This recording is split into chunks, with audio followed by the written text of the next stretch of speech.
it's so good to see Jose Altuve look like Jose Altuve again. I mean, holy crap. That was one night. Last night was awesome. Just great to see him swinging the bat with authority, barreling the ball, which he hasn't done, and a lot of stuff, a lot of following off really good pitches, a lot of not not following. That's the key. Hitting balls right into the ground that are drivable balls. He has been in such a funk for almost about 3 weeks or so that it finally seeing him barrel up the ball, seeing the ball well, and barreling it up and hitting a couple of bombs yesterday was just fun. Yeah. He's such a good guy, such a good guy. You hate to see, when he struggles like that because you can tell it wears on him. It really does wear on him.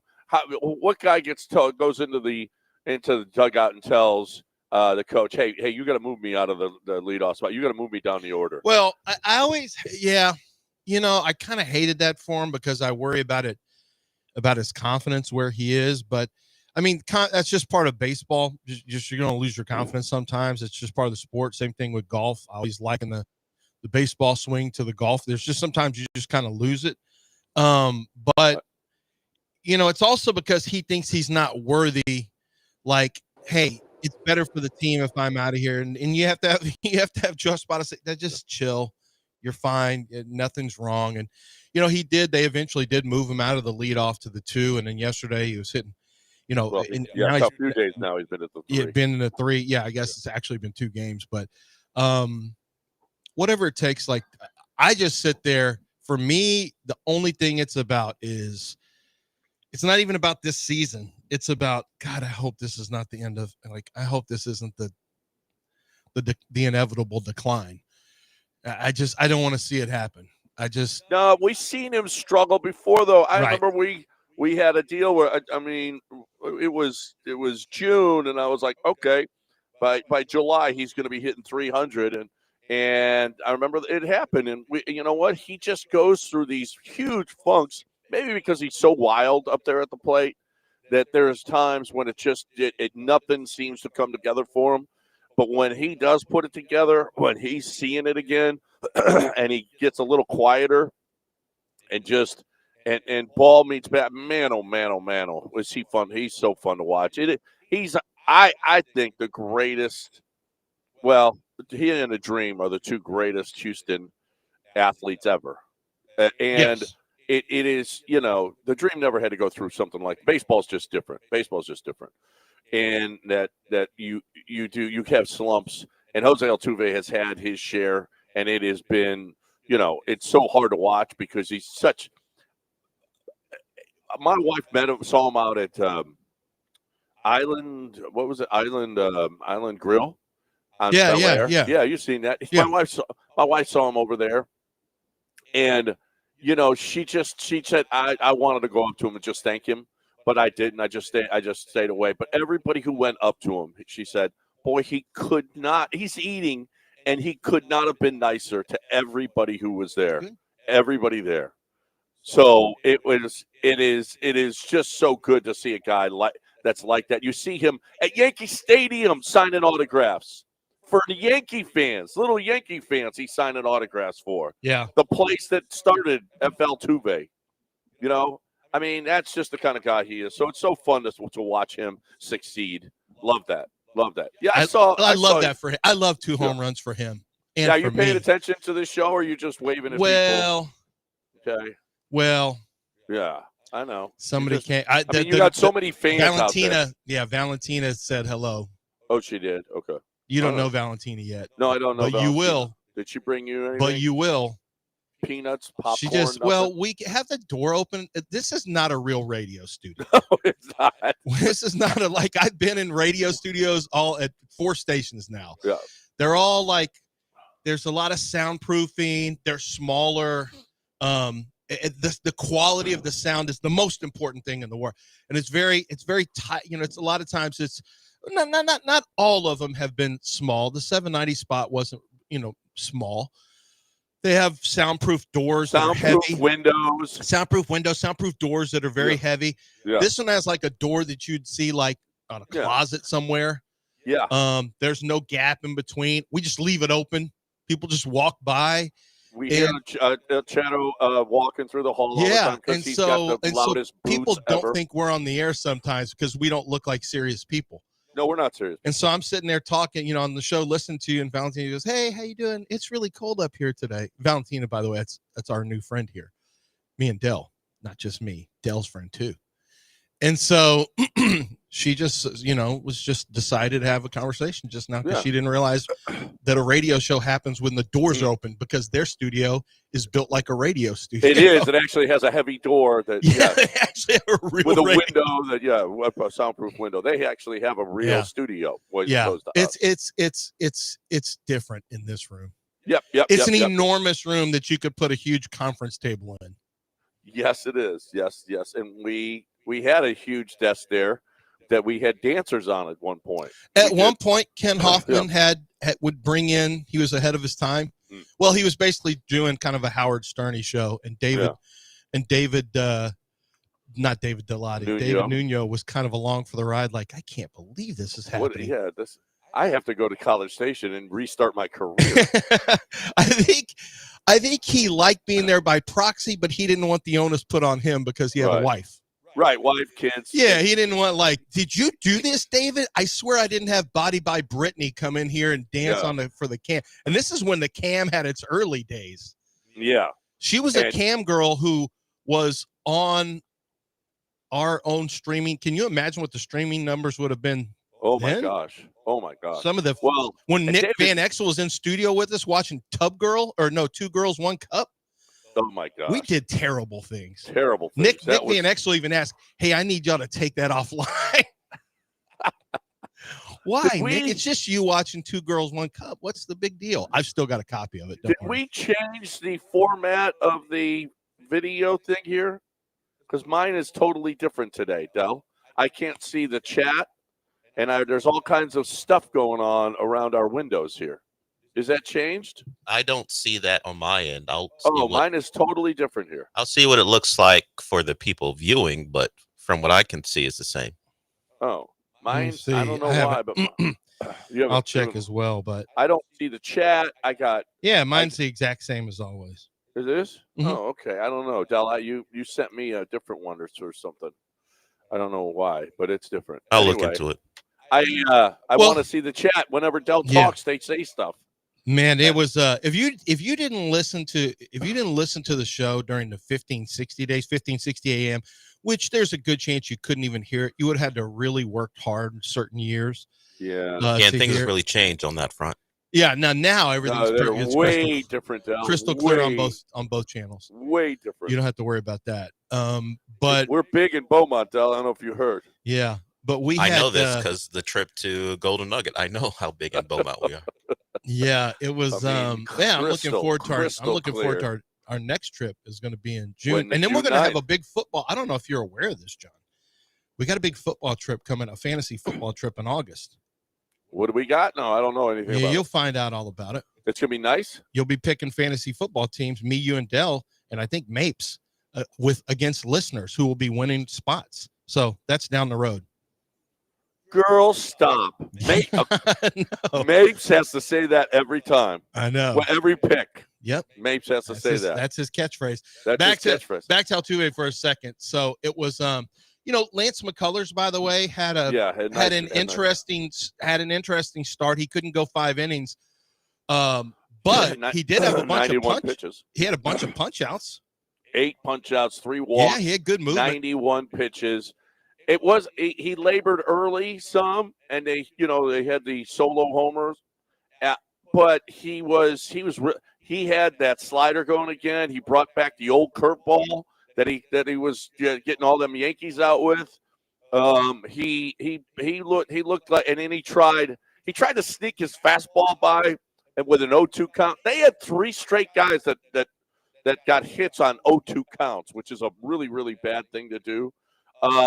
But they were, you know what? And I apologize. I want to apologize to Dubin and Okert and Ort.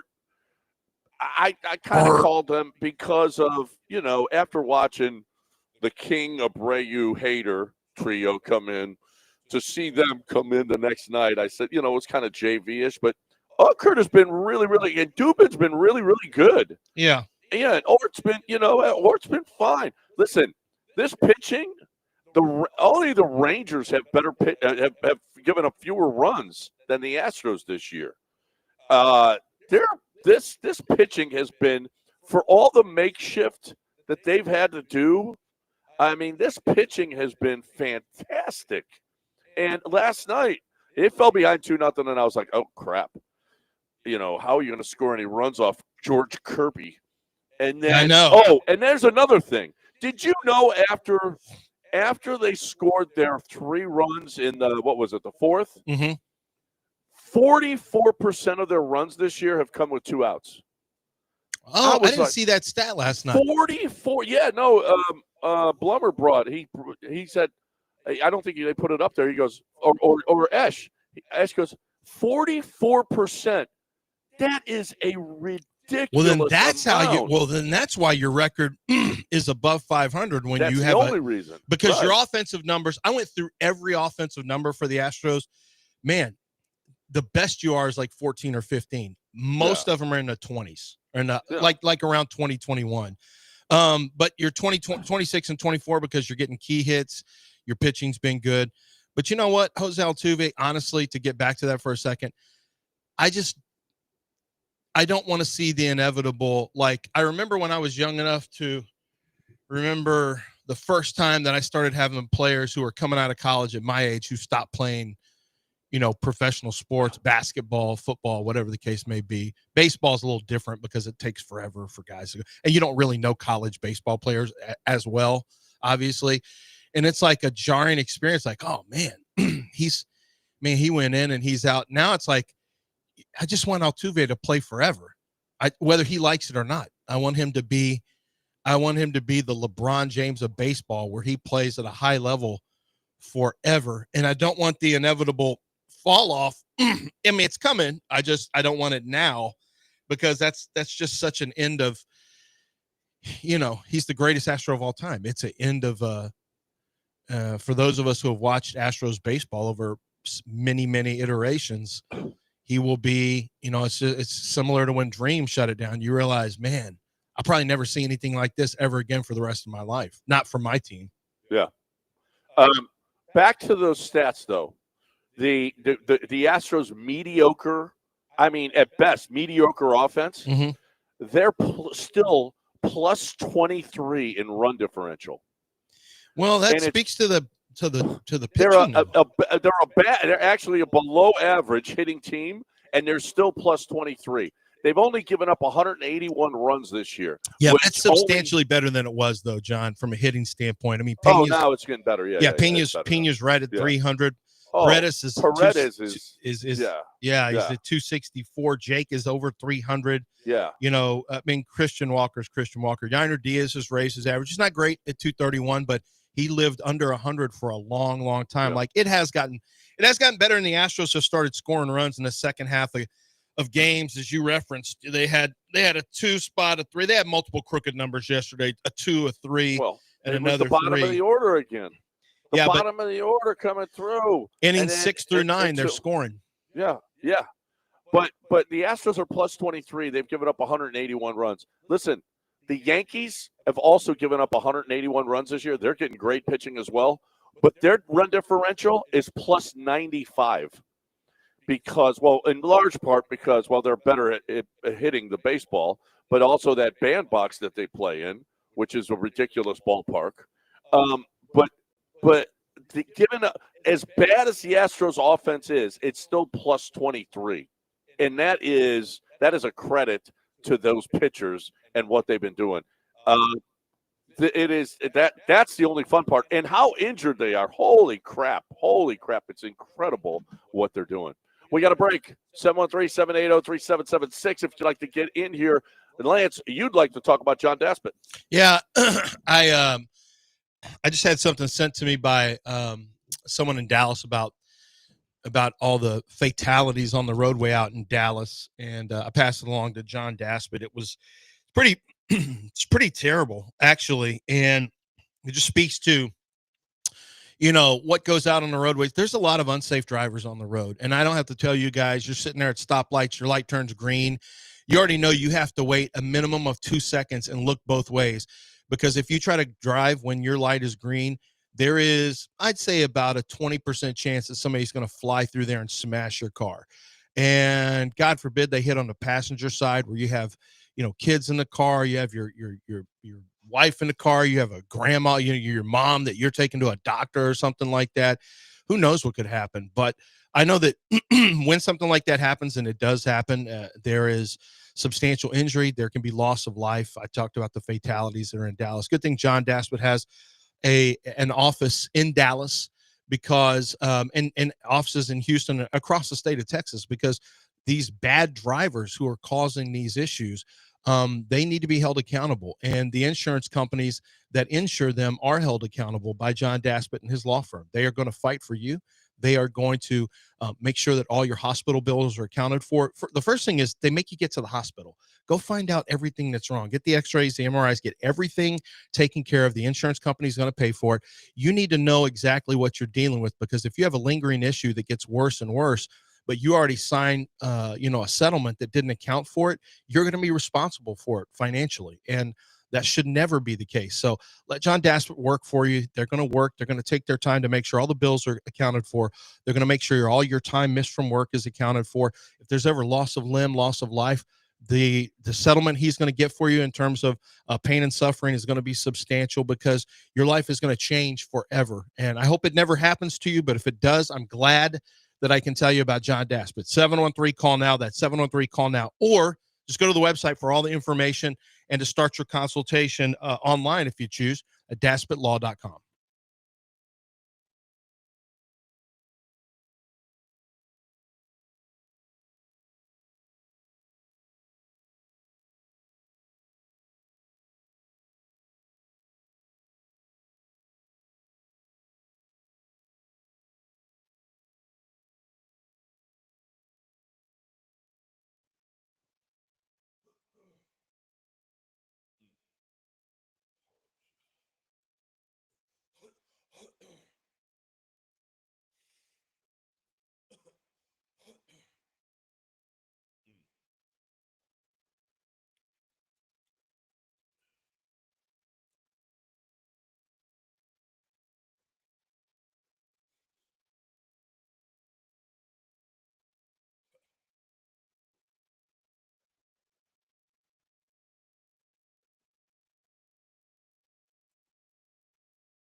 You are listening to Houston's longest-running sports radio morning show. From the Veritex Community Bank Studios, here's John and Lance.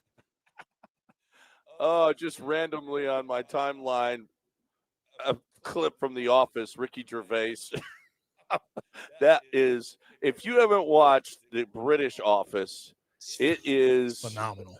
It's what I don't know who's better, David Brent or Michael It's Scott. a tie. Like I can't choose. If I try to pick one, it's impossible. They're both so good in their own way. I'm watching that 4 seasons. It's an easy watch. You Oh yeah, it's about couples. Yeah. But you haven't seen any of it yet, I'm sure.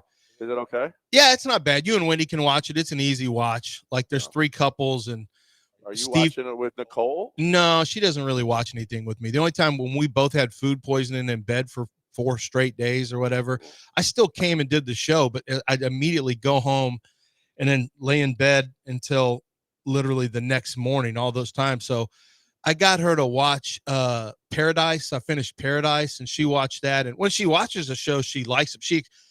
I don't want to watch shows. I'm reading a book. She thinks she's better than her. She thinks she's the queen and we're the sorry people because she reads a bunch of books. She's right about that. Because she reads a bunch of books. Yeah, like she's smarter. She's trying to read. So she just thinks I'm going to get through all these books. She decides which books. And so she's not particularly a fan per se of Ronald Reagan's, but she's reading a Reagan book and it's long and it takes a while.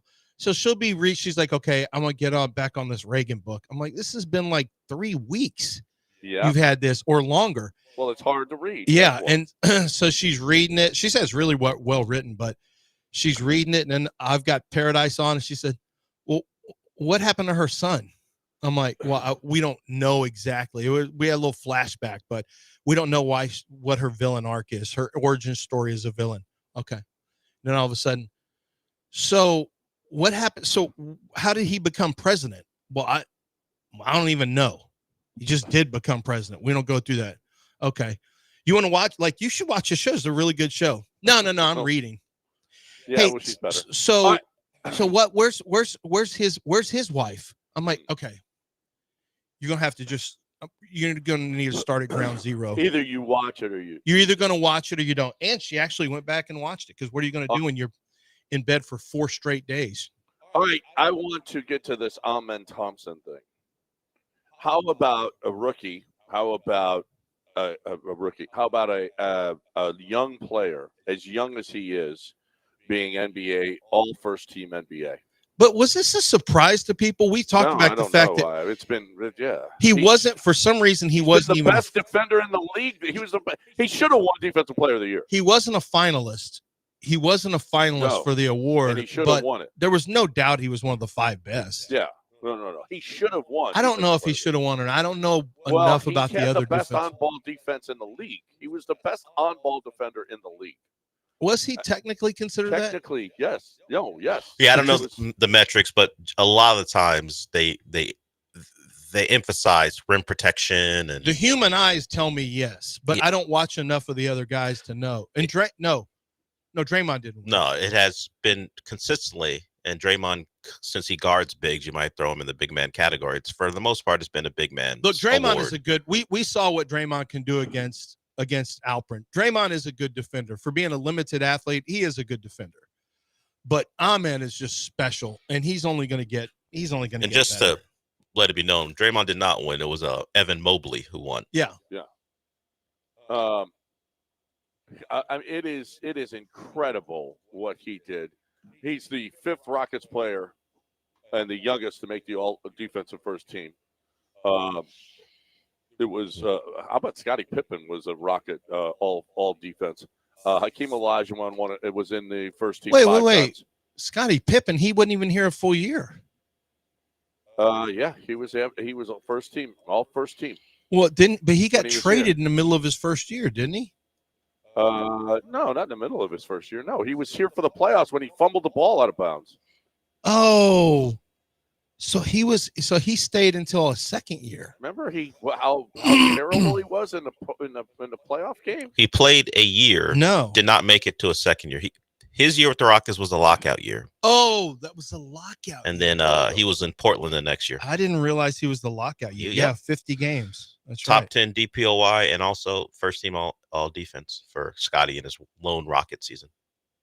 Yeah, the metrics on Amen are incredible. Just incredible. It's just not a wing players award. The only person under like 6'8" who's won it since 2018 was Marcus Smart. It's so stupid. The hardest position to guard right now, the best players in the league are wing players. It's a big man's award. Okay, of course, the best players in the league also are scoring a bunch of points. So you would say, well, then why would somebody on the wing win it? Amen Thompson had the best defensive field goal percentage in the NBA this season at 40.7%. Wow. He held Donovan Mitchell to 18.2, Luka to 20, De'Aaron Fox to 25, Steph Curry to 25, Tyler Hero to 28.6, and he threw him on his face. What happened that first? Yeah, that happened the first game. Second game, he handled him. Just looking at it as we go through it, unless you are 6'10" or above, or your name is Marcus Smart, you're not winning this award the last decade or so. Yeah, just like the protector of the year. Marcus Smart did it. I said unless your name is Marcus Smart. He's the only one. Right, I know. Well, what I'm saying is I think Amen probably broke through this year, and now people are going to pay attention like they did to Marcus Smart. And next year he's got a shot. Lots of people regret the Marcus Smart. I don't know why, but that felt like for a lot of people that became a Boston media hype train for Marcus Smart, and he won it. And some people think Robert Williams was the better defender on the same team. I don't know. It's like quarterbacks win MVPs. Guys who are considered rim protectors win this award. Yep. Yeah. Quarterbacks win MVPs and Heismans. Yes. Yep. Unless your name is Travis Hunter. Yeah. And then he had to play two positions to do it. He had to do something no one does yet. Yep. Well, I mean, big ups to Amen and big up. I mean, okay.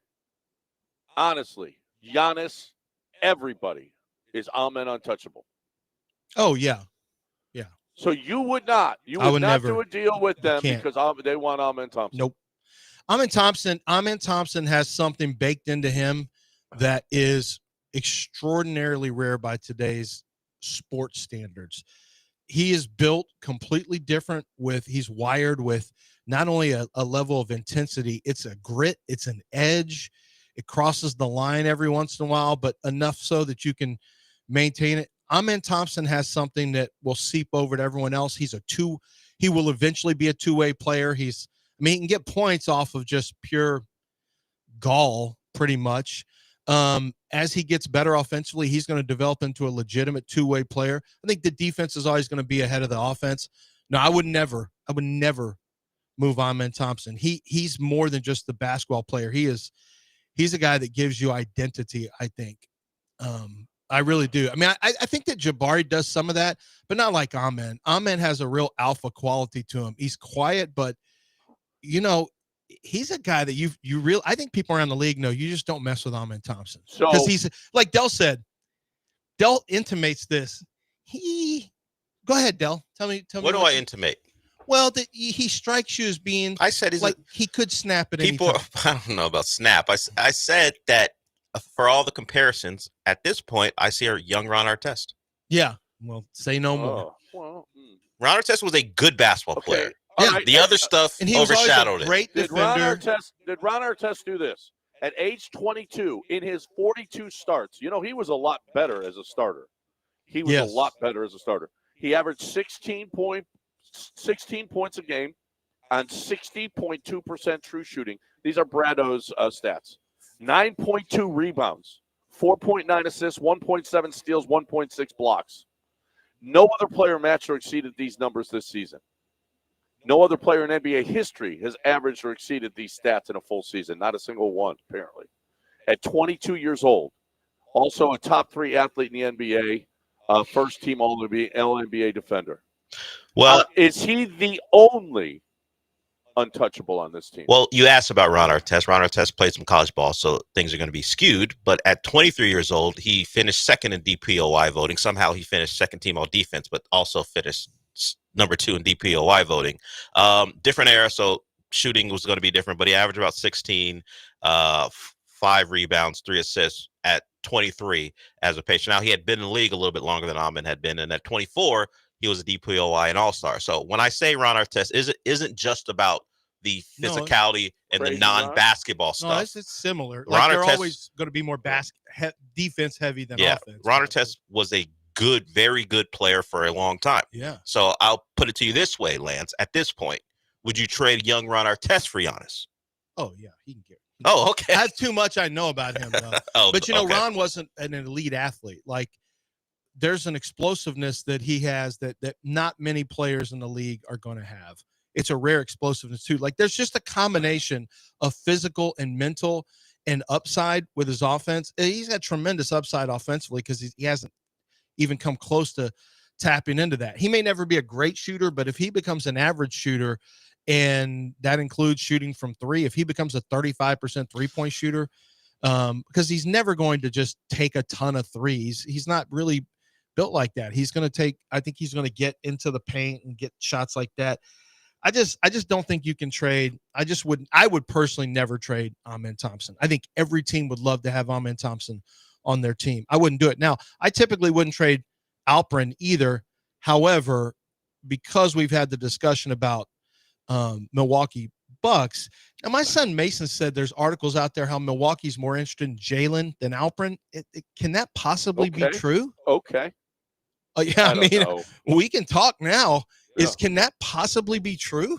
I don't know why they have an older injured scoring guard that at some point they're going to get off of. I'm not sure why they'd want Jalen more than Alperen. I didn't see anything written. Yeah, not that it's not out there. He just got he probably got a Who bad Instagram Did you post. ask him where he saw that? I always do. He can never find stuff. Then maybe it's not real.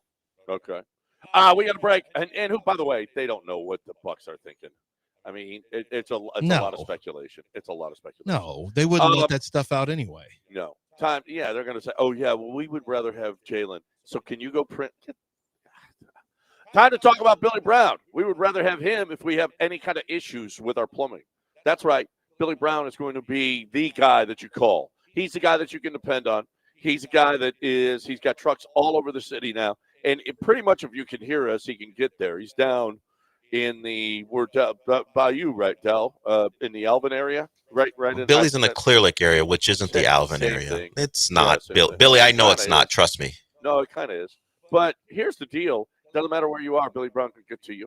And if you've got a plumbing issue, and especially an emergency, these are the guys that you call because they're not going to charge you just to show up and give you an evaluation. Okay, give us $70, give us $100 just for coming.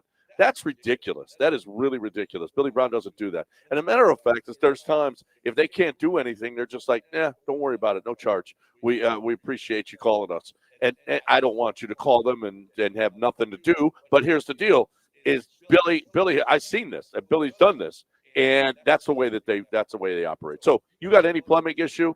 Lance, 281-488-6238. You can request a quote online. It's right there on the front page. Just click request a quote, and you can find out how much something's going to cost by putting it in there. They'll do the best they can. Of course, it's easier when they come out to diagnose what's going on, but they want to give you an idea. Everyone wants to know how much something's going to cost, so they try to help you as best they can. They've got offices in San Antonio and Houston. So if you've got familia in San Antonio that you want to help out, give them a shot. Let them know about Aqueduct Plumbing Company.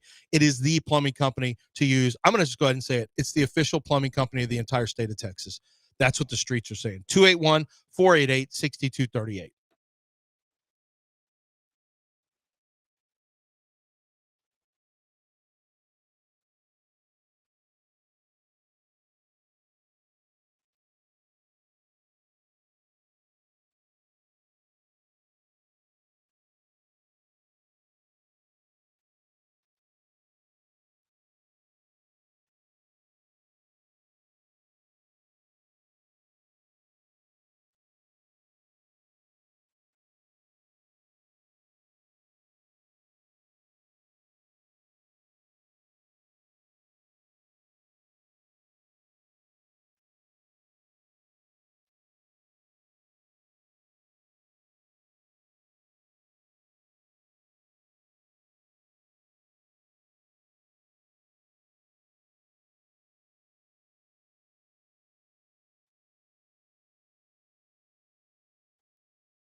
You're listening to Houston's longest-running sports radio morning show. From the Veritex Community Bank Studios, here's John and Lance. All right, welcome back here on ESPN 97.5 and 92.5. John and Lance here with you for another 2.5 hours. So you want to get in and talk about anything, you're more than welcome. Anything we've touched on so far. We like what the Astros did last night, 9-2 win over the Mariners. Man, they jumped out early and were up 2-0. And then Lance McCullers really bore down. He really did after that. And then the bullpen, which has been awesome. Dubin came in a tough situation and they got him out of it. And then, I mean, Okert has been really good. I apologize for what I said the other day about Okert. And then Ort came in and so did King. We did King yesterday, so that was really, really nice. But the offense exploded. More 2 outs, more bottom of the order coming through. Jose Altuve with a couple of homers. That was nice. It was nice to see them, and especially against a guy like George Kirby, who the Astros just couldn't solve until last night. Yeah, he was a bear against the Astros last year. My goodness. Yeah. So it was his first start of the year. So catch him early. Nice. Yeah, we caught him in a good place. We caught him in a bad place. Did you get to watch the Western Conference Finals? I did. It's boring. They're just too good for Minnesota. I'm enjoying watching from a standpoint of watching SGA and watching. It feels like there's not a bunch of stars. The idea that you have to have three. Remember, it used to be you had to have a big three. Well, we know that's not really feasible in today's NBA. You can try to do that, but egos and there's a lot of things that work against big threes. Big threes don't usually work because I think everyone, when you have too many primary scorers, they're just not going to be happy. The chemistry is never going to get there. The only time we saw it happen was with some really unselfish players in LeBron, Chris Bosh, and Dwayne Wade. That's a total outlier. But watching Oklahoma City, I'm like, how are they this good? Yeah. Like, how are they this good? And SGA is just such an unbelievable finisher near the rim. And Michael Malone, I don't know if you saw Michael Malone. I watched him on Scott Van Pelt after the game too. So he did the pregame show. And then I guess he did halftime. I didn't watch halftime. He did pregame. He did some pregame. Then he did postgame with Scott Van Pelt. He's phenomenal. Michael Malone was as good as I've ever seen a coach on a television broadcast. Really? He was that good. He was unbelievable. And Scott Van Pelt asked him, okay, he goes, I'm not going to sugarcoat this. I'm just going to ask it. What do you think about the calls that SGA gets? He goes, well, they're favorable. And, he made a comment about how often he gets to the line and how he can create the contact. And he didn't linger on it for very long, but man, was he really good at breaking different things down. And he used a term, and it's not an outlandish term. Like it's not, but it's the perfect term for Shai Gilgeous-Alexander. He said he was talking about when he starts getting downhill and starts to snake. And I thought that's exactly how he plays, where he can go left or he can be going left and then snake to the right, moving just like a snake. That's exactly how he plays. That's what I want Jalen to do. That's what, when you're able to snake like that, that's the perfect verb for a penetrator. If they go in one straight line, they're predictable and you can time them up.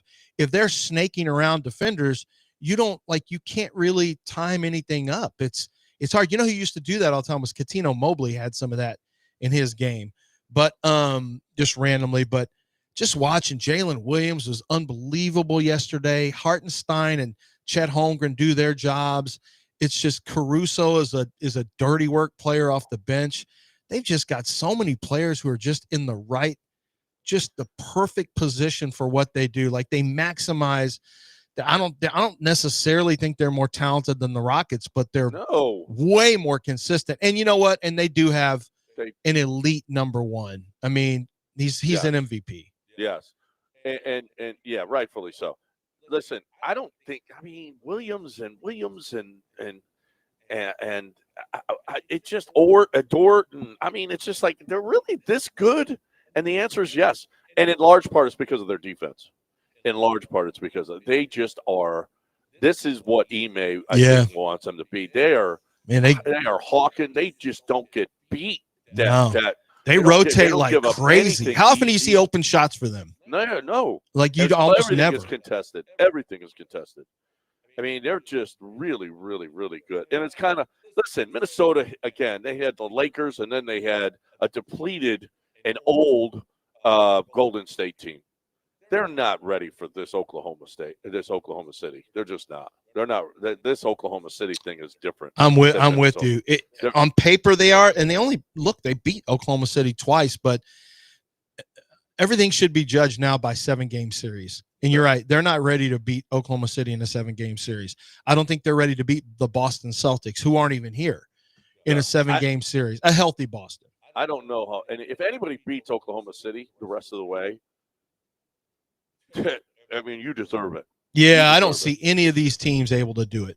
No. They have too many flaws. Now, I did think it was interesting that Oklahoma City gets to a 24-point lead in the fourth quarter, and they end up giving up. What does it get to? I don't know if it ever got to single digits in the fourth, but the most important thing was that, those two teams combined for over 112 points in the second half. I thought that was interesting. You thought that was interesting. Yeah, it was interesting how those two teams. That was interesting over 112 points. How those two teams scored in the fourth quarter. Fact for you. And even though Anthony Edwards scored over 30 points, like he was last I saw, he was 1 for 9 from the 3-point line. That ain't going. That's not going to get it. No, listen. There's a reason one's the MVP. He's outplaying. He's outplaying everybody. He's just outplaying everybody. 713-780-3776. Got a break. Let's go. Get in here. Anything that you guys want to talk about, you're more than welcome. How do you get down on these games? You go to the DraftKings Sportsbook at the Golden Nugget. The Golden Nugget is where you get your gamble on. Golden Nugget is where I get my gamble on. We're going to be there June 9th and 10th. Want you to come on over. Play some poker with us. We're going to be there. Michael and his wife Angel are going to be there. I mean, just let's go. It's so much fun. I love the Golden Nugget Lake Charles. Love their poker room. It is great. It's a small room, but there's still a lot of great action going on there. But here's the deal: is the hotel, the restaurants, the nightclub, the concert center, the auditorium, everything is big time, first class. Everything is Vegas style. The casino's Vegas style. Everything about it. The pool, the golf course.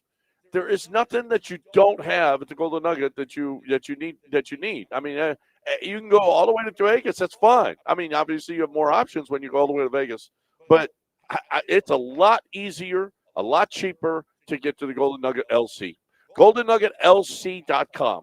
You're looking for a great place to get your game on. Just 2 hours and 15 minutes down the road. It's got everything. GoldenNuggetLC.com.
You're back in the Veritex Community Bank Studios with John and Lance. On ESPN 97.5 and 92.5. Did you guys happen to see this puppy fighting off 5 coyotes in the driveway Yes. here in Los Angeles? Yeah. How old is that video? Is that new? I think it's new. I think it's pretty new.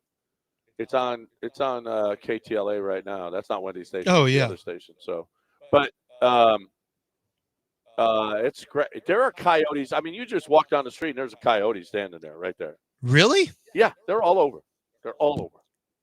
Yeah, it's not a big deal. I saw one time we were looking at a house. When we were looking at a house, they came flying down the mountain. I mean, like flying, like they were skiers, like downhill skiers, like a pack of 5, 6, 7 of them, just flying down the hill. Everything's flying all over. I was like, holy crap.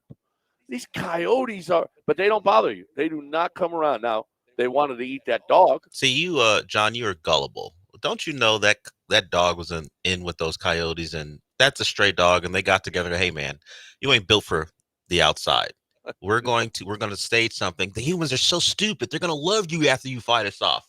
And the coyote's like, all right, man, we got you. We'll get you in a house, bro. So we're gonna get you adopted. We're gonna get you adopted. We're gonna get you some rescued, looks, bro. Yeah, we're gonna get you some looks. People gonna take notice, and you're gonna be adopted real quick, man. You ain't built for this, but you're one of ours, so we're gonna help you out. That dog was putting together tape. Yeah, that's his huddle film. That's his highlight. That's his highlight tape. And then when he gets into a house, he goes, "Blessed to announce I've received an invitation from the Davis family." After consultation with the Davis family. With that said, I like to thank God and the Davis family. I just got an offer.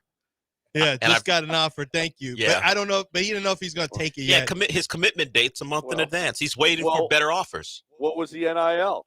These are it's. I mean, what kind of treats does he get off the table? Is he getting what type of chow is he getting? All the things he needs to consider. Dogs is my dogs have a good one. They got to go to Starbucks for a pup cup every Saturday. There you go. That's an NIL right there. They're not leaving this house. Is he getting 5 pup cups a month? What is he doing? Yeah, he gets one every Saturday. So I think, John, you should look deeper into this and realize. Although Splits did get pancreatitis one year when I was in my one trip to London. He got pancreatitis because Snacks kept feeding him. He kept feeding him beef tenderloin from Christmas. Like he just kept feeding him beef tenderloin. Apparently dogs can't have that kind of food. Not a lot of it. It's too rich for their stomach. And he started having blood, when he used the bathroom, he got really, really sick. Took him to the doctor and found out he had pancreatitis. Like, oh yeah, dogs can't eat. You can't give dogs that kind of food. Dogs will their stomachs aren't made for it. Like what? Dogs can't. Farm dogs can. Farm dogs will. Well, they're built tougher. Farm dogs are built way different than Splits. Oh, I need a collar. Farm dogs never have a collar. Splits had pancreatitis soft. and survived it. Yeah, well, he survived. Well, he got some medicine. I had a buddy who had pancreatitis. It ain't no joke, bro. No. You get sepsis. It's bad. Oh yeah, no, it's really bad. Yeah, it's bad. Hopefully that dog's ploy helps and he gets adopted. Shout out to the coyotes though, the real heroes. The real heroes, the coyotes. And it says in this article I'm reading, they were rabid coyotes. You don't know if they were rabid. They have not been tested. Did you test them? Rabid coyotes. Hey, that pup, that's some bravery there. That's some bravery. I mean, he told that coyote to take a dive. Watch Hero Puppy Duke. He was putting together. I'm putting together a huddle tape. Okay. Yeah, it's like when Arch was playing all those little private school kids. Yeah, that's how he turned into a stiff arming little kids who got no chance on the D3 level even. I saw that Arch highlight tape. Man, he may be very talented, but I'm not going off that tape. Yeah, no, I gotta wait. He had them coyotes. Those are little coyotes. Yeah, they're not even. Yeah, those little private school Louisiana coyotes were not good enough. Although, actually, I take it back. If you're in Louisiana, the private schools are better than the public schools for the most part. Yeah, I'm just talking about the ones I saw on Arch's tape. It was not good. It did not look. It looked like when Chris Sims was going off against guys in New Jersey, and I remember thinking, I don't think corners are going to be 5'8" in college football. Yeah. I don't think the 5'8" white cornerback who's running a 5'1" is going to be a thing in college football. And it was. It turns out you were right. Turns out it wasn't. And he had a spleen knocked off one time in a game, didn't he? Remember when he was bleeding in a game with Tampa Bay Buccaneers? Speaking of, somebody gave him the pancreatitis one game. And now he's a bad take artist on TV. Wow. Am I wrong? He had his spleen removed. Say I'm wrong. That man is respect my decision. Is forefront on NBC. Respect my decision. Okay. Chris Sims in a game against Carolina, after it, he had to have his spleen removed because it ruptured. Yeah. That's how tough they busted his spleen up. That's back when Carolina wasn't playing. Who we got on the line? Chris in the Woodlands. Let's get Chris in the Woodlands real quick. What's up, Chris? Hey, what's up, guys? Love your show. I'll preface my question. I miss Reggie calling in. Reggie used to be my favorite, talking about post defenders and how to really get in from behind. But I just was curious, Lance, when you said you need Jalen to snake more through to the hole, I've looked at his Instagram page. I don't think he has a problem with that, snaking through to the hole, and I didn't know if Reggie might want to call in and comment on that. Thanks, guys. Boy, not that Reggie. Not that Reggie. By the way, did Jalen and his girl break up? There was something where they weren't following each other after a trip to Cabo, but I didn't follow up on it because I don't gossip. But because I'm a grown person. You definitely gossip. I'm a grown person. I didn't go check. Oh, I need to check his Instagram page and find out what's happening here so I can get on Instagram or so I can get on Twitter and give my opinion. I can't speak to the level of that or what is going on with that relationship because, like you, I don't really care. Yeah, I haven't really looked into it. Either he's going to. John, do you have a report? Yeah, you have any reports from LA? I know LA is pretty gossipy. Have you watched any of your LA shows that have talked about, have spilled the tea on Jalen? Girl, please. Girl, stop. Girl, stop. Yeah, that's right. Where's John? Where's Gossipy John? Here he is. John, do you have any insight on the Jalen Drea? I've been trying to get in. I don't know what the hell you're doing, though. Okay. Okay. But apparently, did you see the two of their Instagrams next to each other? Jalen had shut his down, and I guess everybody left or whatever, but he had 10 followers, and she had like 1 million. Wait. 10 followers? No, everyone wouldn't have left. That's got to be a fake I don't know. He just said he wasn't going to post through the playoffs. Yeah. Yeah, but he shut. I don't know what the hell happened. I don't know. Okay. I don't know, but they put their two side by side. And there was I didn't get it. I didn't get what the hell was happening between the two of them. I'm not sure. There's no word here yet right now. So LA, they don't have any word on the relationship. Right okay. Let us know if one of those little gossip as soon as shows I find out where he's snaking, how he's snaking through the holes. I don't know if that was about off the court stuff. I don't know what I don't know, Feels but like Lance's phrasing is terrible. What did I say? That was you Chris were saying Woodland how say guys that. were snaking through the hole. Yeah, he was. No, I didn't say that. He was snaking through the lane. No, you said through the hole. What hole? I don't know. The gap between the help defender and his on-ball defender. Maybe that's what you meant. I don't remember saying that. I don't know how that would fit into in running backs. I could have said that, but not a basketball player. We don't know. Well, maybe if y'all just took it at face value that it was a basketball comment and stopped doing y'all's 6th grade stuff, everything would be cool. I didn't take it any other way than basketball, but Chris in the Woodlands had an objection. Yeah, 2.4 million followers for Jalen. He's fine. I was uncomfortable, to tell you the truth, but okay. All of the Jalen pictures are just Jalen looking cute. How are his nails? Good. On point. Sure, they're great. What do you mean, how are his nails? They're on point. He ain't gonna be caught dead without having his nail game right. That man gets paid for to have his nail game. If you envision the best scenario for Jalen, where he is a contributor to a championship-winning Rockets team, does it pop into your mind that when he's handed Larry O'Brien, his hands are gonna be featured, and they're just gonna be? Dude, I think we may be late to this because it is like she does not exist on this Twitter page. Instagram page. Drea Michelle is non-existent. And for that matter, I guess his baby. That's interesting. Yeah. Oh, yeah. We're probably late to the gossip. Did he? Yeah. What are you doing? Oh, yeah. You've been in Houston too much lately, John. Did he wash her and like an athlete who feels like he's not getting his contract? Oh, you mean wash her presence off his social media? Oh, wait a minute. Some of these pictures are really, man, Jalen's serious about ball. A lot of these pictures are old. Well, here's one March 28th where he's walking. He looks like a grown man. I mean, he does have a Louis bag in his hand, a little handbag. And That's What did you fine want? for a shooting guard, just What not you for an wanted offensive to, what lineman. you wanted to carry a Yeah, that's Kroger true. bag? That's true. For a shooting guard, that's fine. We just Yeah. don't want it for Yeah, not for a tackle. our a left protectors. tackle. Yeah. Well, I don't want a No. center who's running around with one of those little bags across his body, the No. man purses, and he's running around and he's like, yeah, there's just a certain look that you just don't feel like, hey, that's not like you wouldn't expect that look. Like you would expect that from Caleb Williams. Granted, that would not look out of place, but you probably wouldn't expect it from like, say, Fred Warner? Well, no. maybe I'm thinking of another quarterback like Daniel Jones would not have that look. Oh, my God. Speaking of Daniel Jones, we got a lot to do. We got some football to talk. A lot of football to talk. We'll do it on the other side right here on ESPN 97.5 and 92.5. Right now, we're talking about Game Day Men's Health. Game Day Men's Health is a game changer. The other places are starting to do what Game Day Men's Health is. They're trying, oh, wait, we got to put a lab in. Oh, wait, we got to give a free consultation, okay, as opposed to let's just gouge $150 out of people to find out whether or not they're a candidate for testosterone replacement. Game Day Men's Health been doing this. Game Day Men's Health said, we ain't charging you for that. We got labs right here, okay? Well, you catch up, everybody, because labs on site make a difference. Labs on site give you accurate, exact what's happening with your body, real time. Let me find out, and let me attack the situation right now. All the peptides you could possibly need.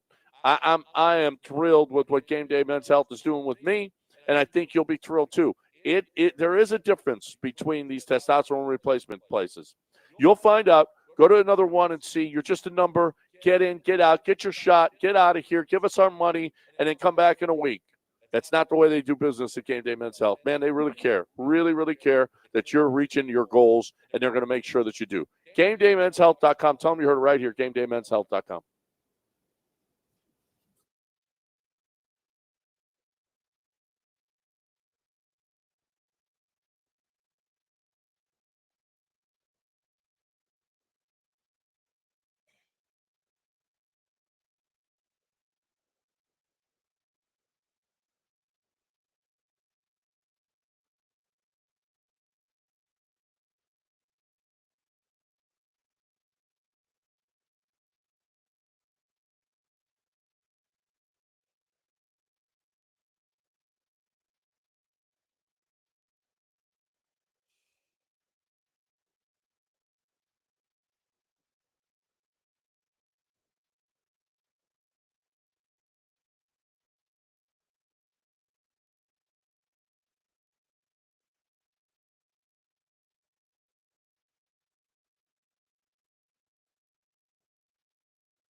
So yesterday, a unanimous college football playoff committee decided that we're going to just seed the teams according to their rankings as opposed to the top four seeds being conference champions, which is the best way to go about this thing.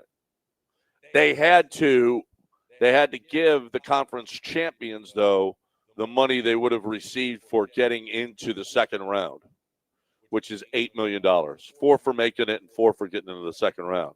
So the conference champs, that was like Boise got a bye last year. They would have been the 9th seed had it been under these rules. Instead, they got a first-round bye. Arizona State as well, right? Arizona State got the bye. There were ridiculous, really good first-round matchups and then second-round matchups that you were like, that they shouldn't be there. So the college football playoff, it's going to be better. It's going to mean something. Maybe Oregon would have lasted more than one game had they not had to play. But they played Ohio State first, right? Who did they play? Who did Oregon play? They had a bye and they played Ohio State and got dumped in the Rose Bowl. Yeah. So I mean, it really this is a much better way to go, right? This is a much better way to go about it. Yeah, it's the only way to go about it. Yeah. I mean, nothing else ever made sense. I get it. You screwed up the first time. Just fix it and everything's cool. Yeah.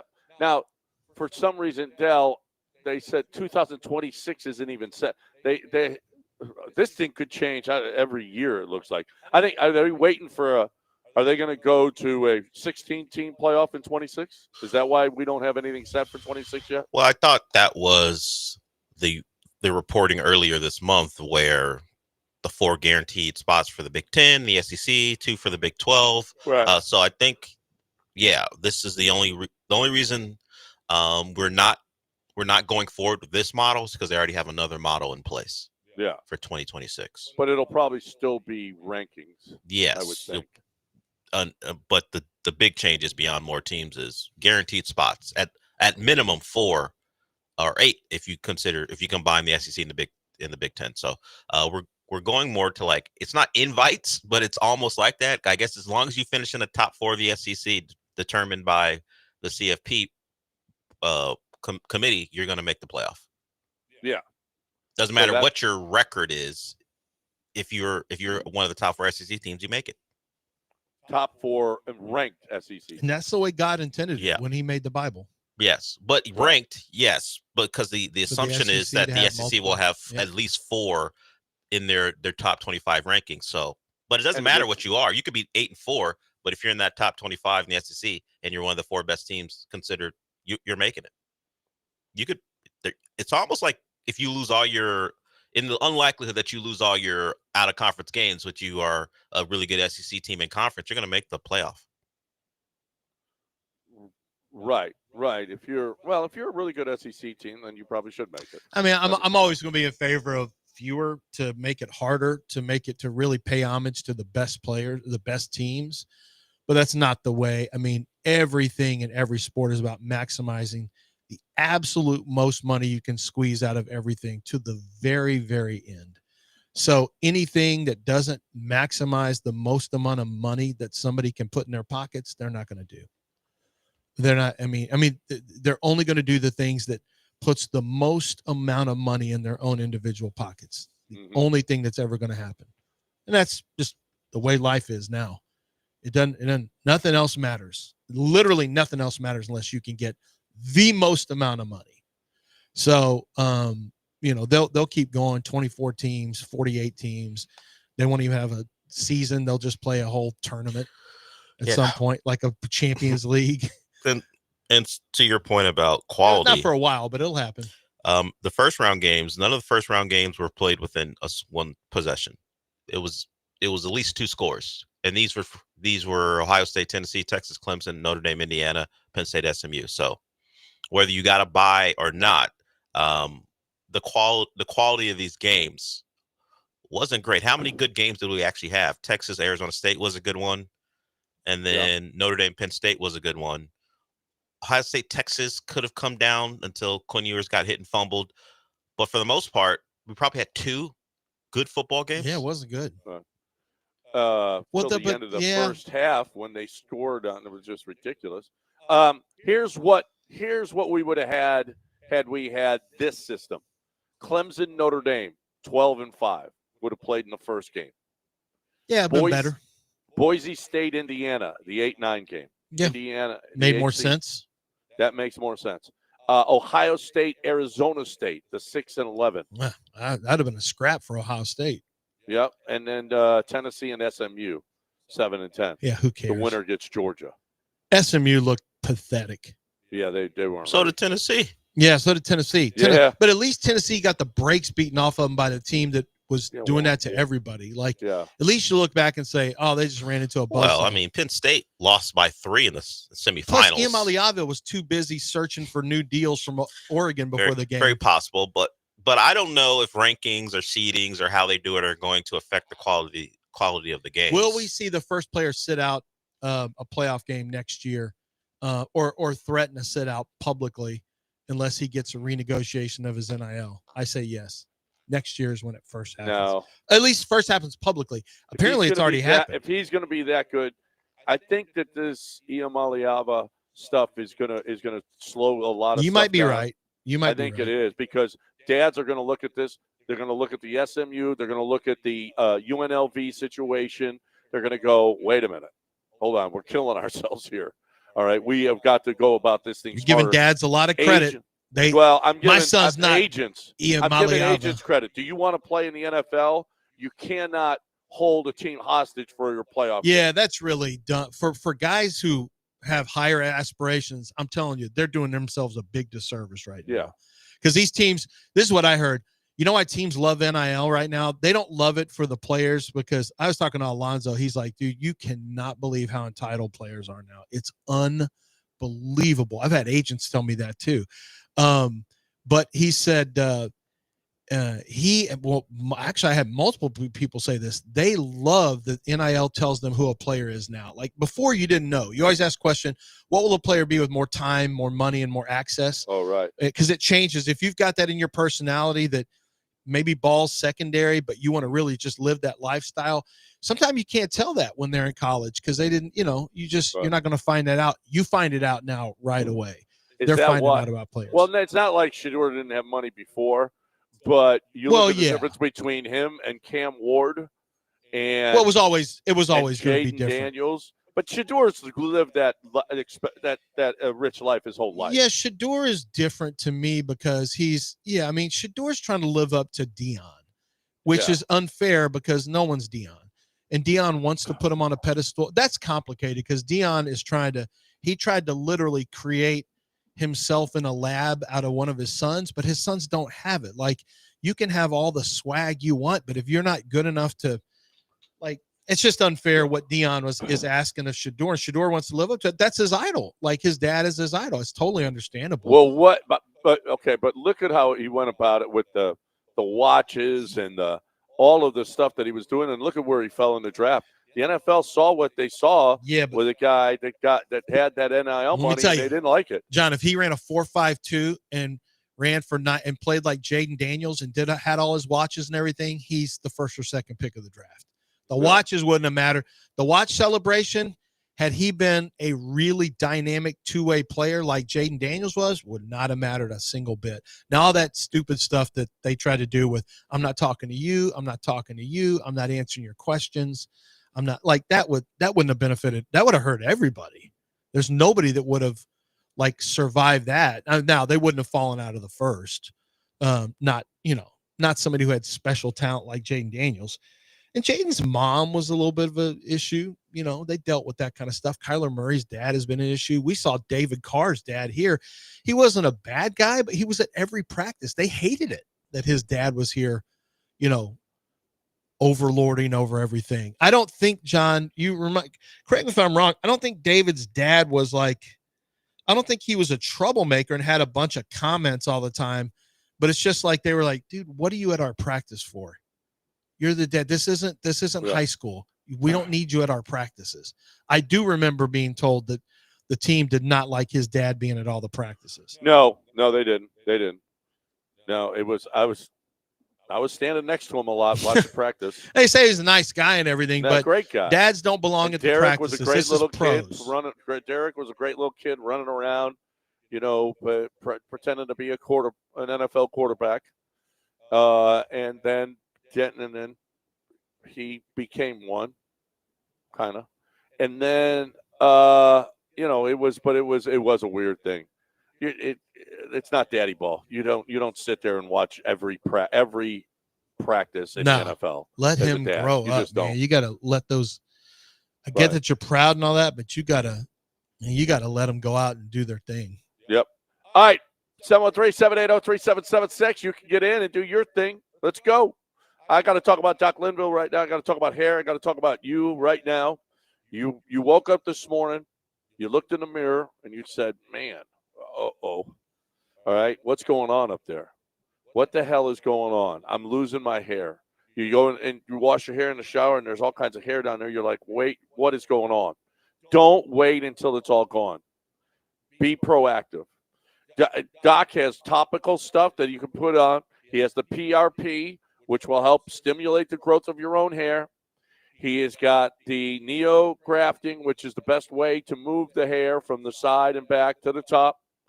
But if you sit on your hands, this is on you. You know what? That hair is going to be falling all around you, and you ain't going to be able to make it up. You got to do it while you still can. Don't wait until you're bald. It's too late. Do it now. You are worried about it, and the worry is going to make it worse. Okay? Stop. You don't have to worry about it anymore. There's something for you, and it's a great process. It's simple, and it's affordable too. It's easy. Doc is the best. Wait do you see his hair side manner is excellent. 975hair.com, 975hair.com.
You are listening to Houston's longest-running sports radio morning show. From the Veritex Community Bank Studios, here's John and Lance. Big ups to the Northwestern women's golf team, national champions. About time. Downtrodden Northwestern girls. About time. About time. Were they the sleeping giant Well, in women's golf? I don't know if you saw their team. It's a lot. Listen, there's an Asian persuasion on that team, and they dominate. I mean, it really is about time. About time. Were they always full of women of Asian descent, and they had disappointed up until this year? I don't know if they just loaded up this year. I don't know. Just let them cook now. I'm just trying to figure out Let 'em cook. why it's about time. Well, I've got another take that might not be as popular. Did you guys did you guys happen to see the Caitlin Clark exchange at half court yesterday? Yeah. Yes. So Ryan Howard, I didn't know existed until, is that her name? Ryan? I have no idea. Oh, I thought you said Ryan Howard. Like, what did the Phillies first baseman have Ryan to say Howard about is this? the woman is the female that was pushing Caitlin Clark at half court, and Caitlin was like, "I ain't scared of you. I ain't scared of you." Uh-huh. It's open season now on Caitlin Clark because Ryan Howard is all over the news today, and the thing is, an exchange at half court. Caitlin Clark stands up for herself against a bully on the basketball court. Open season. What do you mean by that? Well, it's open season now. Every team, Ryan Howard is coming after her every game. Well, a different type, a different. I would do that too. Did you see the game? Yeah, absolutely. That's going to make a name for. That's going the to right make thing. a name for herself. It's the right thing to do. Did you see the game she had? First time she's never had a three-pointer in a game. She scored 11 points. It's 100% the correct thing to do. She's going to get bullied. Absolutely. Yeah, you should do that. You're trying to take her out of her game. She's not a damsel in distress. I swear, she's tough. No, Caitlin Clark doesn't need a bunch of white knights coming in on horses to save her. No, actually, my point being, yeah, is she the Jackie Robinson of the WNBA? Oh, see, there we go. Is she? Diana Taurasi weeps for your ignorance. Sue Bird was in the league. Sue Bird literally weeps for your ignorance. But other white women have been in the league a long time. What she has to go through. Since John's watched, this is the first one he's seen. Wow. I can't believe. John's I can't believe this is the first white player in WNBA history. John. Is she? But what she has to go through. What do you mean? And physical the racial basketball overtone of this whole thing. She takes on more of it, but that's the nature of social media and the she does take on. She takes on more than that. I'm asking. The answer is no. There. No, she's not Jackie Robinson. She's not the Jackie and Robinson. She probably wouldn't be a big fan of you saying that. She's like, why are you putting more of a bullseye on my back by saying stuff like this? It just feels like fans put more of a bullseye on her back. I don't know if people realize that. Of this racial overtone. Most people hate. See, I figured this out a long time ago. The hate for players or teams, typically, if you really boil it down, you actually hate the fans more. Like, I think a lot of people hate Caitlin Clark's fans more than Caitlin Clark. I think a lot of people hate Angel Reese's fans more than they hate Angel Reese, or however you want to. I don't know. However you want to populate it. It's the people hate the people hate each other. I don't know why you would hate either one of them, but you start to because you hate their team, their fans. Like, I hear a lot of people, I hate the Jazz. Yeah, I hated the Jazz, but I really hated their fans. Like, their fans were representative, and I just thought these smarmy little nasty people. Horny and well, they had people who who did dirty things. They were hateable. They had people who did dirty things. All right, we got callers on the line. We asked for them, so let's get them in. Gary, get your Caitlin Clark calls in, guys. 713. Hey, Angel Gary. Reese, your thoughts. Put it on the poll. Is Caitlin Clark the Jackie Robinson of the WNBA? 713-780-3776. And can she be saved? Who's the WNBA's Branch Rickey? Coming up next. The Eddie Goodell of the league. Are we making a mockery with these tiny players? 713-780. Tyler Murray, the Eddie Goodell of football. Of quarterbacks. All right, Gary, what's up? Hey, what's up, guys? Not really touching Caitlin Clark, but yeah, that's crazy. I did want to talk about college football. So I'm 42 years old, so like I'm not that old, but I'm not young either.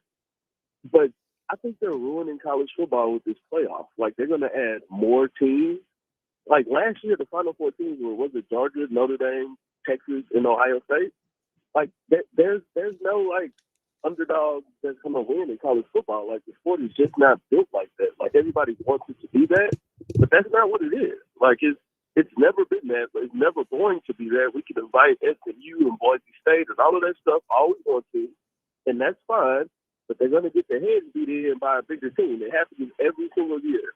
The other point I want to make, you guys were talking about like the top, 25 players.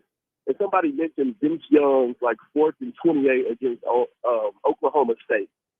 The reason we remember that, because if he doesn't make that play, they don't go on to win the championship. That's a good point. Like college football, like every game is supposed to matter. Like realize Ohio State lost to Michigan and Oregon last year, and then go on to win the championship. It is not the NFL. They will ruin the sport. We already have the NFL. And I guess I'll just be old and I'll just keep yelling at the sky. Well, I listen, Gary. I'm older than you, and I disagree wholeheartedly.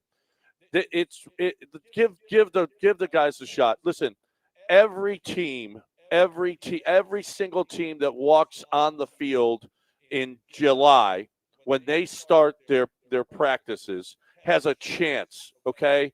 In the old system, the Rices, the Boise's, the New Mexicos. Well, yeah, you have a chance. No. If you play, wait, yes, you do, because there's going to be a representative. If you step up Boise. and out of nowhere, you step up and play great ball. SMU stepped up out of nowhere last year. Yeah, and that's they played fine. Great ball. Yeah, but SMU was a good team. Don't say Rice. Rice has no chance to do anything. Hey, listen, Lance, they could do it. They could do it. They absolutely could. They have a shot. They don't care about At least they have a shot. Because in the past, no, there was no shot. I just got a text from Chase, and he was like, hey, as long as if you're going to talk about Northwestern, how about that HCU is going to be taking on New Orleans, Game 2 of the Southland Conference Finals. Huskies win tonight. We go to the NCAA baseball tournament. You know what's awesome? That in HCU, in no other sport except football, do you not have a chance at a national championship. You have a chance in every other sport because they give you a shot. And finally, the little guys are getting a shot in college football, and I think it's great. So far, they got their ass kicked, yes. And they might get their ass kicked for years and years and years. But someday, one of these little teams, one of these New Mexicos or Boise's or somebody is going to step up, and they're going to win a big game and maybe get to the semifinals, and then who knows. But here's the deal. At least they have a shot. In the past, you've had no shot. You started the football season knowing I don't have a chance to do anything because they won't give me a chance. Now you have a chance, and I love it. I love it. I think you're both right there. What he said was 100% right. The Vince Young play is borderline irrelevant. It's just a side note of the game. It mattered so much more because Texas USC was not going to happen if they lost that game to Les Miles and Oklahoma State. It was a huge play at the time. College football will always in some ways be regional and provincial. Of course, do you think college football is in the way that Gary's talking about? Sure, people here know that play happened, but if you ask someone who roots for Ohio State, do they know that play happened? Maybe, that maybe was not. A major team. Texas was understood, but we're talking 20 years ago now. Oh, well. The assumption that like I can recount plays from my favorite team's national championship year that you won't know? It's just sometimes how it goes. Yeah, but they'll all remember the national championship. Yeah, but sure. Listen, Craig Krenzel had a last-second win against, or they struggled against Cincinnati that year, Ohio State, when they beat Miami. Yeah, and then they beat Purdue 12-7. But we're college football nuts, so of course you remember that stuff. Other people, if you just like your team, but even if they're a national power, you might not know that Vince Young play happened. But yes, it was a major play in the sport. I don't think what's happening as far as the teams makes a big difference. As far as where the sport is going, I've railed against it on my own show. I just don't like the invitational aspect of it where we're guaranteeing spots. If you earn it, which is likely an SEC thing anyway, a Big Ten team would likely earn that spot anyway. That's fine. But I don't want to go into the year knowing that at least 4 of these teams are in no matter what. That's a meritocracy. What you're calling for, Del, it's never going to be that because Well- you worry about lawsuits. And John, you don't want it to be meritocracy. No. You want guys to get here's free. the problem with passes. college football and what you're talking about there, Del, is it's hard to decide what the meritocracy is when I'm playing an SEC schedule and you're playing a Big 12 schedule. I mean, it's not like we have it's so uneven what the schedules that we're playing. It's hard to decide who's actually better. Was SMU better than Alabama? They got in. SMU got in and Alabama didn't. I mean, we watched Alabama all year long, and they had a bunch of stinkers. Now, if they played against SMU, you would assume because of legacy and recruiting that they would win. I was all for SMU getting in. I mean, I was too. If you get there, though, and you get your ass kicked, then you deal with the consequences of people saying they should have never been there, these sorry-ass little schools. No, I was there too. But my point being that, well, Alabama wouldn't have got there anyway, right? I mean, either way. They were the final. Right. They would. If SMU lost to Clemson, if they decided not to take SMU, Alabama would have been the team in their place. Because I know. No. But with the 4 teams. Oh, yeah. Teams? Yeah. They already had 4 teams in. Yeah. Well, yeah. So Alabama's not getting in anyway. So my point being, though, man, I just let's college football has been so tight on, and it's all been. And what I hate even more is when we only had the 2 teams that played the what was it called when it was just 2 teams? BCS. The BCS. A bunch of fat guys that never played the game in their lives are deciding who the best college football teams are. Well, the 2 best college that's not football entirely. teams. That's the Some easy argument. That's not even. Well. That's true. Computers had their part That's in not. it. Yeah, the computers were a huge part at first, and frankly, they knew. And so was the AP. But your point is Sure. fine. I just think your point is fine. It needed to expand certainly beyond 2. Where I mean that was just too. That was too tough.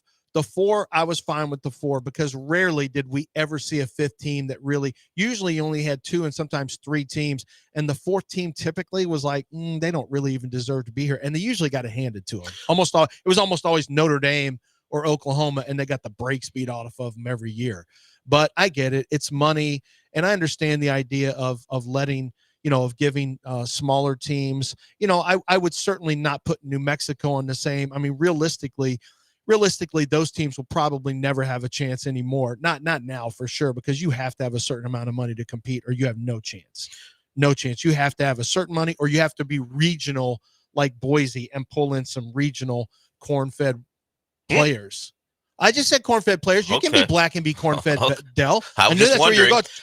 Tristan Wirfs was corn-fed. I was just wondering where you're going. But to your point, New Mexico, they are not going to compete because it's not financially viable for them to try to compete at that level. That's what's the real crime here is that you say that we can pretend that everyone has a chance now because of the playoffs, but the NIL plus, not just NIL, the NIL plus the transfer portal, creating an everlasting free agency, has just rendered any good player that New Mexico gets will be gone. They've already had players. I remember one of their offensive linemen got plucked to, I think, Rutgers, one of their top tackles. I was consulting for a college football team who was looking for tackles. You better win while they're young. Then you can't. You're just not going to be able to buy in. I think the NIL opens up the field to teams who believe they can win a national title. I don't know that New Mexico has ever. They want to play well, beat New Mexico State, and all that stuff. To John's point, it does open it up for, if Rutgers catches a heater or whatever. Yeah, they got a shot. Them. It gives them an opportunity. Yeah. Boys. No, that's true. To the point of teams who have been good college football programs but never been able to get in, it opens it up for them. So does NIL. If you want to invest, Texas Tech is all of a sudden a bit of an NIL power. So it does open it up.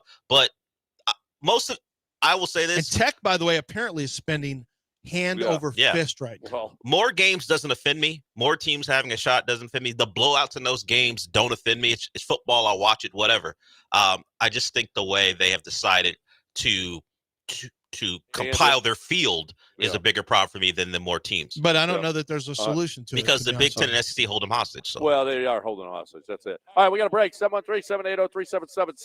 If you want to get in here, good conversation. Thanks, Gary, for the call. We appreciate it. Chastang Ford is what we're talking about now. Chastang Ford has got employee pricing. If you're an employee at a place, you want the best deal you can get, right? You want a discount. Hey, I work for you, all right? I want the best deal that I could possibly get. And you know what? Chastang Ford says, yes, that's true. If you work for Chastang Ford, you think you're not going to? Yes, of course you are. Well, how about everybody gets that now? Everybody's getting that. But no, and then you say, well, that's happening throughout the country. I see employee pricing all over the place with Ford. It's true. But do you see add-ons? Do you see markups? Do you see them working their tail off to get you the best interest rate? There's a difference at Chastang Ford. They're going to make sure that you get the vehicle at the best price that you possibly can. They're not interested, and it's true. This is true. They're not interested in marking up. They're not interested in adding on. They're not.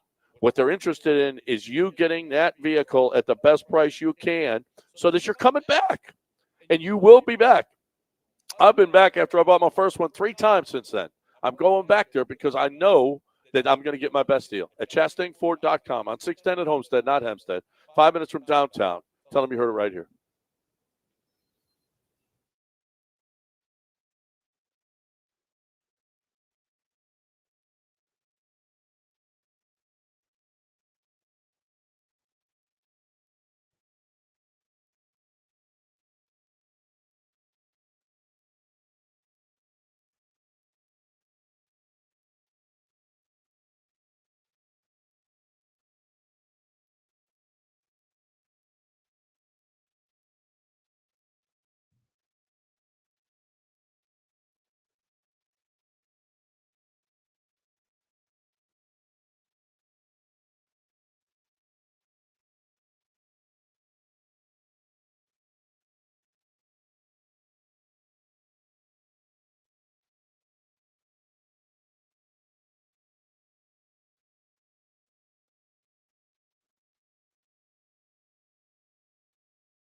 You are listening to Houston's longest-running sports radio morning show. From the Veritex Community Bank Studios, here's John and Lance.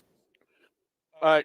Welcome back here on ESPN 97.5 and 92.5, 713-780-3777. Is Israel still on the line? 713-780-3776. Let's get him in here. He's been waiting, so we'll get him in here. And find out what Israel wants. What's up, Israel? Everything's good. Hey, real quick, man. Deion raised them the way a father should. Deion took their little private schools to national champion to play. You know what I mean, for the champion with a high school championship. Well, let me tell you about Shedeur. Shedeur is the story of the draft. Yeah, he fell to the fifth. It wasn't because of his talent. It's because of the talking heads. And the one thing, the GM, he on the hot seat. The GM, the brother did not take him, who drafted that short guy, and they shouldn't have put. Now you used to have the radio. We just listen to people, tell these stories. But when they put the camera on the field doing the rookie mini camp, and that little guy, the reporter in Cleveland was like, he's shorter than me. When I can't even believe he made that little guy make the GM and the rest of them look stupid. The owner was at the rookie minute. What owner goes to the rookie camp? He watching it because he the one who picked Shedeur.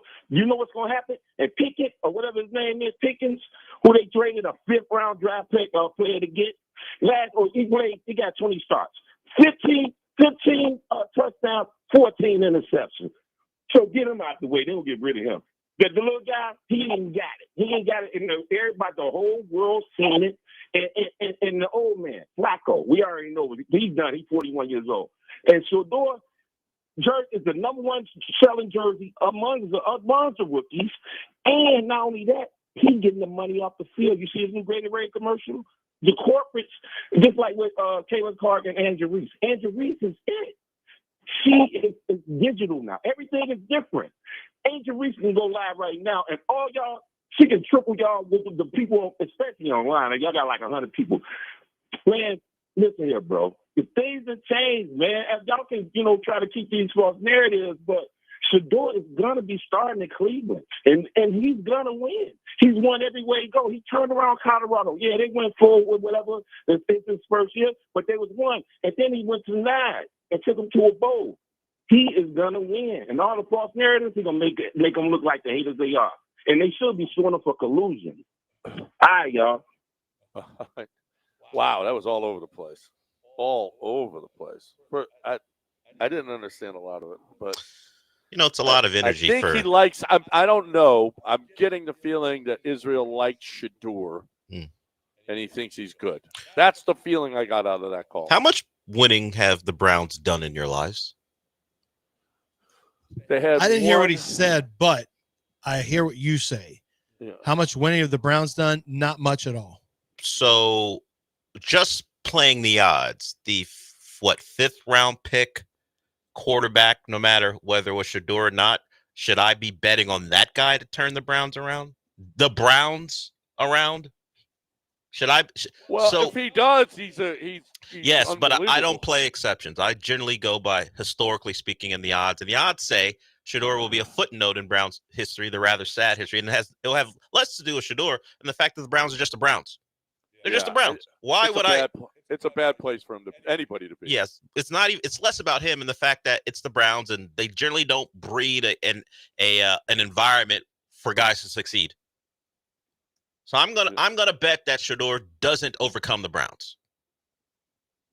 Yeah, even if he is Deion's son. Odds are he won't. And chances are he could go somewhere after that. Maybe it could happen, and have a better career, but I'm going to take the Browns in this one.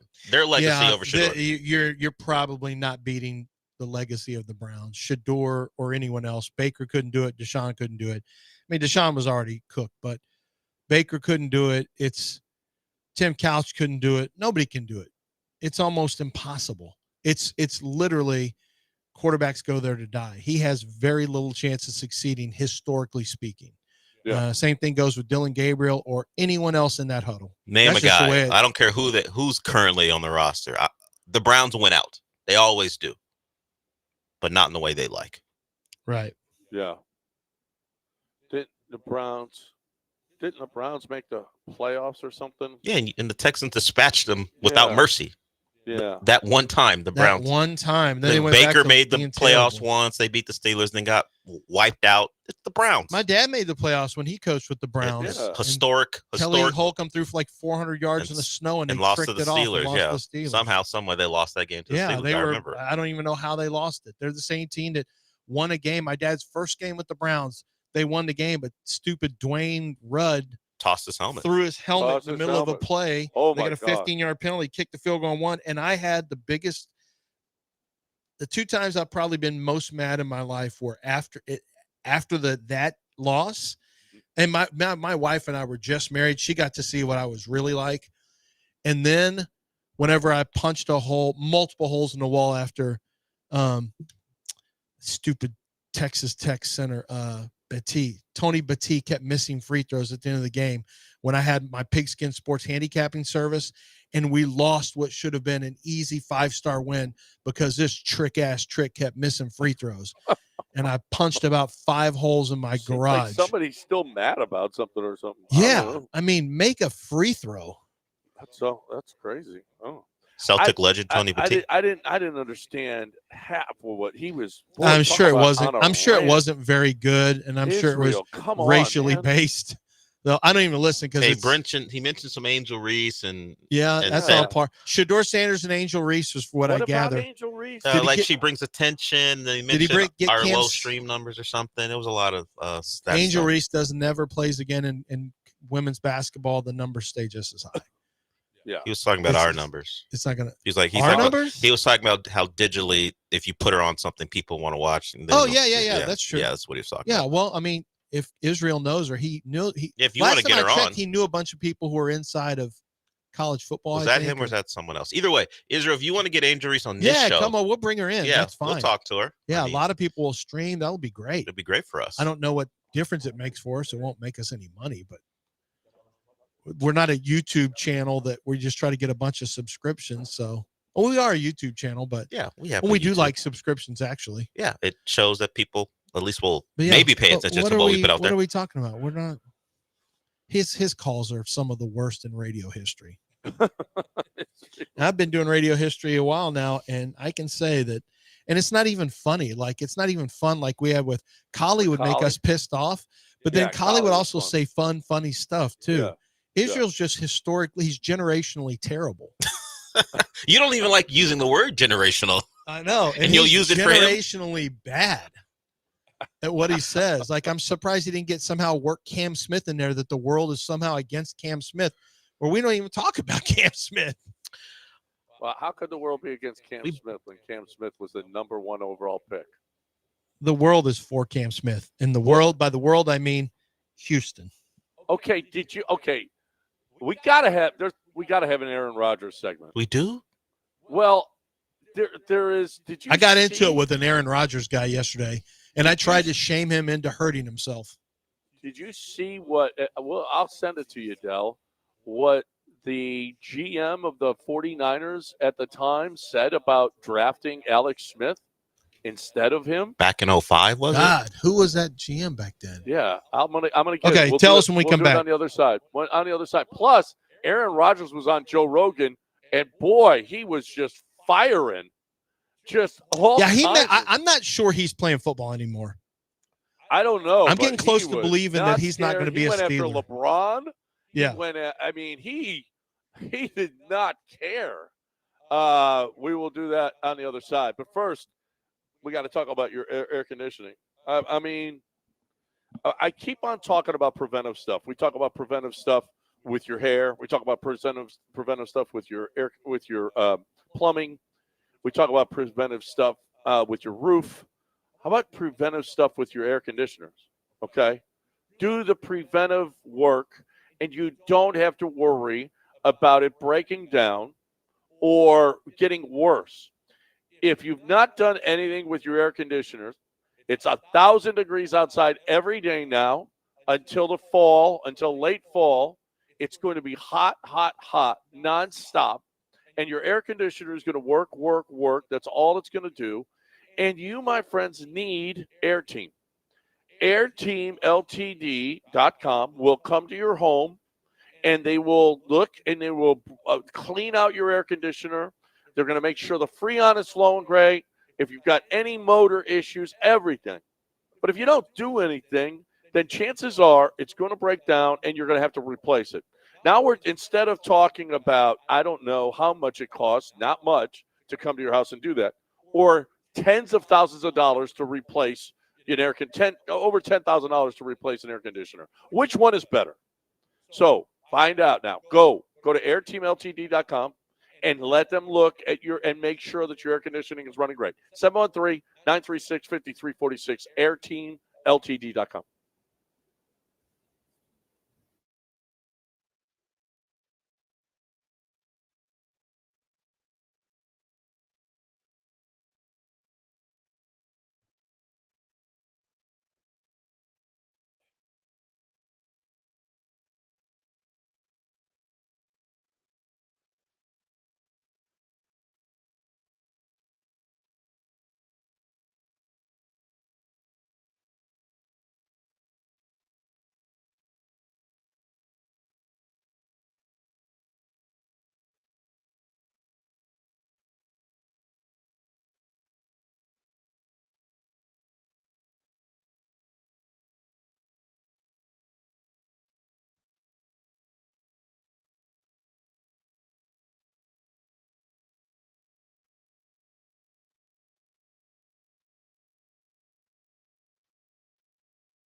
You are listening to Houston's longest-running sports radio morning show. From the Veritex Community Bank Studios, here's John and Lance.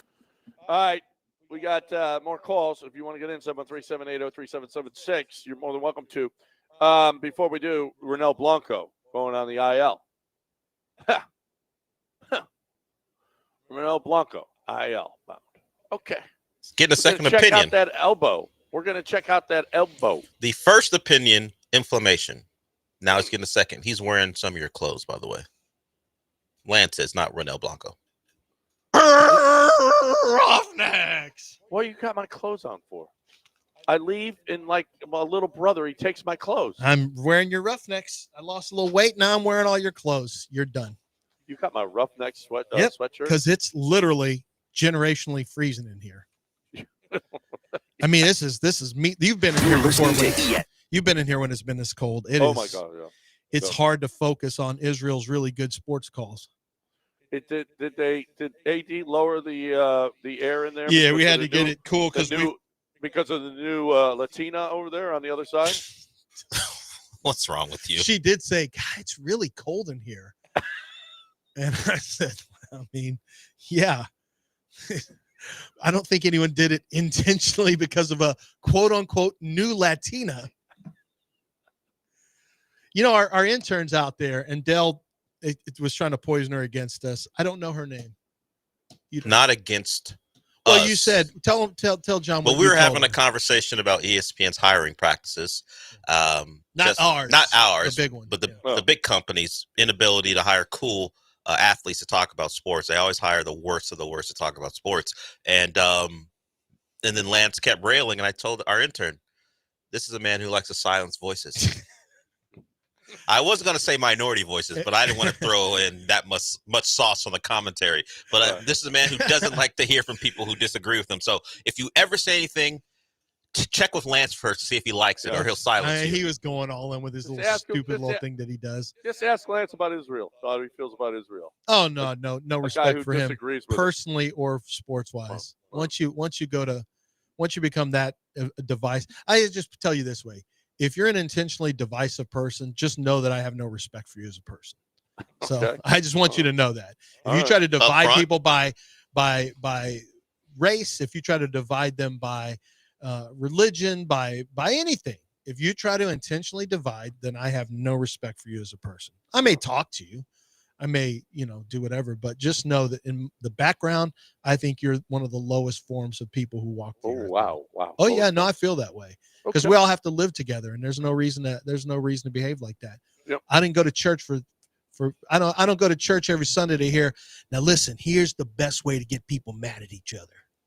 What Father Troy's doing it again. He's trying to give us some good tips to troll.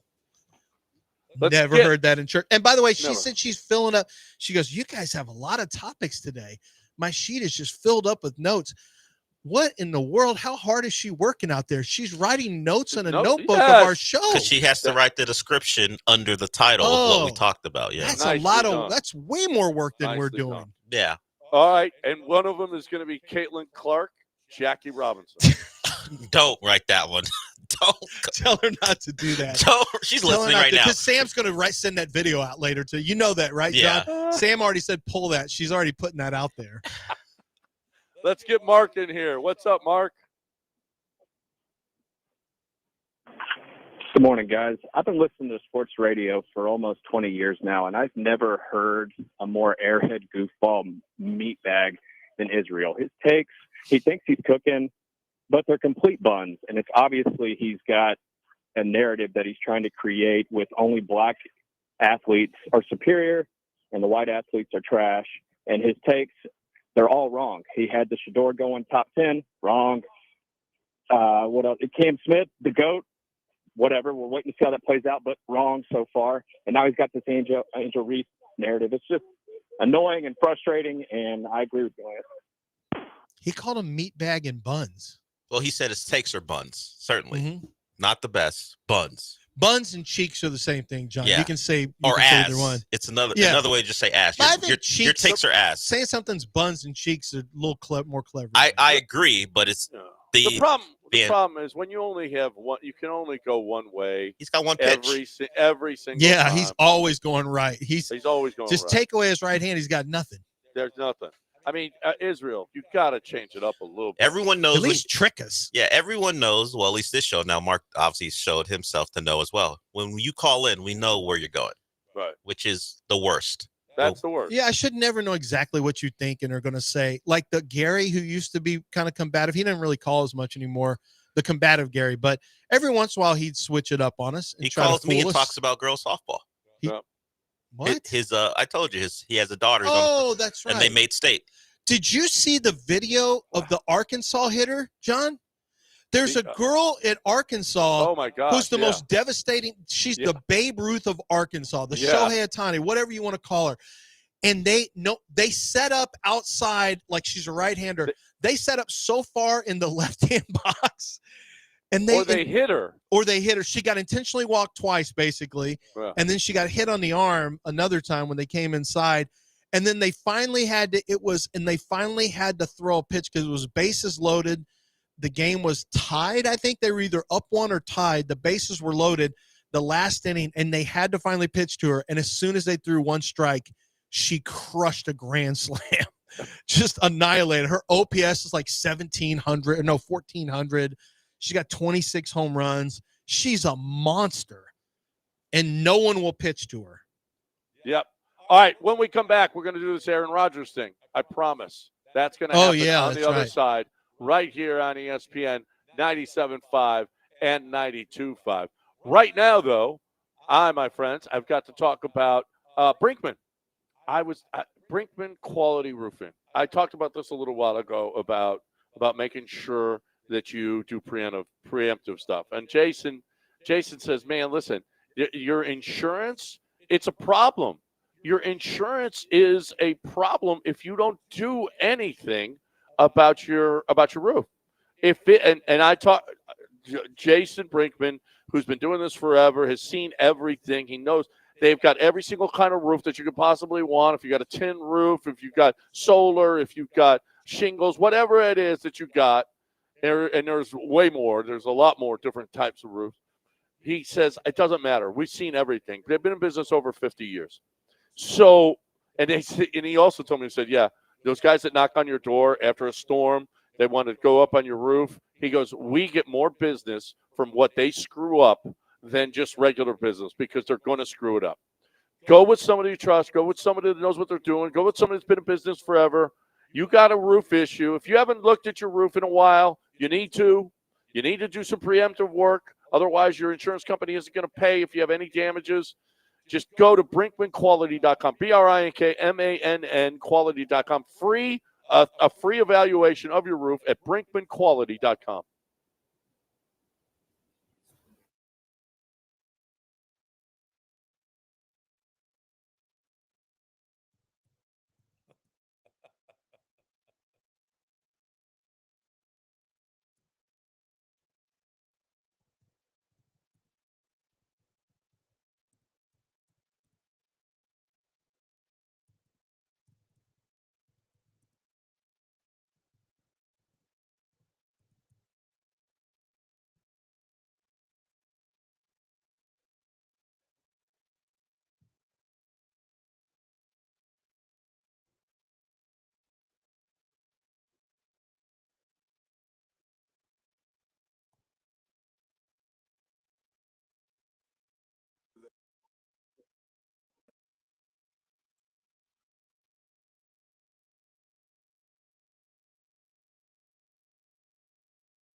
So for people who are looking at the restream, John's got his face pressed right up against his camera.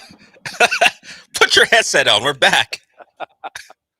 Well, I'm trying to find Oh, he's looking at a computer, wasn't he? Yeah.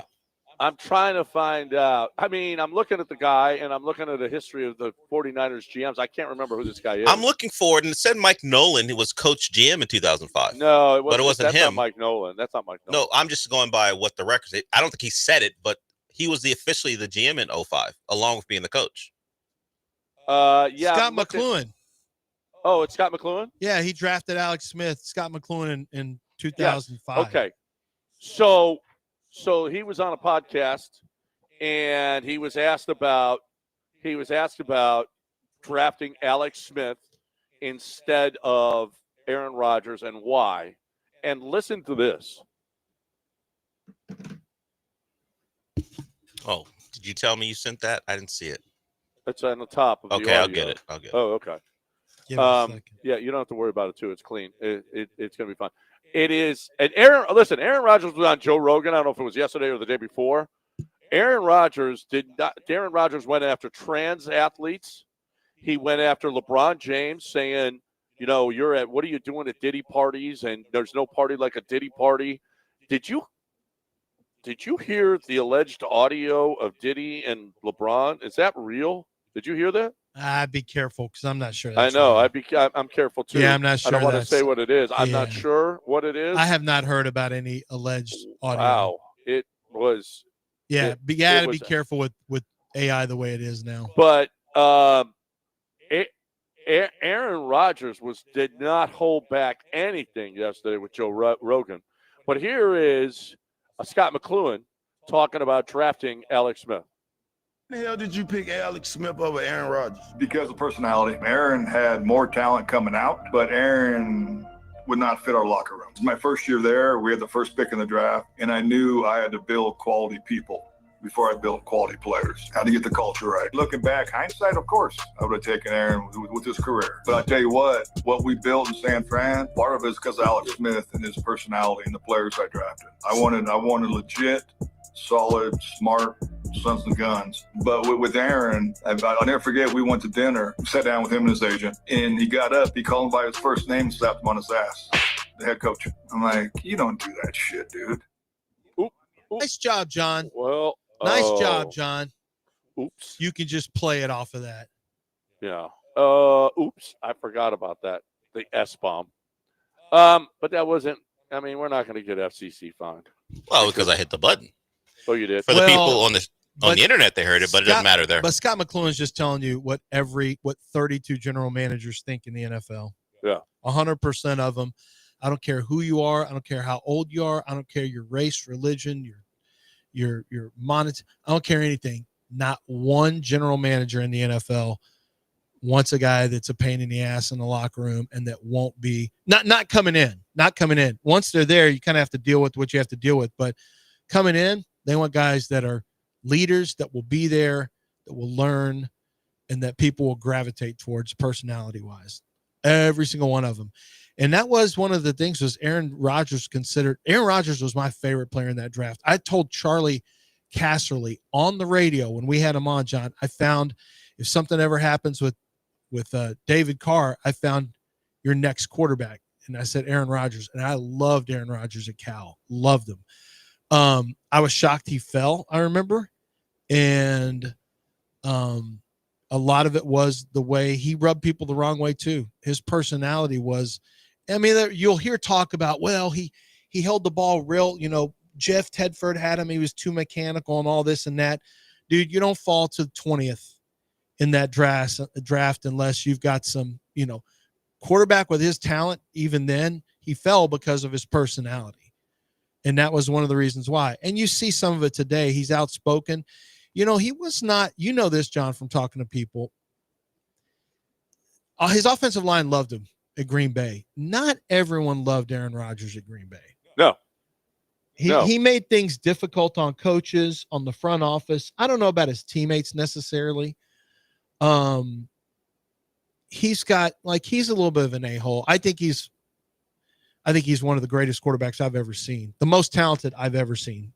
There's not a quarterback more talented for me than Aaron Rodgers, but he's and I don't care about any of his political thoughts. I don't care about any of his vaccine stuff. I don't care about any of that stuff, but I do care if the same way I care about Micah Parsons. I'm going to be consistent. If you're going to be a leader of an NFL team, you got to be careful about sitting on podcasts all the time. I think it's a bad look. I think Aaron Rodgers in the middle of a year going on Pat McAfee's podcast all the time, stupid. I didn't like it. I don't like it with CJ. I don't like it with Micah Parsons. I don't like it with any of those guys. You can't change the rules for one player, because, well, I like this guy, so I'll let him be on podcast. Now, what he's saying on Rogan's, he totally has the right to say any and all that stuff, to have his own opinions. I just think what he's doing is potentially distancing himself from a relationship with the Pittsburgh Steelers. If he goes a little too far, I don't know that anything he said was over the line. At least from what I heard, the stuff about, his opinion on trans athletes, that's fine. He can have his opinion on that, and he can have his opinion on Diddy parties. And I don't know that he went over the top on anything like that, but I do know that organizations kind of like their quarterbacks.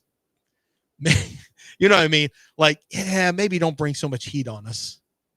They are a little sensitive when it comes to, they like to keep the main thing. I do know that. And I don't know that Aaron Rodgers isn't going to just say, I'll just do this podcast thing. He'll make millions and millions doing a podcast. So he may just say, I just want out of this. It's not like Aaron Rodgers needs money. No, he doesn't need money. He's fine. He didn't have to go play for the Pittsburgh Steelers. Oh, did you see that the schedule makers were in a real conundrum about the Packers-Steelers game? Because they said, how are we going to put that game at 1 o'clock if Aaron Rodgers is the Steelers quarterback? It'll be the first time he plays against the Packers. So they said they gave that a lot of extra weight. What are we going to do about this Packers-Steelers game this year? Because that's got to be primetime. We can't have that on 20% of the country. That's got to be a nationally televised game. And rightfully so, right? I mean, how much that's one of the storylines of the year. Aaron Rodgers going back to even the if Packers. he doesn't, you still have TJ Watt and Alex Highsmith and all. I mean, you still have all that, right? I mean, you could sell it as a big game with or without Rodgers. If Rodgers is there, though, and I think right now it's 50-50. But at some point, Rodgers right now doesn't want to have to go into camp, and he don't want to go into mandatory minicamp. He's probably, hopefully he's telling Omar Khan behind the scenes, listen, I'll be there in late July. I don't want to do all this other. Just know that I'm working out right now. I'm taking lots of hallucinogenics. I will be there. My mind will be expanded. I'll be ready to have a 3-to-1 interception to touchdown ratio, and to give you all the problems that you could possibly imagine in one single season. Sure if he sent something like that to the Steelers, they got to feel great about, hey, appreciate the interest. I'll show up in July, late July, actually. And then it'll all work out for us. I won't throw to anyone until late July. I'm like, that's fine. You sure? I think, wouldn't you want the guy in on the team Mike and Tomlin all in? would. Yeah, Mike Tomlin would. If you're Omar Khan, you're just like, dude, as long as I know I've got a quarterback coming and I don't have to deal with anything. But you're right. Probably in Pittsburgh, there's probably questions every single week. Probably on sports talk shows, this is a topic every single week. What are the Steelers going to do at quarterback if Aaron Rodgers doesn't come? It probably is a big distraction. I never thought Aaron Rodgers would be a distraction for a team, but here we are. Look at you, shocked by it. Yeah. John, you heard it a couple of times, I'm sure, the Scott McCloughan thing. Was he saying that Aaron Rodgers slapped his agent on the butt?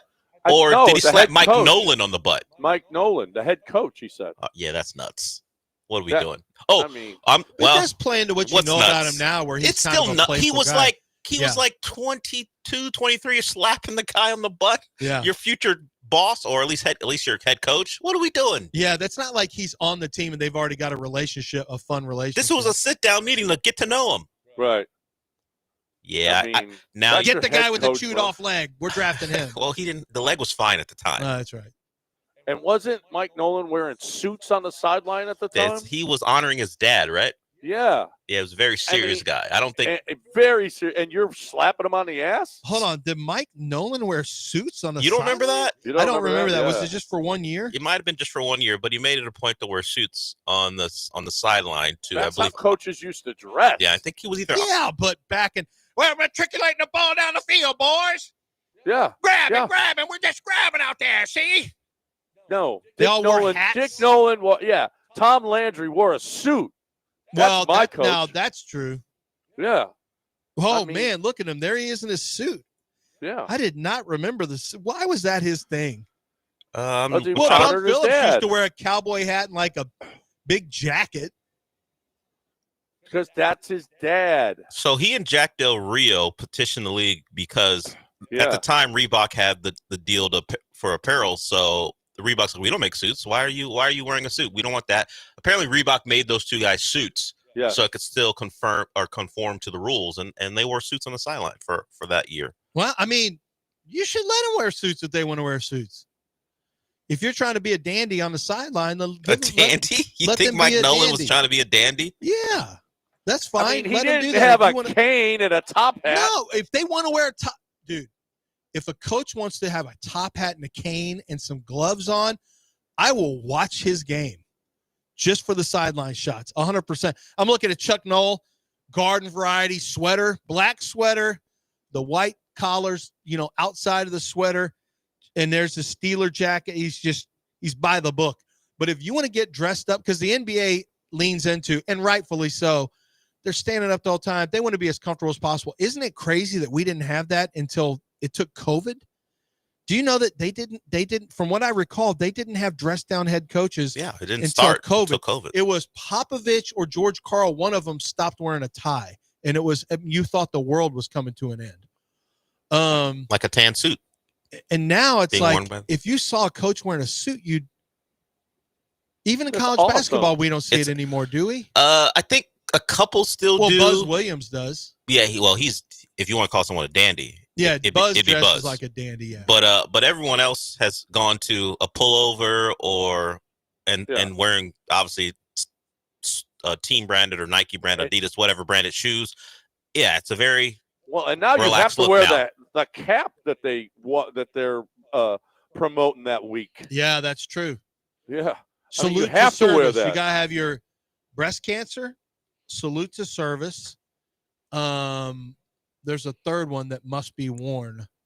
Coaches versus cancer in college basketball. They'll wear a pin or something like that. There's something else, but it does stand out now. If a coach wears a suit, it would stand out now. That'd be awesome. I tell you what, let Joe Espada come in with a really tight ass Italian suit, and I'll be like, man, this guy loves baseball. He's serious. Yeah, but what about that lineup though?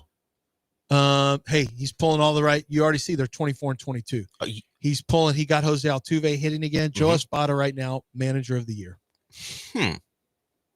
Joe Espada, manager of the year. I'm all for it. I'm here for it. He is. I mean, you see this rotation that he's got pitching, one of the best in baseball, with no pitchers left. And that has to do with him? Yeah. Yeah. He's the reason they're pitching so well? He's exactly why. Is he also the reason they always get hurt? No. So he's responsible for the good, but not the bad. That's right. So he's like right. CJ Stroud. Yeah, he's the anti-Bobby Slowick. By the way, Renell Blanco was put on the IL yesterday. I don't know what your thought is on this. It doesn't he's headed to the IL as he seeks a second opinion on it. Any time I hear second opinion, sounds like that first one was pretty terrible. Yeah. Yeah. I mean, that guy said, you need immediate Tommy John. Well, I might get a second opinion. Well, I don't blame getting a second opinion, but I do think he's pitched his last game as an Astro. Well, so you agree with Mapes? Yeah, you can't be this age, and Astros take forever to come back. He's this age. How many years did they sign him to a 10-year contract? No. Okay. Why in the world would you think Renell Blanco is going to be under contract in 2 years? Yeah, after getting, oh my gosh. I mean, this is just, I don't know. We'll see. Yeah, he's on a 1-year deal. Yeah, we'll see. I don't know if he's pitched his last game, 802,000. I doubt he pitches next year. And then he's not going to be back next year. Well, so we don't know. You're giving him Tommy John surgery already. It could be inflammation. What? He's getting a second opinion. That dude's gone for 2 years minimum. That's the Astro way. And listen, if you have employees that you need gone forever, HRP is here for you. Okay. Without a UCL. Yeah, right. Listen, HRP knows how to handle it because that happens at your business. You got to get rid of some people, but you got to do it the right way. And HRP knows how to do it. We've had that issue before. You got to get the advice, consultation. You got to tell you what's going on with that. They got to tell you got to do things right. Otherwise, you're going to have the EEOC up your hiney. Let's go. You need somebody that knows and has expertise in HR. Okay, you got to make sure that you're compliant with HR, that everybody's doing stuff right. It's important. It really is important for your business because a lot of businesses have failed, or at least, oh man, we got our ass kicked on this one because we didn't do it right. So here's the deal: you're looking for HR, you're looking for payroll, you're looking for tax help. They got tax experts, Affordable Care Act experts on the staff that will help you through your tax time. I mean, it's so easy for us because we've got HRP.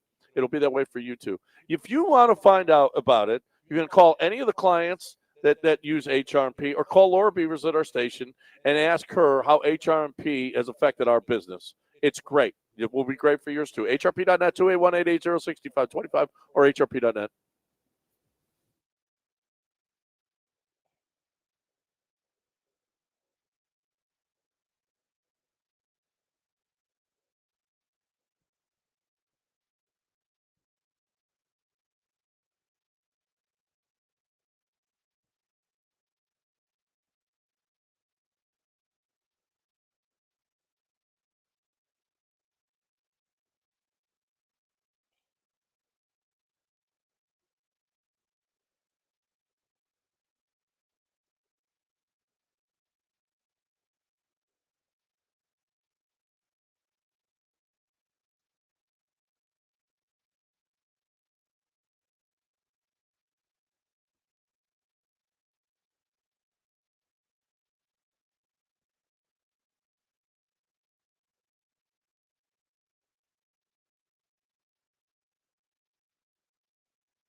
I just do it.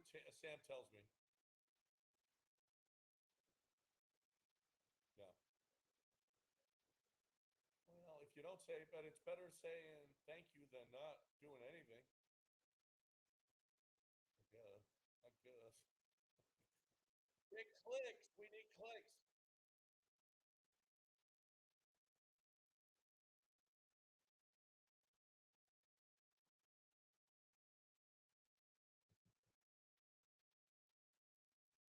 Well, there you go. We're taking advantage of war death.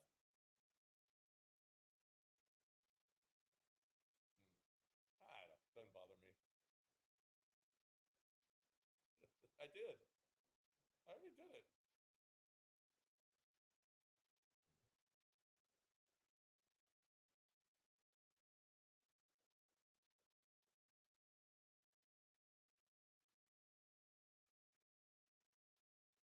You're listening to Houston's longest-running sports radio morning show. From the Veritex Community Bank Studios, here's John and Lance. Lance McCullers, since being sent death threats, 8 1/3, a 2.22 ERA, and 10 strikeouts. Did you see Liam Hendricks had death threats as well? I did. Yeah. People are stupid. I don't think social media would get, I wish you'd have to register your actual name. Do you know all this stuff how much stuff would end if you had to register your actual name to be on social media? Yeah. And you couldn't just be anonymous and make anonymous threats and all that stuff. And you couldn't. Well, you could make up names. How's anybody going to stop that? No. You can use a real ID. Well, you have to really use a real ID for your account. Like Texas does to people who want to look at 18+ sites. They make you actually give real information to determine if you're old enough. And who's going to give their ID to go to porn sites? I don't know. Nobody.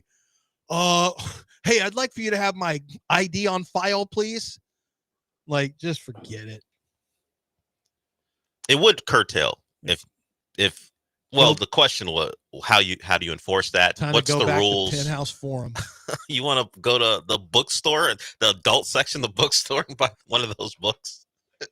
Time for me to go read Literotica. Let me ask you.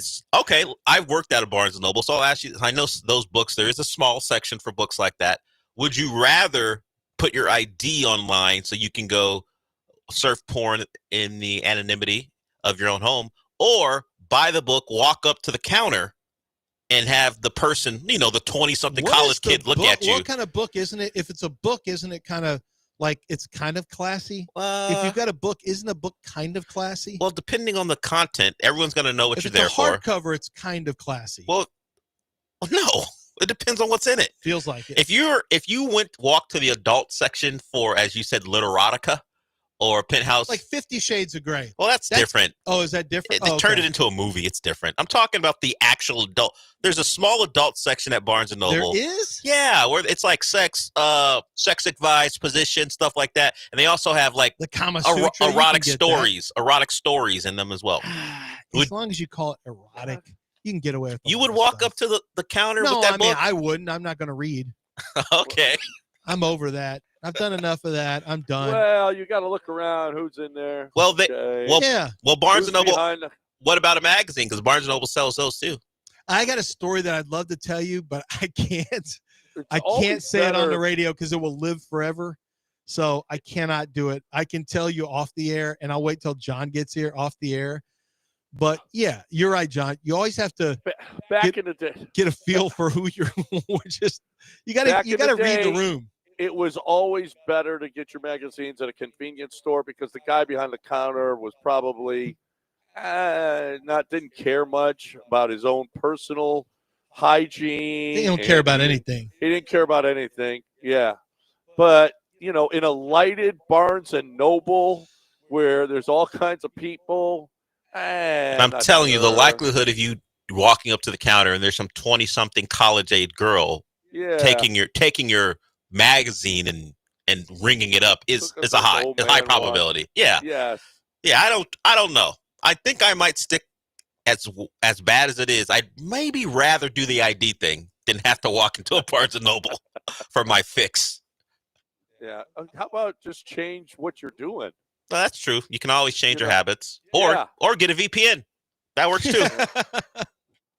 I don't think the VPN does. The VPN work for VPN is where you can hide your IP address. Yeah. Or change it at least. Would that even work for the depends on what Texas dilemma? I guess it depends on the quality of your VPN, but I'm sure it does. Just says you reside in Idaho and now you don't have to put your ID in for one of those sites. Or as John said, just be different. Yeah, change. Be better. Be not as perverted. Just try to be old school, just go get the as perverted as you are. What was the Victoria's Secret catalog? You gotta really How about we use our imagination? Yeah. Maybe imaginations take over. That's better. Yes. Yeah, that's more romantic. It is. Imagination is more romantic. 713-780-3776. I mean, I don't know how many times on my timeline, Angel Reese missing like 5 straight layups. To rebound, miss, rebound, miss, rebound. I mean, people, the hatred that's going on, and at least this brought attention. What was 2 years ago, before Caitlin Clark was in the WNBA? Did you even know any? I didn't know any of the names of the teams. I did. Oh yeah, they've been the same teams for years and years. Well, yeah. I mean, really, move. you knew who? I knew the team names. Did you? Do you Yeah, still the know team the names. team names? Yeah, I knew most of the team names. What's the Spark. Phoenix team's name? The Phoenix Mercury, What's the Connecticut? Connecticut Sun. Stunting on them. What's the Miami team name? They don't have They don't a have team. one. So quit trying to trick. How do they not have a team? That's kind of crazy. Don't tell me you knew it was the Chicago Sky. I gave you that name yesterday. I knew. I know. No. Before. Oh no, I before, did. I wouldn't have known before. I did before. Like I know it's the How Dallas. long have they weren't one of the original teams? I don't believe so. I knew like the Dallas Wings, but they weren't in Dallas initially. Are they the Wings? Yes, Wait. they're the Dallas Wings. Dallas is the Wings? Yes. Oh, see, I wouldn't have known that. Yeah. LA Sparks, we would know. Yeah, Sparks LA I know. Sparks, Liberty, you know. I know. Liberty, yeah. Yeah, but these are all original teams. Yeah, but the Wings were a team from You can't remember. We were a Were they huge WNBA city at one point, Dell. Atlanta. John, you remember that when all we would talk about? I mean, That's we all. did have the WNBA head coach on frequently, but Yes. mostly because he talked about his grandson, Nico, and Sudie's catfish. Right. That's exactly what he talked about. That's Paige Specker's team, Dallas Wings. When did they come into existence? Well, they used to be the Detroit Shock. Oh, yeah. Then- See, I used to be a And big they shock moved? guy. Then they moved to Tulsa, and then they moved to Dallas. So they I kept remember when coming they were south. in Tulsa, too, yeah. Oh, see, no one knew that. No one Yeah, ever knew. I didn't know that. Well, it's on Wiki. That's how I knew that. And I knew a lot of the players' names. Like who? Well, I wouldn't say a lot of them, but I knew the big players' names Yeah. back in the day before Caitlin Clark. I knew that. Sue Bird, Dinah Taurasi, you knew all them, John. Because of their Connecticut years. Adrian Wilson was like, who is this now? I know. A and then she just multi-time MVP, dominated you say? everybody. Like Shamika Holtzclaw, because you probably knew her from Tennessee, stuff like that. Yeah, she you know. was a really big. Maya She was going to Moore. be the next greatest player of all time. A lot of our knowledge before maybe Caitlin Clark was, did they play at Tennessee or Connecticut? That's true. Yeah, that's true. That's true. Actually, Actually, that's I don't really know. true. Or, yeah, Tennessee. That's it. Now it's South Carolina. Yeah. That's Yeah. where Asia Wilson played. Did she? No Yes. one knew that. That was So you impossible to just know. destroyed your whole point. You said now it's South Carolina. Did Asia, the best player in the league, play there? Didn't know that. Maya, somebody. Maya Moore, who retired She was early for Connecticut. yes, and she retired early to do social causes. yeah, she Yes. actually was living the life. Yeah. She said, "I'm about this life," and she actually did it. I'm gonna probably do that too. A lot of respect. What are you retiring from? Retiring early To- so I to can do what? Do social causes, Social causes. Like, social justice causes. Yeah. well, like- golf is a social sport. Is that John's what you going to mean? go really get is. Weinstein out of prison. I'm gonna help 3 people. I'm gonna help 3 people at a time. Every foursome. I'm helping. You 3 missed people. what he said, John. I am not. I didn't care. I don't care what he said. You've Don't got a care. social justice cause for Weinstein? This Harvey guy's what? suffered enough. No, I don't. I hope. I know. don't I care can't think what of he other does. people in prison right now who. I His can't- guy. Who? What, Luca? What's the guy's name? The guy who killed the Oh. health. Luigi Luigi? Maggione or Yeah, whatever? Luigi's his guy. That ain't my. I don't know that that's his guy. Got a lot of He's one of guys, the- but John's more likely to play golf with the No. guy who runs UHC It's than, true. That's than the true. guy that would shoot him. I'm just saying he's Italian. It's one of his people. Yeah. That's all. Yeah. Well, He always what? Oh, now he likes the now Italians he draws the unless, line. unless there's Yeah. somebody who can get him into a nice golf course. Right. Then he I, dumps the Italians. I'll never dump the. By the way, Italians or you the got to get a Greeks. hold of JVG. I reached out to him and yesterday and talked to him first time, and he didn't know your wife was. He didn't know you had moved over there.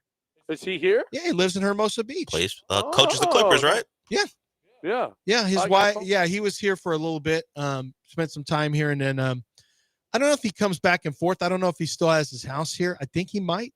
But yeah, he lives in Hermosa Beach right now. Oh, let's go. Yeah, so you ought to get a hold of him, and you guys go play some golf and drink a lot of Coors Lights and He doesn't do any yell of and that. cuss. Yeah, he didn't do any of that. None of that. I mean, he I got all don't that think money. he golfs. He's got all that money, and he just wastes. You it can not go watch playing a golf and game with him drinking. though. Yeah, I want to go. I want to go see that arena. He's not having you to his house, but maybe you No, guys he could doesn't go want me in his somewhere. house. Yeah. He don't want me in his house. Nobody does. Mm. Let's break it here. 713-780. You got one segment to get in because we got news of the weird after that. I got GimmeTheVid.com to talk about right now. I got John Clay Wolf. John Clay Wolf giving away $25,000 a month for whatever reason. I mean, dude is just throwing away. He's giving away $300,000 a year. $25,000 a month. He says, well, you want it? All you have to do is go to the website, GimmeTheVid.com, send in an entry, and you get 250 ballots in the hopper, okay? But if he sells you a car, you get 1,000.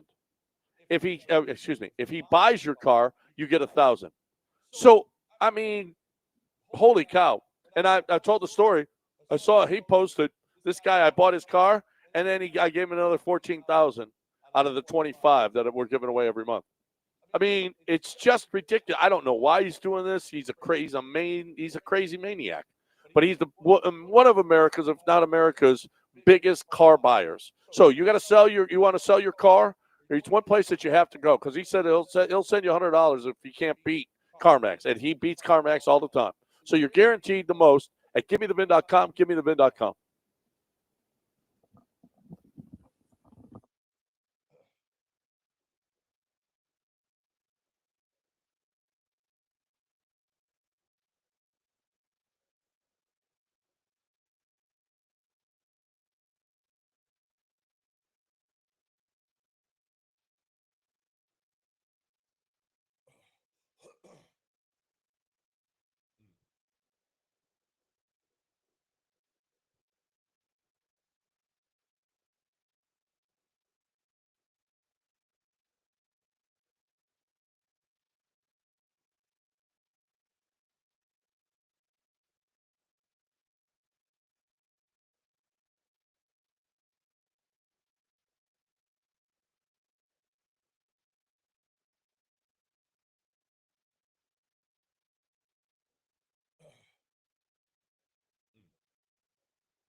Hey, let's go to the Zadok website and see what they got cooking over there. Zadok.com, ZADOK.com. A legacy of fine jewelry and luxury watches right there on the front page. What's really cool about the Zadok page is, they got fine jewelry, bridal and engagement, watches, gifts and accessories.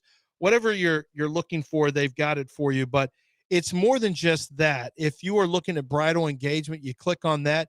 They educate you right there on the front page about the process of what it is that they do and how they operate. Up on the second floor there, it's they'll tell you an unforgettable proposal starts right here, and they talk to you about selecting the engagement ring, about celebrating your love with that engagement ring, finding the perfect engagement ring. It can be overwhelming. Hopefully you only have to do it once. I did it with the wife and found something perfect before I knew about Zadok. But man, Zadok is, it's the jeweler of Houston. Their name has been synonymous with phenomenal jewelry, and diamond engagement rings are there right there on the site for you to look at. And it's beautiful. I'm looking at some of them right now, just absolutely gorgeous. And I think there's some right now that are going to be well within your price range relative to what the expectations for the ring are going to be. You need to go check them out.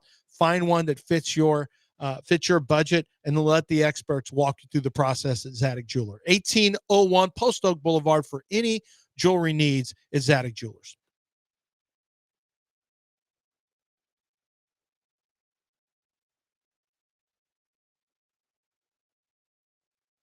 You're listening to Houston's longest running sports radio morning show from the Veritex Community Bank Studios. Here's John and Lance. All right. This is a segment where, what did we miss?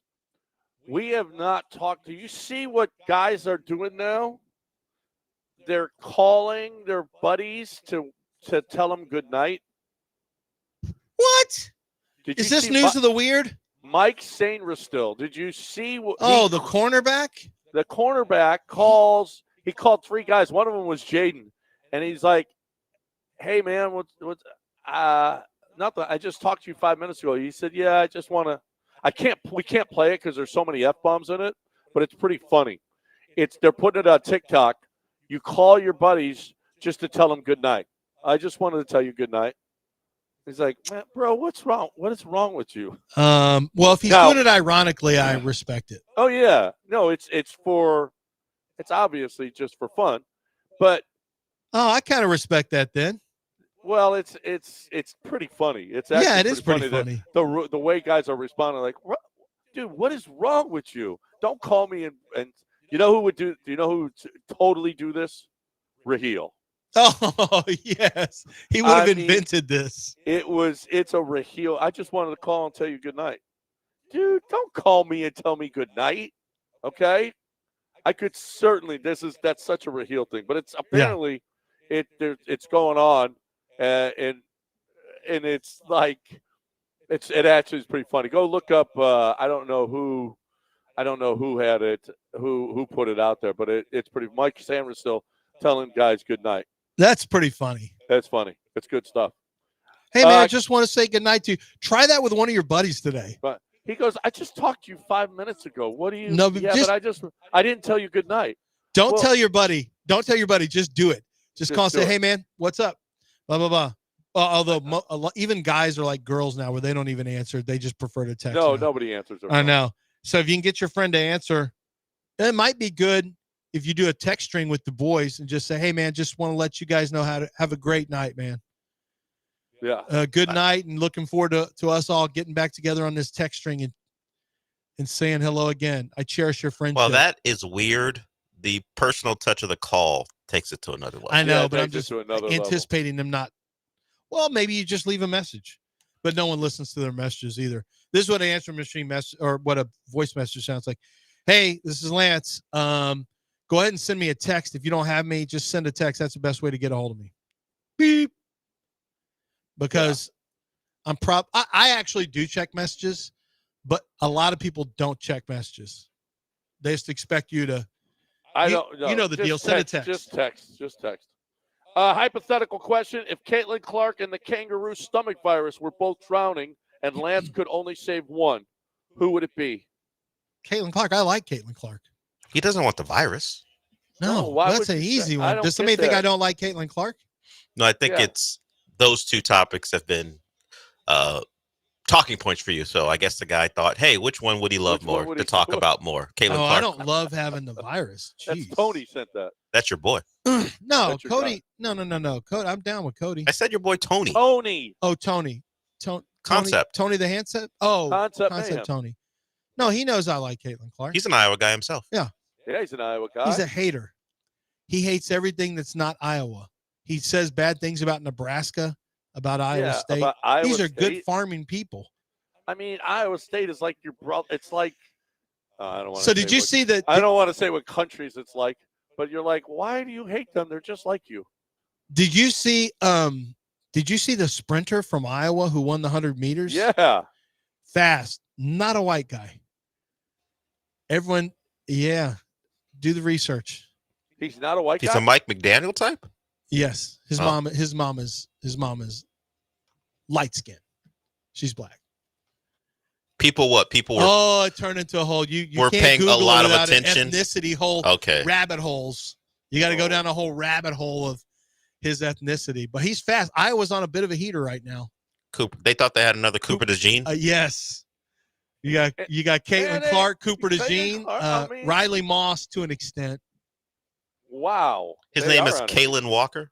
Yeah, they're on a heat. Yeah, Caleb Walker. Yeah, he's fast. That dude can. Bro, he ran a 4.19. So at a football game, he ran a 40, and it was laser timed, and he ran a 4.19.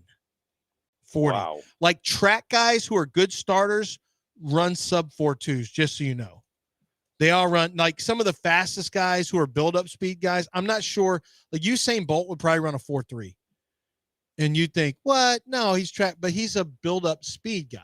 Yeah. He's his best work is done from the 60 on. The best starters are the ones who will run a sub 4.2 in the 40. And this kid ran a laser timed sub 4.2. He can roll. Is Keith still there? No, he hung up. Okay, Keith hung up. Anything we missed, Del? What did we miss? We touched on. We did the playoff. We touched on the NBA stuff. The Panthers keep rolling. Amen. They beat up on the Carolina Hurricanes. Now they're up 5-0. They're 2 games away from their 3rd straight Stanley Cup Finals appearance. They got to be a huge favorite to win that right now. Or relative to. Well, it depends. If Edmonton wins, maybe Edmonton will be the favorite. But they're down to Dallas 1-0. So the Stars are. Stars are good too. Yeah, do we want to talk about the Rockies are off to the worst start since the 1800s? Yeah. That no one has had a worse start in the first 50 games since the modern era is considered 1901. And frankly, we don't really consider the modern era until whatever. I mean, beyond the dead ball era. But the quote unquote modern era is 1901. This is the worst start since 1895. When the Louisville Colonels were 7-43, the Colorado Rockies are 8-42. They are almost out of it, guys. I do not know if they're going to be able to make up this ground and make it to the playoffs. This is going to have to take a big win. Lance, there's a lot of baseball. I know it's early. You cannot. It's a good point. Discern anything from the. I mean, these games in April and May are much less important than the ones in September. Yeah. I mean, come on. That's ridiculous that you're going to already. Oh, why don't you put up a tombstone? Okay. See how that works out for you. I can't wait till John comes back. I saw you make John, a when little are you coming back? Gesture to someone walking by. When are you coming back? I'm coming back June 7th. Okay. Well, but we're going to be at the Golden Nugget. Yeah, but you'll be back in studio Wednesday, right? Wednesday. Okay. Yeah. All right. I don't know. Why that okay? He's going to like his studio time. Okay. Potato chip time. Watch it. I brought some sugo in for you, ladies. Hey, just randomly. I heard you like Italian food. Do you like sugo or sugo rosa? It's also the Romance language is also Italian. We're in there.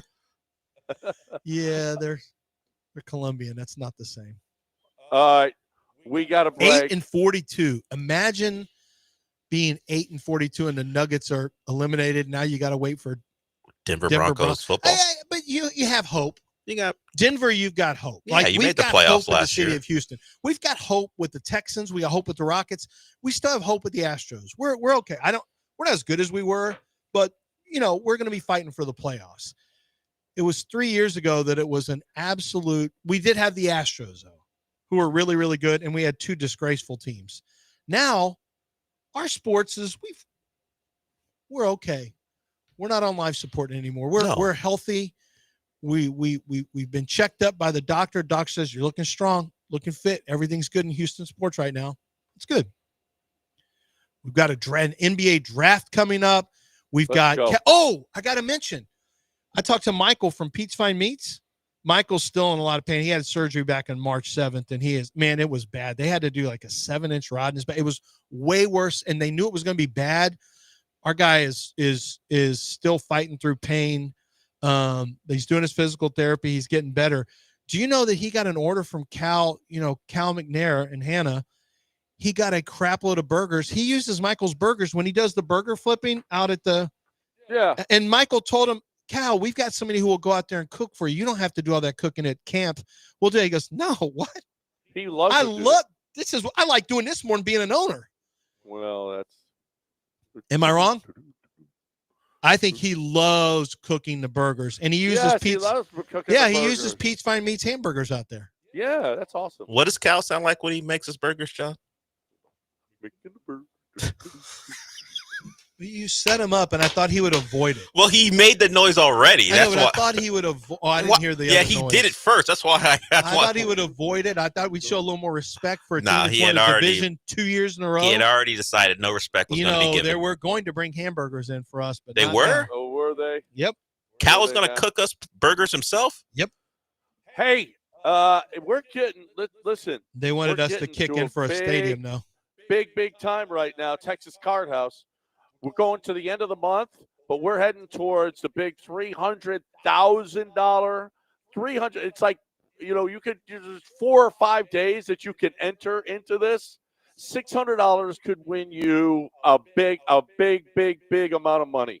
Texas Card House on Westheimer and Green Ridge has got it going on. It's the Poker Atlas series, and $650,000 on the line this month at Texas Card House. I mean, why not just get on over there and cash? Man, I wish I was in Houston. I would absolutely play. I would absolutely play in this thing and just try. You never know. You have no idea. You catch cards, you never know. You could win big money. And it's out there. You're not going to find big tournaments like this anywhere. You got it at Texas Card House. They put it out there. It ain't easy. I mean, there's no guarantee they're going to get that $650,000 back in entry fees, but they're putting it out there and said, let's go. Let's put it out there for the people. And it is the best poker you're going to find. Texas Card House is our premier facility, 2 of them, Spring and Westheimer and Green Ridge. Cash games open 24/7. Cash games all the time. Bars open till 2 in the morning. It's the place to go. You're looking for a game, no better place to go. And, oh, by the way, you can play online at hijackpoker.com. Download the app. And if you have a hard time putting your credit card money in, you can go to Texas Card House and put cash in. It's all at Texas Card House. Find out for yourself at texascardhouse.com.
All right, welcome back on ESPN 97.5 and 92.5. Apparently, Eastland, Texas is a horror movie. Horses and a guy have been killed by bees. Stephen William Daniel died after he was attacked by a swarm of bees while he was mowing a lawn. And apparently, these bees are attacking horses out there. And man, oh man, do you guys want to move to Eastland, Texas, where you get killed by bees? No, but bees have always been dangerous when they attack you. Really? I hate bees. Bees are going to attack you and kill you. But we can't kill bees because if all the bees die, I think we die. Yeah, right. That's true. There's some big domino effect that will kill us all if we get rid of all the bees. Should we just let the bees kill us? But I think there was a Black Mirror where they created fake bees, AI bees. So I guess I'm pretty sure there's a Black Mirror that had that. So you can probably kill bees. Apparently, biologists and engineers have engineered spiders to spin glowing red silk. That's better than the other because you can see it now and chop it down, right? Yeah. I'm all for glowing red silk on spiders doing that, right? Yeah. And it's probably looks better. Probably. But you don't run into it with your face as easily. No, right.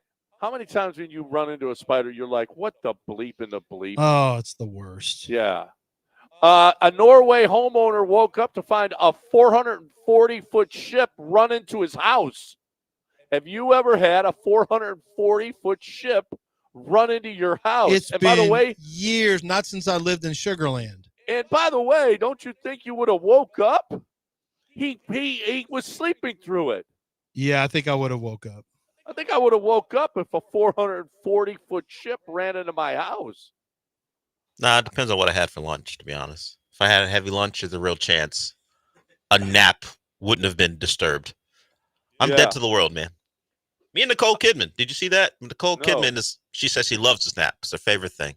She loves naps? She loves naps, yes.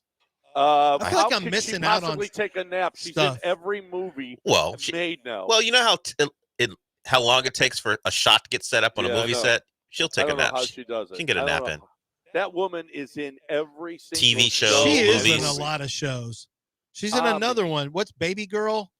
Which Yeah. apparently is not very good. And then 9 Perfect Strangers, I think, is back. She's got a high overhead. Baby Girl was all right. I recently saw her in something else. She was in another movie not long ago, or TV show. Oh, and it ended up not being that She's great. going the Nick Cage route. He would just be in everything. Just cranking out a bunch of shows. Yeah, just being everything. It's like somebody asked me, how was Othello with Denzel? Because I saw Othello with Denzel Washington. I said, I mean, he was good, but it was like he was his character from Training Day at different times, just speaking like he was, just he was doing Training Day character every once in a while, but with the language of Shakespeare. And I realized Denzel's at that stage of his career where he just does the angry Denzel. It's kind of like De Niro, just kind of, you get De Niro, Pacino, it's the same character over and over. She's been in the last year or so, Family Affair, the Baby Girl that you mentioned. She did a Netflix show called The Perfect Couple. Spellbound, that's animated. Perfect Couples. She was in Lioness as well. Holland is the most recent movie that came out. Wasn't very good. And then her new season of 9 Perfect Strangers. Well, Holland was actually okay. It was interesting. It's about a place called Holland, Michigan. And they have stuff in there that looks like from real Holland. Like, it's actually a real place. I had to look it up. Looks like a pretty cool place to visit. So they wanted to duplicate what the Dutch do in Michigan? Okay. I guess the Dutch settled there. Okay. Is Mapes here today? No, it's AJ. AJ again. Yeah, he's trying to keep his players from getting recruited NIL-wise. I guess so. He's got to try to keep his roster intact. I don't know. I don't know if Mapes is strictly at home trying to make sure Josh Beard doesn't poach players from his roster. But we're done. We are off on Monday, Memorial Day. Hope you all have a great Memorial Day. see, it's so weird. That's not Veterans Day. It's actually honoring You remember the those who fallen. have died. For Yes. anyone Right. who's had family members Family or members, right? who've So passed, certainly. it's hard to wish someone a happy Memorial Day, but remember those who have fallen on Monday, and we will talk to you again on Tuesday, everybody. But first, Lance is going to talk to you, and he's going to talk to you about Allstate Siding and Windows. Yeah, Allstate Windows and Siding is great company. They the windows. So a lot of your highest electricity bills are going to be because your energy efficiency is bad. Now, people look into the air conditioner, but maybe you say, well, my air conditioner is 3 years old. It's not the AC. It runs fine. Well, the problem is probably that you have leaky windows. And if you have single pane windows, old original windows on your home, for sure, that's the problem. But even if you had some cheap windows installed, that could be the problem. Allstate windows are built in Texas for our Texas weather, which obviously is pretty it's a pretty drastic shifts in weather. But we know when it gets hot, boy, if you do not have a window that is made, that is double pane, double strength, strong, that is properly sealed, you are going to end up with a lot of leakage, and that's going to mean your AC stays on and on and on, and your home is very humid. Have Allstate Windows and Siding come out there and install windows. There's no glass breakage when they take the old windows out. They do window jobs where you're getting $300 off of each window when you do a minimum of 10 windows. But when you tell them you heard about it from Lance Zierlein, they actually kick in a little extra. So you're going to get even more off your window jobs than anyone else who comes in there just because you heard it here on this show. Make sure that you check them out online to see all their great services at allstatewindowsandsiding.com.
Welcome into the show. AJ is here with me, back again. Michael Carroll will join us at 11:30 to tell you what you should or shouldn't watch.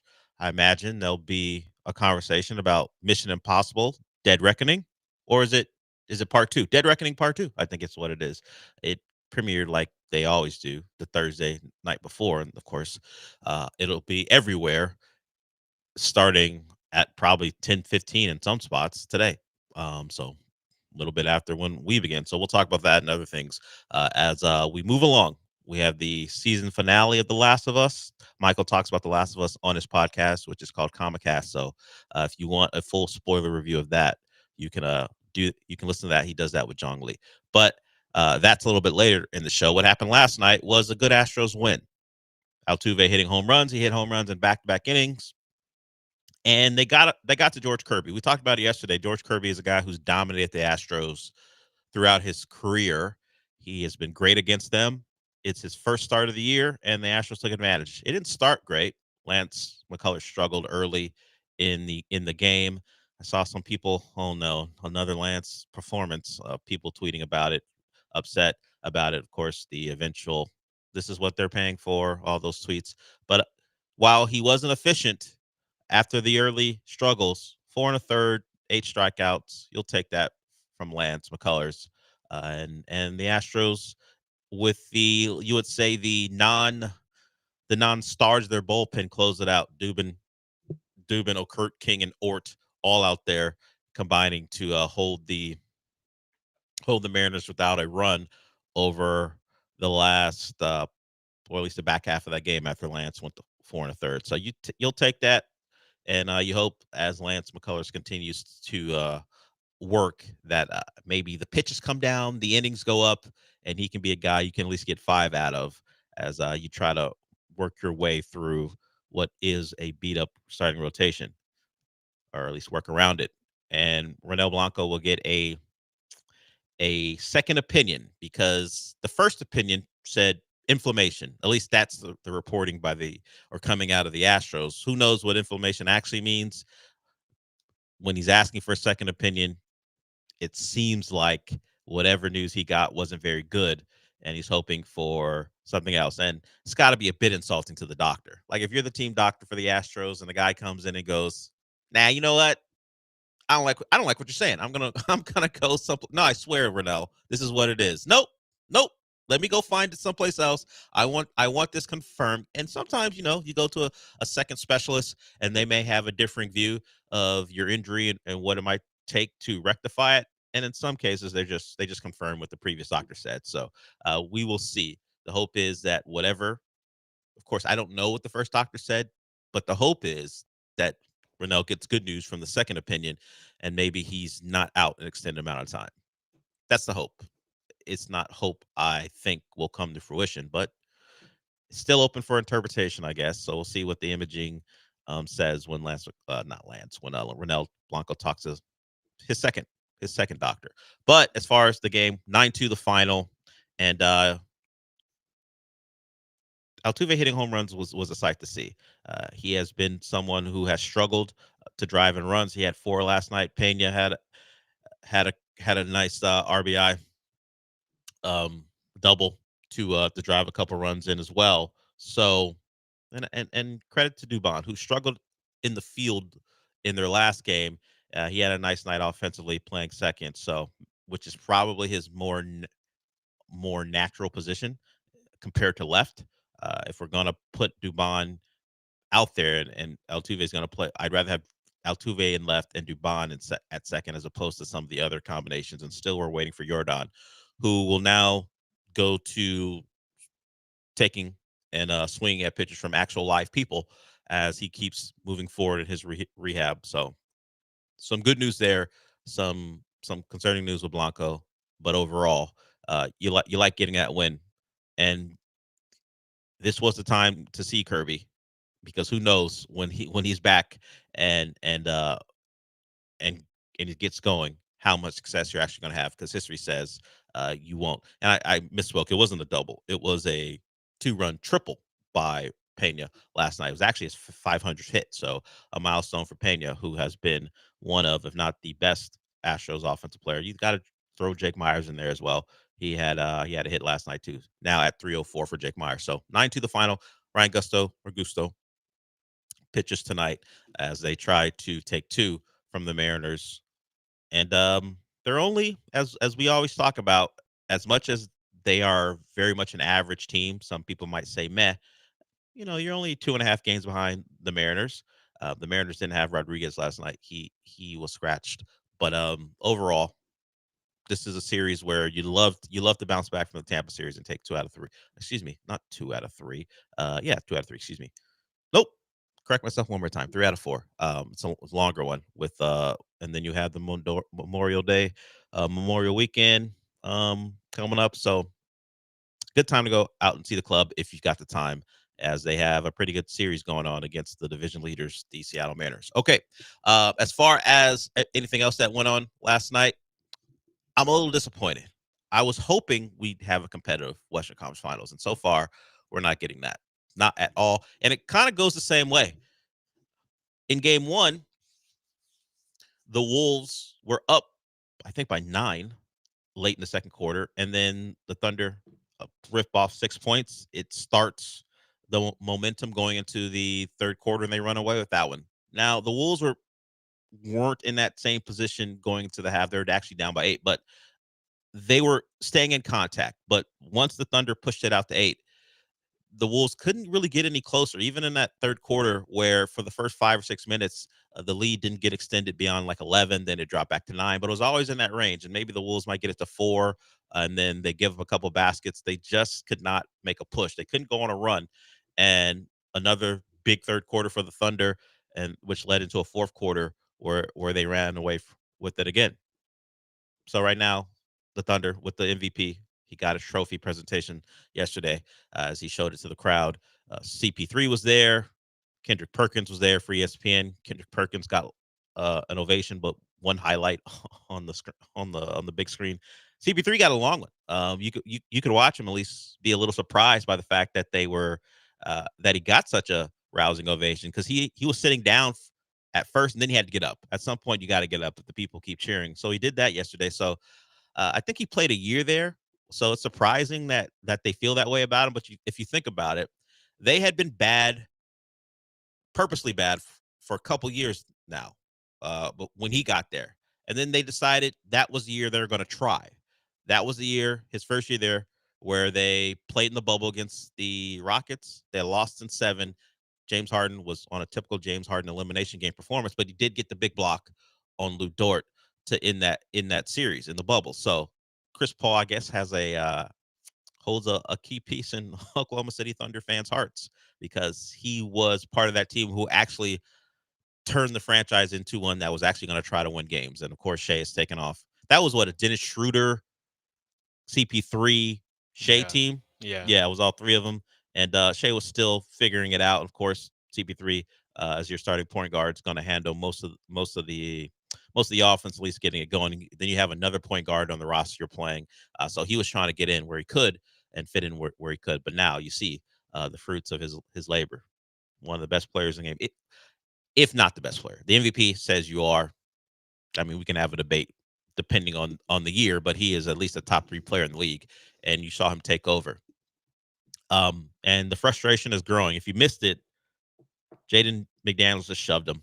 And I didn't know the initial reason he did until you see the replay of the shove and the lead up to it, and you watch Shea Gilgeous-Alexander feel Jaden McDaniels' arm on his chest and then hook the arm. It didn't get called a foul. You can see the disgust from Jaden McDaniels. Once he got separated from that interaction, he shows the ref. He tried to hook my arm, and you can see his face. This guy is at it again. And then as Shea slowed down to try to maybe bait Jaden McDaniels into running into him, McDaniels has had enough. He shoved him. And you know what? I put the audio of his explanation for it on the doc. I haven't saved it, but it's just on the doc. So we'll play it. And I got to agree with him. Sometimes you're just sick of a dude, and they were down double digits. Sometimes you just want to shove a guy. And do we have it ready? Let me know when we got it. So his explanation for it resonated with me. Sometimes you're just sick of somebody. And normally you are able to contain your emotions and not do it. But in that moment, what was a flagrant one going to do? You weren't coming back and winning that game. Um, Sometimes you got to leave with something, as Denzel said once in a sit down with Jamie Foxx, and McDaniels wanted to leave something, and it's very small because all you did was send him to the free throw line and pick up a flagrant, but frustration got to him, and I get it. Here's Jaden McDaniels explaining why he shoved Shea Gilgeous-Alexander in that fourth quarter. With Shea, was there just a little frustration boiling over, or how what kind of happened? I just wanted to foul him for real. I wasn't even mad. It just half fouls to use. I had one. I just wanted to shove him. I've been frustrated by this dude. Look, he didn't admit to the frustration, but I gotta assume that some of it's where it came from. What's it hurt? I mean, it wasn't going to injure Shea. Just let him know. I know what you're about. I'm a little sick of it. I'm just going to shove you to the ground. Wait, we're going to lose this game anyway. Let me do it. And he did it. And we remember game one after Shea went down on a foul call, and Edwards just tossed the ball at him very early in the game. So the frustration, or the anticipation of their frustration, started before the series began, because they're up. It was early. They're up like 10-3 when he threw the ball at him. So we'll see what happens in Minnesota.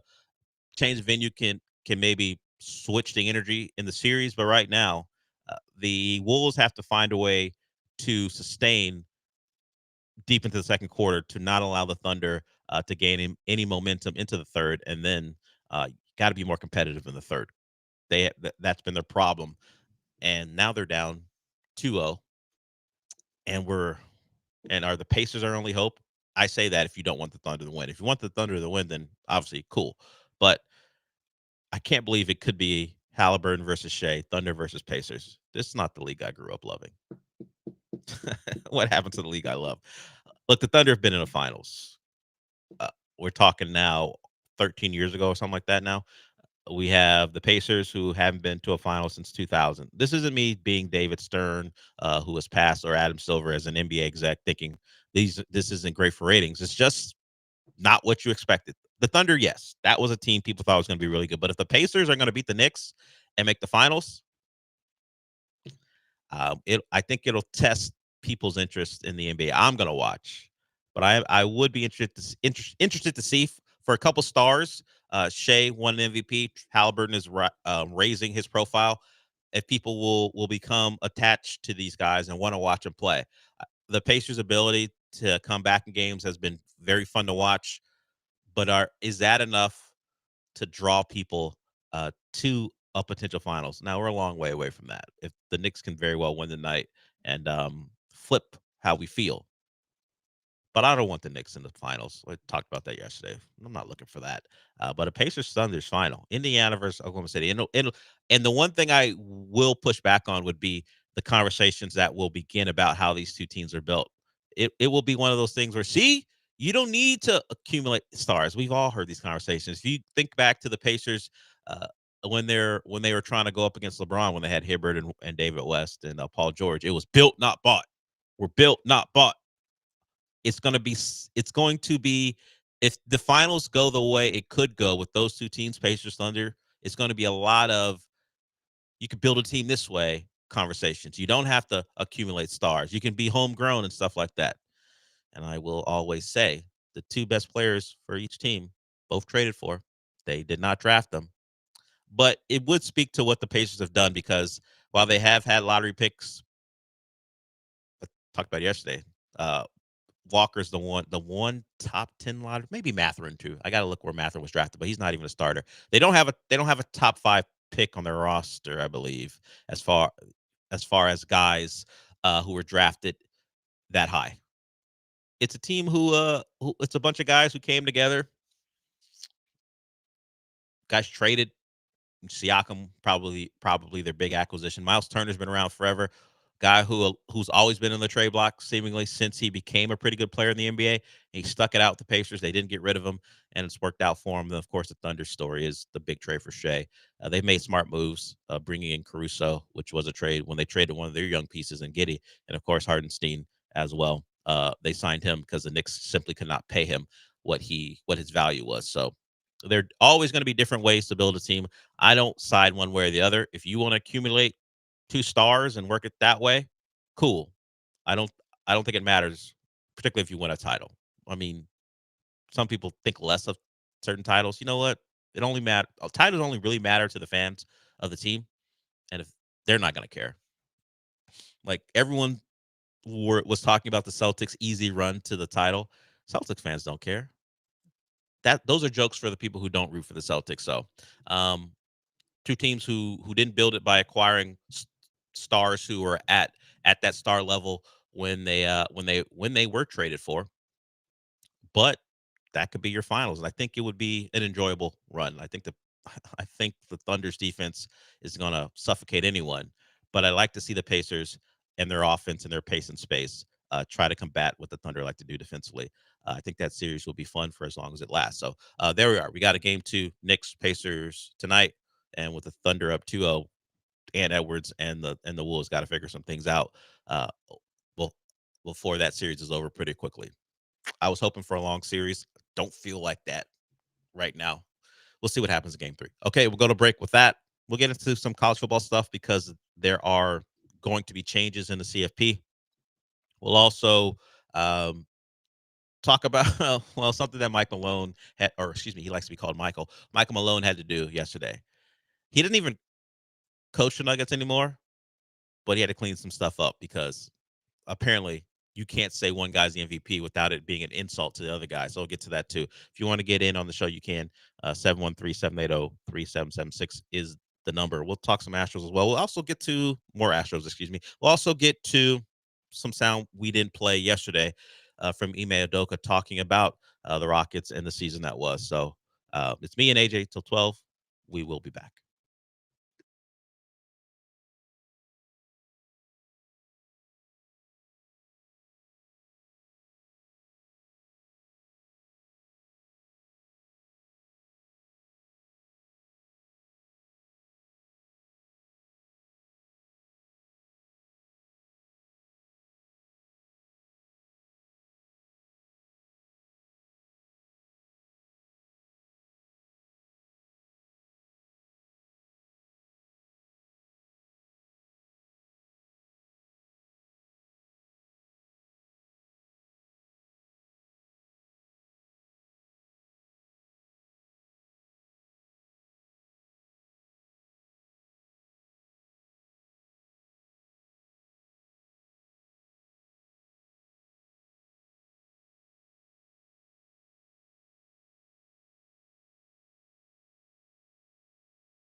You're back inside the Veritex Community Bank Studios with Del Olaleye. I mean, you're not actually in the studio, but if you watch ESPN Houston's YouTube channel, it's kind of like you are. No, not really. Okay. AJ, I'm going to put something on the rundown here so we can get to it here. Because Nick Caserio and the Texans had their one of these fan events. It's where they announced that they're going to have a rivalry jersey. But they did open up to questions, and one fan asked them about the offensive line. It's funny because he's just they just hand the mic around. The guy's standing a little bit far back, but they got the PA system, so he has a mic in front of him, and he asks a question about the offensive line, and Nick Caserio had an interesting response. It was like, for the most part, hey, trust us, and we'll play that here. It's at the very beginning, AJ, so you can just play it from the start. So we'll get to that in a little bit, but I did mention some college football news. If you missed it, the CFP has changed the 12-team playoff for this upcoming year. It will be by ranking and automatic bids for buys. It won't matter if you get an automatic bid because you win your conference. It doesn't lead to a buy. So what was a thing in 2024 into 2025 for that playoff run won't be a thing in the 25 season into the 26 playoff. It'll just be by what the CFP ranks you, and that will determine whether you get a bye. If you're a top 4 team, get a bye. And if you're not, then you start your playoff run in round 1. Even if you do win the Big 12 or the SEC, you can imagine that an SEC winner is going to get a bye. They will likely be ranked in the top 4. You can say the same thing about the Big 10. The Big 12 didn't have a top 4 team. Arizona State got the bye because of their win. So you can just expect Big 10, SEC to continue to get buys, and it'll be up for grabs for the other teams in the ACC and the Big 10, and then the rest of the college football world, whether it be a Boise State or others. So that's the biggest change for this year, and then it will only be a change for 1 year because in the 2026 season, we're going to that 16 playoff most likely. It hasn't been confirmed officially, but considering the wording around the change for 2025, you can expect the playoff to expand and for teams to get automatic bids beyond just the conference winners. So, for example, if in the Big 10, you get 4. No, doesn't really matter how you play outside the conference as long as you're one of the top 4 big ranked Big 10 teams, top 4 ranked Big 10 teams, you are in the playoff. Same for the SEC. The ACC will get 2. So we are getting to the point where we are closer to an invitational than an actual playoff, although it was always pretty much an invitational because the metrics for earning a spot weren't defined really. But right now, you could go 8-4 and make the playoff as long as you're a top-ranked SEC team. So there we are. That's the news coming out of the CFP this go-round. There'll be more news late in the season and into the offseason because more changes are coming, and the biggest one is an expansion of the playoff. But here is Nick Caserio. Nick Caserio at an event was asked about the offensive line. A fan had a question, just like we all do, about the strength of this offensive line and what the direction is, and this is Nick Caserio's response. So I heard a lady earlier ask about the offensive line protecting Stroud. Poor thing is just running for his life. So I'm serious. I'm sorry. So, but your first picks wasn't an offensive lineman. Please explain. Yeah, I'm happy to explain it. Yeah, the draft it's an inexact science. So we rank the players, we stack the board, the players come off the board at different points. I would say we try to move around the board. We try to move up, I would say, multiple. I mean, look, you guys know us. We pretty much trade every draft pick that we have. So, but we try to move up and down the board. Sometimes there's a trade partner that works itself out. Sometimes there isn't. So the way it worked itself out, we ended up moving out at 25. We picked Jaden at 34, and then we picked Ursary at 48 or 49, who was one of the top-ranked tackles in the draft that we liked. So, again, it's never about one pick. It's never about one player. I think the offensive line in and of itself is about 5 guys playing as one. So, again, I would say for D'Amico and I, we're not concerned about it. So if we're not concerned about it, you guys certainly shouldn't be concerned about it either. Okay, thank you. Nick Caserio. That video and audio is courtesy of Aaron Wilson. Aaron Wilson has his own YouTube channel, and that's where we found it. So if he's not concerned, we shouldn't be concerned. Now, I don't think that fan was given the opportunity for a follow-up question. I'm glad he was able to get that question in, and that concern for CJ Stroud is heartwarming. He was running for his life. But I would ask Nick Caserio this if I had the opportunity. Were you concerned last year? Because if I asked you, were you concerned about the offensive line last year, would you have said yes or no? Because if you weren't concerned last year and it turned out to be an absolute disaster where you're changing almost the entire unit this year, then maybe your lack of concern doesn't matter. Maybe I shouldn't just trust you on this, because you wouldn't have told me you were concerned in 2024. And yet the result was one where your quarterback was harassed from the jump. So I appreciate him giving the fan a chance to ask a question, and the open forum is something that's somewhat unique. So I'm glad the fans were able to ask the guys like Caserio and D'Amico questions, but the response is not one that gives me that much confidence. It's pretty much saying, hey, trust me, bro. We know what we're doing. Not last year, you didn't. So you don't have the leeway, at least from me, to just say that. Prove it by getting this year's offensive line right. I'm not concerned. Okay. Signing Cam Robinson, and trading for Ed Ingram and bringing in Trent Brown. Those aren't names that are giving anyone around the league comfort for CJ Stroud, because a lot of the conversations become what are the Texans doing to protect CJ? What are the Texans doing to help CJ be the best player he can be? Because there's this thing where, or even national media types love a young quarterback and they want to see a young quarterback play well, even if they don't have a real rooting interest. So they will hold the organizations to account if the young quarterback who they believe in doesn't play well. It rarely falls on the young quarterback for struggling, at least early in their career. They point the finger at the infrastructure of the team. And looking at the additions the Texans made, I have not seen anyone go, you know what? They got it right. They fixed it. They got a rookie in the second round, and they brought in a lot of guys who were poorly graded last year to help.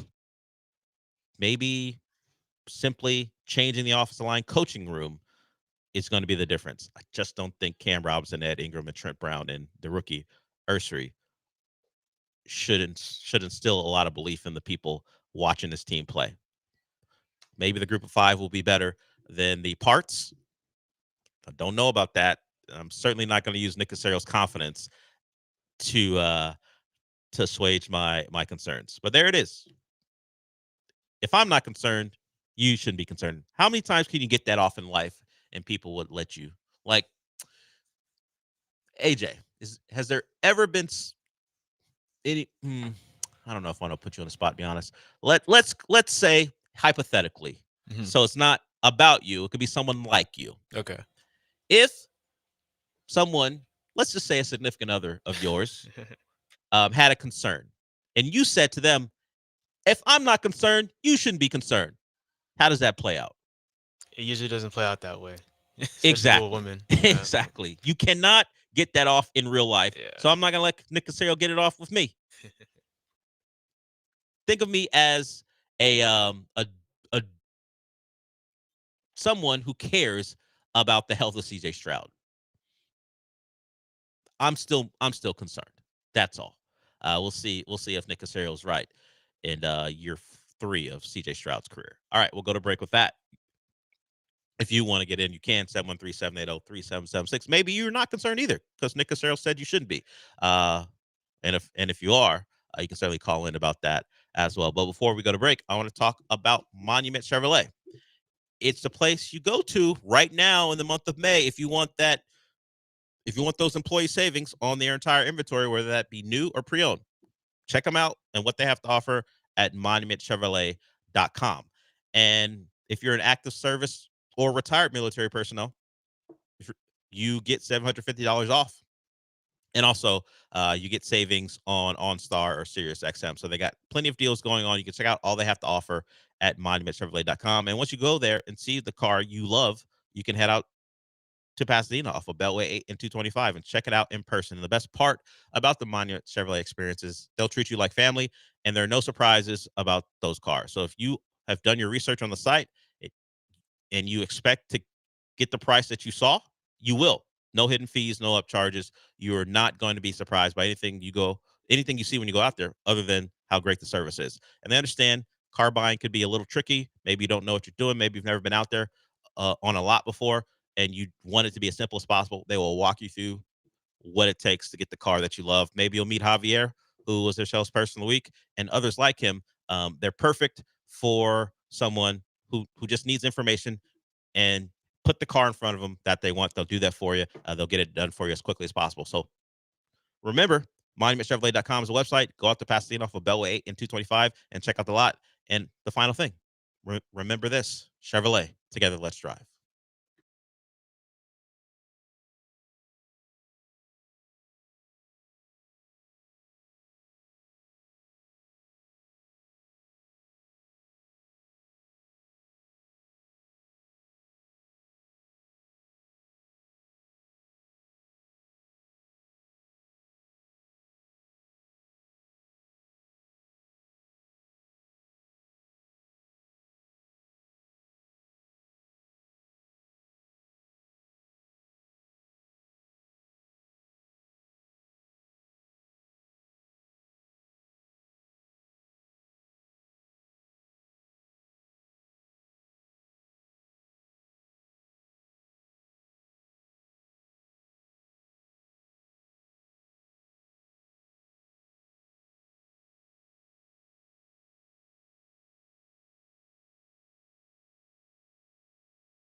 You're listening to the Del Olaleye Show. On ESPN 97.5 and 92.5. Live from the Veritex Community Bank Studios, here's Del Olaleye.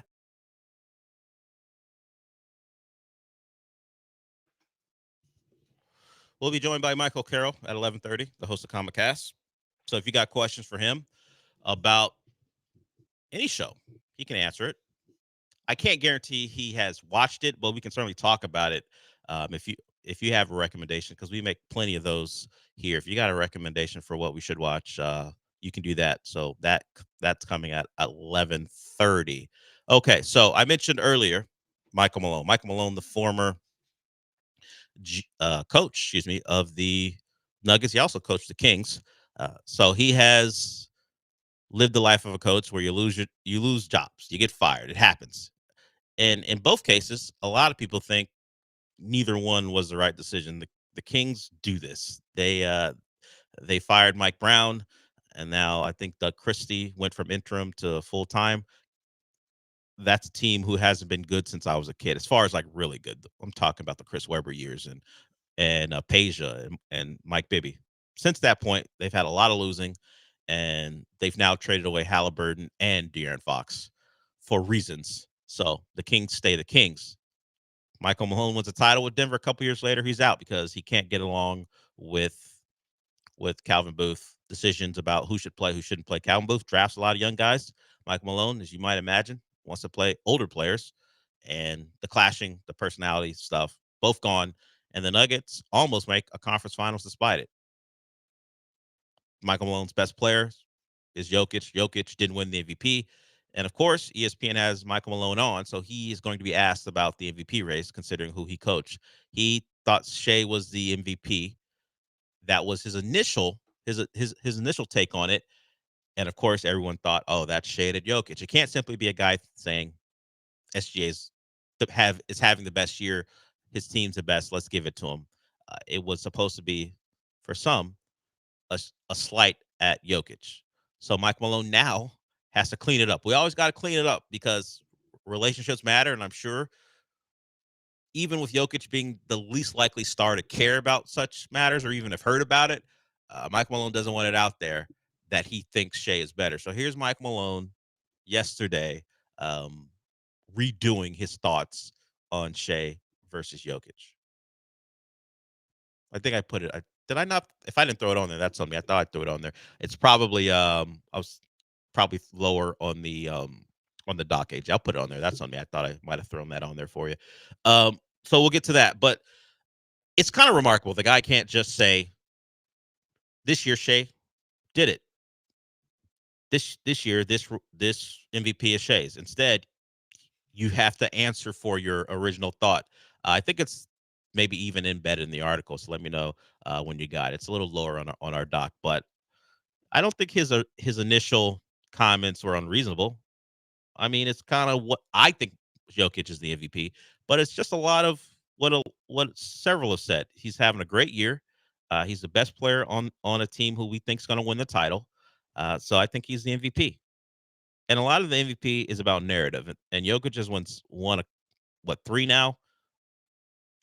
It would have been it is Shea's first, but at the time it would have been Shea's first. So you get why a lot of the opinions are it's Shea's time.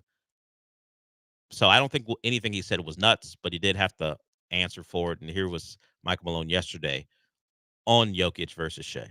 When Nikola won the first of his 3 MVPs, and I did vote for him again this year if I had a vote. Want to make sure the people in Denver know that because right now I'm getting a lot of heat back home.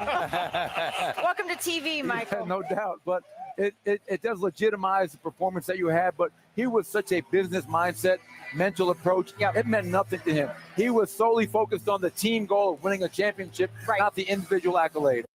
There you go, Michael. Let him know in Denver. Jokic is still your guy. That's all. Just let him know. I'm with you guys. I'm on your side. Don't yell at me. Amazingly. The guy doesn't even have a job there anymore, and he still has to not upset people after he got fired.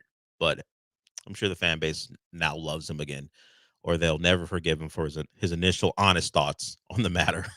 But now that you've had some time to reflect and you don't want to get yelled at, if I had a vote, I would have voted for Jokic. I know I said Shea was the MVP, but if I had a vote, Jokic is your guy. No kidding, because if you would still be the coach of the team, so there's no way you would vote against them. But there it is, Mike Malone. I appreciate you, as someone rightly said, welcome to TV. But there it is, and they've hired David Adelman as their full-time coach.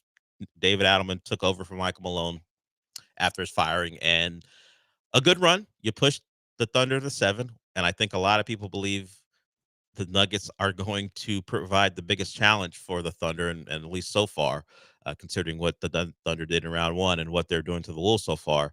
A lot of people could be right. So Adelman gets rewarded for keeping that team together and making it to a game 7 in the conference semifinal. So that's a team in some flux. We talk about the Rockets all the time and how the Western Conference is going to unfold. Another team who has some questions to answer are the Nuggets. They've certainly got Jokic. They've got Jamal Murray. They play great together, and they're locked in with Aaron Gordon, who they call Mr. Nugget.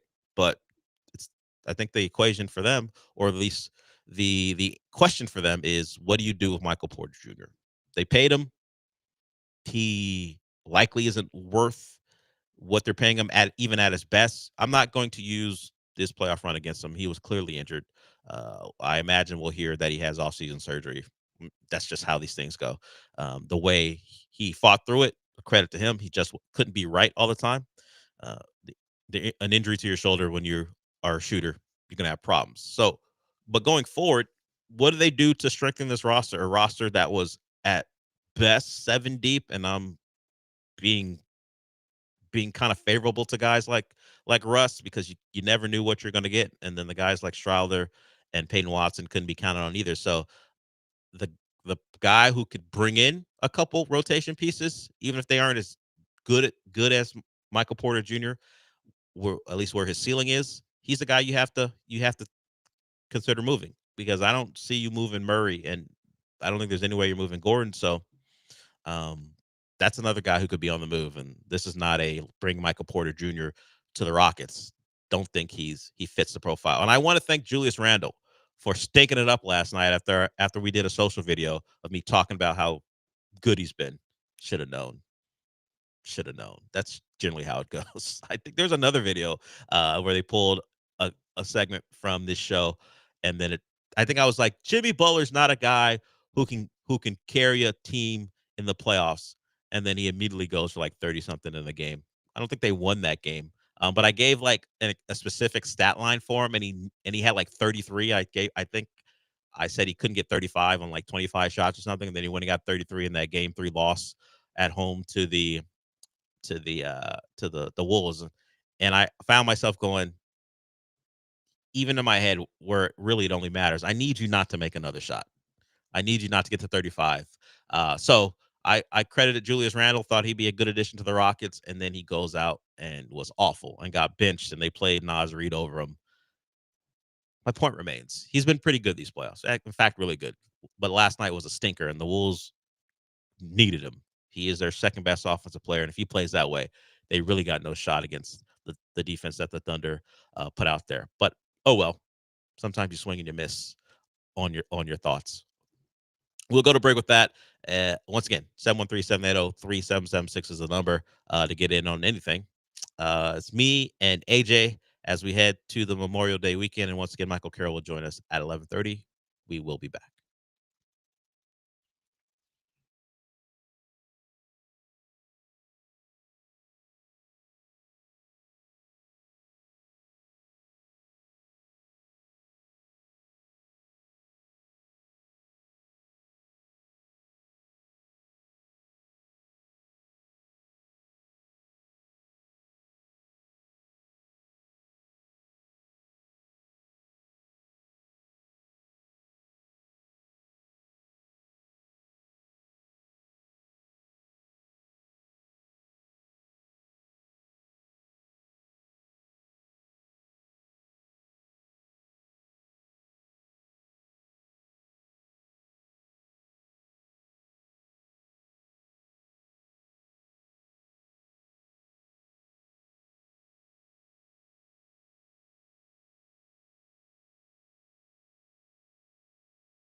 This is the Del Olaleye Show, on ESPN 97.5 and 92.5. broadcasting live from the Veritex Community Bank Studios. Here's Del Olaleye.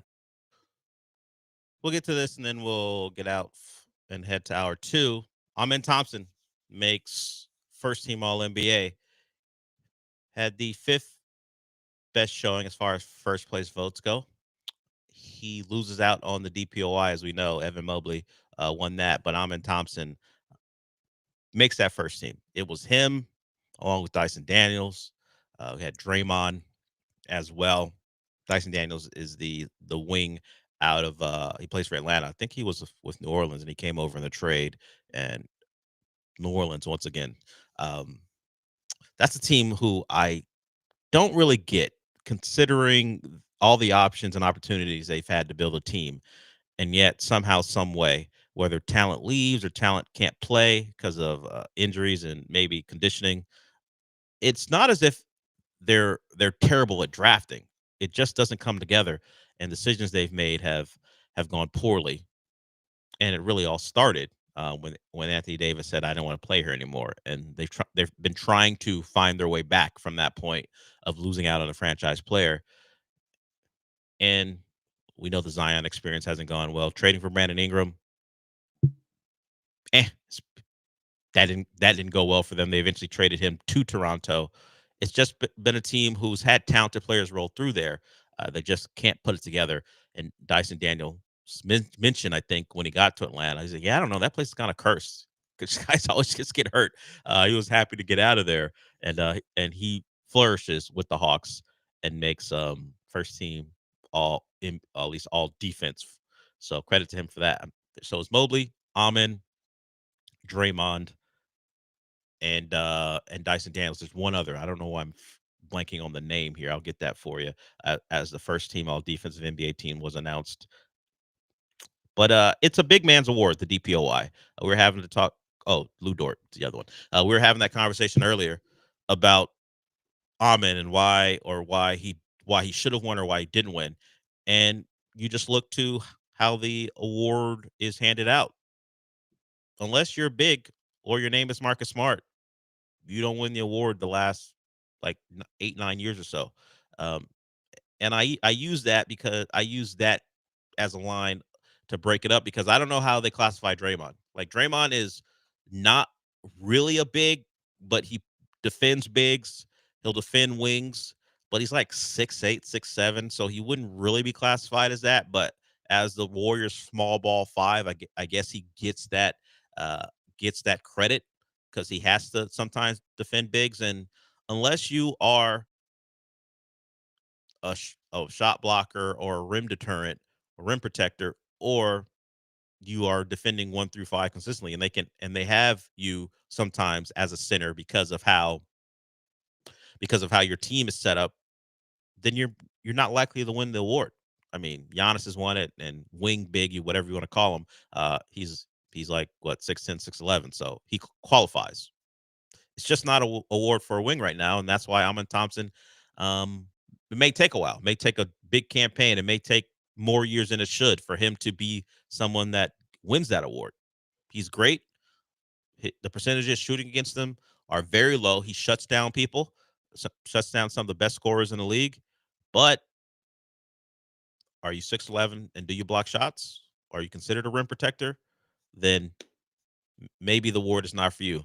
I don't know why it's going the way of the quarterback in the MVP voting, or until this year, really, the Heisman Trophy when it comes to quarterbacks and who can only win it. But I'm not surprised. And it's not as if wings aren't acknowledged. The entire first team is guys really 6'8" and under, except for Evan Mobley. It's just when it comes to it, I think there's a bias to give a big that award. Maybe Amen Thompson is one who changes that dynamic as he continues to shut down guys. But I wouldn't bet on it as long as there's good defensive bigs. And they like handing out the award to guys multiple times. Rudy Gobert, the one who always gets clowned because his inability sometimes to be a factor in the playoffs. Some of that has to do with those smalls in front of him, because those Utah teams weren't great on the perimeter, so he got exposed quite a bit. They couldn't protect him. So we know the value of being versatile and being a wing defender in the playoffs. For whatever reason, in the regular season, when it comes to voting, it's less impactful on the voter. And it's not to discredit Evan Mobley. It's just if you're big on a good team and you play good defense, you got a great shot compared to some of the wings in the league.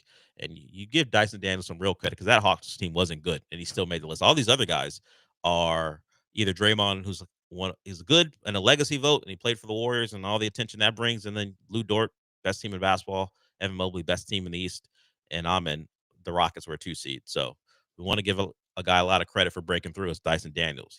To be good enough for people to pay attention to you on a Hawks team who isn't known for their defense, led by Trae Young's lack of defense, and still get on that first team, that means he was doing some big things. Amen as well. So he and Alperen were the two guys who got major recognition this year. As far as this young core of guys, Amen makes the All-Star team. Amen makes first team defense in the NBA. I think that's it over the last several years as these guys have been put together, and it makes some sense. You start winning games, people acknowledge you, and we'll see how many awards, individual awards, this team continues to win as they try to hit their main goal of winning a title. All right, we'll wrap up hour 1 with that. We'll get to hour 2 when we come back.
Welcome to hour 2.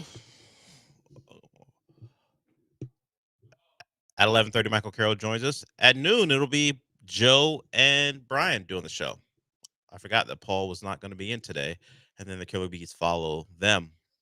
So there's a lot of drama with the tush push and the ruling yesterday. We had an hour-long. Well, the reporting came out yesterday, but I believe the meeting was maybe Wednesday. But we had an hour-long dissertation from Jeffrey Lurie, the owner of the Eagles. Jason Kelsey was involved in it. I think he said if we could do the tush push 60 times, I would come back and play. It was a lot of Eagles representation telling everyone that the play should continue, and then you had some pushback from people about safety issues. Eagles had stats that say, "Hey, there's nothing to suggest this is any less safe than any other play." And there was a vote, and 22-10 was a vote. They needed 24 to ban it. Instead, the tush push will remain. But Roger Goodell's not done, because I think it's not just teams that want it gone. I think the NFL isn't a huge fan of it. We know that the NFL prompted the Lions to push for a different way of seeding the playoffs, so they will pick particular teams who they think have a favorable opinion of something they want to have done, and they'll say, "Hey, we can't push for it, so we need you guys to do it." So I believe this story isn't over. And while the Packers were the ones, who made the proposal, the league recruited the Packers to do it. So while the Packers are going to catch a lot of it for being soft and, "Oh, you can't stop the Eagles, that's the only reason you don't want to have tush push remain," the league asked them to do it. So apparently the league has real good connections with the NFC North, because it was the Packers and the Lions who were behind some of the bigger pushes this year that didn't go through. And Roger Goodell said, "We're going to continue to look at it despite the loss here." And they're only 2 away. So I think they believe they have a shot to get this done. We said it before. It's only annoying if you have to see it. Like Cowboy fan AJ, I'm sure he doesn't want to see the tush push anymore. But if you don't have to deal with it, who cares? It's not that big of a deal to me. I will admit it makes Eagles games less appealing when I know, oh, this isn't even really a decision on 3rd or 1 or 4th and 1. Those guys are going to line up and get it done. I don't like the predictability of it, but that's not the Eagles' fault. They've just built a team who's made it unstoppable. But if you just told me it's for entertainment purposes and you didn't lie to me about health and safety, I would be more for banning it. Just tell me the truth. You think it sucks as a play for football. It's not good for the product. You know what? You're right. Let's get it out of here. Instead, you don't want to have that be the point that you stand on. So you lie about how much it hurts guys. Just tell everyone you're in the entertainment business, and this particular play, which may be run depending on the game 4 or 5 times a game, is not entertaining for the product. That's why you move extra points back, because you said that play was too automatic. Let's bring it to maybe 85% likely to happen, as opposed to what felt like 100%, unless there was some botched snap. I respected it because you told me the extra point is no longer something that they deem entertaining. So let's change things. And we get miss extra points. It changed the math in a game. Now a team has to go for 2 instead of going for 1. I appreciate the move back. Make it more compelling. Just don't lie to me about the tush push. It's not that interesting, because the Eagles are great at it. Like when the Bills do it and they get stopped by the Chiefs, that's fun because there's some unpredictability about it. But when the Eagles do it, it's like, all right, how long is this going to take? I can go to the fridge, go to the bathroom. I know what's happening here. Even when like you could like an Eagles game inside the 5. If they get inside the 5, just go to the restroom. If you're at a bar, sports bar. If you're at home, go get a drink. This is a touchdown. Let's move on. And I think that's bad for the viewing experience. But instead, we'll have to deal with it at least one more year. Jalen Hurts, really good player, but because of his strength and the rest of the Eagles' strength, he's helped foster a play that is one of the least entertaining plays in all of football. And his rushing touchdowns are kind of inflated because of it too. So yeah, I mean, if we fantasy football guys, love yourselves from Jalen Hurts. But when we start to talk about rushing touchdowns and what it means and his stats, we know at least half of them, if not more, because of that play. So when I comp him to some of the other guys who at the quarterback position who have done it throughout history, it's a little different. It's a little different what he's doing. But here we are, more tush push to come. As the league couldn't get it done. It is funny to me that they can't just change the rule. They can't propose something and have the owners vote on it. And I say they because the owners tell Goodell what to do anyway. So it's all the same thing. But the league can't come out and say this is what we want. Can you guys just vote on it? It's, hey, Lions, hey, Packers, you have to push for it.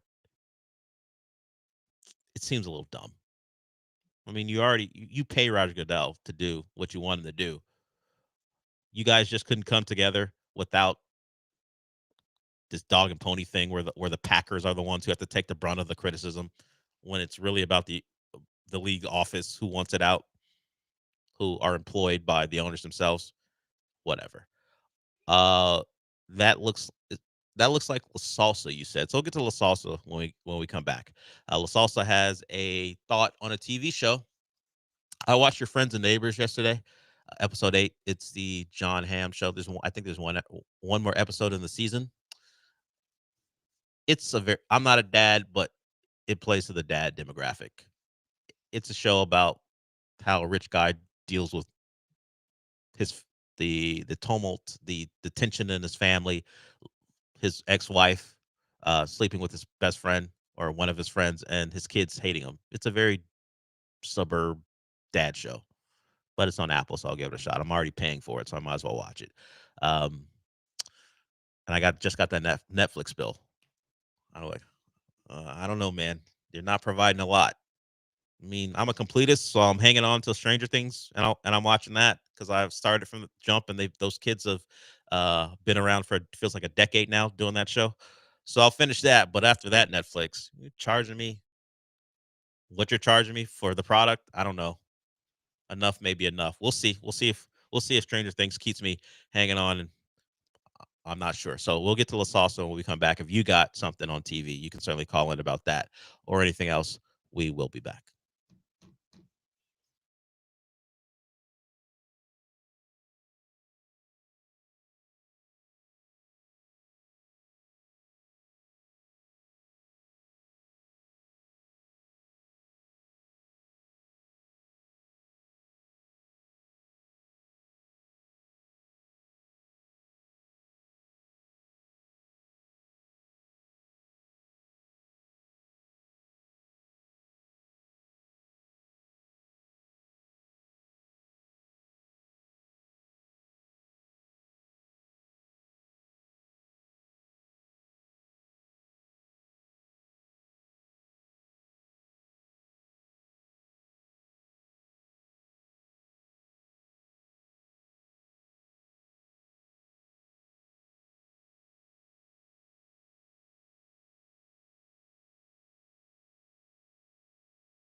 This is the Del Olaleye Show, on ESPN 97.5 and 92.5. broadcasting live from the Veritex Community Bank Studios. Here's Del Olaleye.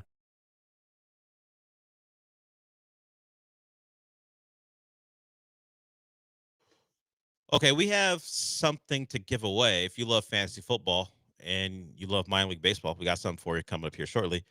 But first, let's get to La Salsa. La Salsa's got a show. What's up, La Salsa? Hey, what's going on, Deli Bear? Not my name. Hey, so I wanted to get your take. What was your take on this latest season of Black Mirror?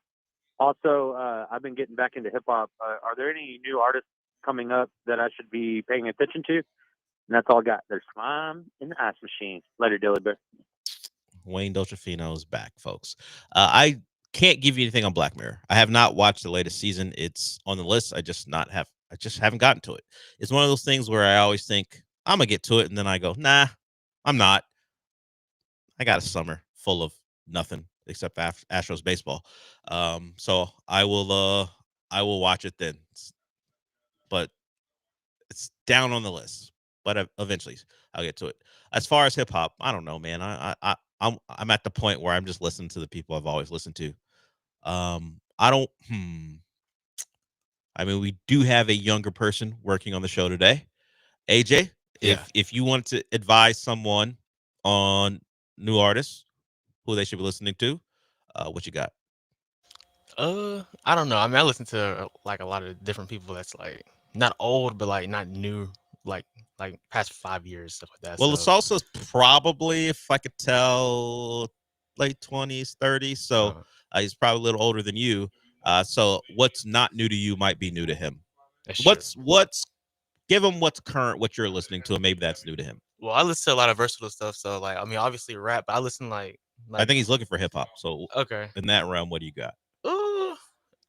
I mean, I think next month like Gunna is dropping an album, but like for me, like an album I just started listening to last week. I like Morgan Wallen. He dropped a new album. Yeah, but, this man ain't looking for Morgan Wallen. so I don't know. I mean, there hasn't been a lot of like great rappers recently to drop a lot. Yeah, well, that is correct.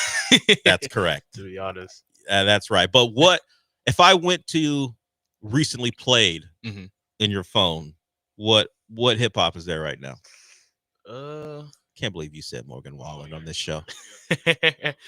I'm very versatile. Look, AJ, I am one Cardi, person who maybe. won't get after anyone who listens to a lot of stuff. Right. I am just coming to you for new hip hop because he asked for it. I would not just say, "Oh, AJ's all he does is listen to hip hop." I wouldn't think that. But for this particular request, in your playlist, do you got anything that La Salsa can listen to that fits what he asked for? The most like recent albums that came out, I guess that he would listen to if it's rap wise, or just like I guess Playboi Carti's album and then Ken Carson's album. That's pretty much the last two. All right. Yeah, I didn't want to put you in a box. I understand. I got you. I just got put in a box, and I didn't have an answer for him, so I wanted to see if you had an answer for him. So you heard him. You said what'd you say again? I said Playboi Carti's I Am Music album, and then Ken Carson, More Chaos. Those are the last two like significant, I guess, rap albums the past 2 months. So. All right, there it is. Just look up Ken Carson and Playboi Carti. Yeah. La Salsa. We got that for you. Got that out of the way. I don't know. I'm with you. You can listen or look at my playlist and see Fanagram on there right now. I mean, I listen to everything. All right. We'll give you a chance to win something if you love fantasy football and you want to see some baseball this weekend. We are partnering with the Space Cowboys to give away 3 sets of group tickets to I Suck at Fantasy Football Night. And it's tomorrow out at Sugarland at Constellation Fields at 6:05. That's when the game starts. But the Space Cowboys are looking for groups of fantasy football players that want to celebrate the winner of their league and punish the loser. The Space Cowboys will have a pregame crowning of the league winners, and then throughout the game, we'll have the losers of the selected groups participate in between innings and promotions designed as punishment. So, some guys punish their friends by making them sit in a Waffle House for 24 hours, and every waffle they eat, they lose an hour of time. The Space Cowboys may have something similar for you if you go out there tomorrow. In fact, one of the punishments is the loser singing the 7th inning stretch. So if you want to embarrass your buddy that way, you can do that. Call in and provide your league name right now. First 3 callers and a contact person, whoever you want to be the person leading the group. And the Space Cowboys will set you up for your entire league to come out to I Suck at Fantasy Football Night. That is tomorrow. I understand it's a short turnaround, but if you got a group that wants to go out there and watch the Space Cowboys play, a lot of Astros have been on the Space Cowboys roster. You know the injuries that have hit the Astros. A lot of Space Cowboys have represented the Astros. And if you want to see some of those guys before they are on the big club, you can tomorrow. So once again, if you want to be part of I Suck at Fantasy Football Night at Constellation Field, call in right now. First 3 callers will take part in that. So we're going to have a fantasy football thing between John, Lance, and Sean coming up. We're having a promotion a little bit later as we get closer and closer to the new season, and we'll inform you about that. But if you didn't get to punish the loser of last year's league, you can do that tomorrow if you call in 713-780-3776. Okay.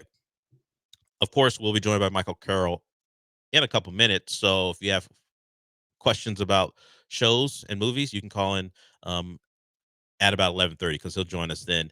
He is host of Comicast, great podcast, and right now they're doing Last of Us stuff. He and Jong Lee give you their spoiler review of that show. We won't get deep into that on this show because Michael's doing it on his podcast, and also we don't like to spoil things here. We just kind of talk around things, particularly these weekly shows that maybe you guys haven't gotten to yet. But so we'll do that here in a little bit. All right, we did tush push stuff that will continue to be a thing throughout this year as the Eagles will continue to run it and probably run it to great success. We did the CFP seating as well. Knicks Pacers tonight. A lot of it's going to be about how the Knicks can recover from their loss. I think the Knicks win. I think they're just that kind of team. They don't strike me as a team that's going to be bothered emotionally by the game 1 loss and the collapse. I think they'll come out and win game 2. I think we're in for a long series. It was embarrassing for them. It was funny for a lot of us. I don't think they go down 0-2. I don't think they're winning the series. I think the Pacers are better. I think their style of play is one the Knicks won't be able to handle, particularly in Indiana. And we'll see what Jalen Brunson does.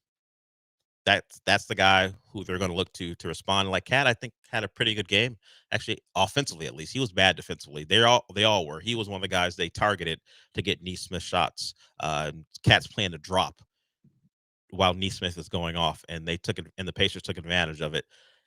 And that's the Neesmith part of it. It's really the unfortunate thing about the Halliburton shot and the choke sign he did. The guy who got him back in the game was the 6 threes in the fourth quarter. Well, and that will go down as a stat that can be brought out the next time someone gets close. But how many people are going to remember Aaron Neesmith for what he did? The shot making that display he put on to get the Pacers back in the game. I don't think many people will when it comes down to it. The moment, and look, we care about moments in sports, and Halliburton provided a big one. We just don't get there without the ridiculous shooting of Aaron Neesmith. It's like what happened when the Heat beat the Spurs in the finals, and it was only game 6. I had to go to game 7. Ray Allen made a shot, but that didn't win the game. That only tied the game. There was an entire overtime period that had to be played, just like Pacers and Knicks. Does anyone remember anything from the overtime? Maybe the top and dunk, double clutch dunk, but other than that, the overtime period is going to be forgotten. The Neesmith play is going to be, the Neesmith series of plays is probably going to be forgotten. It all boiled down to what Halliburton did, and eventually it'll turn into you got to be that guy that goes, well, actually, he didn't win the game, because I think going forward, people are going to think that the Halliburton shot won the game, just because that's how memory plays that trick. But I think that the Knicks do win the night. I'm not rooting for him though. Losing 2 in the Garden. Look, I don't dislike Timothy Chalamet, so I'm not rooting for his pain. But if Ben Stiller's a little upset, okay. If Larry Johnson's not thrilled, Tim Thomas, all the guys who show up, if those guys aren't happy, I'd welcome it, because that's just about my long-seated sports hate. Spike Lee, take it or leave it. I don't care one way or the other. But Ben Stiller, mostly because he tweets about the Knicks. If he's down 0-2, I welcome it. Meet the Fockers was a long time ago, buddy. was the last time you brought me any joy? Now you can with another miserable night if the Knicks go down. And the stars aren't even the worst of the fans. It's all the, I guess you say, the regular fans who are the most objectionable, how they treat people who dare not to root for the Knicks around the Garden. But here we go. Game 2, Knicks, Pacers. We'll see what happens. I guess we won't talk about it till Tuesday because the station is taking Memorial Day off. But before we do that, let's get to Michael Carroll. He comes up next to tell you what you should or shouldn't watch. Michael Carroll next here, and we're going to 12, me and AJ, and then not Paul Gallant. It'll be Brian McDonald and Joe George taking you from 12 to 3. So a couple things to get to before we get there. We will be back.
We got a bit of controversy as this segment begins, and it's not just because What's the controversy? It's not just because Eric called.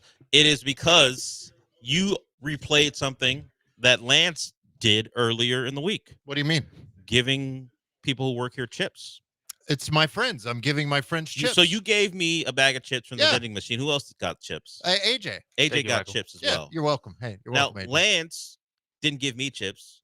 He gave chips to the women of power.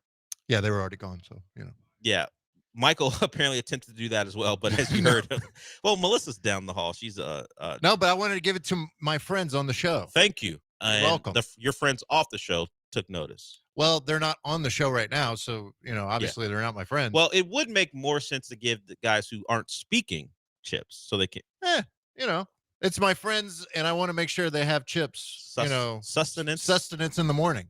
Okay. It's full of friendship. Okay. Taste my friendship, Del. I don't like the phrasing. What? Taste my friendship. It's much like when John told you to flip him over. I don't like the phrasing. I just want to help my friends. Don't ever say to me again, taste my friendship. Taste my friendship. It doesn't. I don't like AJ, taste my friendship. Nope. Not eating the chips now. What? They're good chips. Yeah. They're good chips. What are we saying? No, but yes, you should say taste the sun chips. Don't say taste my friendship. Well, it's a bag of sun chips that are full of friendship. So that's all I'm saying. That's all Lance was saying too. I mean, that's all. No, that's all we were saying. I understand being nice and giving your buddies chips. Yeah. But you know what, I'm Lance? kind. You know what Lance didn't say to the women of power? Taste my anything. Because he got weirded out by Chamo.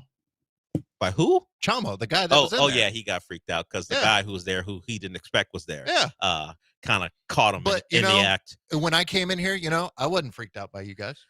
Well, you expected us here. Yeah, exactly. If Chamo was sitting in this chair, you might have been freaked out No, by. I'm fine with Chamo. I'm cool with him. Yeah, I don't know about Lance. Well, but I guess because your intentions are a little different than Lance's. My intentions are wholesome. Lance's intentions are wholesome. He's just being a soft boy. One of those dudes who look how nice I am. When all the dudes around him know he's got a plan in place, he's not being that nice. Yeah, it's fake. I get it. He's a soft boy. He was one step away from taking an acoustic guitar down there, and playing a song. We all know what that guy is.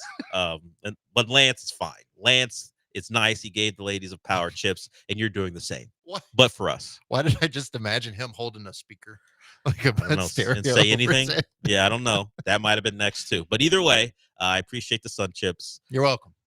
Less so I care. Less so your phrasing of giving me the chips. It's friendship. But Michael Carroll is here. He is the host of Comicast. He does that with Jong Lee. You can taste their friendship every Wednesday from 8 to 9 on ESPN 97.5. So much friendship. And you can also listen to that friendship in podcast form wherever you listen to podcasts. Yeah, you can. So we'll get to Eric's call here shortly. But what's the latest on Comicast? So earlier this week, we of course did our spoiler review of the latest episode of The Last of Us, episode 6. We also went into a little bit about the Superman trailer and the Ironheart trailer and the snip, snap of Max, or HBO Max, as it's back to being called.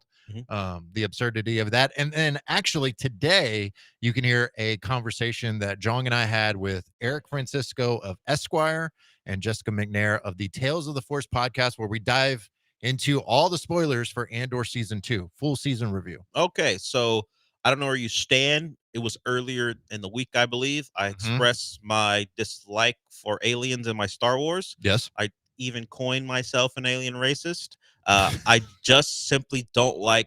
Why don't you like aliens? Non-humanoids in my Star Wars. Why? I realized I did not know. That's kind of a key part. Understood. I did not know that was the reason I didn't like Star Wars I as did much not as know, others. yeah. But when I watched Andor and realized, hey, look, there's not a lot of languages except for the languages on what was the planet that the Gormans outside the Gore. Gormans who had their different language, but still humanoids and humans. So I was fine with that, the translations. But I don't like fish people talking to me.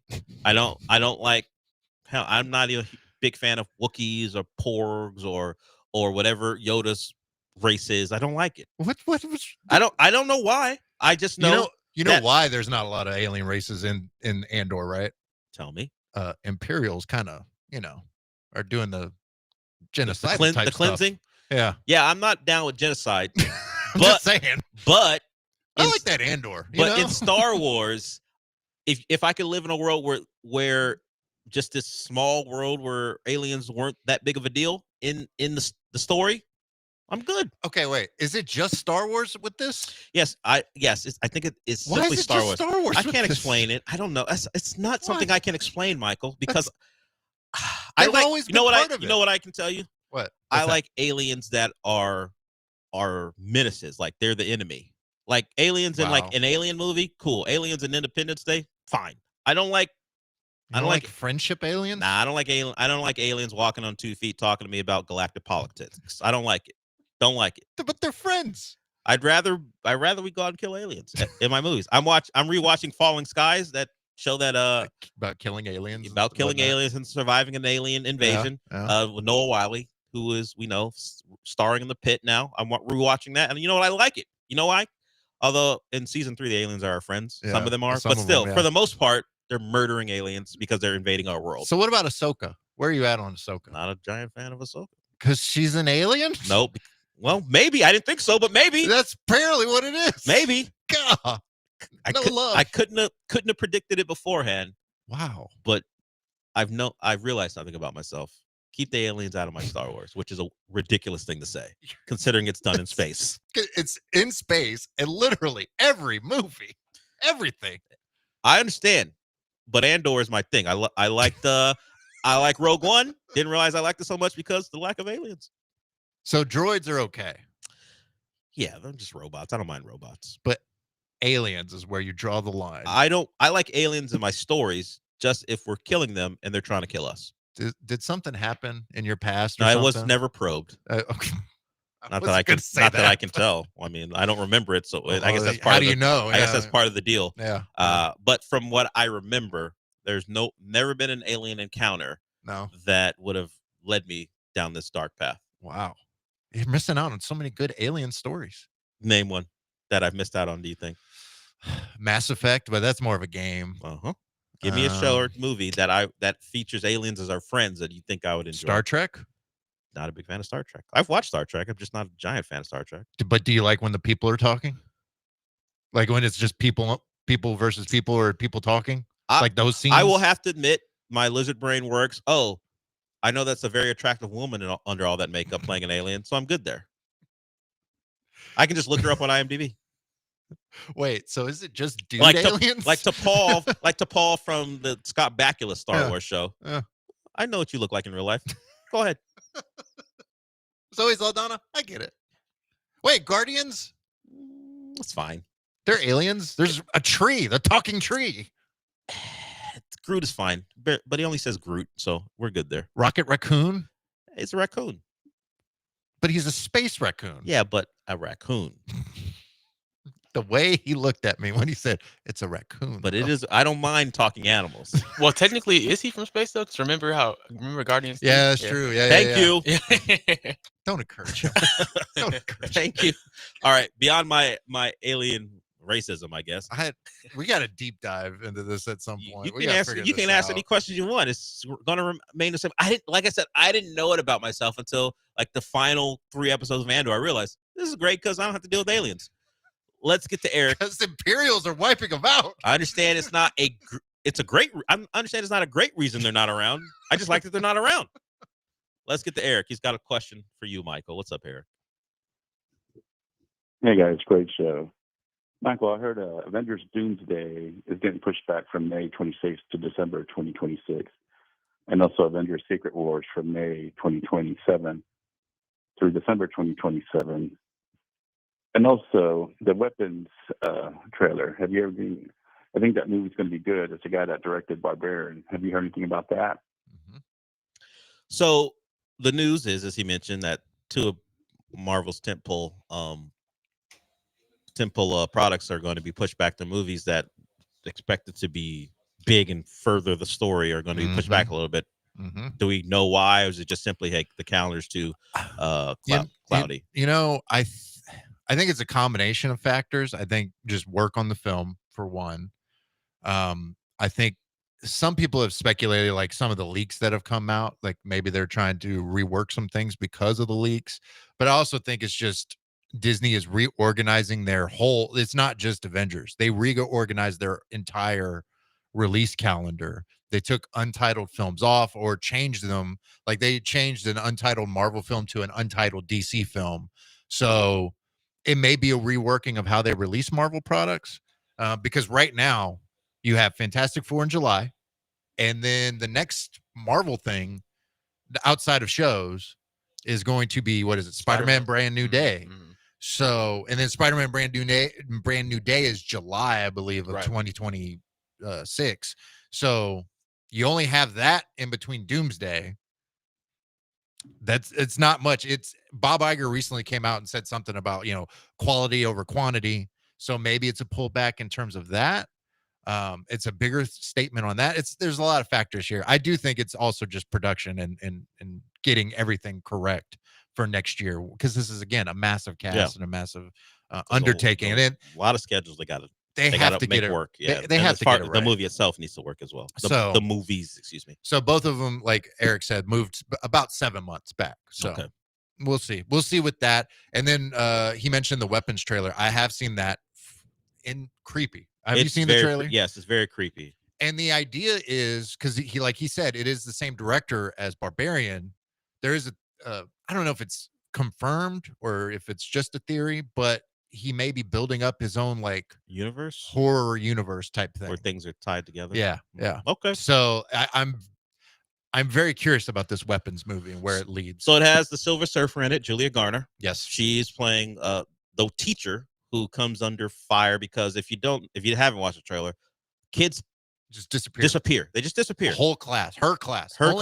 Yes, it's her class specifically that disappears, and so the parents are wondering, what could the teacher have had to do with it? So that'll be part of it. Which you got a pretty good cast in it. Josh Brolin's in it. Brian Tyree Henderson in it. Speaking of or Henry, excuse me, is in it. And also speaking of Star Wars, the young Han Solo's in it as well. Yeah, Alden Ehrenreich, I believe. And the other thing too is when you hear that explanation, it's like, okay, these kids go missing, but watch the trailer. It's weird. Yeah. It's really, really weird. But they're running out in the dead of night. We don't know why. We see them leaving. We just don't know why they're leaving, and then no one can find them. Yeah, and some of the other scenes in the most recent trailer just was like, oh god, this is kind of terrifying. Yeah.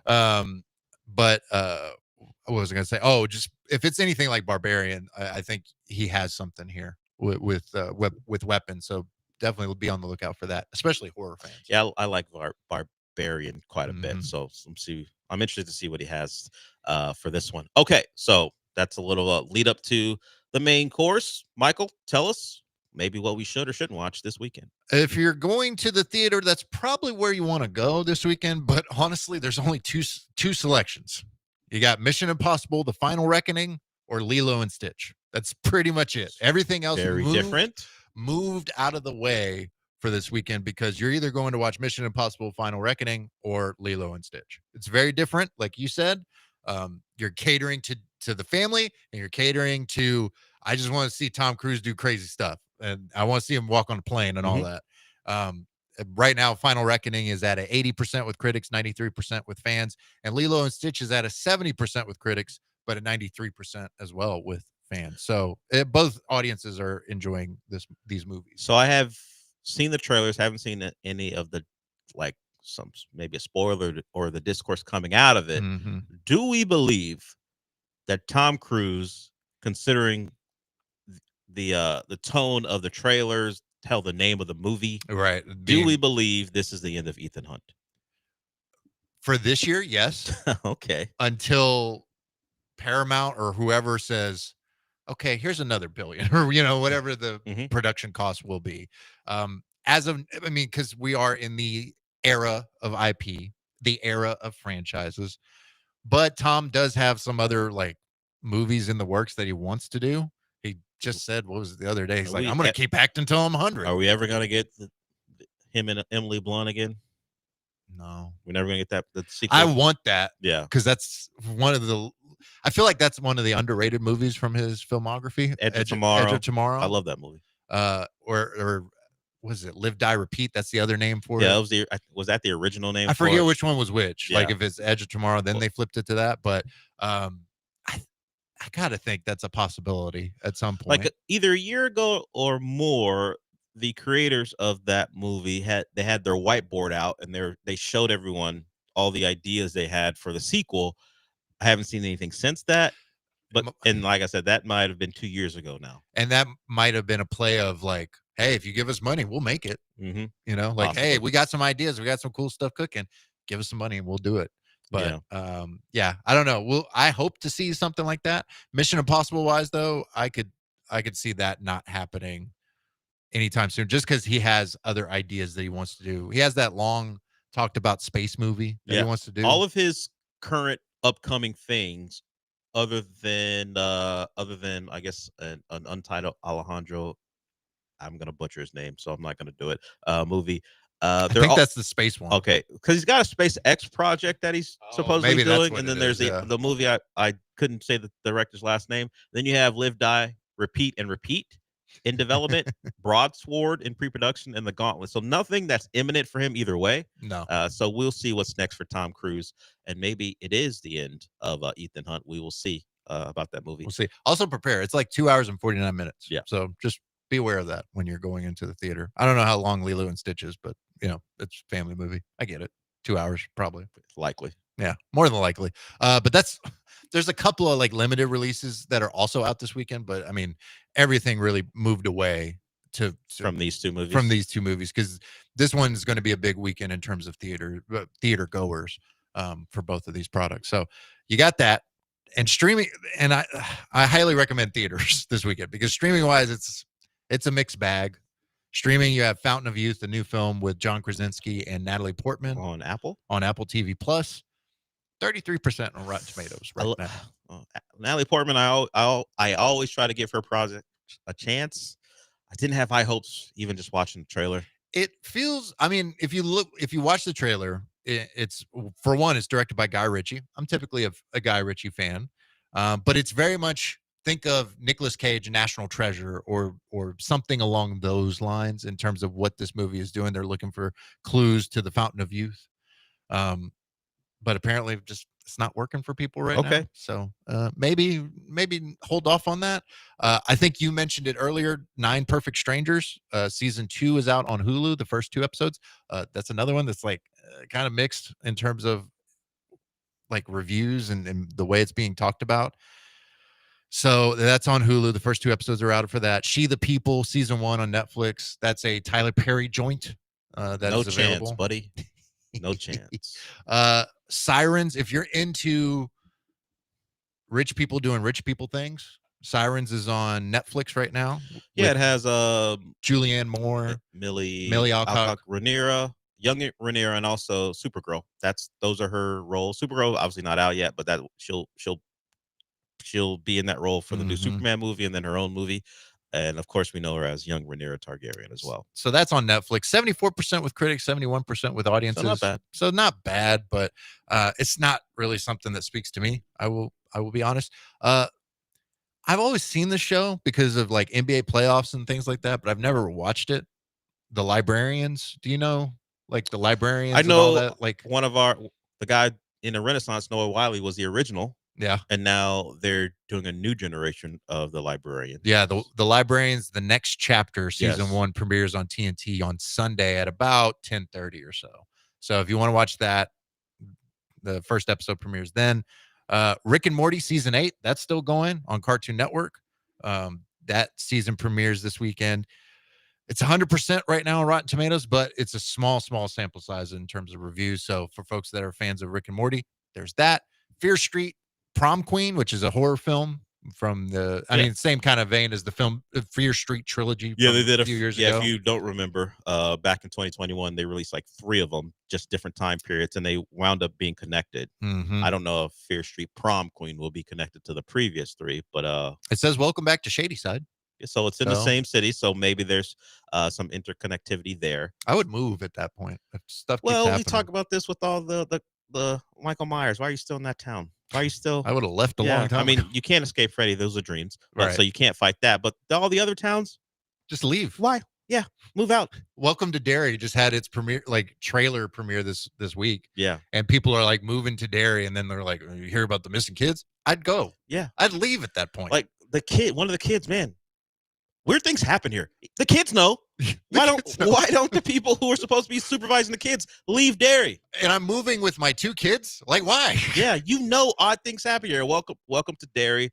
It's an It series, and we're gonna see Pennywise again. Yep. He's in the trailer. Bill Skarsgård returns. He's to play back. Pennywise. So I didn't know much about it before I saw the more recent movies. You didn't watch the Tim Curry I one? probably saw it. I just don't remember a lot from it. I remember watching it. It freaked me out. Yeah, well, you're not a horror guy, so No, I'm just saying, yeah, scaredy cat. it's creepy, all of it. And movies part 1 and part 2 are creepy too.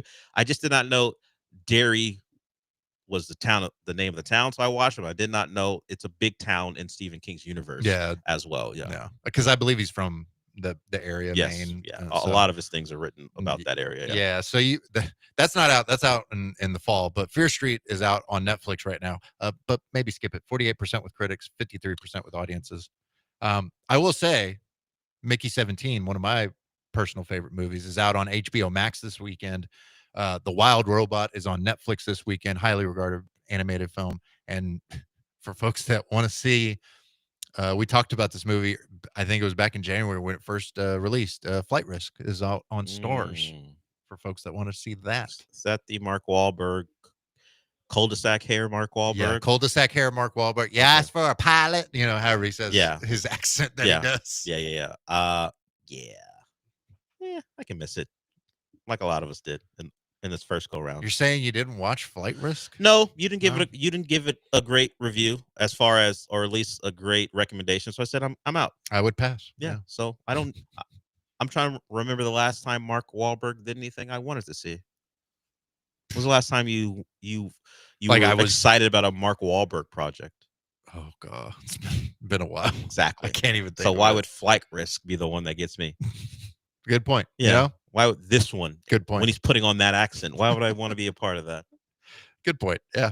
So that's on Stars for folks that maybe are like, you know If what? you love yourself some Mark Wahlberg, I would say I'm a Mark Wahlberg fan. I would say watch something else. It's but short. It's like 90 minutes. There you go. There are other Mark Wahlberg projects that you'd probably enjoy more, not the Transformers movie, but there are other ones that you might like. You know what? In terms of ones I like, that comes to mind that I feel like I could just rewatch at any time. The Italian Job. Of course. Yeah.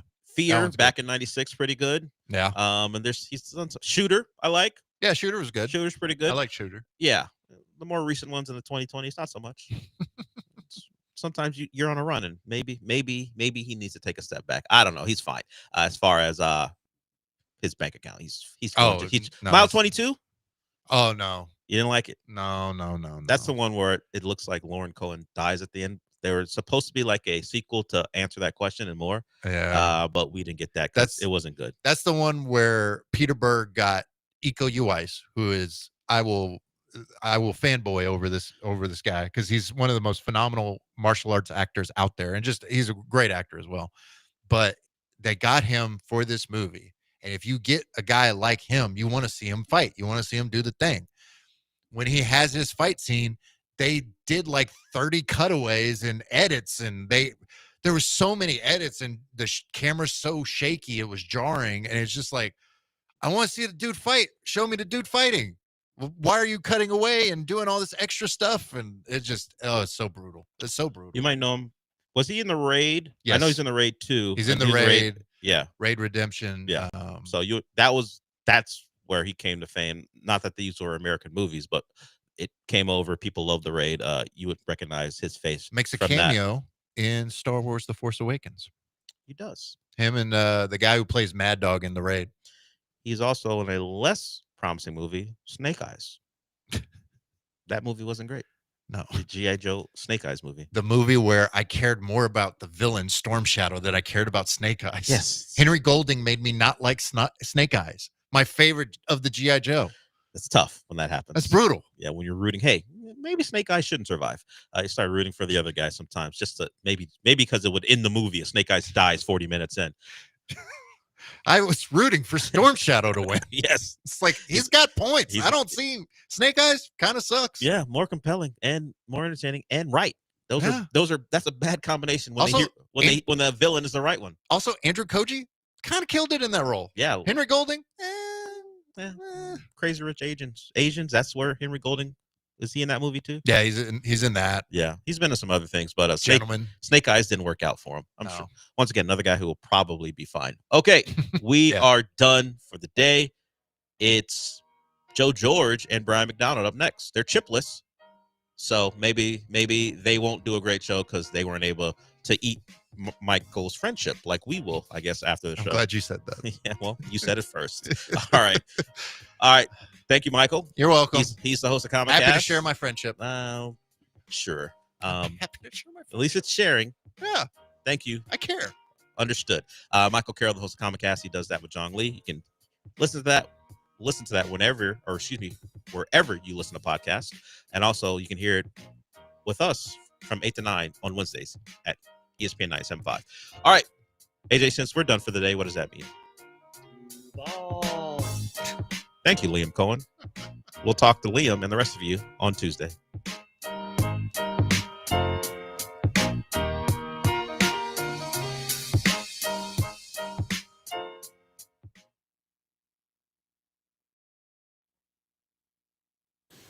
Stocks under a little pressure after yesterday's mixed close. The market getting hit from a couple of different things. Rising interest rates as the yield on the 10-year note remains around 4.5%. And now President Trump warning Apple of 25% tariffs if iPhones are not made in the United States. They're currently produced in China, and Apple has been moving production to India, but President Trump wants them made here in their entirety. Apple shares down almost 3% and beginning to pressure the tech sector early this morning. We do have bond yields moving down a bit, but still holding right at 4.5%. Oil trading down a couple cents at $61.18 a barrel. Gold currently up $32 to $3,327 the ounce. And Bitcoin continues to hover near record levels, down a bit, but holding $110,000 per coin. So aside from trade and tariffs, we do have concerns about interest rates, the pace of economic growth, and whether or not inflation will accelerate if the tariffs remain in place for too long.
What's going on? Joe George, Brian McDonald filling in for Paul Gallant here on ESPN 97.5 and 92.5. Paul will return on Tuesday. We'll be off as an entire station on Monday. We're going to talk about the Houston Astros, what we saw from Lance McCullers, Jose Altuve, some Texans rumors that are going around about the running back position and what that means. We'll get to the 10-minute drill. We're going to do a draft at 1:45. Very excited for that. Today being the final show of Around the Horn. R.I.P. Thoughts and prayers to Around the Horn. The old Around the Horn, thoughts and prayers, R.I.P. The new version, not so much, but yes, Tony Reality's he's one of the best of all time. So we'll do that at 1:45. I remember when he was stat boy, and now he's an old man with gray hair. Yes. Yeah. We'll talk Rockets as well. An interesting comp that Dell had to Amen Thompson. We're going to hit on all of that today here on the show until 3 o'clock. Joe George, Brian McDonald, again with you, and AJ behind the glass. But Brian, the story of last night's game. Well, there's two. I think there's two. There's Jose Altuve, the 2 home runs. But I want to start with Lance McCullers. Yeah. 8 strikeouts, starts into the 5th inning. I mean, if you're looking for signs of something very encouraging from Lance, it's pretty much what you got yesterday. We would have liked to see him still, I think, go longer in the game. Goes 4 1/3, gives it 5 hits, 2 earned runs, 3 walks, but 8 strikeouts in the game. Throws 91 pitches, so the pitch count is there. And so if he could just go longer, that'd be great. But the walks and everything is too much. But man, it felt like a time machine yesterday. Well, it felt like the first time that I saw light at the end of the tunnel. Like, there's a lot to still nitpick and be, I guess, worried about with Lance McCullers' performance yesterday. But 8 strikeouts, I believe his swings and misses were around 15. And when you get to that sort of number, that's really the mark of a guy that's pitching well. Now, he did still have some flaws because basically all his swings and misses, or at least the vast majority of them, were on the slider and the curve. Yeah. Like, you still saw the changeup get hit hard. You still saw the sinker and the four-seamer get hit hard, especially the home run that made it 2-0 for the Mariners. I forget who hit it off the top of my head, but just absolutely crushed Lance, like 430 feet to center field on a sinker that sat 91 with no movement. Yeah. So I starting with the positive before we get into the red flags that still exist with Lance McCullers, the fact that he's able to adjust to what he was doing, like his pitch mix changed, like he was heavier on the sinker and the changeup in previous outings, and then he switched it to more of a slider curveball heavy mix, and he saw results. 8 strikeouts is nothing but a positive. Now, like you said, we wish he would have fewer walks. He still had 3 of those, and he was a little bit wild in the zone. Through 91 pitches, and only how many of those were strikes? 52. 52 were strikes. So not a great ratio there. And obviously, you would like to see him actually get into the 5th inning, which the walks are tied to that. But if he's missing bats at the rate of 8 strikeouts through 4 1/3, that's definitely a positive here. Yeah, absolutely. And it's a step in the right direction. And we're also going to do the Ask Gallant anything, but it's going to be Ask Joe and Brian anything. So if you have any questions, drop them in twitch.tv/ESPN975, the ESPN Houston YouTube channel, or the text line, or call 713-780-3776. It's just a step in the right direction. That's what it was. It feels, this is something you can build off of. That to me is why, yes, there are things that were not great. I think the strike ratio is a good one to point out. Obviously, didn't have full command still. Hasn't. I mean, hell, he opened the game with a 4-pitch walk. Yeah. So right off the bat. But if you can build off of this start and start to, I don't think we should be expecting Lance to be, striking out 8 guys, obviously, in every outing. But if he can get you at some point 5 innings consistently and be a solid contributor to this rotation, it's just all good things for the Astros. I think that's the most important part. It was just a step in the right direction. The silver lining and the hope is that once Arrighetti gets healthy, once you have all your complement of pitchers available, if Lance can be, if he's your 5th starter in the rotation and he's giving you 5 innings, 2 earned runs or less, and missing bats at this rate, sign me up. I'll take it. Now, I have some concerns if he'll be able to keep that up if he keeps walking guys at this rate, and I also have concerns if he'll be able to keep this up if his fastball and sinker and changeup continue to get hit this hard, because we saw, when he eventually got taken out in the 5th inning, when he walked I believe he walked Cal Raleigh, and then he gave up I believe it was a single to Randy Arozarena. Like, he got ahead 0-2 on Cal Raleigh, but I think the Mariners started to figure out as the game went on, like, Lance is getting us to miss by throwing the slider and the curve out of the zone, and we're swinging at it. And Cal Riley got behind 0-2, and then he just sat on Lance. Like, Lance went it was like slider, slider, curve, or curve, curve, sliders. Those two pitches for the next three pitches, Cal Riley sat on all of them. The pitches were low, got him back into a favorable position, being in a full count. And then, he actually got the single. And then Lance had to elevate the slider, and he got hit for a single. So I wonder if that is like Lance has made the adjustment initially. His change and his four seam were getting hit. He's adjusted to more of a slider curve mix, going heavier with those two pitches. It works. But as teams start to see him more and they start to realize he's curve slider heavy, if Lance isn't able to throw those for strikes, or guys just waiting him out till he elevates one into the zone and then crushing them. Yeah, and it's funny when you look at Lance's his raw box scores through 4 starts. 3 2/3, no earned runs. An inning, 7 earned runs. Or no, a third of an inning, 7 earned runs. Yeah, that was the blow up. 4 innings, no earned runs, 4 1/3, 2 earned runs.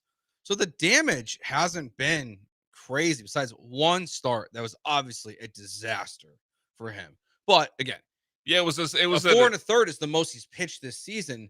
So at least he started the 5th inning, and you would like to see him get out of that and be able to complete the 5th inning, qualify for the win, which he obviously did not do. But I wouldn't say it's like overly encouraging, but this is about what I kind of expected from Lance. Like, I don't feel like he has really been below or above what I expected to see from Lance McCullers in his return. Yeah, because I think the expectations for a guy that's gone through what he's gone through in his injury history had to be really, like, brought in. Like, I mean, any thought that he was going to return to the guy that was pitching, low threes, sub 3 ERA. Hell, even in 2022, when he returned for those 8 starts before the postseason, I believe he was sub 3 ERA. Like, I don't think that was super realistic, given that he had 2 years off and the amount of arm injuries and elbow and shoulder that he's gone through.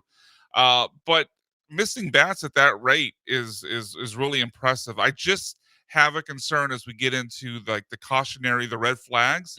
It's just how sustainable it is. Totally. Because of what I mentioned before. Like, I mean, I don't know if he can continue to succeed at like he did last night if his four seamer, sinker, and changeup are basically not usable. All right. Does yesterday's start for Lance extend the leash that you have for him? We'll talk about Jose Altuve's big night as well. And plus, it's going to be Ask Joe and Brian anything on this Friday as we fill in for Paul Gallant here on ESPN 97.5 and 92.5.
You're listening to the Paul Gallant Show, on ESPN 97.5 and 92.5. live from the Veritex Community Bank Studios. Here's Paul Gallant.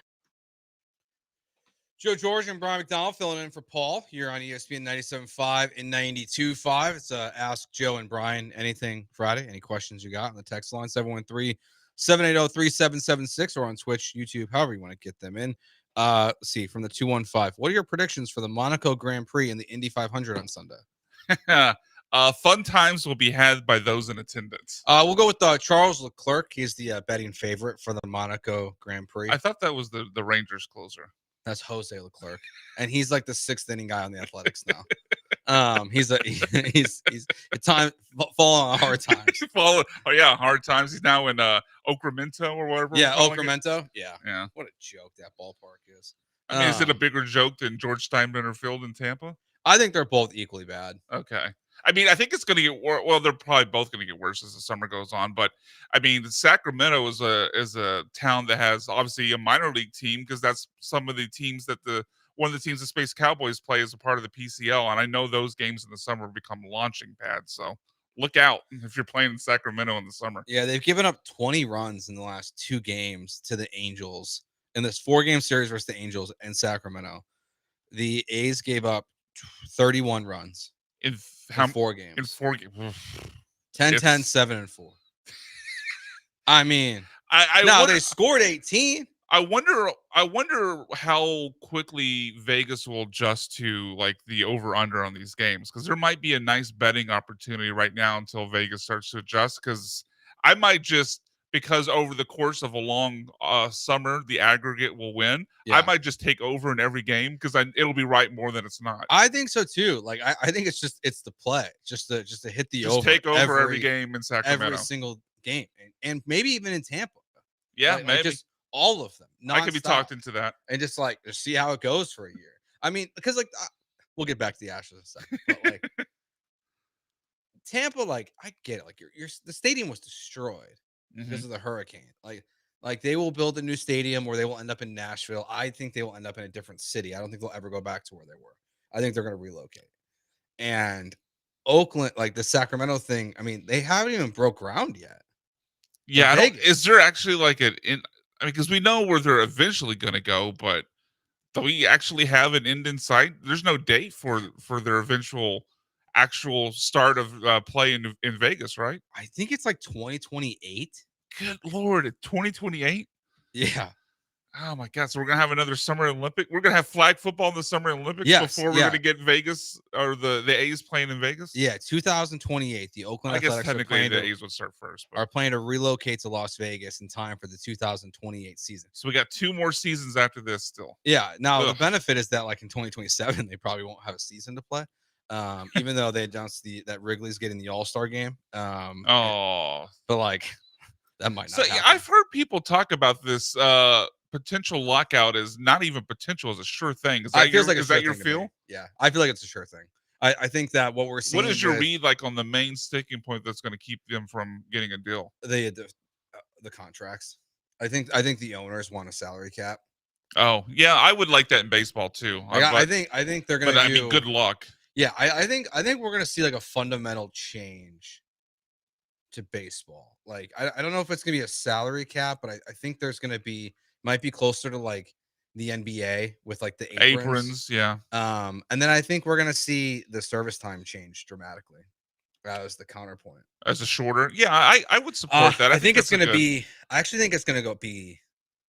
I think it might go. Well, if the players are giving you a salary cap, you can't also keep them under team control for longer. So I think it might be longer, but I think that they might go from when you're drafted.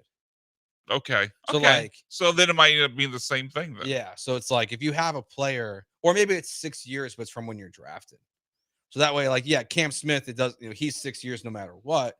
But like for a guy like Forrest Whitley, just as an example, like he would have been along off the Astros. Yeah, he'd already be at the end of his. I think that's going to be the big change. I think service time is going to start from when you sign or when you're drafted.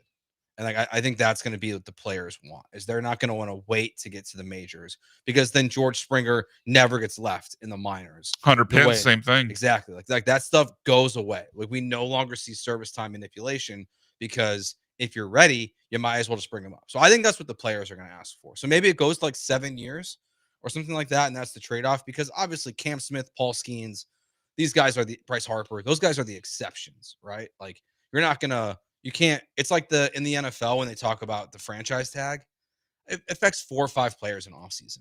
Like they're not going to rip up the CBA. But if you made it like 7 years and it affected everybody before they hit free agency, like it would be interesting. Like imagine like you have a player and it takes him 4 years to get to the majors. Now he gets there, you've only got 3 years with him Yeah. before he hits. I mean, yeah, obviously that would be a win for the players, but I would support a salary cap for baseball, because it does feel like at times that the teams in Major League Baseball are playing really like 3 different sports. Because I mean, you have your Mets, your Yankees. Well, the Yankees less than they used to be, but Mets and Yankees and Dodgers, who can basically erase any mistake they make with, having more money than God. Then you have your teams like the Astros, who are spending a pretty good amount, but they use that competitive balance tax as kind of a default or de facto salary cap. Yeah. And then you have your poors like the A's and the Rays that spend like $40 million a year, less than one guy is getting on the Dodgers. So Yeah, and like, I think that's gonna you change, have to too. bring these teams closer together to really, I think, to make it a more interesting product. Yeah, I think you're gonna have to raise the floor. You're gonna have to, the A's are gonna have to spend X amount of dollars a year. So whether that's paying their own players or bringing in, I think they already have something like They that, do, because but that I- was part of the yeah. conversation when they decided to sign Luis Severino. But I think that's gonna change too. From the 346, who would win in a WWE non-scripted tables match between y'all two? To be I honest, mean, I got think- the size, you got the youth. Yeah, man.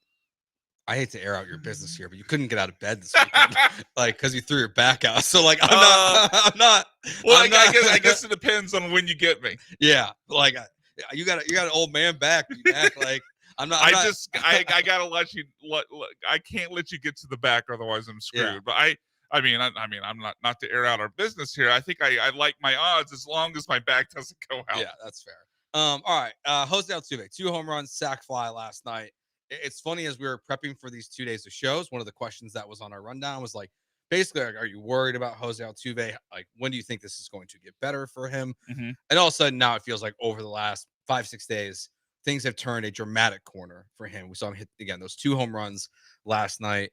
If that changes, like not just like Lance McCullers, not you're expecting Altuve to go deep every game, even once, but he looks like he's coming back to form a little bit. And that to me feels like the ultimate game changer for the Astros, is as Yordan Alvarez is taking pitching from soft pitch from the pitching coach, and Jose Altuve, if he can get rounded into form, what we're seeing from Cam Smith, what we're seeing from Isaac Paredes, Jeremy Pena, Jake Myers, like I do feel like I feel confident in saying like I think the Astros offense is turning a major corner.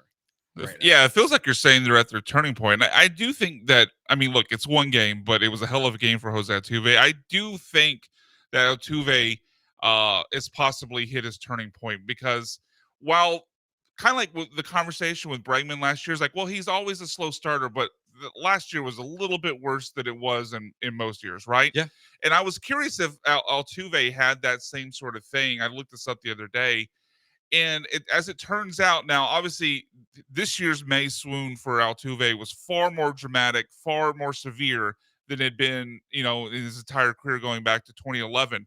But you look at his month-by-month splits, May is the month where he's hit the fewest homers. May is the month where he's grounded into the most double plays. It's his month with his lowest batting average. He has his second lowest on-base slug and OPS of any month, month by month through the season. So Jose Altuve, going back to 2011, historically has always had his worst month be May every single year. Now, again, far more dramatic. I believe his average dropped down into the high 230s, low 240s before last night. The OPS and the OPS plus were really, really low, lower than we've ever really seen in Altuve, outside of maybe 2020 when he was dealing with some injuries.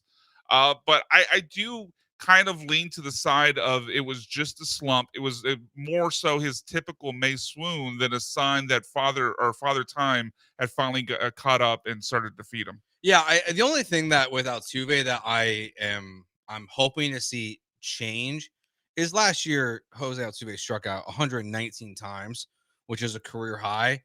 If we just look at, a 50-game sample size here, he struck out 36 times. That's relatively on pace for like 112 strikeouts this year. I'm guessing it's maybe even a little bit more than that. But Wait, through 50 games, it was 36? Yeah. No, that'd be... So 108 through 150 games. Okay. Plus more. Okay. If he plays every game. Okay. But like 108 strikeouts this year. I'd like to see that number go back down. Like the patience I would like to see change. Well, I mean, I know. I mean, that's not going to happen. I know. The guy's been in the big league since 2011. He's always going to be aggressive. But like, I mean, he's had years where he's struck out. He took in 2021, he took 601 at bats. He only struck out 90 times. So like, 30 strikeouts isn't a ton of a difference, but like it does add up. So I'd like to see the strikeout numbers come back down for him if it's possible, just at this point in his career, and just be a little less aggressive. I would say with the stuff that's, I don't know, way outside the zone. But like, I remember last year when Paul and I were doing the show and everyone was celebrating Jose Altuve for reaching 2 feet outside the zone. And it was like a dribbler to first base, but he ended up being safe on an error. And everyone's like, oh my God, Jose Altuve is the God. But like, it's like, dude, it was like, terrible swing decision. Of course. I would just like to see that revert back just a little bit. But it does feel like he is turning a major corner right now. And I really feels, again, I feel like the whole offense, besides Christian Walker, feels like oh yeah, and we're gonna talk about him in the we'll next talk segment. about him later. But like, it just feels like the vibes are better. Now, part of that is I wish I had their updated home road splits. I pulled it for the show the other day, but I haven't updated. But their home road splits are drastic, not only for their win-loss record and their run differential, but for the individual players involved as well. So, I mean, part of that you have to say, okay, great, but will they do this when they leave after this 10-game 10-game home trip? Stan, Jesus. But like, I mean, I do also want to point out that, I mean, it is one game, but he did it against George Kirby. He did it against a pitcher that is an all-star caliber pitcher. Yeah. So this wasn't like some, bum that's the 5th guy in the rotation or somebody just up from the minor leagues that has started twice in his major league career. Like Jose Altuve, now not all of the both homers and sac fly weren't all off of Kirby. I know at least one of them was off a reliever, but like he and the Astros offense were doing a lot of this against a damn good starter in George Kirby. Yeah, they're hitting 273 if you just look at batting average at home this year. 25 games at home, 25 games on the road. On the road, they're hitting 226. Which is interesting because over the last couple of years, I know it was reversed. It's been reversed. We've Yeah. been talking about the batter's eye and everything that's happened. And I know Isaac Paredes loves hitting at Minute Maid, but he doesn't carry all of the stat. But it does seem to be flipping this year. I mean, he had 2 home runs at Tampa. Interesting. So. I would rather them be good at home because I feel like they're going to have a home playoff series again this year, even if it's a 3-gamer like they had last year. Like, so I'd like the Astros to be good at home for the first time in 2 postseasons. So far, that's the case. But the returns are positive. Yeah, so do you think Altuve's turned the corner then? I think so. I think he has. I think he's. It feels like such a rush to judgment. No, it does. But I just like I guess because it's Altuve and it's someone I trust. Like if this was, I don't know, name a player on the roster that we don't trust as much.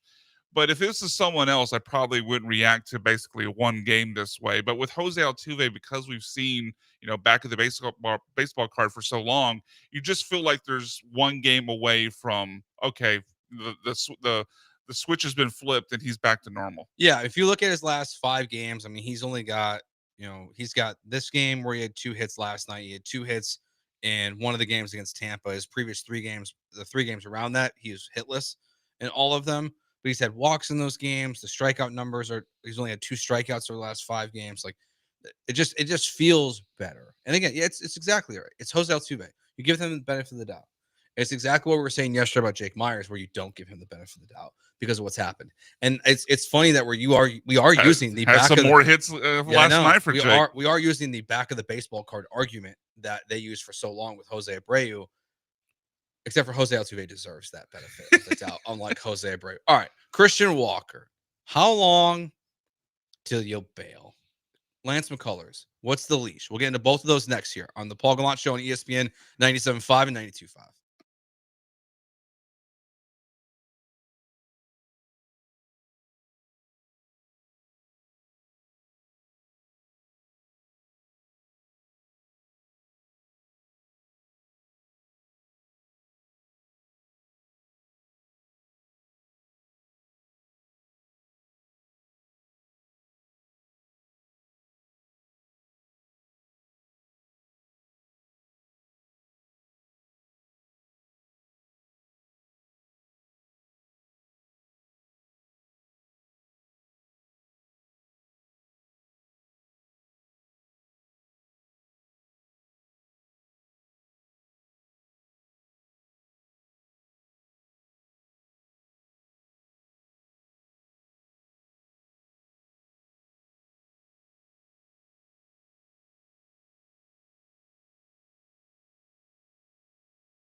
This is the Paul Gallant Show on ESPN 97.5 and 92.5. from the Veritex Community Bank Studios. Here's Paul Gallant.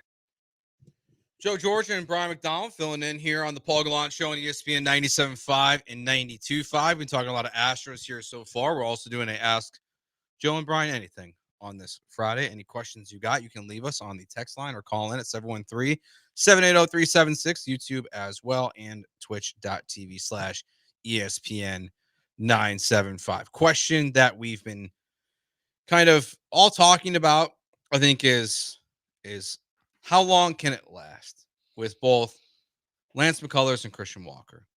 I think they're very different conversations.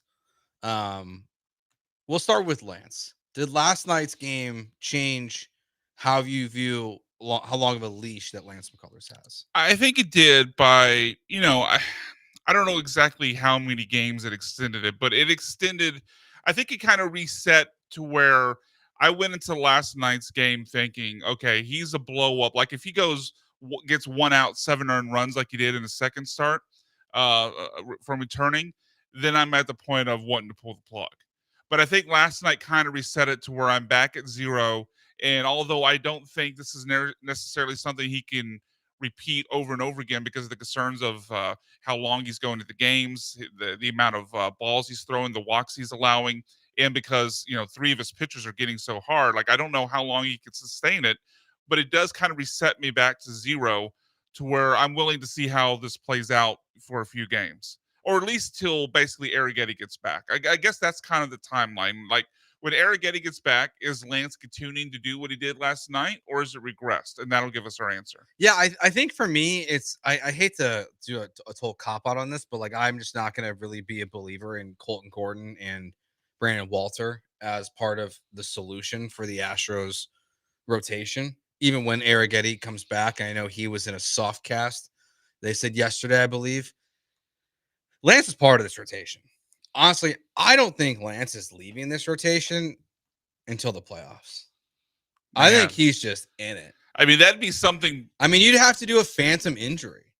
Well, I think Lance could take care of the injuries without it being a phantom. I mean, that's the thing you mentioned through the end of the regular season. I mean, that would already be a big win for Lance if he could even make it through the end of the regular season. Yeah, that's very hypothetical. Of like, it's like if he was there if he got through the season healthy. Like I'm 100% confident that Lance McCullers will not be on the Houston Astros playoff roster no matter what happens during the rest of the regular season. He will not be a factor on this team. I don't believe he will be. Nothing against Lance. I just think there's going to be better pitchers on this staff with the 3 guys in front of him, and then whoever they acquire at the deadline will all be better than Lance McCullers. So for me, I because of the health issues, like I do feel like this is a different conversation 2 weeks ago. Yeah, before Blanco and Wesneski went out. It's a different conversation. Now, I think it's more of, do you have to have someone in your bullpen like Colton Gordon or Walter that is designated to pretty much only pitch every 5th day and piggyback Lance? Like, instead of going to a 6-man rotation, it's like, okay, Lance is going to give us 4 innings because anything else past that, it's gravy. But Colton's going to come in and he's going to pitch innings, 5 through 7 to hopefully hand it off to Abreu and Hader and really just kind of keep it going that way to protect the bullpen. But at the same time, you are intentionally limiting your bullpen that way. Yeah, I feel like that's kind of the way. Like, I feel like that's where this is going to go. Yeah, the only problem with, I think, going the piggyback route specifically for Lance is you might also need that for a couple other guys every trip through the rotation. Like, you might need that for Colton Gordon. You might need that for Gusto. You might need that for Walter. So, I mean, you can't piggyback all those guys. So I think I'd rather just go 6-man. But if they are 5-man, let's live in that world for a second. Like, I don't think it's impossible that Lance could pitch himself into a situation when Arrighetti gets back, that he's obviously behind Fromber, Hunter, and Arrighetti, but that he could also fall behind Gusto, like 2 of the 3 of Gusto, Walter, and Colton Gordon. It's I struggle to see it just because I haven't seen enough of those guys yet that make me confident that they're going to do anything more than. I agree with you. Like, Lance will get the benefit of the doubt, right? Yeah. Like, if you erased the names from the stat page and just showed us, the stats of 4 pitchers, and it's a different and they're all the same, then that's a different conversation. But because he's Lance, because he's a 2-time champion, back in the baseball card, all that, I think by Joe Espada, by the fan base, by management, whoever we're talking about, the favor or the consideration will go towards Lance. The tie will go towards Lance. But I do probably agree with you because of the injuries that he probably makes it through the end of the season, assuming he's healthy, just because, I mean, the big part of this question, other than Lance's performance, is what is your other option? Like, we could talk about, we should bench Lance because he's terrible. Like, if he had pitched terrible yesterday. But okay, you benched him to go to what? Now I do have maybe more belief in Colton Gordon than you do. We'll see on Walter. He's only made the 1 start. We'll see on Gusto. But I kind of think that's the conversation of, like, if one of those guys steps up, then that changes the equation on Lance. Mighty Matt asked on the Twitch, any reason Lance doesn't move to the bullpen? One, he doesn't want to. 2, I think it's a detriment to his long-term health. I don't think Lance has the ability to get up and down. I think that's the problem. He needs to the problem is that if Lance McCullers warmed up for a bullpen appearance and the Astros ended up deciding not to use him because the game changed dramatically while they were at the plate or while things unraveled with the pitcher on the mound, if they chose not to use him, he wouldn't be available for 5 days. I used to be a proponent of putting Lance in the bullpen. Frankly, I don't give a rat's ass if he doesn't want to go to the bullpen. If the Astros think he should go to the bullpen, he's going to the bullpen. I don't think they want him there either. I don't If think they it's wanted him there, yeah. I think we would have explored this in the past. He's also like what is he? Like his stuff isn't good enough to where like he's a high leverage guy. Like you're essentially turning him into like Rafael Montero, in my opinion, if you have to put him in the bullpen.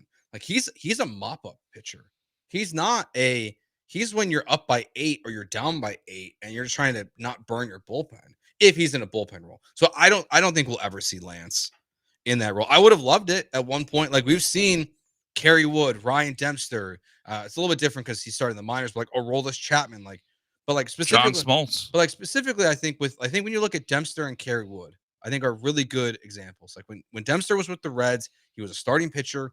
Injuries became a problem, and he eventually became a closer because it helped him. Kerry Wood, same thing. Injuries were a problem. Eventually, they moved him to the bullpen, and he was really good. And it doesn't mean you're stuck there forever. Dempster went back to starting when he eventually went to Chicago. But like, I think that's a next year conversation. Yeah, I think it's not in this year.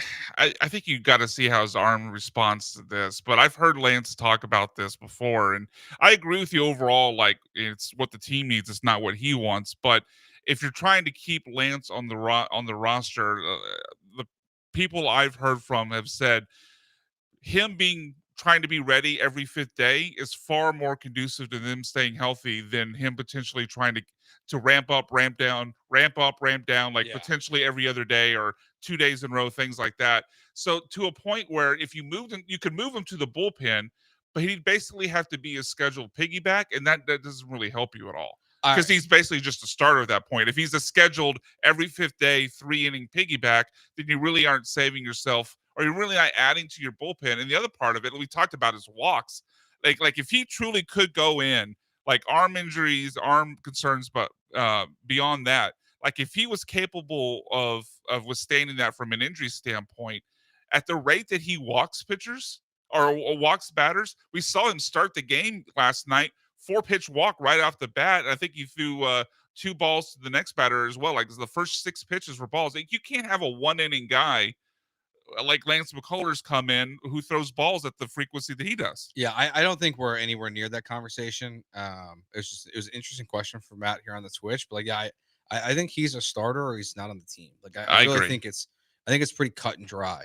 All right, we'll take a break. We'll get to the Christian Walker part of this conversation as well, because it's different because you just paid him. He just got here. And I think part of the reason why people want to have this conversation about how long it lasts with Christian Walker is because of some Jose Abreu PTSD. So we'll get into all that next year on ESPN 97.5 and 92.5.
Got something to say to Paul? Paul Gallant, what the hell is wrong with you? All I hear from you is negative about this person, negative about that person. Come on, dude. Join the conversation by dialing or texting the HRNP listener line. Now back to the Veritex Community Bank Studios with Paul Gallant.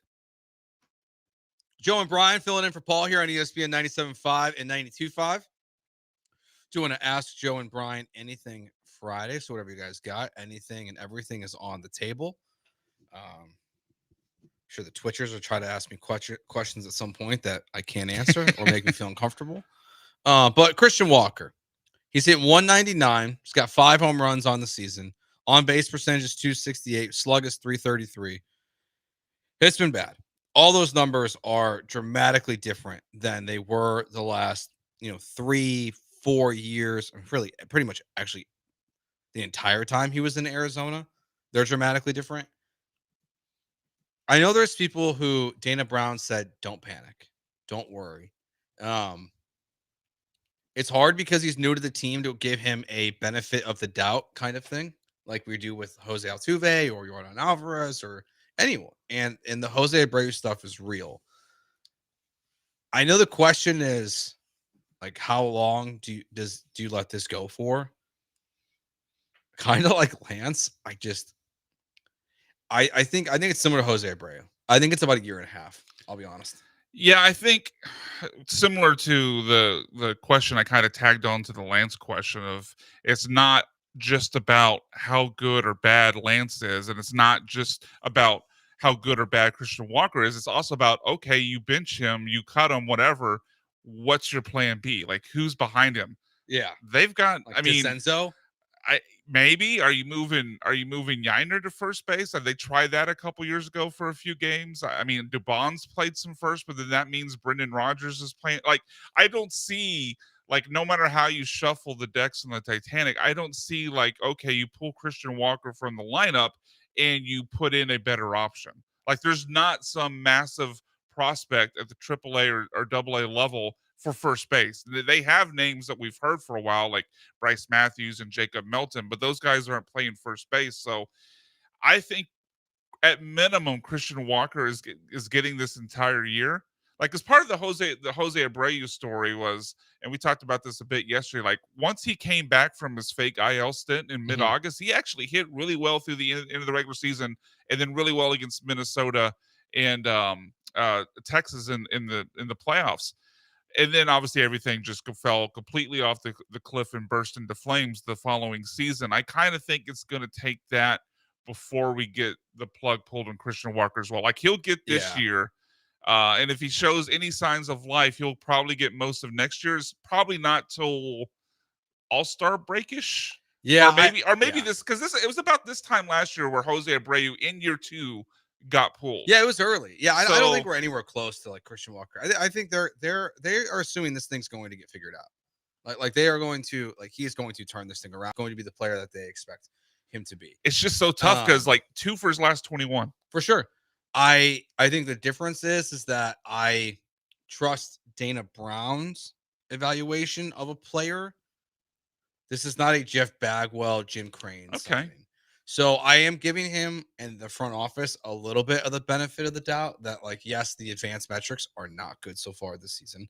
The other positive is he is so good on defense that's where I think he's pretty safe for a while. Yeah, because Jose Abreu was so bad, not only at the plate, but in the field that John Singleton became an improvement. Like, that's how bad Jose Abreu was, that you pulled him, went to John Singleton, who's been obviously a bum for most of his career, no disrespect, and that was a massive improvement compared to Jose Abreu. Like, I mean, there's obviously not a John Singleton, there's Rother, there's no one else to go to other than Christian Walker. You could plug it with Yainer Diaz or Mauricio Dubon or, Desenzo, but again, you're just shuffling chairs. You're not actually adding to the lineup. Yeah, I think the shortest leash of everyone on the team right now is just whatever's happening at second base, whether it's Dubon, Rogers. Rogers' leash should be tomorrow. Did you see what was getting posted all over social media last night about him? No. So apparently the Colorado Rockies, their city edition uniforms, you can only buy 2 players. Ryan McMahon, their third baseman, who everyone's expected to get traded at the deadline. Right. And Chris Bryant, who's been one of the worst players in baseball I'm and sure is those hurt are again. flying off the shelves. Except at Coors Field, there are Brendan Rodgers brand new City Edition uniforms that came out this year. Right, because they had City Connect ones before. It was Yes. like the Green Mountains or whatever. These are the purple and yellow ones that just came out this year. A guy that signed with the Astros this offseason has jerseys in, like, what a clown franchise. I thought it was a joke at first. And like I reached out to him, I was like, is this real, or like, are you guys getting punked? And he's like, no, I've seen it with my own eyes. They're in the team store They're in at the team Coors Field. store. I think it's only like one or two. But It it's doesn't there as like an matter. example. And it's Now, like, I guess the only thing where I could say in the Rockies' defense, which I don't want to make much of a defense for the Rockies because, in my opinion, worst run franchise in all of sports, or at least they're in the conversation. They're on the Mount Rushmore +1. But I could see a scenario where because Brendan Rodgers didn't sign with the Astros till like halfway through spring training, these could have already been in print before that became official. Like these could have been printed in January, in February, when he hadn't signed with the Astros yet. That's the defense of the Rockies. Now, I would say that even take it down. Exactly, just burn them or give them to Goodwill or send them to, like we do the team that loses the World Series. We send those championship T-shirts to a third world country. Send them to a third world country. send it to Brendan Rodgers. Like he doesn't want them. No, well, no one wants it. Like he doesn't even have jerseys probably at Minute Maid, nor should he. Like, I want or Daikin, whatever. Yeah, I'm not gonna. I don't care. I'm not gonna. I'm never gonna correct you on that. Yeah, he's got to have a jersey, right? Probably. Why? Just because they generally have everybody. I guess. I mean, it's a 26-man roster. It's not like it's football with 53 men. Yeah, but like, I don't think it's so hard. Like you're never going to have the third string tight end jersey at the team shop on Kirby. I'm gonna go get a jersey, and all the good players are sold out. Like how low? Okay. Yeah, How low would the price on a jersey for Brendan Rodgers have to be for you to buy it? $20. I thought you were going to go lower than that. Like I would be at $9.99. Yeah, I mean, I'm trying to think and of, only if it's like a City Connect or like a cool jersey that I like the average jersey. I hope he's not listening. AJ, how much would you spend on a Brendan Rodgers jersey? Like what could we talk you into? How much would you spend? Probably below 5, because I mean, oh man, it's hard times for Brendan Rodgers. I mean, he's also like I would get like a Bennett Sousa jersey before I would get a Brendan Rodgers jersey, and they're selling them. I mean, I feel like you were running down the good names of Colton Gordon and Gusto and who was the other guy you're running down? The other Walter. Oh yeah, I feel like you'd even buy their jerseys before Brendan Rodgers. I would.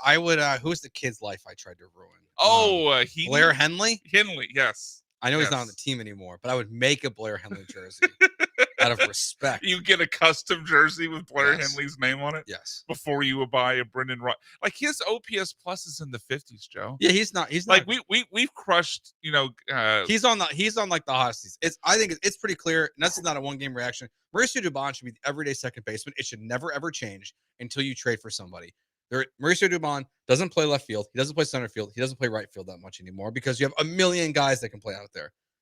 Brendan Rodgers should not be the second baseman ever. He should be on the roster. Yes, unless Dubon needs a day off or he's playing third base or shortstop or first base. Rodgers should only play when Dubon is either off or in a different position. But Dubon is the everyday second baseman. I'd rather see Shea.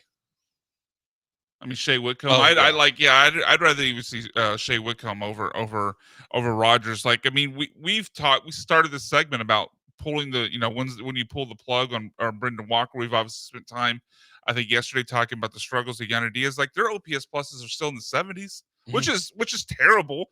But that's 20 points above where Brendan Rodgers is. As bad as Christian Walker has been horrible. Again, he's 2 for his last 21. His batting average is below the Mendoza line, or at least it was going into last night. I think he was 1 for 4 or whatever last night. And he's still 20 points better in OPS plus than Brendan Rodgers. Yep.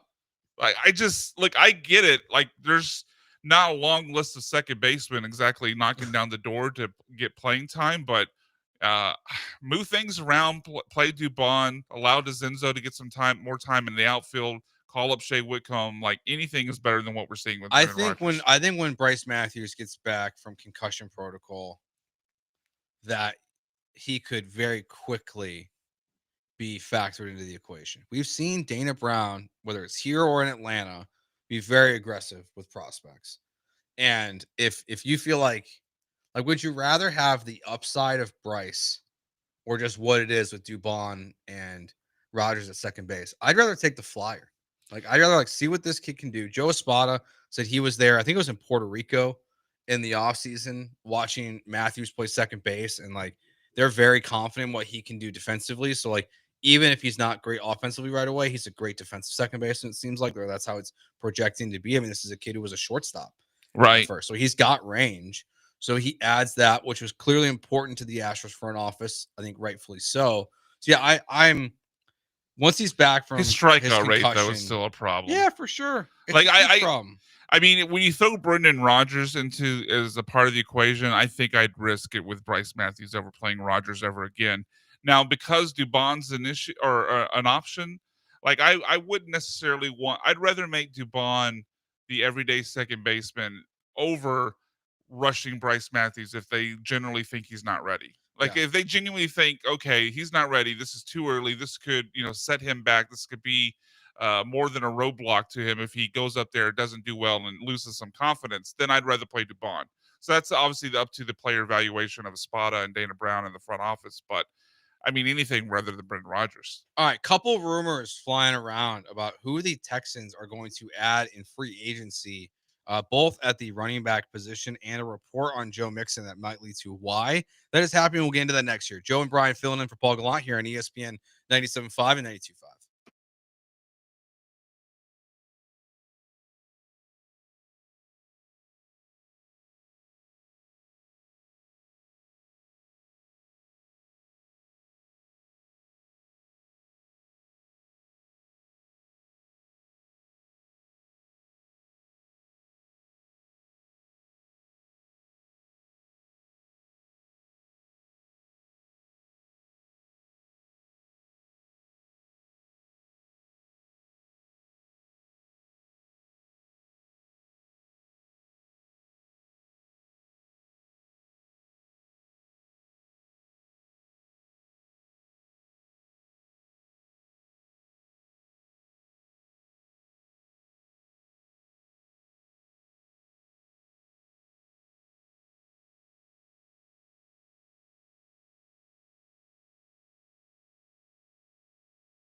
Joe and Brian filling in for Paul here on ESPN 97.5 and 92.5, talking all things Astros, Texans, Rockets. We got a bunch to get into today. So Aaron Wilson of KPRC said on his YouTube channel that Joe Mixon is in a walking boot and doesn't make it sound serious or anything like that.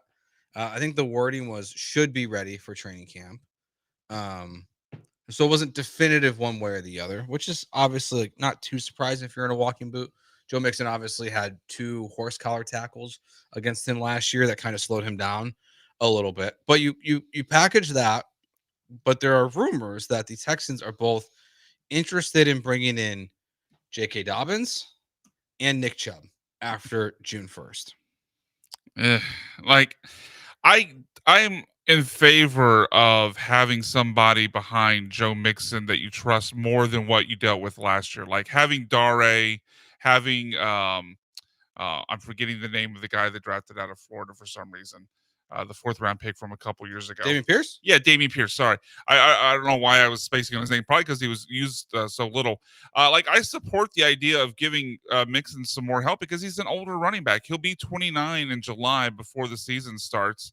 And you can't expect a guy like that to, unless his name is Derrick Henry and he has alien DNA, you can't expect him to continue to take that sort of workload without getting some rest. And like, I would want somebody more competent behind him than Pierce or Dare, and hopefully that guy is Woody Marks. So, I mean, we'll see on that. But like, I don't know, Chubb certainly I'd be out on. Like, I mean, obviously he had a catastrophic knee injury. Like, maybe not as catastrophic as what Tank Dell suffered, but pretty close to it. And he's an older player than Tank Dell. Like, he's Nick Chubb is already age 29 as of right now.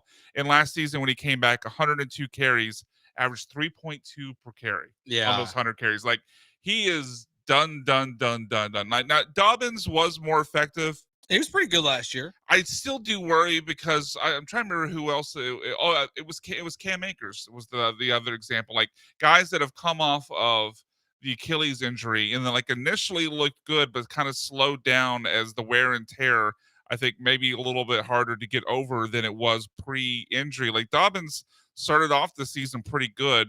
Ended the season with the 4.6 per carry, but like down the stretch, I don't know. He just didn't seem as effective.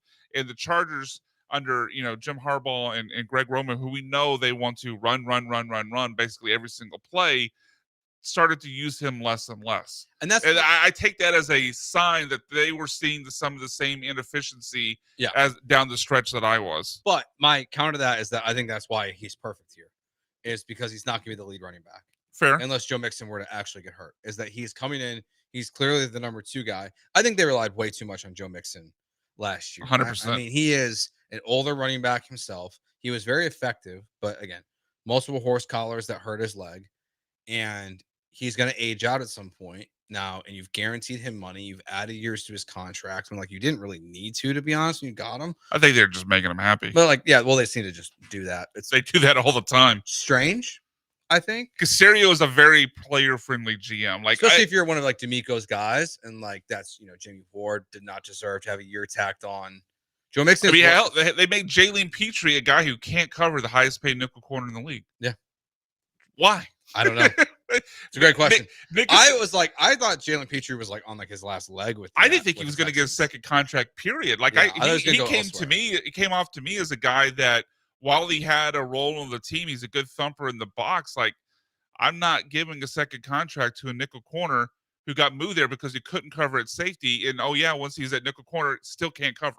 Yeah. And you pay him, record breaking money. So like, for better or worse, maybe it keeps the locker room happy. Maybe it keeps the vibes in a good position inside the locker room. But Nick Caserio is he's not afraid to pay guys top of the market. And like, I supported the Stingley deal, but again, record-setting money. Like, we've seen this. Get ready for Stroud. Get ready for Will Anderson. It ain't going to be a team-friendly deal. He's just going to pay him whatever the market says. Yeah, I mean, CJ is going to get 65 million.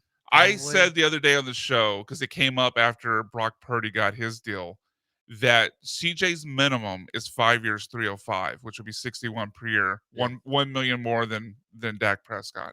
I don't know why people are so surprised by it, or it's what the market is like, and it's who's next. And frankly, you don't really have an option.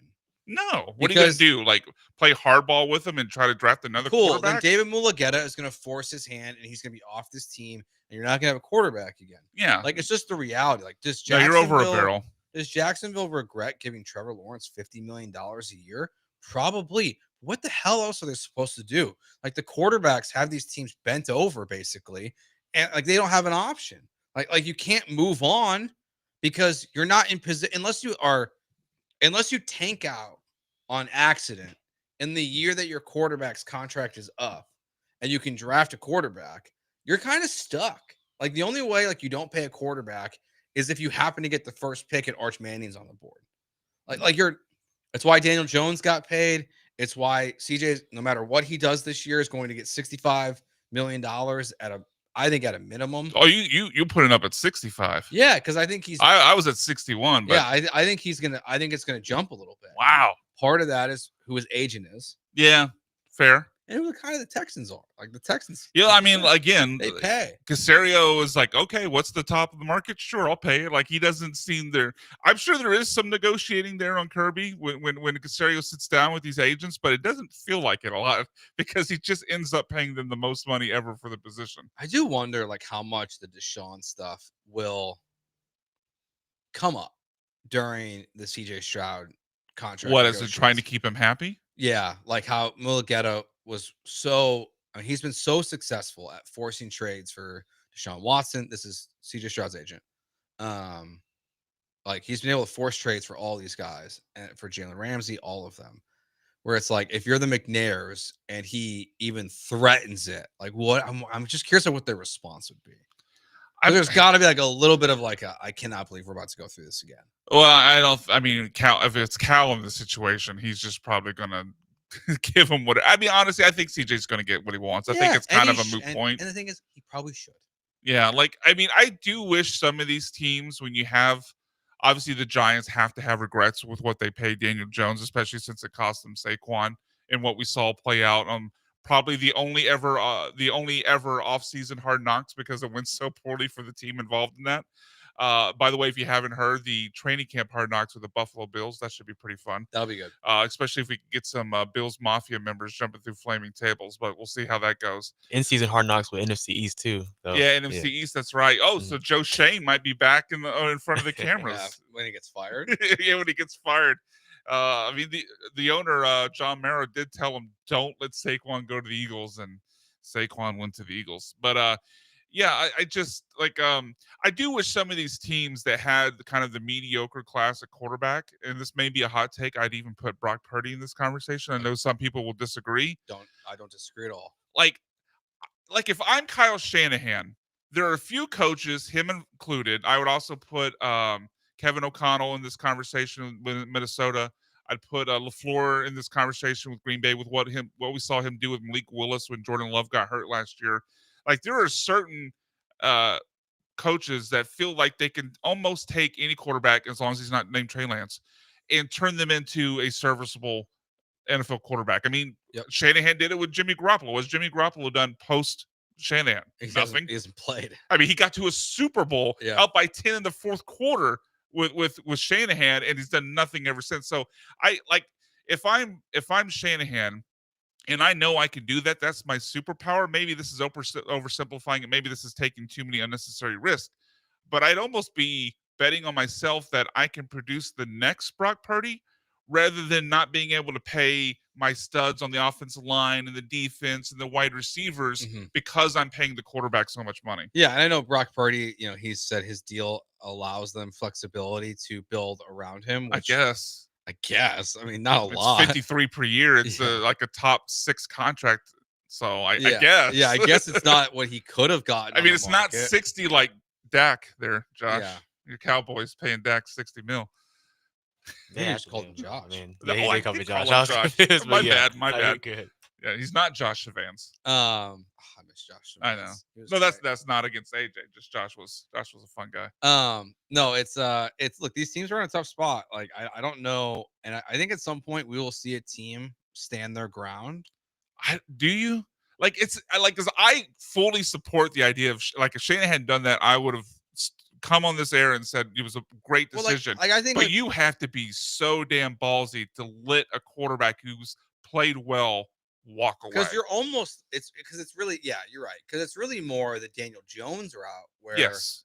like let's say Bryce Young goes off this year and like really looks like the player he's expected to be. Mm-hmm.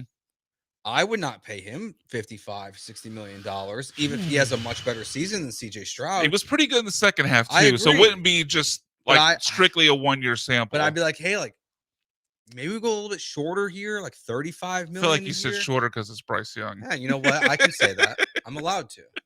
Oh, because you're a short king also? Yeah, man. I can. It's like, you know what? Like I can. You're allowed to say it. I spade to can't spade. say it. Like, Okay, that's fair. Yeah. Yeah, I mean, to your point though, I mean, Dave Canales could probably be put into that same group that I put like LaFleur and Kevin O'Connell and Kyle Shanahan because he did it with Baker Mayfield before Duval did it. He did it with Geno Smith, and now he did it with Bryce Young. It's like 3 quarterbacks in a row. Geno Smith left for dead. Baker left for dead. I mean, hell, Baker was traded from Carolina to the Rams and started 3 days later. Like those guys were all left for dead. Bryce Young was certainly left for dead.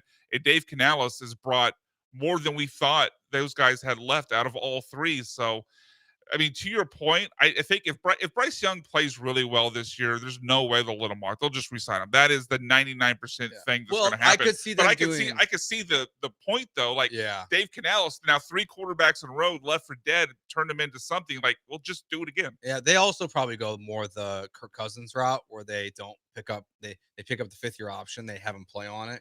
I think that's more likely for Bryce Young. Probably. Eventually gets franchise tagged and then you get paid. Go full Kurt. Yeah, because Cousins got franchise tag twice. And I then believe. they let him walk.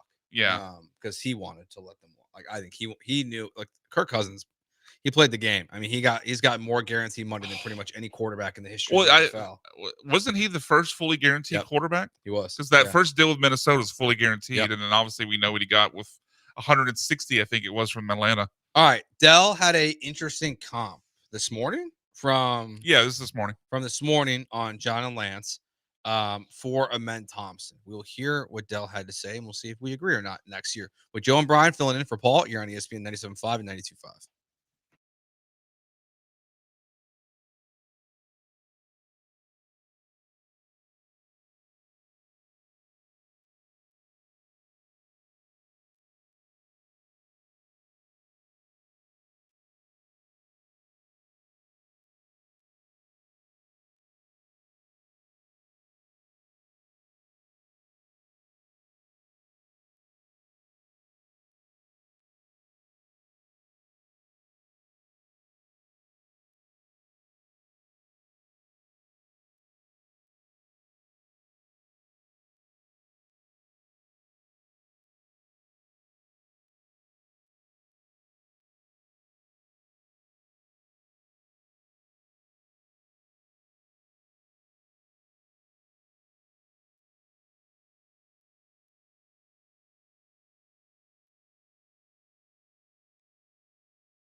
You're listening to the Paul Gallant Show, on ESPN 97.5 and 92.5. live from the Veritex Community Bank Studios. Here's Paul Gallant. Joe and Brian here on ESPN 97.5 and 92.5, filling in for Paul Gallant. The Weenie 500 was just completed. Oh, you brought it up yesterday during garbage time. I didn't realize it was happening that quick. Honestly, same. I'm literally watching the Pat McAfee show. Watch it. So it's not even but yeah, they're out there. So it's over. So congrats to the Winnie and Weenie. I don't know which one it was. It's hard to identify. Do you have odds? No, they all look the same. So I don't know where to go with that one, Joe. Well, I'm just saying.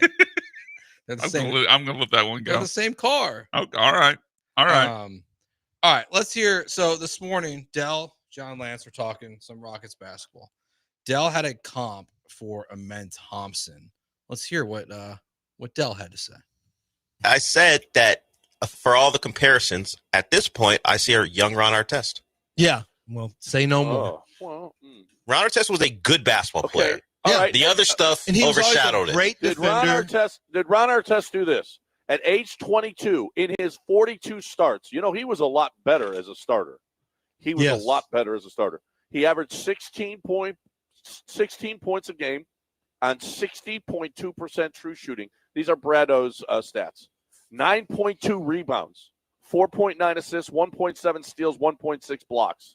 No other player in NBA history has averaged or exceeded these stats in a full season. Not a single one, apparently.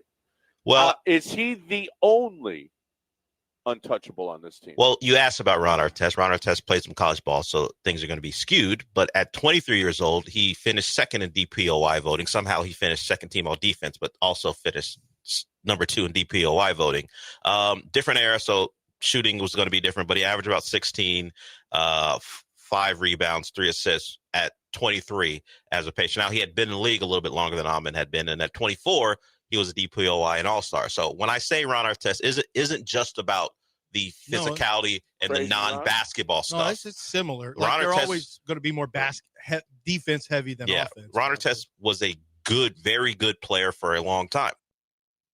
I think it is hard to remove the crazy from the real Ron Artest. Yeah, it is. I think people do forget what Ron Artest was as a basketball player. I mean, even when he won the championship or championships with the Lakers, he had really kind of fixed his image a little bit and started playing. Yeah, he was meta world peace by then, I think. Yeah, I think you're right.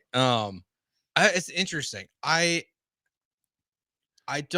think athletically is where I struggle with it the most, because when I look at a man, so much more athletic than Ron Artest. I don't really think there is a great comp for him, because it reminds me of a bigger Derrick Rose. I was going to say a bigger Russell Westbrook. Yeah, that's what I see. Or at least a taller, lankier Russell Westbrook. Because Russell Westbrook is built well, as far as just lifting weights. That's what I see, because I look at Derrick and I'm like, okay, could he hit threes? Yes. Is he better at shooting the basketball than Russell Westbrook? Absolutely. And I think the stuff we've seen from Amen this year is heading very much in the direction where you feel confident he's going to he's not going to be Russ in terms of where in the playoffs they're going to be 10 feet off of you. We saw in the playoffs this year, the Warriors would not leave him open in the corner because he's a weapon in the corner. There was fear. They did sag off him at the top of the key, but you're right. But in the corner, in the corner, at least if he can give you the corner 3 on a reliable basis, that's something Russell Westbrook, you never really feared for him. It was always only about attacking the rim. So between the rebounding, the athleticism, the shooting, I think it reminds me of Derrick more of D Rose, a taller version. Well, I think that's what the comp is. I don't dislike the Ron Artest comparison, but I just think he's just so much more athletic that it's hard for me not to look at, I would say, Russell Westbrook, John Wall, and Derrick Rose and be like, that's the guy. Yeah, I think athletically, the comparisons to either Westbrook or Rose are far closer than Artest. Like Artest was obviously a fantastic player. People, if you're able to, separate jumping into the stands in Detroit away from what he actually did, between the lines, I think that's actually a favorable comparison. But I would be a little disappointed, like if a men's ceiling ends up being what Ron Artest's ceiling was, because I think a men right now, other than well, that's not an untouchable basketball player. Right, exactly. Because like a man right now, so I looked it up. I mean, I believe John mentioned some of the numbers that Brado put out for when a man became a starter. So I pulled it up as well, compared it to because a man this year, age 22. So I looked at Ron Artest, age 22 season, and there is one stat in the favor of Ron Artest, but otherwise you'd rather have a man. So men this year as an age 22 starter, 16 points per game. Ron Artest was 13.2. A man had 9.2 rebounds, Ron Artest 4.9, and a man was 4.9 assists, Ron Artest 2.3. Now, where Ron does get him is he averaged about a steal more per game, and his defensive rating, points allowed per 100 possessions, was 11 points higher than it, or 11 points better than it is for Amen Thompson, which is crazy to think how. I mean, Amen Thompson was just first team All Defensive NBA, and Ron Artest on a per 100 possessions basis in age 22 seasons was 11 points better than a men right now. So I think the comp isn't crazy. Like I think Dell is in the ballpark there. I just think where it falls apart for me is the athletic profile that you mentioned. Like I don't think they're the same type of athlete. And if a man only hits the Ron Artest prime, which was kind of, let's say 2004 to 2009, he ends up averaging 18.5 points, 5.5 rebounds, 3.5 assists. Like if that's what a man becomes at his best, I'd be a little disappointed. Another one, I was just kind of Googling real quick to see like if I could find anyone that's thrown out comps for Amen Thompson. Asur Thompson. Yeah, honestly, it popped up. And I was like, this is stupid. How about a guy who finished 12th in Defensive Player of the Year in his age 22 season, who averaged just under 13 points per game, 5.9 assists, and eventually became an NBA world champion, but as a role player, Andre Iguodala. Ooh. Like early Andre with Philly. Like that. I like that. And Andre, I'm like, okay, because I think people forget what Andre Iguodala. Oh, he was a freak athletic. Like he was sick. Like he was like the UAI taking over for Iverson or with Iverson for a while. Like so I thought like they were gonna be special together. They were like my favorite NBA live team. Like the Andre Iguodala that people remember from the Warriors was a different player. Like he was older. Yeah. He was, I mean, not that he wasn't still a good athlete, but he wasn't as explosive. And he transitioned to where he could be more of a spot up threat, which I was obviously critical as Curry would drive into the paint and kick out when people, came towards him. So yeah, but young Andre Iguodala, I think that's a pretty good comp. AJ, what do you think of this comp to Ron Artest? Yeah, I definitely think he has a higher ceiling, and also from a playmaking standpoint too. Just not even as like scoring wise, but like getting his teammates involved too, because he averaged nearly 5 assists when he was starting. So I think that he has a higher ceiling there. And I love the D Rose comparison because it's my favorite player, but I can see that too. Just really the shooting, if he gets even like a respectable like 33 to 35%, like from the 3-point line, something like that, is gonna make defenders honest, because then he's gonna really be able to just pick teams apart and really have a maybe like even ascension type of year and be an all-star. I can see that for sure. So yeah. I think it's just it's hard to find a player comp. It's like it's like when Derrick Rose and Russell Westbrook and these guys came into the league, John Wall, like there wasn't really a comp because like we hadn't really seen guards move in the way that they did. Like there's not really with a men a real comparable player with the athleticism, because like Andre Iguodala, he averaged almost 4 more rebounds a game than Iguodala did at his peak. Same thing with Ron Artest. Like he averaged more. He's more of a play, as AJ pointed out. He's way more of a playmaker than Ron Artest was. Like so, it's like I don't. That's why I think he's the only untouchable. He's a 101. Yeah, because like 1 of 2. Yeah, I know.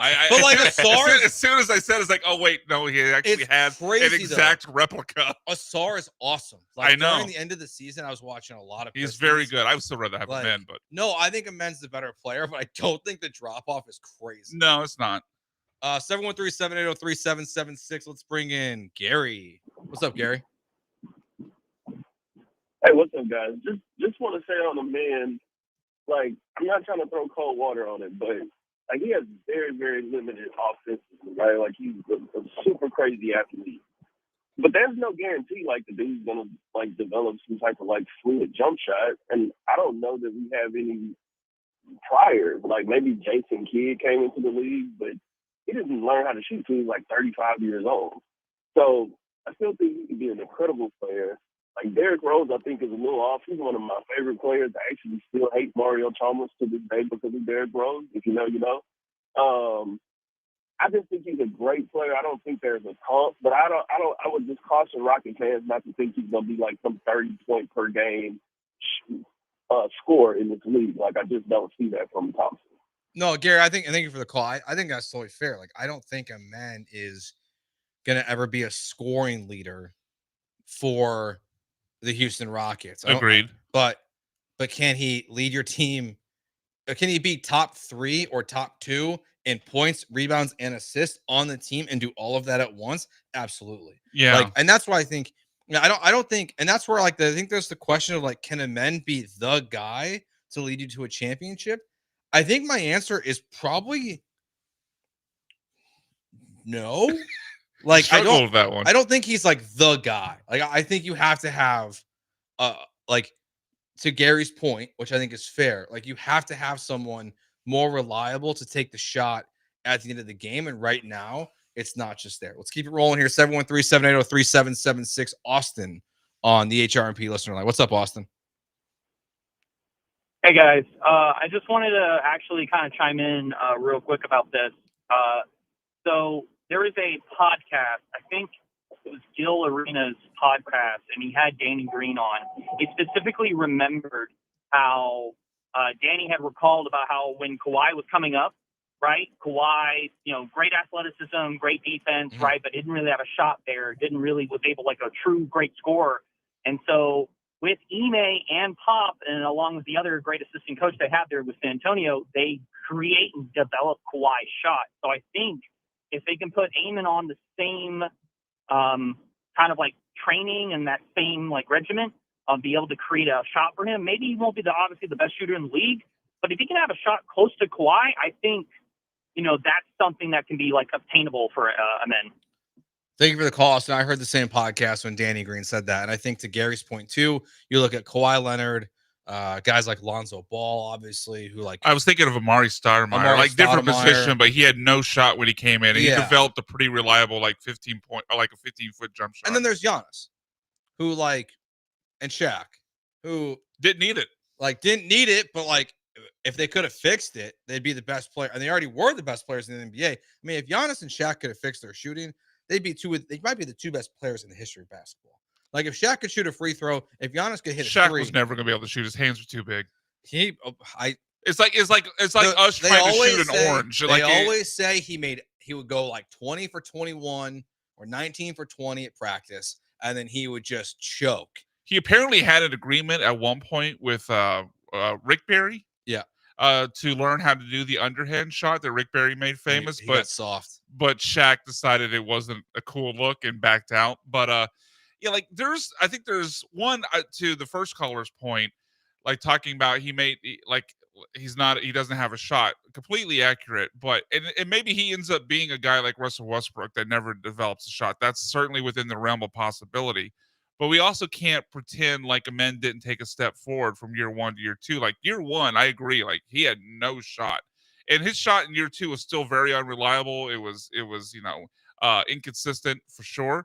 But he developed that little pull-up game where he would drive into the lane, gets around the free throw line about 10 to 12 feet, and knocked it down pretty consistently. Now it went a little erratic in the first couple games of the series against the Warriors. I think there were some nerves involved, but we saw him take over some games late in that series. So I think we have to allow ourselves, one, for the possibility that he takes another step forward. Yeah. Again, only 22 years old. He'll be going to year 3. Or B, that he could be so special of an athlete like a Giannis that it might not matter. I think that to Austin's point, because his name has come up before, I think he said the player that is the peak for a man. Like if you were to say Amen Thompson at his absolute best, it's Kawhi. Yeah, Kawhi didn't have a shot at San Diego. Yeah, like defensive player of the year, all defensive first team, MVP, top 3, top 10, top 5 very often. Like that to me is the ceiling, I think, for a man. Like if you were to say like what's your wildest dream, like he's the next Kawhi. Do I think he's gonna get there? I don't know. But like that's be like the dream is like I mean, that's the loftiest of but like, loftiest but goals. like can you find a place to land between Andre Iguodala and Kawhi Leonard? Sure. Like can you land on that spectrum and like you're one of the best players in the NBA still? All right, we'll take a break. We'll get to our 10-minute drill. What's going on around the NFL? He's Brian McDonald. I'm Joe George, AJ behind the glass, filling in for Paul and Sean here on ESPN 97.5 and 92.5.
Joe and Brian here. 10-minute drill, filling in for Paul. Not a lot going on in the NFL.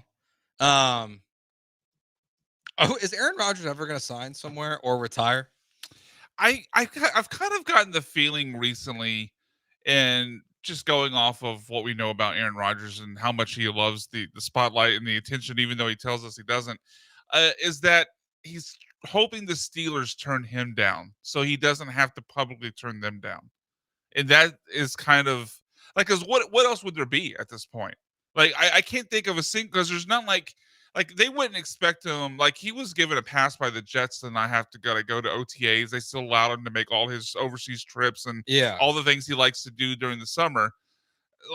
So I don't think it's like he's not holding out so he misses that. They would allow him to miss that anyway. But also, like, he shouldn't miss it because it's part of the problem. I know, but we got to live in the reality that is Rodgers, not what reality is to the rest of us. So I just don't see like practice missing it or being there as being the obstacle. I really think at this point Rodgers is kind of at the point where he's done, but he wants the team to move on so he doesn't have to tell them that he's moved on. The problem is, I think they've banked on this because, like, they clearly have Mason Rudolph. Yeah, like, their they don't depth chart have an is alternate. Who else is on the roster besides? Because obviously Will Howard, Skylar Thompson. Oh, they were the team that drafted Will Howard. Yeah, I could see Will Howard winning that job. Look-y. I'm like, I saw the combine. Yeah. Oof. You could always trade for little hands. Kenny Pickett again. Bring him back. No, man, he's at Cleveland. He's a part of that five-man Yeah. QB community they have there. Trade for Dylan Gabriel. You can find a quarterback. You could take a Browns cast off. I That's actually, your plan to you want quarterback. to hear my take for who's going to be Oh, the boy. The Steelers I got a quarterback? take? Yeah. Okay.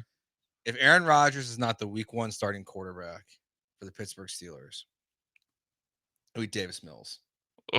I could see it. Like, all right. Well, Even though Case Keenum is in a battle for the second quarterback spot in Chicago right now. like if you're Houston, what draft pick would it take to get Davis Mills from you? 6th, 5th. See, I would say 4th. Like, because Fourth I for don't like Davis in a 7th. Well, sure. I don't really care about that part, but like, because not saying that necessarily Davis Mills is even worth a 4th. That's not even really where I'm going with it. But like, if they like Davis Mills as their backup, and I think he's an upper half backup. Like, I'm not thinking they're going to win many games with him, but he's still kind of a mid-tier backup. Like that, having that guy to me is worth more than the 10% gamble in the 5th round. Look, you got Graham Mertz coming to town, man. Like. Exactly. He's your backup. Exactly. I mean, another name that you could throw into this, like I know it's in the interdivision and they would never trade interdivision, but if Aaron Rodgers passes, if you're the Steelers, wouldn't you call the Browns and ask for Joe Flacco? Yeah. For like a 6-7 swap. I mean, or it's like if it's not Rodgers, it's gonna be Joe Flacco. I actually think Tyson Bagent is an interesting one from the Bears because I think Case Keenum's gonna win the second quarterback spot there. Davis Mills. Like, this is the caliber of quarterback you're talking about because, like, they've just banked their entire offseason clearly. on Aaron Rodgers. Yeah. And the owner keeps saying that, like, oh, we think the announcement will come soon. He's basically telling, like, everyone, like, Aaron Rodgers is going to be a Steeler, but Aaron has to tell us first. And it's like, is he waiting for the drugs to get out of his system so he can sign? I forget how to say that. Ayahuasca, yeah. Like, this is either going to be a situation that ends with Aaron Rodgers being their quarterback, or the Steelers looking like the biggest boobs in the NFL for believing that he was going to be the quarterback. You know what they need? This is perfect for them. Uh-oh. They've never tanked. Ever. Like, it's like, this is like your opportunity. Tank for who, though? Arch. Arch won't be in this draft class. I can 95% tell you Arch will come back for his senior year. Nussmeier. Klubnik. Yeah. I guess, like, Drew Aller, who, like, I'm not big on. The problem is, though, like, because it's Tomlin and because they still have a defense, they still have weapons. Like, I don't know if they can be. No, they probably 2 wins bad. You're right. Like they could tank, but their version of tanking would still be like 6 wins, and they don't get the first pick. And it probably means Tomlin gets fired. Like, yeah, I it's think really so. Because they're already kind of fed up with him. He hasn't won a playoff game since 16. Yeah, but it's hard to justify firing a coach when you finish 500 or above every single year. Yeah. So, like, he's never had a record below 500. Like, the first time you fall below is like, that's like your reasoning. I still want Arch to come out this year, and I want the Saints to get the first pick, just because, like, that's such. So they could ruin him like they ruined his granddad. I think it's such good drama because it's like you have Arch, the grandson of Archie, but then Grant Nussmeier, the quarterback from LSU, his dad's the OC. Oh, really? I didn't realize that. Wow. So it's like, if they were like the top 2 quarterbacks in the draft, it's like, which one are you taking? I just want to see a dad pass up on his son. I think because it's like, how do you pass on Arch? Like, I really maybe I'm terrible. Like, I want to see that happen. Aiden Hutchinson's back. Like, he's been cleared apparently. Do you think the Lions they lost their OC, their DC, half their coaching staff? Yeah. To various jobs. You think the Lions are good this year? Like, are Yeah, that I mean, good well, this year? I guess what we have to define good. I mean, there can't not be a drop off, right? They Yeah, won. like I don't. They think, won what 15 games last year. Yeah, did they win the division this year? Or do you think the Packers? I think the Packers do. I ain't gonna lie. You think the Packers do? How many wins would you put on the Packers, AJ? As long as they're healthy, which I mean is very flexible, but I think they can go 13-4, something like that, or even 12-5. 13-4. Okay, I don't think the Lions get to 13. So in that scenario, I would agree with 11-6 you. maybe. I think the Lions I'd could take still win. JJ. I think I take JJ McCarthy and the Vikings. Wow, I mean the complete unknown. Yeah. I mean, I know I called Kevin O'Connell a quarterback whisperer that could win with anybody. I mean, he did it with Sam Darnold, who I think we all thought was unfixable, but still, I don't know. Like JJ McCarthy threw what 10 passes at Michigan. Like he's just such a complete unknown. And it's not Caleb Williams, who will not talk to the media after dumping, rightfully so, on the Bears. Did not meet with the media yesterday. How does that book come out? I think the only thing I question is, even though I think everyone that is a Bears fan agrees everything about what Caleb and his father said, no one disagrees. Right. We all get it. He's right. But why do you do the interview? Because yes, he says, I think his point in there to do the interview was to say, I don't feel that way anymore. Like, I believe I can turn. When did the interview take place? Like, it's recent. Okay. See, when the story first came out, I assumed it was like a pre-draft interview. No. And the book was in the processes. I mean, and put the kibosh on the book before it even comes out. Like, don't let that book come out. But if it was a recent interview, I why would you even say it? Yeah, I just don't do the interview. I mean, I don't think he's wrong. I mean, we know the Bears quarterback history. I mean, obviously, I'm sitting next to Bear fans Joe over here, but they've never had a 4,000 yard passer. They've have they had a guy throw for 30 touchdowns? I don't think they have. I don't think so. Maybe Jay did once. Yeah, I'd guess they haven't. And apparently, he looks terrible so far. Like, that's one day of training. Is there? I mean, there's no. I can't think of another franchise in the league that has like a worse quarterback history than the Bears. I would say Cleveland. Yeah, Browns. They just have the yards on it. I mean, but that's it. I mean, it's really a conversation of two teams, and it's not even just like the production or the lack of production that have come out of Chicago. It's also the way they handled it with drafting a quarterback, then firing his head coach the next year. Yeah, they've three times in a row. And yeah, exactly. And they've done it already again, obviously, with Eberflus being fired after 1 year. So, I don't know. Maybe Ben Johnson will solve everything, but it's been a rough track record there in Chicago. We'll see. All right, when we get back, today is the final day of Around the Horn. So, AJ, Brian, myself, we will do a sports TV show draft. We're going to take one talking head show, one documentary, one sports themed TV show, and one pre or post game show. We'll do that next when we get back here on ESPN 97.5 and 92.5.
You're listening to the Paul Gallant Show, on ESPN 97.5 and 92.5. live from the Veritex Community Bank Studios. Here's Paul Gallant.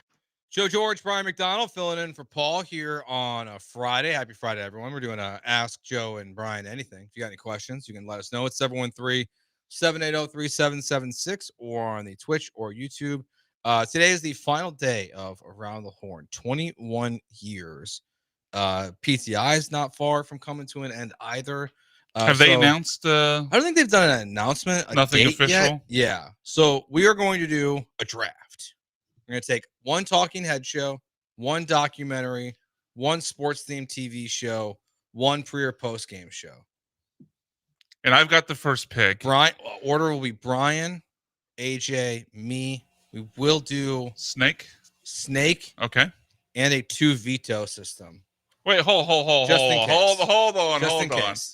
Just in case you cross. Oh, like it doesn't fit the theme? Yeah. Okay. I thought you were gonna try to just veto my pick so you can have it. Okay. I'm worried that 2 of my picks might. So I think you have a pretty good feel. I think we're on the same page because we both said during the breaks one of these categories I really only have 2 choices for, and I also only have 2 choices for one of these categories. So with the first pick, I got to go there because I don't have any faith that one of them will get back to me.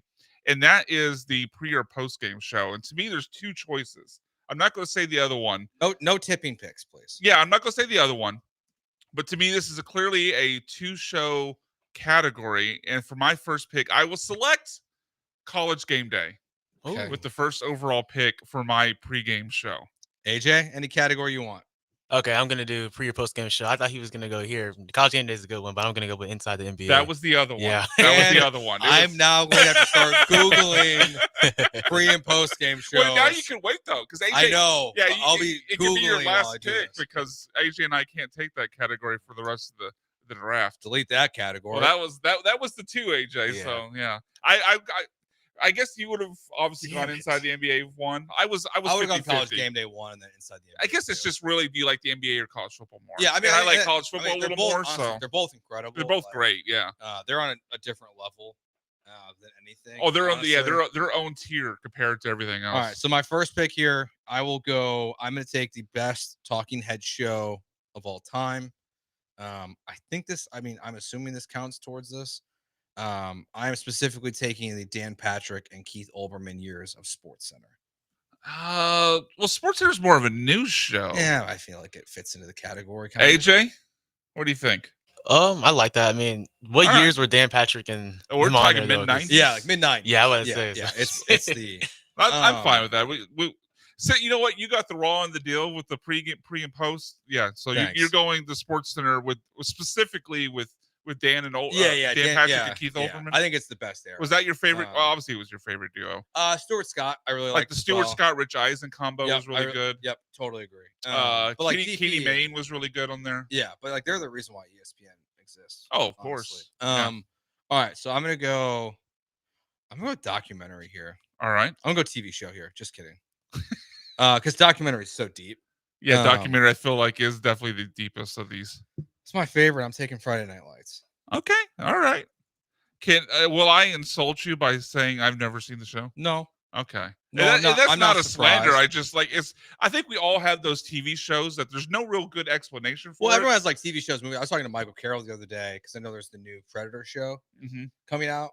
I've never seen a single thing. Predator, Alien, none of it. I had never seen any of the Planet of the Apes movies until 4 months ago. Yeah. They're just random things that just for some reason slip through. We all have those, and Friday Night Lights was one of those for me. All right, AJ, you are up for your second pick. Okay. You can't take pre or post game show, but everything else is on the board. Okay. So I can do documentary? Yeah, yeah. Okay. This came down for two picks for me. I'm not gonna say the other one, I guess. But man, I'm gonna go with The Last Dance though for the documentary. Ooh. Yeah. For that one. That's yeah. It was strong. That was I wonder if I was between that and Friday Night Lights. I wonder if it wasn't during COVID, if we would have still wanted to watch 10 hours. I don't know, but it was literally. When I was it was great. When I was at 790, we literally treated it like it was like an NFL game. It's what we did all Monday. We would bring in Vernon Max like Maxwell. We had the X-Man on. What's his name? The guy from Seattle that choked Michael. Oh God, I'm forgetting his name too. But like we treated it like it was like a post-game show every Monday during Absolutely. the pandemic. Like we would just talk Last Dance for 3 hours. Like it was a godsend, honestly. Yeah, to get it was through. perfect timing too, because they moved the show up too. It's supposed to come out that June as well. All right, B-Mac, you got All two right, picks so I here. got 2 picks here on the turn. I think I'm going to save my talking head show for last. So I'm going to go with my documentary and my sports themed TV show. First, for my sports themed TV show, give me something that aired on HBO. Give me Eastbound and Down. Danny McBride joined. If you haven't seen that, about I think we've all familiar with the story, but basically a former Major League Baseball player trying to make it back. Hysterical comedy show. And for my documentary, I assume this will count. I don't know if this is fringe between documentary and reality TV show, but give me Hard Knocks. Yep, that's fine. Okay. That's documentary. Like it's just it comes out every year. It's different, but I think Hard Knocks definitely applies. All right. The hard part for me is I think it's just not been good in years. Yeah. Like the early Hard Knocks enjoy is it. so good. I did enjoy the Bears because Eberflus was a dud. Yeah, Eberflus was so boring. I watched it, but it sucked. Yeah, the subject matter can obviously affect the quality, but it's still entertaining most years. Actually, I didn't like the Jets here either because they took over so much control and wouldn't show the cuts and different things like that. But overall, I still really enjoy Hard Knocks. I think it's it's just very hit or miss. It is. I mean, I don't want to obviously give out the other documentaries, but there's certainly like 5 or 6 other ones that I considered. But AJ, you're up for your next pick, sir. Okay, so the next sports team TV show, or I'm not gonna lie, there's not a lot of great TV shows like in my opinion, like that. So I'll go with Talking Head Show. I can do that, right? Yep. Okay. Just Talking Head Show. I mean, this is newer, kind of like still comes on now. I don't know. I just enjoy the rapport of the cast, but I like NFL Live, just how they all talking. Yeah, that was Mina on my Kimes, I list. really like her. She's one of my favorite analysts. Like she's I really like Mina intelligent. Kimes. Yeah. She's good. All right, so I got my final 2 picks here. Mm-hmm. I'm gonna go. Last Dance was between what I was struggling with for Friday Night Lights, but I like my other 2 options for documentary. I just think it's the best story, but the newest version of it is the best version. Even though we've heard the OJ story be told a million times, OJ Made America. Oh yeah, it was a great documentary. It's fantastic. It's so good.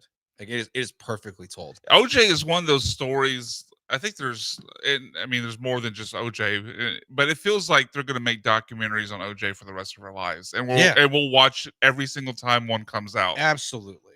And then I'm taking this because like if we put like a poll about this up, like I would lose because like I know like all these shows, like I know you guys had this on the Bees, like this debate about rooting for the Stars. But to be honest with you, like trying to sell my own pick a little bit, but like Paul Bissonnette and Wayne Gretzky and these guys on the NHL and TNT show are incredible. Like they're not that far off from inside the NBA. You're trying to sell. No, you know it was a two show topic or like, 2 show category. They're far, like they're I guess they're far behind, but they're closer than any other pregame show. It's not even close. Like there's nothing on ESPN, nothing on Fox or anything that comes close. Like they have TNT has crushed it in terms of forming like a hockey version of the basketball show. It's just people just don't watch. I did think back in the day when it was like Boomer and who was the former Bronco linebacker that used to be with them all the time? Don't remember his name. TJ something. Anyway, like there was a time when ESPN's NFL Countdown that I thought was actually pretty good, but it certainly jumped the shark for me. All right, AJ, you got one more. Wait, you've only made. No, I said OJ you Made said the America. hockey. Yeah, okay. AJ, you need a TV show. I'm just gonna say All American. Some new generation. All I've watched is it's on my TikTok feed all the time. Paul American is a. Have you watched all of that? Pretty much all this. First 6 seasons. Not this new season. Yeah. New season though. How many seasons? Of All American? Oh, I thought you said okay. I thought you were talking about the Logan Jake Paul show. Like, no, All American. Okay, okay. All right. That changes things. I was like, I thought that only had 1 season. The world does not need that many seasons of the Paul brothers. All right, so I got 1 pick left, and it has to be my Talking Head show. I hope you allow this to count. I consider this, especially because one of the cast members of this show is just literally his headshot in the frame. Okay. But I'm going with the Pat McAfee show. That's fine. Okay.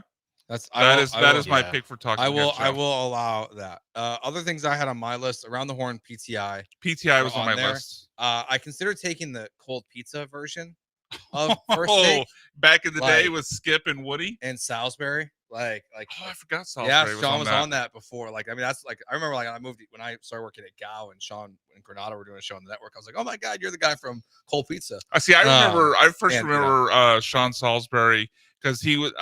This is no, he was. Do you remember the show Cheap Seats that aired on ESPN Classic? Yeah. Sean always did bits for the comedians, the Sklar brothers on that. He was on there a few times every season. Like they would kick it to him for a breakdown of whatever happened. But I always enjoyed Salisbury in those. And then I had Hoop Dreams for a documentary also as an option. I had the 30 for 30 series, but I couldn't really go to it because I mean after Last Dance and OJ Made in America, those are kind of the same thing. Yeah. So what about A Football Life? That was on my list. Yeah. That was on my list. Yeah. The only other, and I know we got a break here, but sure. The other TV shows I had were The League. But it falls I'm so off. mad at myself. But it falls off so hard. And just because I didn't mind the ending, just because I know you'll appreciate this, we can get your guys honorable mentions on the other side. Playmakers. Oh yeah. Only one season. Yeah. Well, not even a full season. I Bro. They know. got canceled mid-season. Should have had more. NFL shut that bleep down. I don't know how they haven't got it. Someone's got to bring back. They canceled it as soon as they started showing players taking shots in the butt to roid up for games. It's an honest show. I know it was true to life. All right, we will go to break here. Who was the third most important pitcher on the Astros staff? Not the best, the most important. Is it Lance McCullers? That's next year on ESPN 97.5 and 92.5.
Joe, George, and Brian McDonald filling in for Paul here today. Paul will return on Tuesday. The entire station taking a Memorial Day off on Monday. We also got AJ filling in for Sean behind the glass. All right, this final hour of the show, we're going to kind of hit on a little bit of everything. Some Astros, some Texans, some Rockets. We're going to kind of go all over the place before we get to garbage time and then hand it off to Joel and Jeremy on the Killer Bees.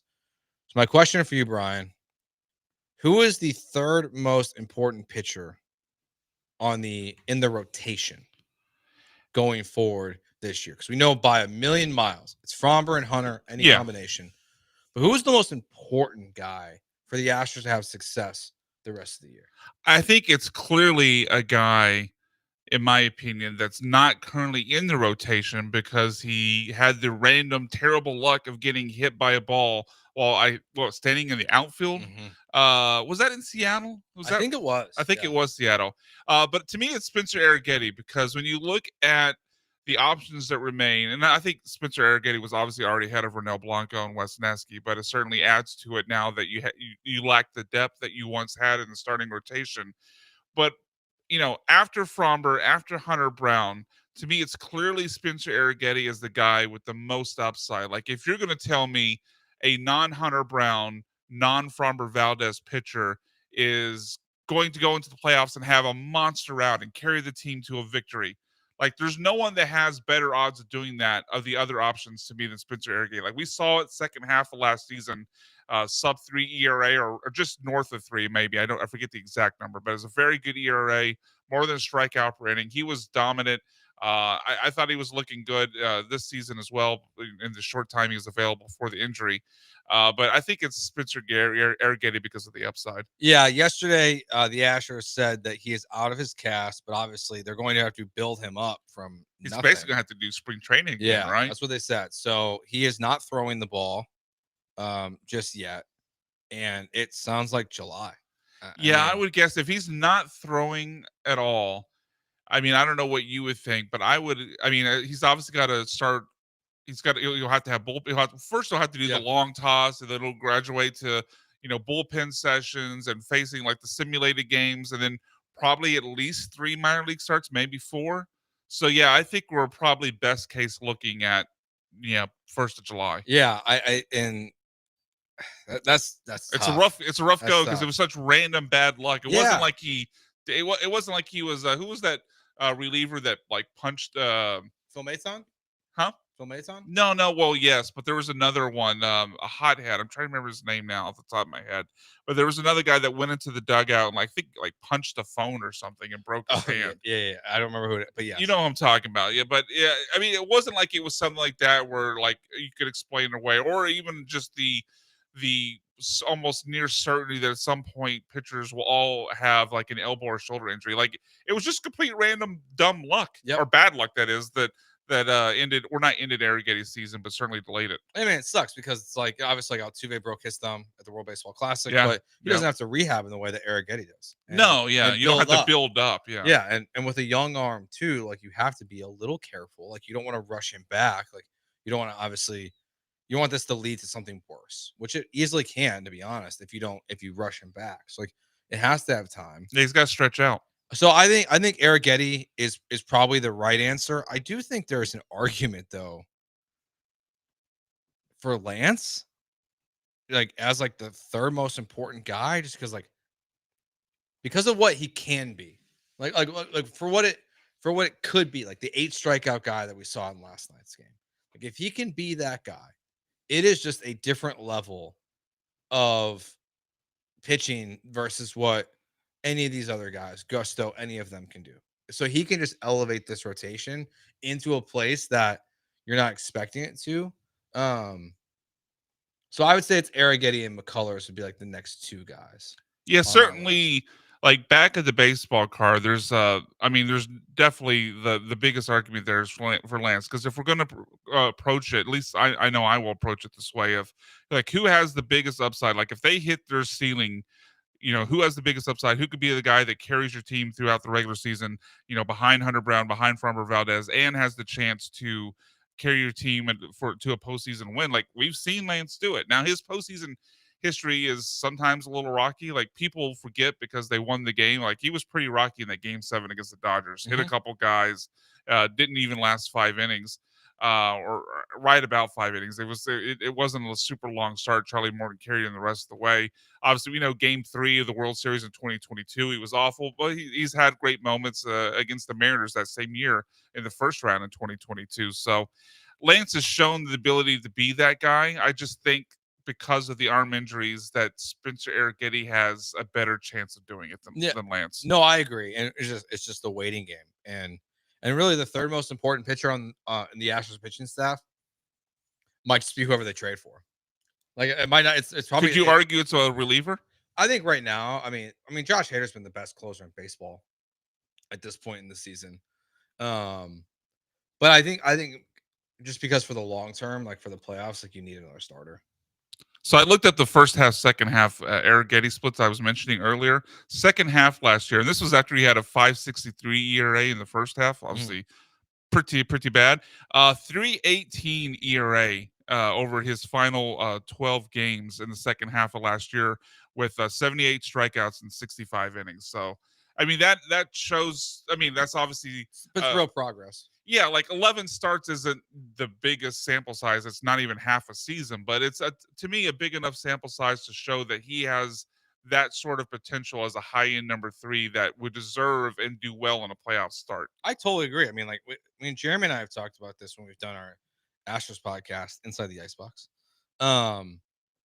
I would probably try to find some kind of contract to negotiate with Spencer Arrighetti. Sure, and your time to do that would be now. Yeah, like while he's hurt. Yeah, while he's hurt for you, and yeah, because you wouldn't want him to come back. And let's say he comes back July 1st, and then has a July through the end of the season like he did last year, then your time is over. And like, I'm not trying to pay this guy like 17, like Lance McCullers money and buy out free agency, but like you can pay Arrighetti, buy out some free agency, and have someone that like is reliable. Because you do think about the long term of this roster and this rotation. I mean, Hunter Brown's going to be gone in a couple of years. Frombert's going to be gone after this offseason. Like, Arrighetti's never going to be a number 1 for the Astros, or like. Well, he might be when Hunter leaves. But like, yeah, like so that's why I probably would want to pay him like at least a little bit just to keep him here longer, so that way you can find other pieces in your rotation. Because like you just. I think the Astros just need to be more aggressive. Like they need to pay Arrighetti. They need to pay Cam Smith. Like they need to find a way to just lock up a couple guys and keep them here longer than originally planned. Isn't the fear though Christian Javier? Because they've done that. You know, yeah, not like Arrighetti's he's not Christian Javier. How so? He's not that. I mean, I know they're not the same guy, but what do you mean by that? I mean, like I'm not giving him a contract that like equals. Oh, okay, okay. That I'm just saying, like you. I mean, I agree with the philosophy of be aggressive with young guys. Try to steal some years of their free agency, and save some money. I mean, obviously they've been successful doing that with Bregman and with Jordan, with Altuve, guys like that. But I just worry about it. Like I agree with the philosophy. But when it comes to doing it with starting pitchers, and maybe this is just the PTSD from doing it with Christian Javier, but the arm, like same reason we talked about yesterday, how like I think you were in agreement with me that like I never would give a starting pitcher a second contract unless it's extremely team friendly. The same philosophy kind of leads me down a path of I don't want to do those sort of buyout deals for sure. Going into free agency, or buying out those first years of free agency, because you're then kind of locking yourself into a long-term contract, and arm injuries are so frequent with these pitchers. I mean Christian Javier, you bought out 2 years of free agency. His luxury tax is $12.8 million. His annual payroll the next 2 years when he returns from Tommy John will be $24.4 and $21.4 million. Like that's where Jim Crane's right about some of the stuff, the way they've handled this. All right, before we go to break, let's get to Troy on the HRP listener line. Troy, what's going on? Hey, what's going on, guys? Great show. Hey, I just want your thoughts on this. What do you guys question more? Lance getting his true stuff back or his longevity? I question his longevity. I'll hang up and listen. Thanks, Troy. I think we've seen flashes of his stuff. So I would definitely, if I was going to bet on one, like Lance being walking off the mound and yelling bleeping nasty at himself. Like that Lance McCullers coming back, but getting hurt after 4 more starts. Right. Like that's what I would Right. bet on. I wouldn't bet on this version of Lance pitching the entire year. Like I think the stuff looks like it can still be there. But yeah, I would never bet on Lance McCullers' longevity. Like I would love to. I'm very biased towards Lance McCullers. Like I have we used to have like a very good relationship. We used to do stuff with his charity when I was at 790, and like I hope the best for him. But, like I would never bet on his longevity ever. Yeah, I think of the two, you have to bet on the stuff side just because the longevity seems like, well, such a long shot. Like there's nothing in the profile to tell me I should bet on the longevity. Now I still have questions about the stuff returning because his curveball and curveball to lefties, he wasn't throwing as much to righties yesterday, but the curveball and slider, I mean, they produced a lot of swings and misses yesterday. A strikeouts, as you mentioned, his swings and misses overall were in the teens. Pretty good performance, but then you also have to look at the other pitches. We talked about it earlier, like that sinker he threw that got hit for the home run that made it 2-0 Mariners was like a 430-foot just rocket off the center field wall. The sinker was not there. It was like sitting 91 with no movement. The four-seam fastball is getting hit hard. The changeup's getting hit hard. There's a reason he switched to a slider curveball heavy mix, which was good. But I think when the league adjusts, you add that along to the walk rate, and I think we're probably not going to see the production continue if I had to bet. But I think there's a better chance of the production continuing over the longevity. Yeah, I mean, I would rather bet on. I mean, even though I don't believe anything the Astros You could ever Toby say. Keith, not as good as I once was, but I'm good as once as I ever was. Like if I had to bet on like something like, I'd rather bet on Christian Javier coming back this season than Lance McCullers finishing it. And I don't think Christian Javier is coming back this year because No, Astros. no, I don't think so either. We played that game last year with Garcia and Lance. Like they remember they told us last year, like, well, I don't get Luis Garcia and Lance McCullers come back late July, like All-Star break. Well, like Didn't Lance, happen. at least we finally got the truth that like he had like his injury was way worse than they thought. Well, they kind of hinted that he had a second Tommy John. Yeah, like Luis Garcia, like he pitched in a minor league game last year. He tried, and they now got he's out again. sent back. I'm waiting for the second. He's had Tommy what John. 2 setbacks? Yeah, I'm waiting. Where for they've ramped up and then had to ramp back down. Yeah, or I'm unramp? waiting for a second Tommy John. There's a greater than 0% chance that we don't see Luis Garcia, like ever again for an Astro. I mean, 100%. Is it out of the realm of possibility this is a Strasburg situation where his arm is just done? I know he's much younger than Strasburg was at the age that happened, but to see not only the Tommy John but multiple setbacks, as in I mean, more he had than Tommy one. John in May of 2023, and the last update we got was in April, and it was that Luis Garcia has been shut down from throwing. It sucks. It sucks that Luis Garcia. He was awesome. I loved. He was never like a Cy Young guy, but I loved watching him pitch. And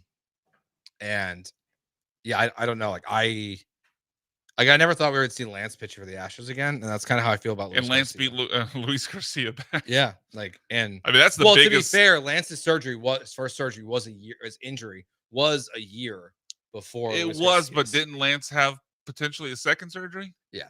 I guess we don't know when that second surgery took place necessarily because the Astros don't give us information.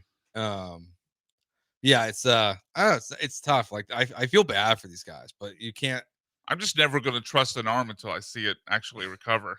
And I mean, you've sent him to rehab assignments twice, and both times he's got arm soreness and he gets shut down. Like I'm kind of at a believe it when I see it mode at this point with Luis Garcia. Sadly, football season's not that far away. Where are the Texans the most and the least improved after this offseason going into the 2025 and 2026 season? We'll get to the next year. Joe and Brian filling in for Paul here on ESPN 97.5 and 92.5.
You're listening to the Paul Gallant Show, on ESPN 97.5 and 92.5. live from the Veritex Community Bank Studios. Here's Paul Gallant.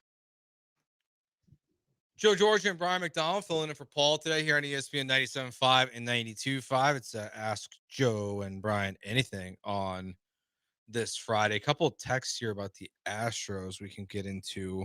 A quick update on a former friend. Alex Bregman left the game today for the Boston Red Sox. He was rounding first base after a rocket off the Green Monster, had to call for the trainer and limp off the field. Yeah, I know you said it looks like a knee. I always it worry, looks like a knee. I always worry when it's non-contact, Yeah. it ends up being the Achilles. I mean, Because he didn't especially collapse. So yeah, if he didn't collapse, then maybe it is the knee. But yeah, I mean, look, obviously, I'm not rooting for him. He's a Red Sox, but I still don't want to see the dude get hurt. Yeah. All right, couple texts here. From the 832. How depleted do the Astros have to get before Bauer is considered? You want to answer this one? He will never pitch for a Major League Baseball team ever again. What less than zero? Like I mean, less than 0% chance. Like he is blackballed from the league, not just because of the owners. He is blackballed because players' relationships with him. Well, especially with the Astros. I mean, he was. Yeah. I mean, before fires, he was the guy that went after them just nonstop. I mean, the whole thing with Garrett Cole and the spider attack, and obviously with the cheating scandal and everything. Like, also 34. Yeah, and like, when was the last time he pitched in a major league game? Like 2021, 2022. God, I don't remember. And I think did he get? I thought I'd heard he wasn't even doing that well in Korea or wherever. No, he has a 3. Pull it up here. He has a 3.67 ERA. I mean, this isn't terrible. Yeah, but what does that translate to here? Yeah, I just 3.67 there is what here? I mean, it's probably over 4. I mean, no, it'll never happen. No, he'll never pitch here. He'll never pitch in the big leagues again. He would have by now. Teams have been desperate. There has been more Tommy John surgeries in the history of ever, every single season. I mean, they break records every single year in Major League Baseball of guys that have Tommy John. There are 30 teams, and none of them signed him. I mean, just look at the Astros. I mean, I guess we don't officially know that Ronel Blanco needs Tommy John, although I think we're all assuming pretty it. Confident. You're pretty confident in saying that. Like, I mean, the Astros have lost 2 guys in the span of what, like a week and a half? Yep. I mean, who would be more desperate right now than the Astros after that back-to-back whammy? So exactly, it'll never happen. No, it'll never happen. He can make content with that fat guy on YouTube and strike him out a bunch. Why are you taking strays at his at the King of JUCO? I actually think he's Eric Sims. I actually think their stuff's actually kind of funny together. But like that's all he is now. He's a content guy. He's not a major league pitcher anymore. He's a content guy who makes money in Japan or Mexico or wherever people will pitch ask him to pitch. I get accused a lot of having really bad takes. Okay, I've heard that. I mean, that's mostly Joel accusing you for that. Yeah, I know. I just want to clarify. This is a question from the text line again, so I don't get accused of asking this. Okay. So the 832 asks, beyond the season, assuming Yordan returns to form, should the Astros consider trading him for a good return to start planning for their future? What would it take for you to consider trading Yordan Alvarez?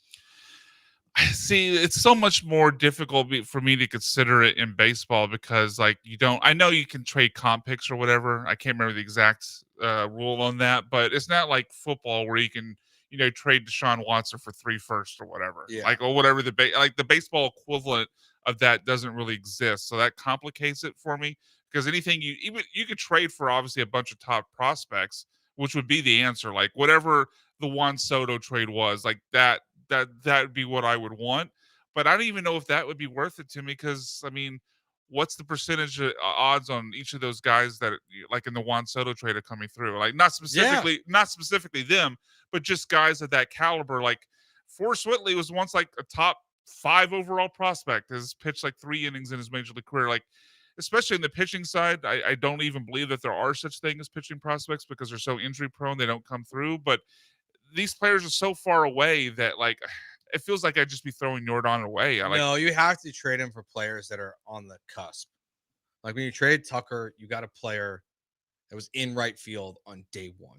And I know that wasn't the original plan, but the plan was for Cam Smith to be in right field this year. I think that was very clear from the get-go.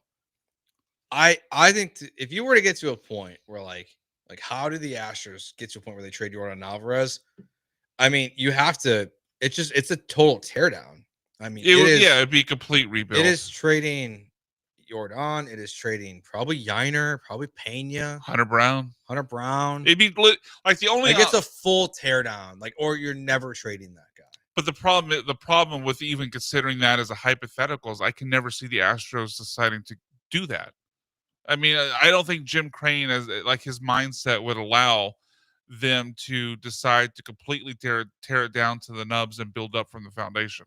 No, because we see what's happening right now. Like I think they might be in their Carlos Lee era, but that doesn't even necessarily like. I mean, I guess the Astros have done this once before. 2011 would have been. I mean, they traded away Oswalt, they traded away Berkman.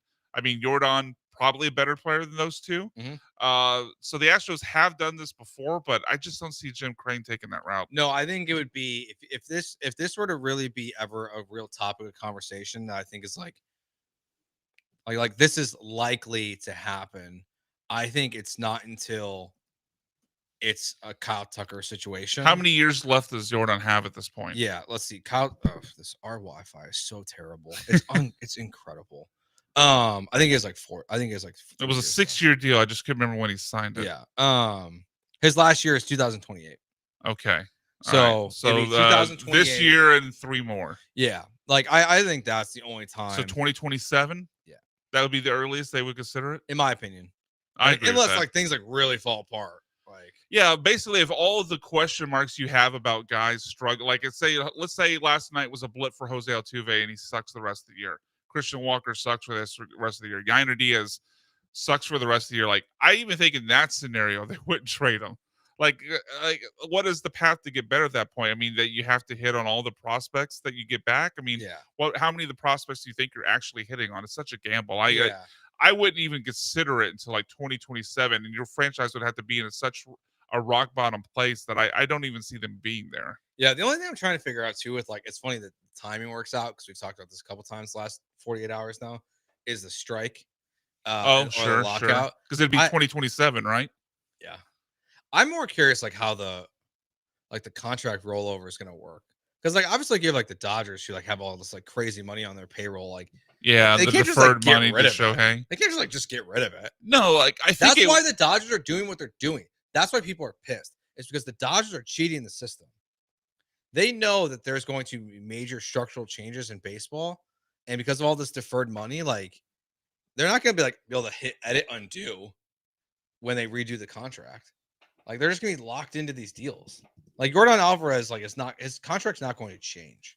Yeah, it would just hit. Basically, you would just hit pause on the contract, right? Yeah. So if in 2027 they go on strike, he has 2 years left. Whenever they resume, he would have 2 years left, right? Yeah. Like I think we're at least 2 years away. I mean, I think you would have to miss the playoffs this year in 2025, and then miss the playoffs again in 2026, and then I think Jim Crane would be open to tearing it down. Yeah, be like a 70-win team or less for a couple of years in a row. Yeah, so I think that's the only way Jordan would ever get traded. It would otherwise known as he won't be. Yeah, I would be stunned if that actually happened, unless he like demanded to be traded. I couldn't see that.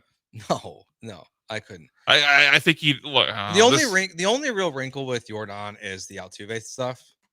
Is if Altuve at some point also can't play left field, what do you do?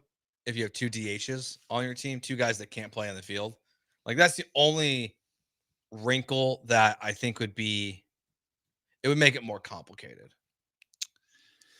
Yeah, what point is it? I don't even know what point that would come, but yeah, that would be. I mean, you're kind of there now.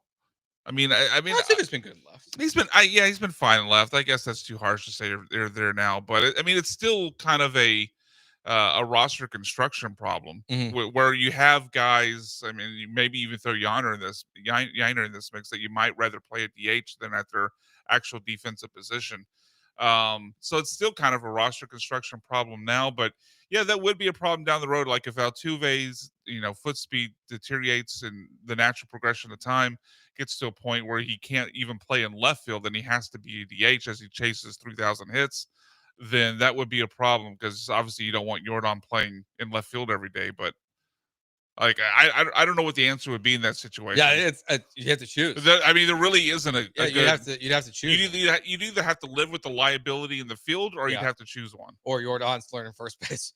Like, No. I mean, from everything I've read, he was a disaster there. That's not an option. yeah. All right. Well, when we get back, we'll get to what we're going to talk about here originally, which is the Houston Texans. Where are they most and least improved? Plus, if you have any questions for Ask Joe and Brian, anything Friday here on the Paul Gallant Show, that's all coming up next here on ESPN 97.5 and 92.5.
Broadcasting live from the Veritex Community Bank Studios, it's the Paul Gallant Show. On ESPN 97.5 and 92.5. Joe and Brian filling in for Paul here on ESPN 97.5 and 92.5. AJ in for Sean. Where do you think the Texans are the most improved going into the season? Obviously, we could be wrong, but right on paper.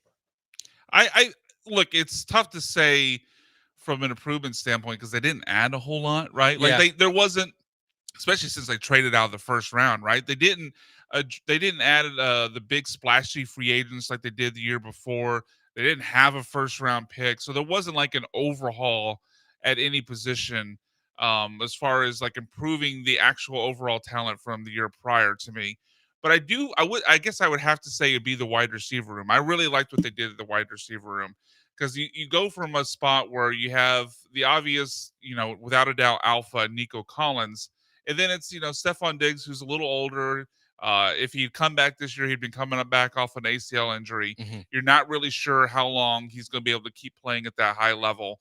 And then obviously you had Tank Dell, who is a walking season-ending injury. Obviously, extremely bad luck. Nothing that's his own fault. I mean, the first injury was he was in line blocking around the goal line. The second one, some random wide receiver off the street ran the same route as him. It clipped him out and took him out in the Chiefs game. So this is not a injury-prone situation. This is not is he soft and missing games when he should be playing, like maybe we sometimes talk about with Jordan. Like Tank Dell was just the unluckiest guy. I didn't even mention the fact that he got shot in an offseason. So I mean, he's had. Honestly, I forgot. Yeah, I know. Like it's crazy the guy got shot. We barely even talk about it because of all the other crazy injuries he's had. So, but I think the Texans have taken the wide receiver room and they've not only did you add Christian Kirk, who I think even if Tank Dell was healthy, I think Christian Kirk, at least for a year or two, would be a better version of what you would have hoped for with Tank Dell. I think he's proven to be more productive. Now, he's also had some injury problems, but I think he's a slight upgrade to what Tank Dell or Stephon Diggs did from the slot the year prior. He's obviously younger than Stephon Diggs. But then you added two highly regarded wide receivers out of Iowa State with the Jalen's, Higgins and Knoll. I think the Texans have gone from a spot where, yes, they had three wide receivers, but one guy was old and one guy keeps getting injured, to now they have four wide receivers. And hopefully, knock on wood, you don't have those same injury or same concerns, at least not with age. Maybe you have the injury concern with Christian Kirk because he's had two season-ending injuries, I believe, in a row, two back-to-back years. But I think the Texans have not only definitely improved the depth of the position, but 100%. I think you could also argue they've improved the talent. Yeah, I think the talent is better. I think the depth is better because like the depth is unquestioned. Diggs wasn't really that good. Like I thought he was. He wasn't prime Diggs. Yeah. But I thought he was still like 85% of what he had been. He could move the chains, but he couldn't push the ball really. Right, he was a slot receiver at that point. Now CJ obviously didn't have a lot of protection, but like the wide receiver position is deeper. I think it is more talented now. Who do you think's like of the current guys on the roster, like going into this season? Like we know that we're gonna have Nico, Kirk, just both Jalen Noel and Higgins are on there. That's four guys, and you probably keep six wide receivers, so there's two spots left. Hutchinson and Mechie. Plus you have Justin Watson and Braxton Berrios on the roster. And Berrios to me feels like a shoe-in. Do you see? I don't know if he is because Jalen Knoll can play special teams. That's true. So yeah, I think if you think Knoll is going to contribute on special teams, then that kind of takes Berrios' roster spot. I kind of like Knoll as the guy, like sneaky, I do too. The guy. I mean, Higgins is good too, but like the way that people have talked about Knoll coming out and what he can bring to this roster, I think it might have been Steve Smith was saying his bold take was that Knoll will just replace Christian Kirk on the depth chart, not because of injury. Todd McShay was also very bullish on Jalen Knoll. Yeah. He also liked Higgins a lot as well, but he called Jalen Knoll his favorite wide receiver in the class. Like he really liked Jalen Knoll. I mean, especially if Higgins hits his potential, his ceiling, and you have those two big, because I mean he's basically from a body size comp, like basically a clone of Nico Collins. You had those two big 6'4" wide receivers out there taking coverage deep. I mean, dragging the defenders, away from the line of scrimmage. Jalen Knoll underneath is going to be a monster. Yeah, I think the obviously, and it's super easy the other way. The least improved position is the offensive line. Yeah, tore it down by trading Tunsil. I think you're trying to culture reset in a way. That's the selling point. But what's crazy is that I don't know if I believe it, but that's the selling point. I also don't think it's going to be worse this year. Well, you can't tell me Well, you can't tell me they improved their overall talent for the position group. No, but like can it really be worse? Look, you replaced Kenyon Green with two guys that were just as bad as Kenyon Green.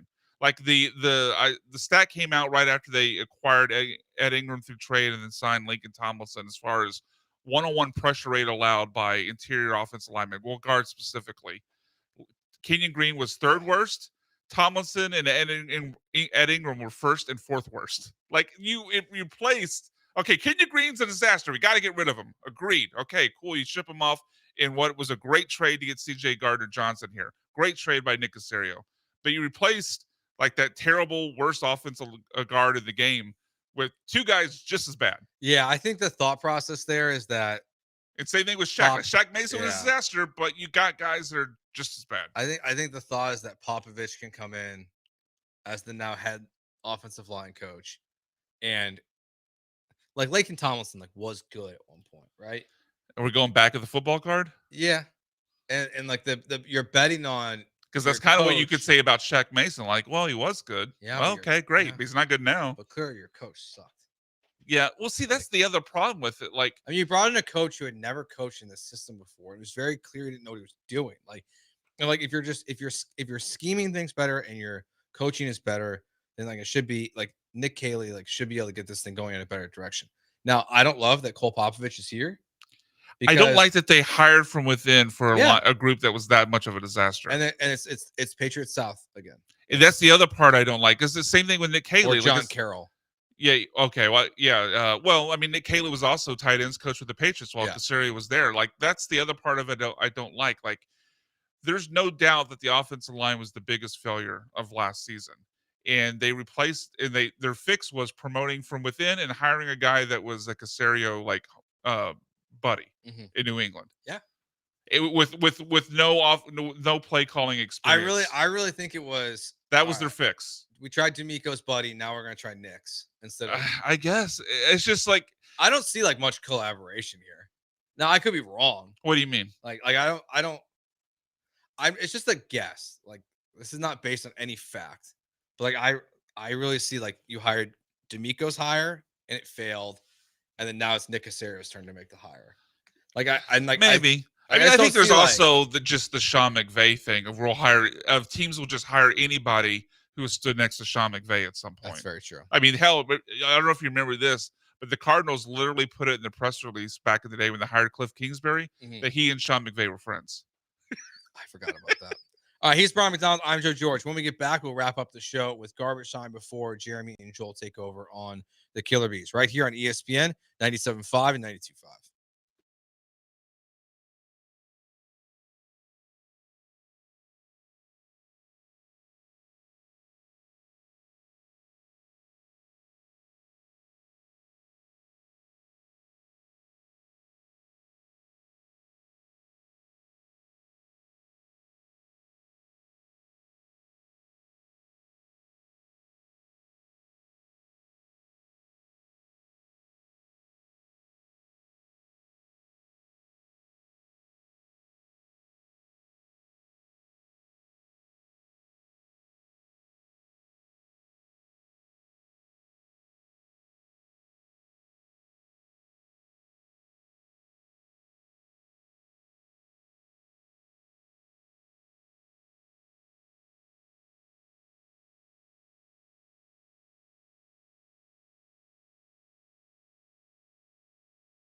Joe and Brian filling in for Paul. Final segment as we will get ready for the weekend, and everyone will be off on Monday for Memorial Day, and then Paul will return on Tuesday. So to do garbage time, to start garbage time today, we will start off. Well, we'll honor Paul Gallant because this is a very Paul Gallant story.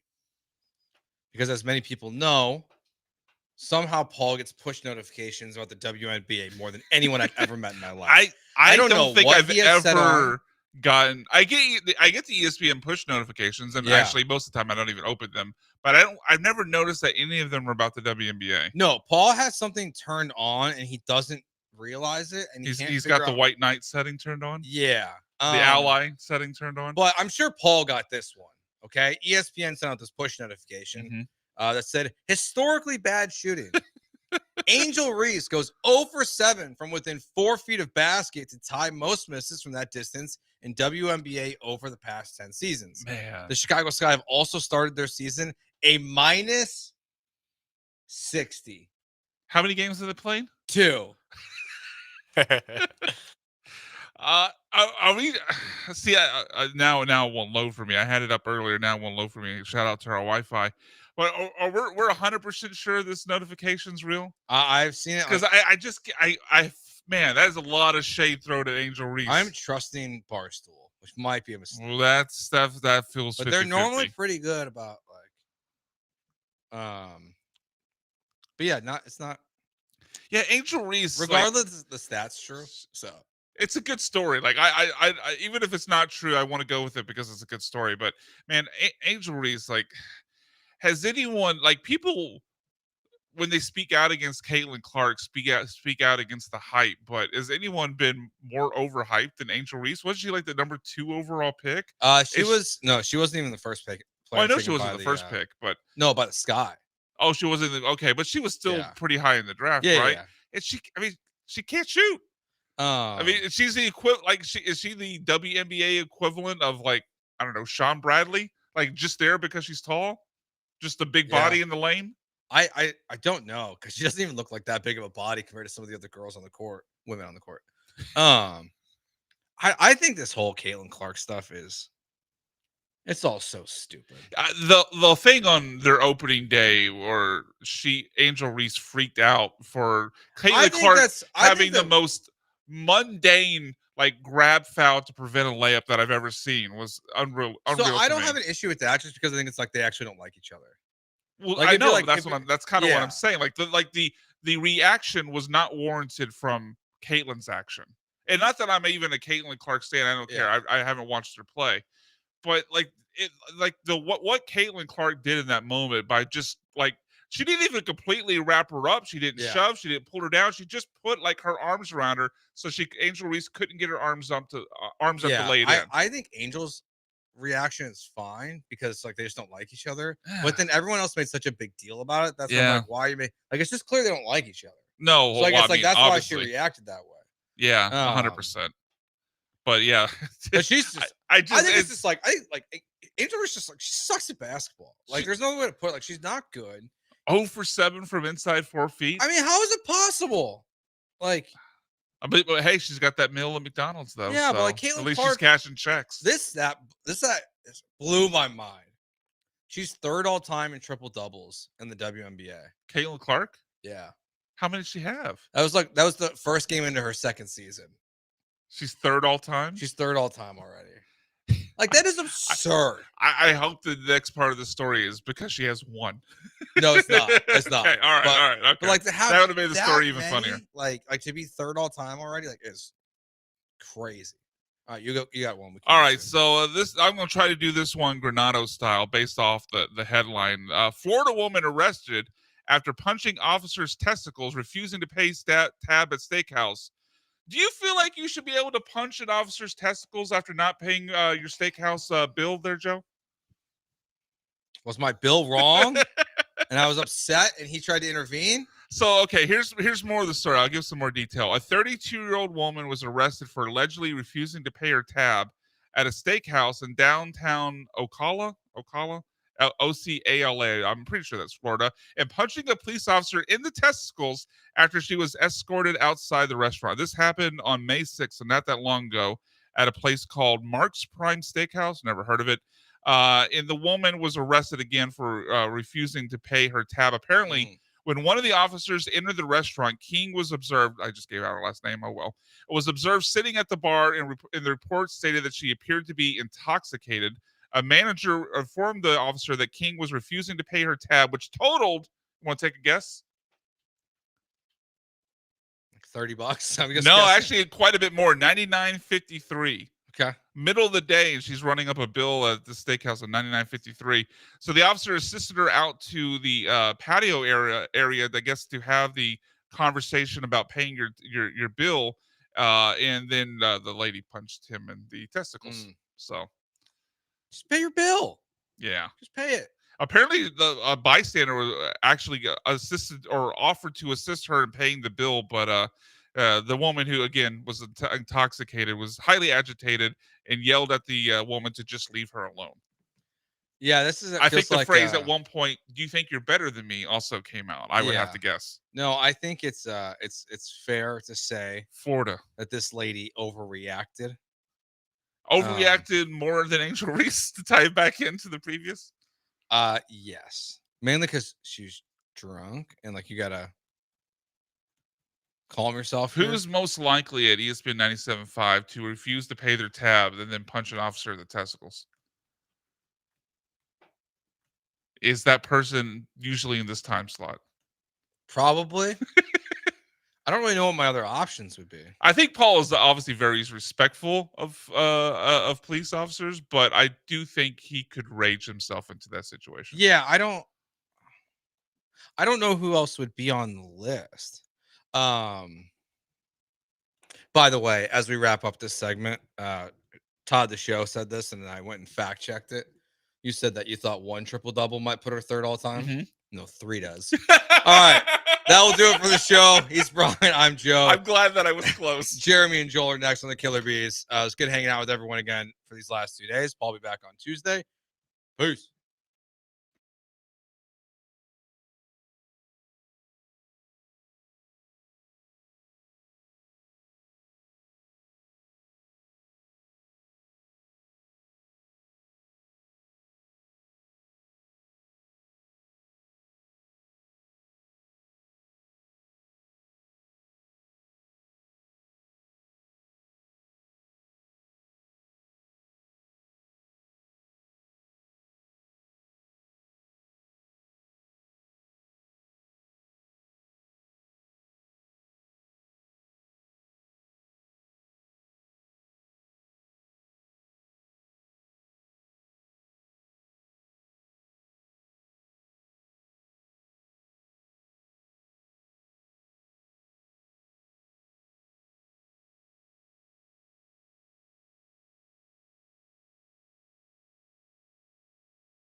Ooh, what up, H-Town? Hey, how we doing? He's blank. I am Branham. It's Brian behind the glass, and it is a Friday edition of the Killer Bees on ESPN 97.5, ESPN 92.5. Good to have you with us, and it's good for you that we're here for you. This will be the last chance you get us for the next 3 days. Long 3-day weekend. Good to have you back, Blankers. Good to be back. How you doing? Hanging in there, very good. I don't know if you caught the show before us, but when your favorite producer gets behind the mic to really let his pipes flow with Joe George on a show, he's quick to throw me under the bus. That was fun. Joe was saying how he gets attacked all the time and beat up, with things people say. And Brian right away goes, "Well, definitely, Joel. What are we doing here?" It didn't take you very long to fight back. Yeah, no. How you doing? You fight back. I know it surprises you. I actually did it kind of passive aggressively on the way into the studio while passing Brian, but wouldn't pass up this is the like the opportunity. third time I've heard this comment. Yeah, to do this. So what did he say? He just said that you make fun of him? Yeah, Like, I'm the one that dips Joe in the No, grease. Joe. I don't remember exactly why, but he was reading a text.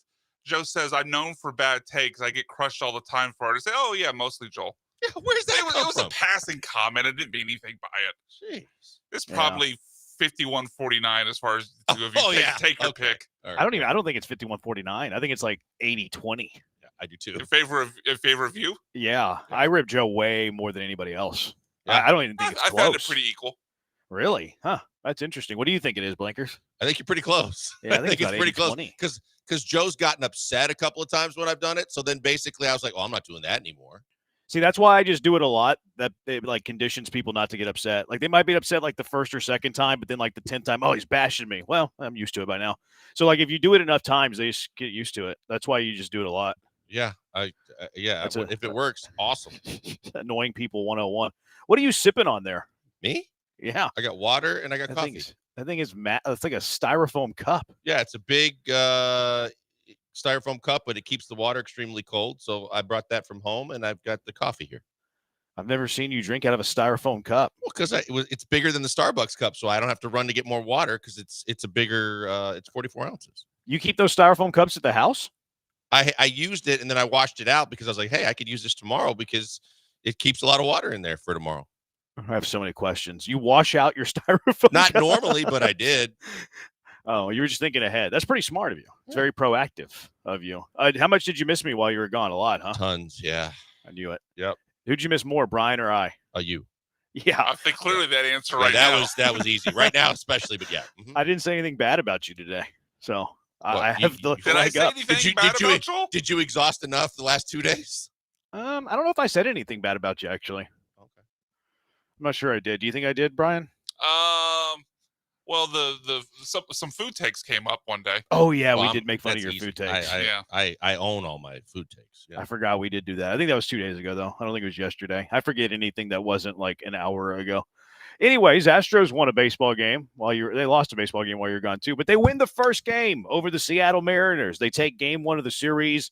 We'll get to the Lance McCullers stuff in a second. So let's put a pin in that. I know that was probably the storyline, but we'll get to that storyline here in about 15, 30 minutes or so. Jose Altuve, big day. I know Brian was probably licking his chops. 750 OPS. Here we go. We're on our way. But that aside, our bet aside, you love to see Jose Altuve start to try to get back on track. Oh, no doubt about it. I mean, look, I don't know that I think Pena was the big storyline, getting the big hit, getting to a guy that had basically had the Astros number. But for them to persevere, get that lead, get that cushion, do everything, I thought that was what I was really watching. But then when Altuve kind of busted out, it's like, that's what everybody's going to focus on because that's what everybody wants that. And honestly, it's one of the things the Astros need. So that was definitely huge that he was able to get 2 bombs and hopefully just some confidence and get mojo back on his side to feel like he can get back to doing what he's done for all these years for the Astros. I hate to toot my own horn and pat myself on my own back and don't say any compliments towards me.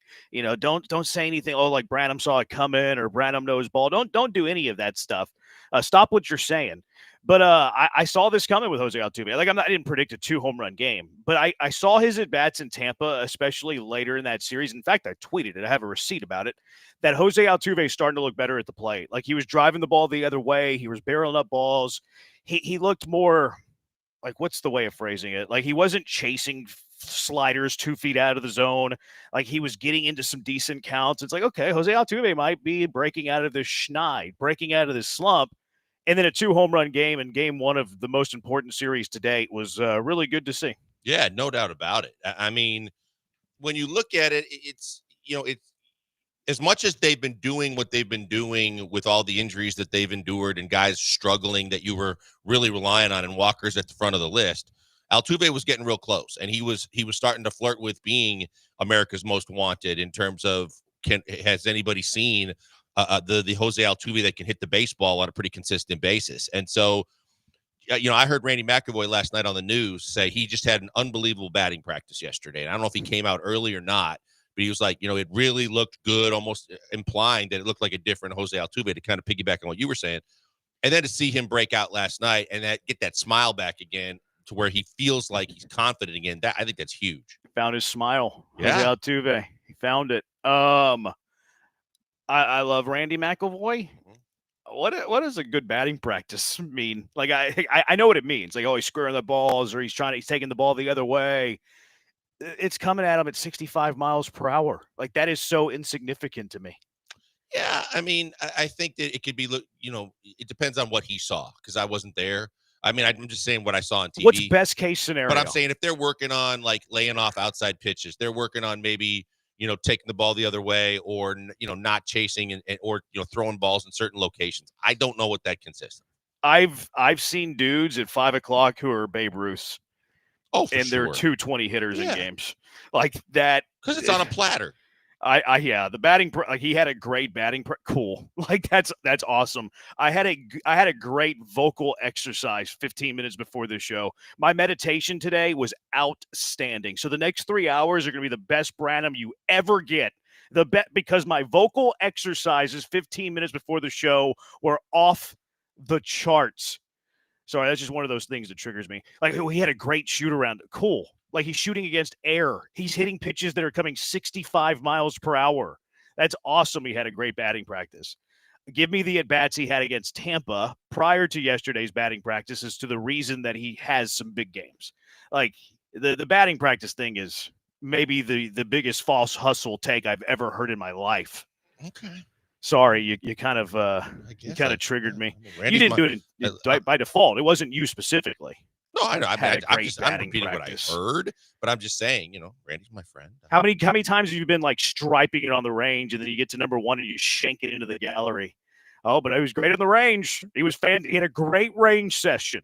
He was so good. You should have seen Kaimi Fairbairn kick 55-yarders before the game. And then he gets a little bit of wind, and he puts it into the second row at the 10-yard line. Obviously, it's just a cliche take. Oh, he had a great BP, so he had a 2-home run game. What? No.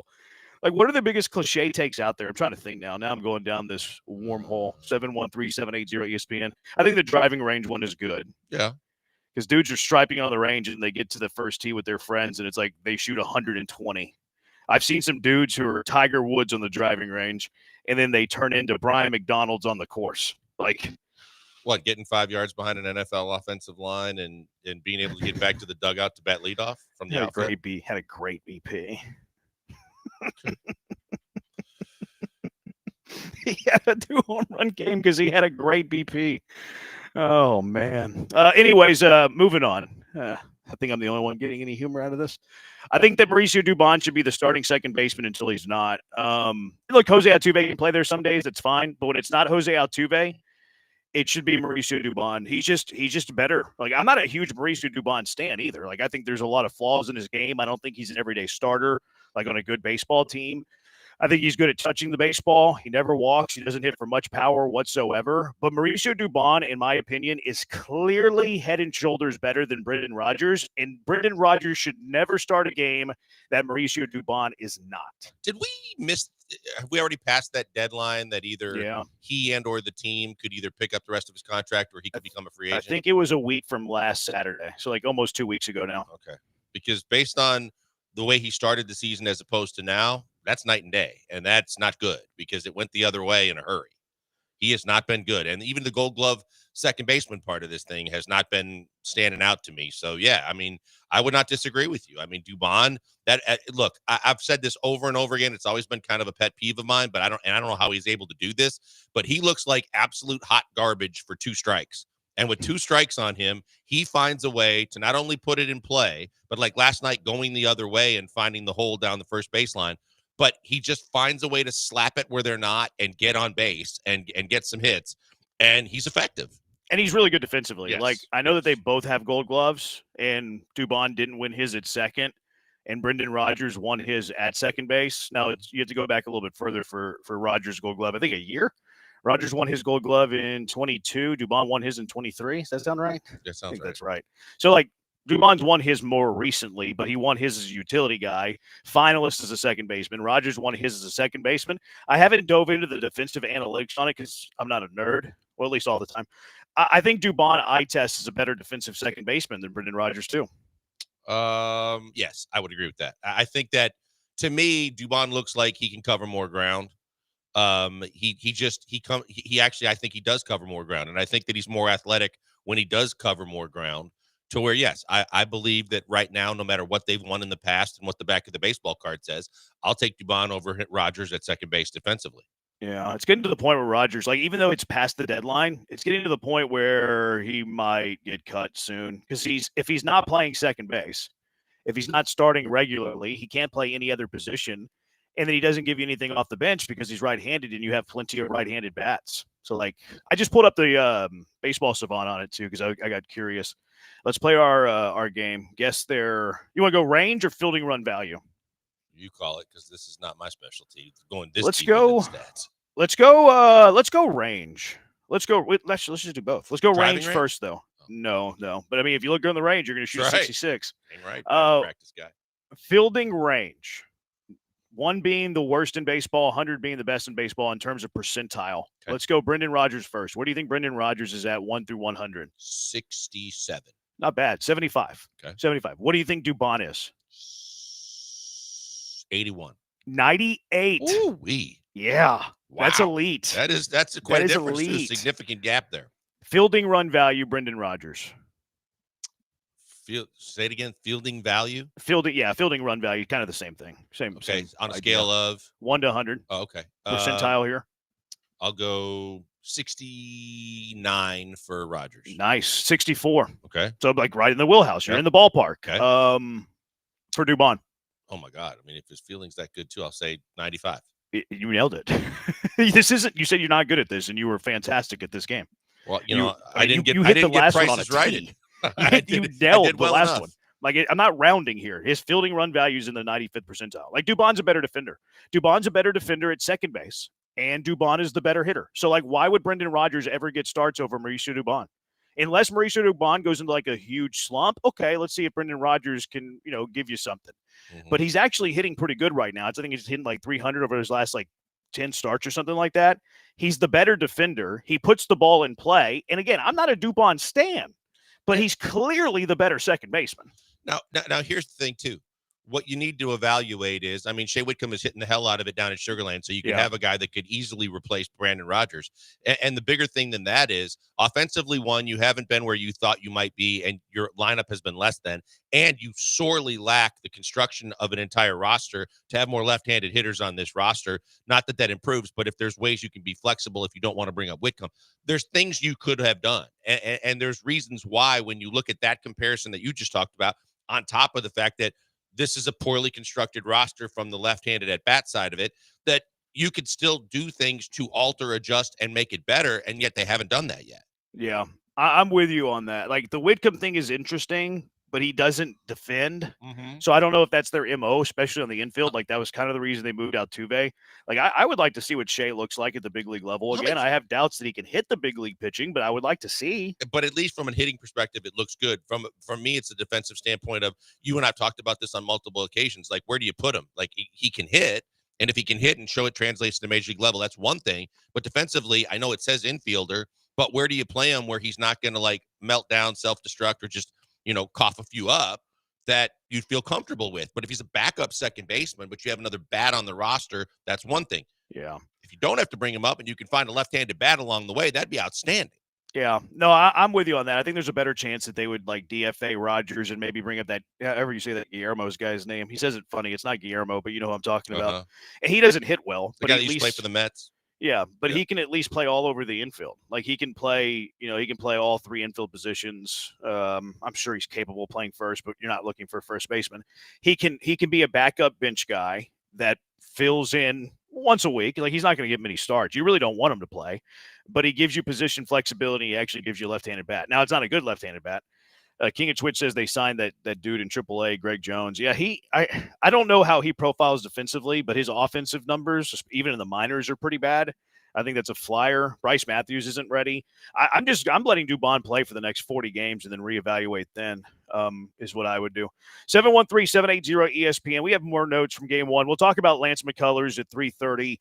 His start, the good and the bad of his start. There was some positivity. There was some negativity. We'll talk to Todd Callis at 4 to get his perspective, although he wasn't there.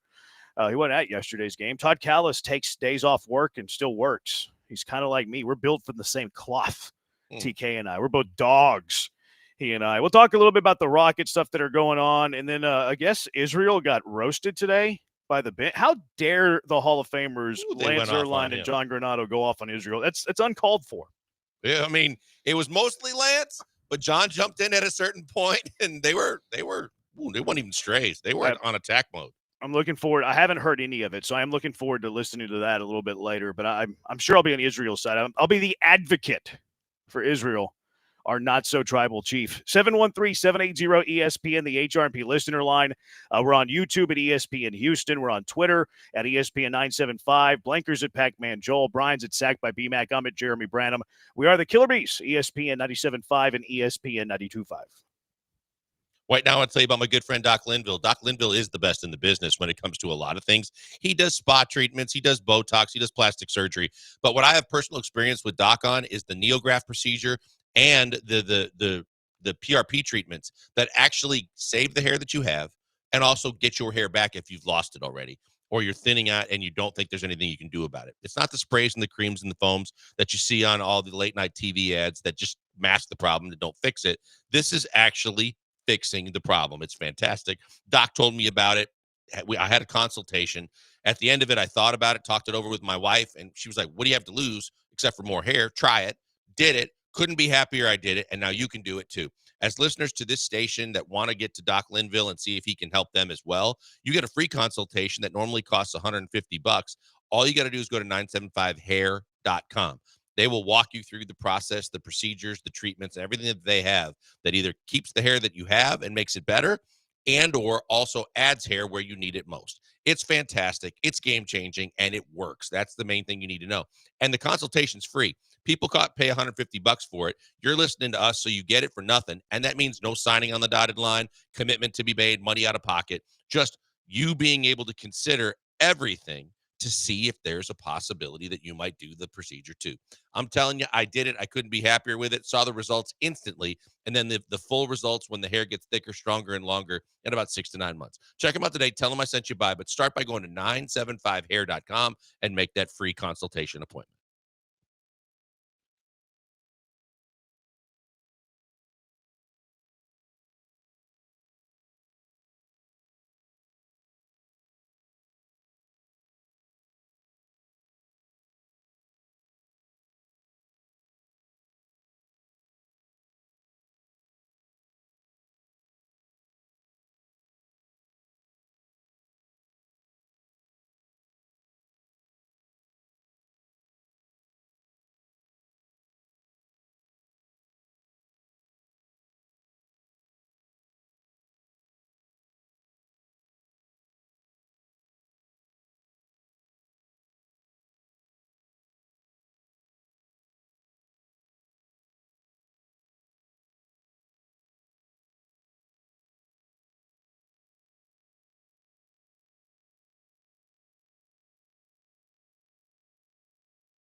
You're listening to the Killer Bees with Joel Blank and Jeremy Branham. On ESPN 97.5 and 92.5. Broadcasting live from the Veritex Community Bank Studios. 713-780-ESPN.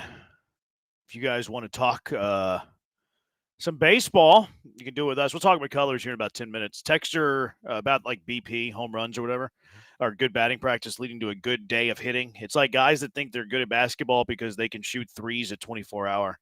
It's a good point. Knock down a couple of threes. Like, oh, yeah, I got this. And all of a sudden you get somebody running at you and you clank it off the back iron or shank it off the top of the backboard. It's like that. What's the guy, Gilly, the rap guy that also is like in the 3-on-3 league and everything else. But it's like kind of like that similar thing where if you can get buckets on some people, you suddenly can beat the best in the NBA, and you deserve to be in an NBA uniform. And it's like you're so far from that. It's like the guys who like do the jujitsu, but like they can't actually fight. They just do like the exercise jujitsu, and they think they could be the middleweight champion of the world. Yeah. It's like the guys who punch the heavy bag or punch the speed bag and think they're the next Floyd Mayweather Jr. And then they get into a bar fight and get clocked, and everybody's got a plan. Like guys and you that get punched thinking in they the can face. get 5 yards just getting the ball handed off to them with any kind of average offensive line. I kind of like that you're going all in on Brian today. Yeah. I can kind of just chill.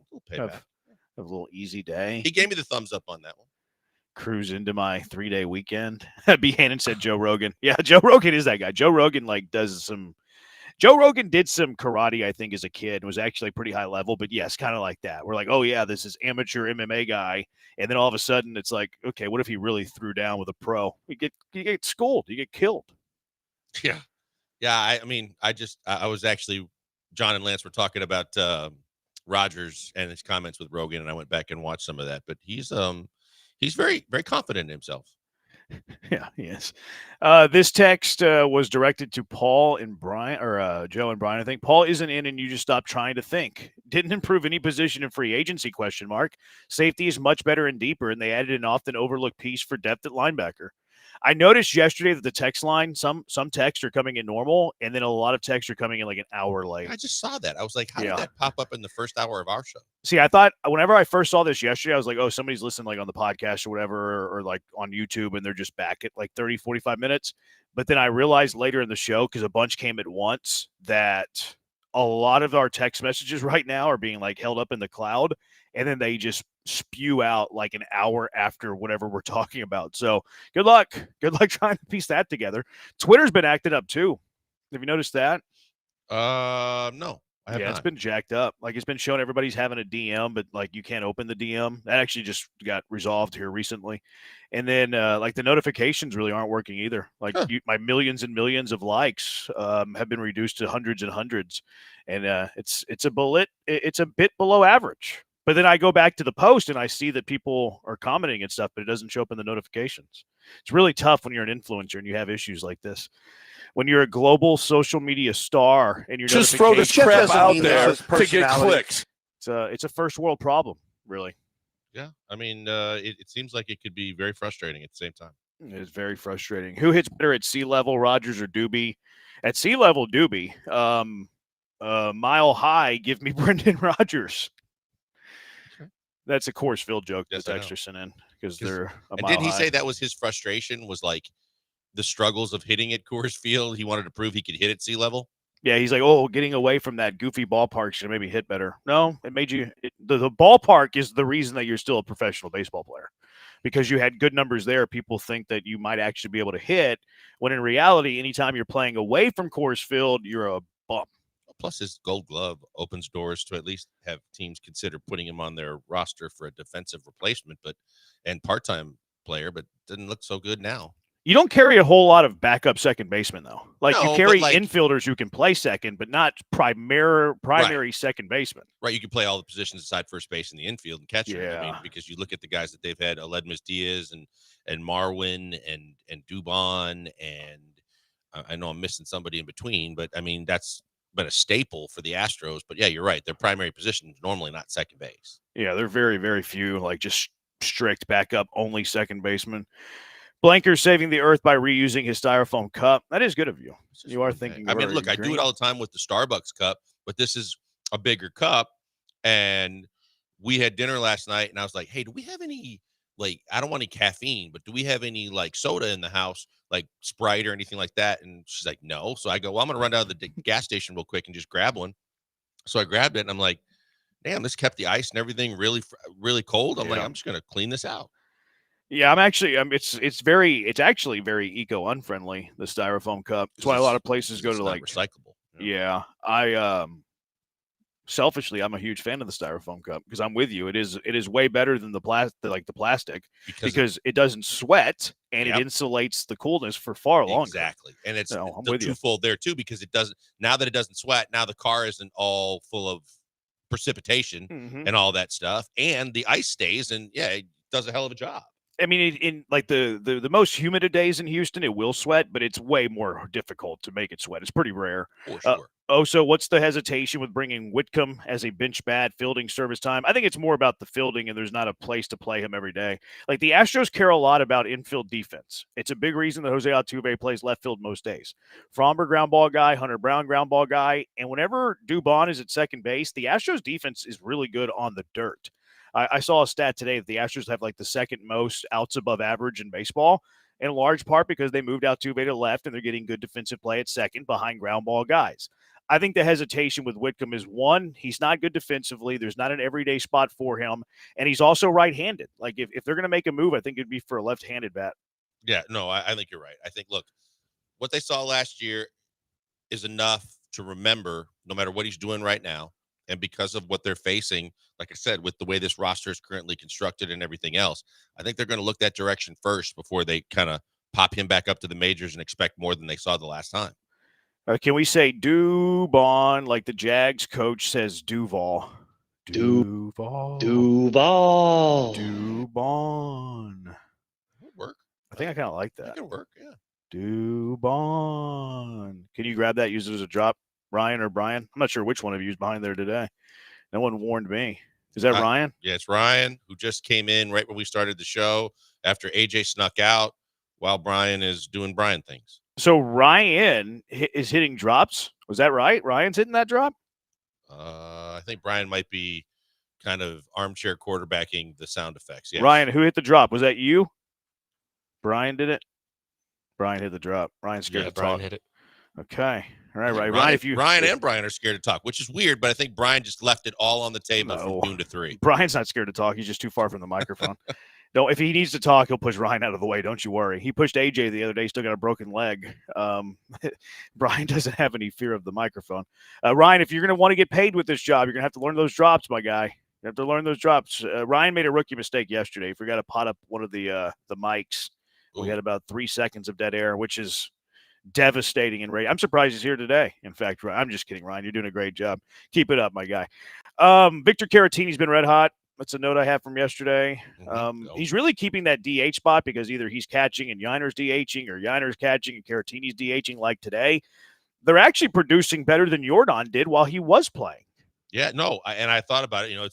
I thought you'd take credit for that, but ever since you declared him to be your guy or one of your two guys, I mean, he continues to produce. He's a guy that, as much as people thought they really didn't know the name to, but or put the name to it, except for anything but a backup catcher, that once he's gotten here, he's been so much more. And no matter what he did last year, and when Maldi was doing Maldi things, but the fact that now he is a capable replacement at DH, if you need him at first base, he can play there like he did a year ago when they were having so many struggles. He's been so valuable to this team. And the fact that he's hitting consistently all year with so many guys in the lineup that aren't, it reinforces that. Yeah, he's good. He's making himself a lot of money too. He's in the final year of his deal, not deal. Somebody's going to pay him a lot of money, I think, to be their starting catcher. I don't think he'll be here next year. I don't think he'll be with the Astros. Astros will want him, but I was thinking about that last night. Yeah, he's probably going to either get a starting job somewhere or he is going to get a lot more money than the Astros are going to want to pay. And probably both. Probably both of those things. Last note I have from Game 1. Bullpen's underrated. Josh Hader, Brian Abreu, obviously we know they're very good, and we had a bunch of questions, and rightfully so, about the Astros relief pitchers outside of those two guys. They've been nails all year long. They went 4 2/3 of shutout relief yesterday. Big reason they won that game. The bullpen has been fantastic, and while we give Josh Hader and Brian Abreu all of the love, The rest of the guys deserve some attention too. Underrated bullpen, and they've been very good all year. Yeah, no doubt about it. I mean, when you look at just all the different names that a lot of guys, either from the standpoint of like an Okert who was hurt to start the year, or the guys that they brought in that we didn't know what to expect from, that were glorified, some guys journeymen, been around to a lot of places. Everybody that they've plugged and played and they brought in to just kind of fill a middle of the relief role has been good, if not better than advertised. And when you talk about a King and what he's been able to do when Okert being out, we didn't know what they were going to do in the 7th inning. And the fact that everybody, when their numbers called, for the most part, more times than not, steps up. The pitching has been the real MVP of this entire season. The bullpen has been incredible. And the starting pitching, with all the different guys they've had to plug and play and insert, and even the guys they've started to bring up, have been holding their own enough that this team has stayed afloat over 500 with everything. Yeah. Rackham Pete, Brendan Rodgers, Christian Walker in a heated battle for the 25 Maldonado batting title. I saw a video clip that the Highway to Hell posted yesterday of the Baytown Baddies saying that, like, Christian Walker could be DFA'd soon. And it's like, okay, man, come on. It's not happening. It's not happening, but he's with struggling. 2.5 years left. He is struggling. Got a hit last night, though. He's still struggling. I He's been know. better I mean, at home. He but dipped under the Mendoza line last night, right? he comes into today 199. Oof. Yeah. Yeah. The thing that I'm holding out hope for, like, that's not just blind optimism and like looking through the orange Astro goggles. Mm-hmm. The one optimistic thing, whenever I like, okay, why is he struggling?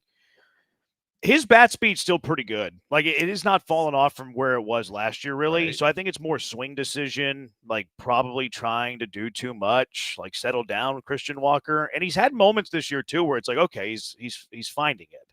He'll have a good 2-week stretch. He'll have a good homestand. And then it's like 0 for 5, 0 for 5, 0 for 5 immediately following that. I'm not giving up on Christian Walker. I'm really nowhere near giving up on Walker, but that's the one thing of why I'm holding out hope, is because the bat speed's still pretty solid. Well, but again, when I'm watching the game last night and I'm going, we had the whole conversation and you looked up bat speed. So I was like, okay, well, that's encouraging. But then when I look at his line score going into the at-bat where he actually got the hit, he's 0 for 3 with 2 strikeouts. And it seems like at one stretch when he was like 0 for 16 and 8 of them were strikeouts, it's like, okay, bat speed's good, but my goodness, did he suddenly lose both of his eyes at the plate in terms of having a good eye to be able to hit? Because he's just flailing at everything. And that's one of his strong suits too. It's Yeah. like he has good play discipline, he makes good swing decisions, but that hasn't been the case this season. Texter, he says, Rogan is also 50 years old, idiot. Bet he smokes all the listeners east. He called everybody an idiot, and then he said east instead of easy. So, I mean, glass houses, you're going to call people an idiot. You got to at least do the spell check, right? What's he smoking him in? Who? Joe Rogan at 50, smoking who, doing what? The listeners, like in a fight, which he would. I mean, Rogan's he's jacked up. Yeah, he does like the kettlebell exercise where he, does kettlebells, and he does the ice plunge. Would you do the ice plunge? Have you done the ice plunge? I was going to, at some point I was going to bring that up. Yeah. A bunch of my buddies have been like pushing it forever and a day. And I was like, I'm not big on from the grapes to the ticker. I don't know that I need to do the deep freeze, but I tweaked a calf last week playing hoop, and I did it 3 times this week. And it's unbelievable. Now, some of the things that people have said Have you done full body or just like leg? So the first time I did do like basically waist down. And then all these guys that I know that that are in the gym, they're like, oh my God, swearing by it. And the one dude, we're just talking about it, and they're like swimming and like going underwater and talking about how great it is and how you come out, it's better than any coffee you've ever had. And I'm like, yeah, okay, but I don't need all of that. I can drink coffee, and I don't feel like I want to put my head under freezing cold water and hold it there for how long I can.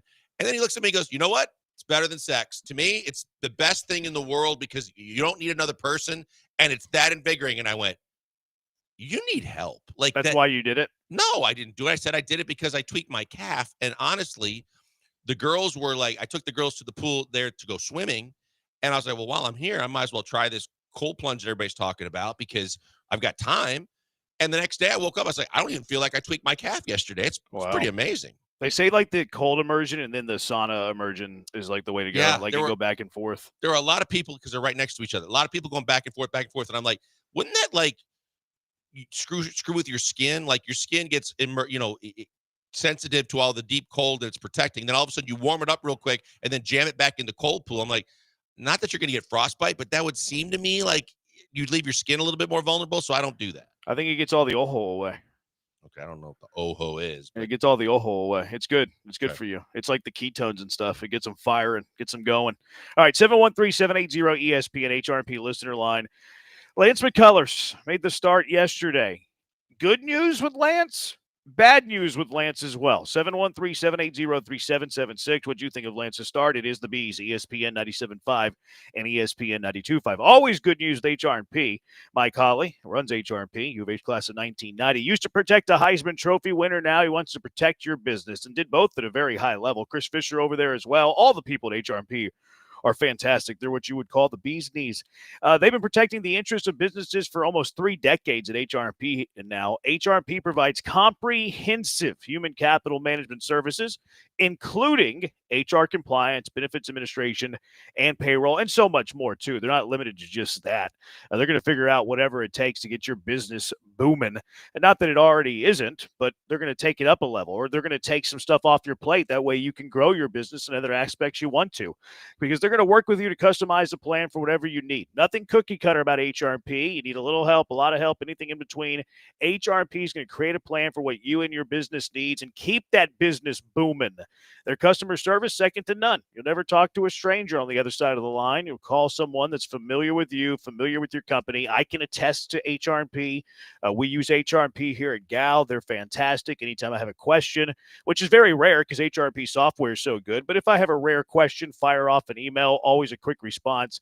They are fantastic. Let HRP take on the demands of human resources and eliminate your HR burden so you can get back to growing your business or more time on the golf course. Give them a call right now, 281-880-6525. Let HRP customize a plan for you, 281-880-6525. Or you can visit them online at hrp.net. That's hrp.net.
Coming to you live from the Veritex Community Bank Studios, it's the Killer Bees. On ESPN 97.5 and 92.5. Here's Joel Blank and Jeremy Branham.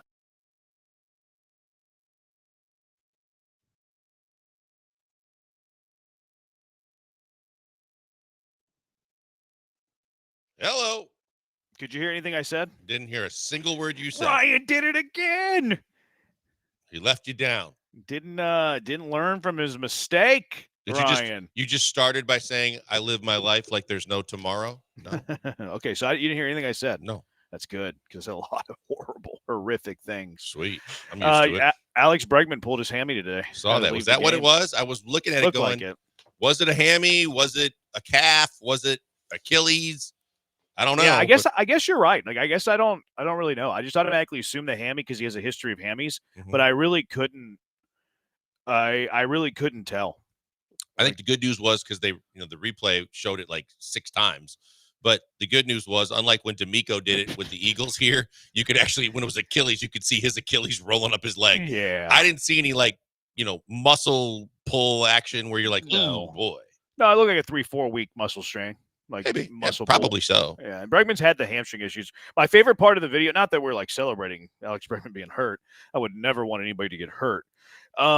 The ball boy, like we always assume the ball boys are like 14 years old, right? And they're really like just small 23-year-old men. They're like jockeys, they're like in their mid 40s. But the ball boy, who we assume is like 14 years old, but he like goes up to get Bregman's, leg pad, his arm back, because he's on base, so he's going to get it and run back to the dugout. So he runs up to him and he realizes that Bregman's hurt. And then you see the ball boy turn where you can see his face and you can see his lips.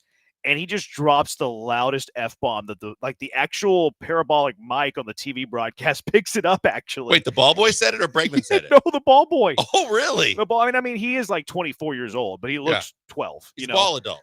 Yeah, he's a ball adult. But we assume that they're very young when they're actually like grown men that make a living being ball boys. They're basically clubbies. But yeah, he he turned around because he realized the moment and just dropped a massive That's awesome. 4-letter word that the TV broadcast picked up. Maybe that ball boy can apply to be a Rockets ball adult for next year. So. Yeah, they could. The Rockets ball adults are close to the AARP with like married with kids in college. Yeah, it's pretty interesting. Good news, bad news. I have some good news, bad news for the Lance McCullers start yesterday. Okay, You want me to start with the good or the bad? The good. Okay. The good was he looked really, really good in the 3rd and the 4th inning. Like he looked really good. I'm being sincere. Like I'm being legitimate. And he was getting swing and miss really throughout the game. Like throughout the game, he was getting swing and miss. He racked up 8 strikeouts. His whiff rate was high. Well, it's like, okay, like I can live with a guy who's punching out 8 and getting a whiff rate that high. The bad news, though, is the 1st, 2nd, and the 5th. Like he was very lucky to get out of the 1st and 2nd with 1 run each. He's very lucky that a run was not, added to his ledger in the 5th. And you can buy a steak dinner for Dubin. He'll probably just take him to coffee because he has a coffee shop. He should buy one for Polanco too. Yeah. I mean, Polanco helped him out for sure. You're right about that. Yeah. So like the over. I guess the 20,000-foot view here is that there's some progress. Like he's still got a long way to go, but there is progress. Like the flashes that he showed in the 3rd and the 4th, and the fact that he struck out 8, and the fact that his whiff rate was good, still not a good start, what I would call a good start, but there are some glimpses of maybe if he can put this all together, he can be somebody who helps you. Again, long ways to go. But there's some glimmer now. There's some glimmer of hope that we hadn't really seen before. Yeah, no, look, I was extremely frustrated because from the minute, again, it's kind of like you were just saying about, and maybe that's another correlation to the batting practice analogy, which is he looked great in the bullpen, because I don't want to hear and I don't care about how he threw in the bullpen and warming up and getting ready. Yeah. The minute he took the hill, and you could say, well, it's another one of those home start or road start, regardless. The last 2 have been stinkers at home, and this one started the same way the last one did. And I'm going, I was tweeting, and I go, here we go again, because he has 0 control. He's all over the strike zone. He's not locating it, and his pitch count's going through the roof already. And thankfully, he got out of some things. But like aside from that slider, which Polanco looked like he was a single A player chasing that thing with some of the bad swings he put on. But overall, I'm going, I want to say there's progress. I want to say this is a guy, especially with the injuries and what we're assuming is going to happen with Blanco, that they need even more.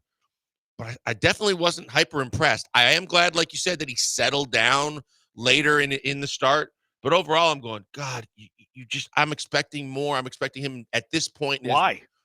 Because of the fact that he has been a capable major league pitcher before.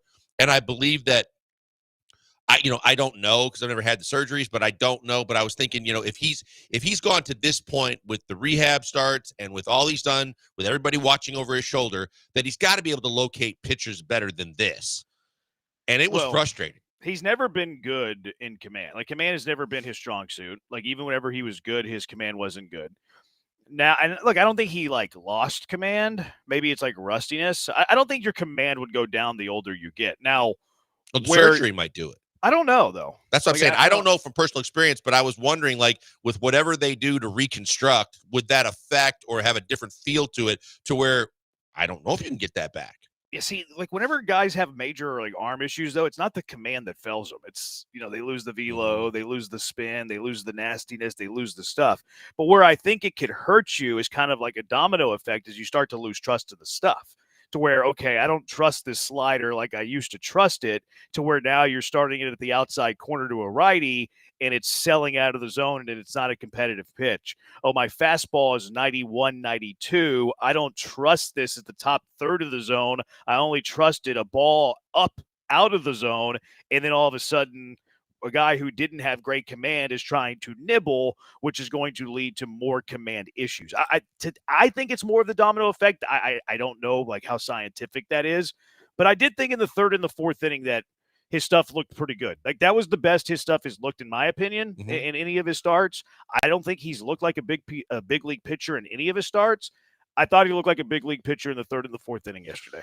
Yeah, I was relatively pleased with how, like I said, how he settled down to actually get some guys out and look effective. Look, I think the changeup, he threw a couple of nasty changeups, but to your point, he was trying to pinpoint and paint the corner on the changeup on the outside corner a couple of times.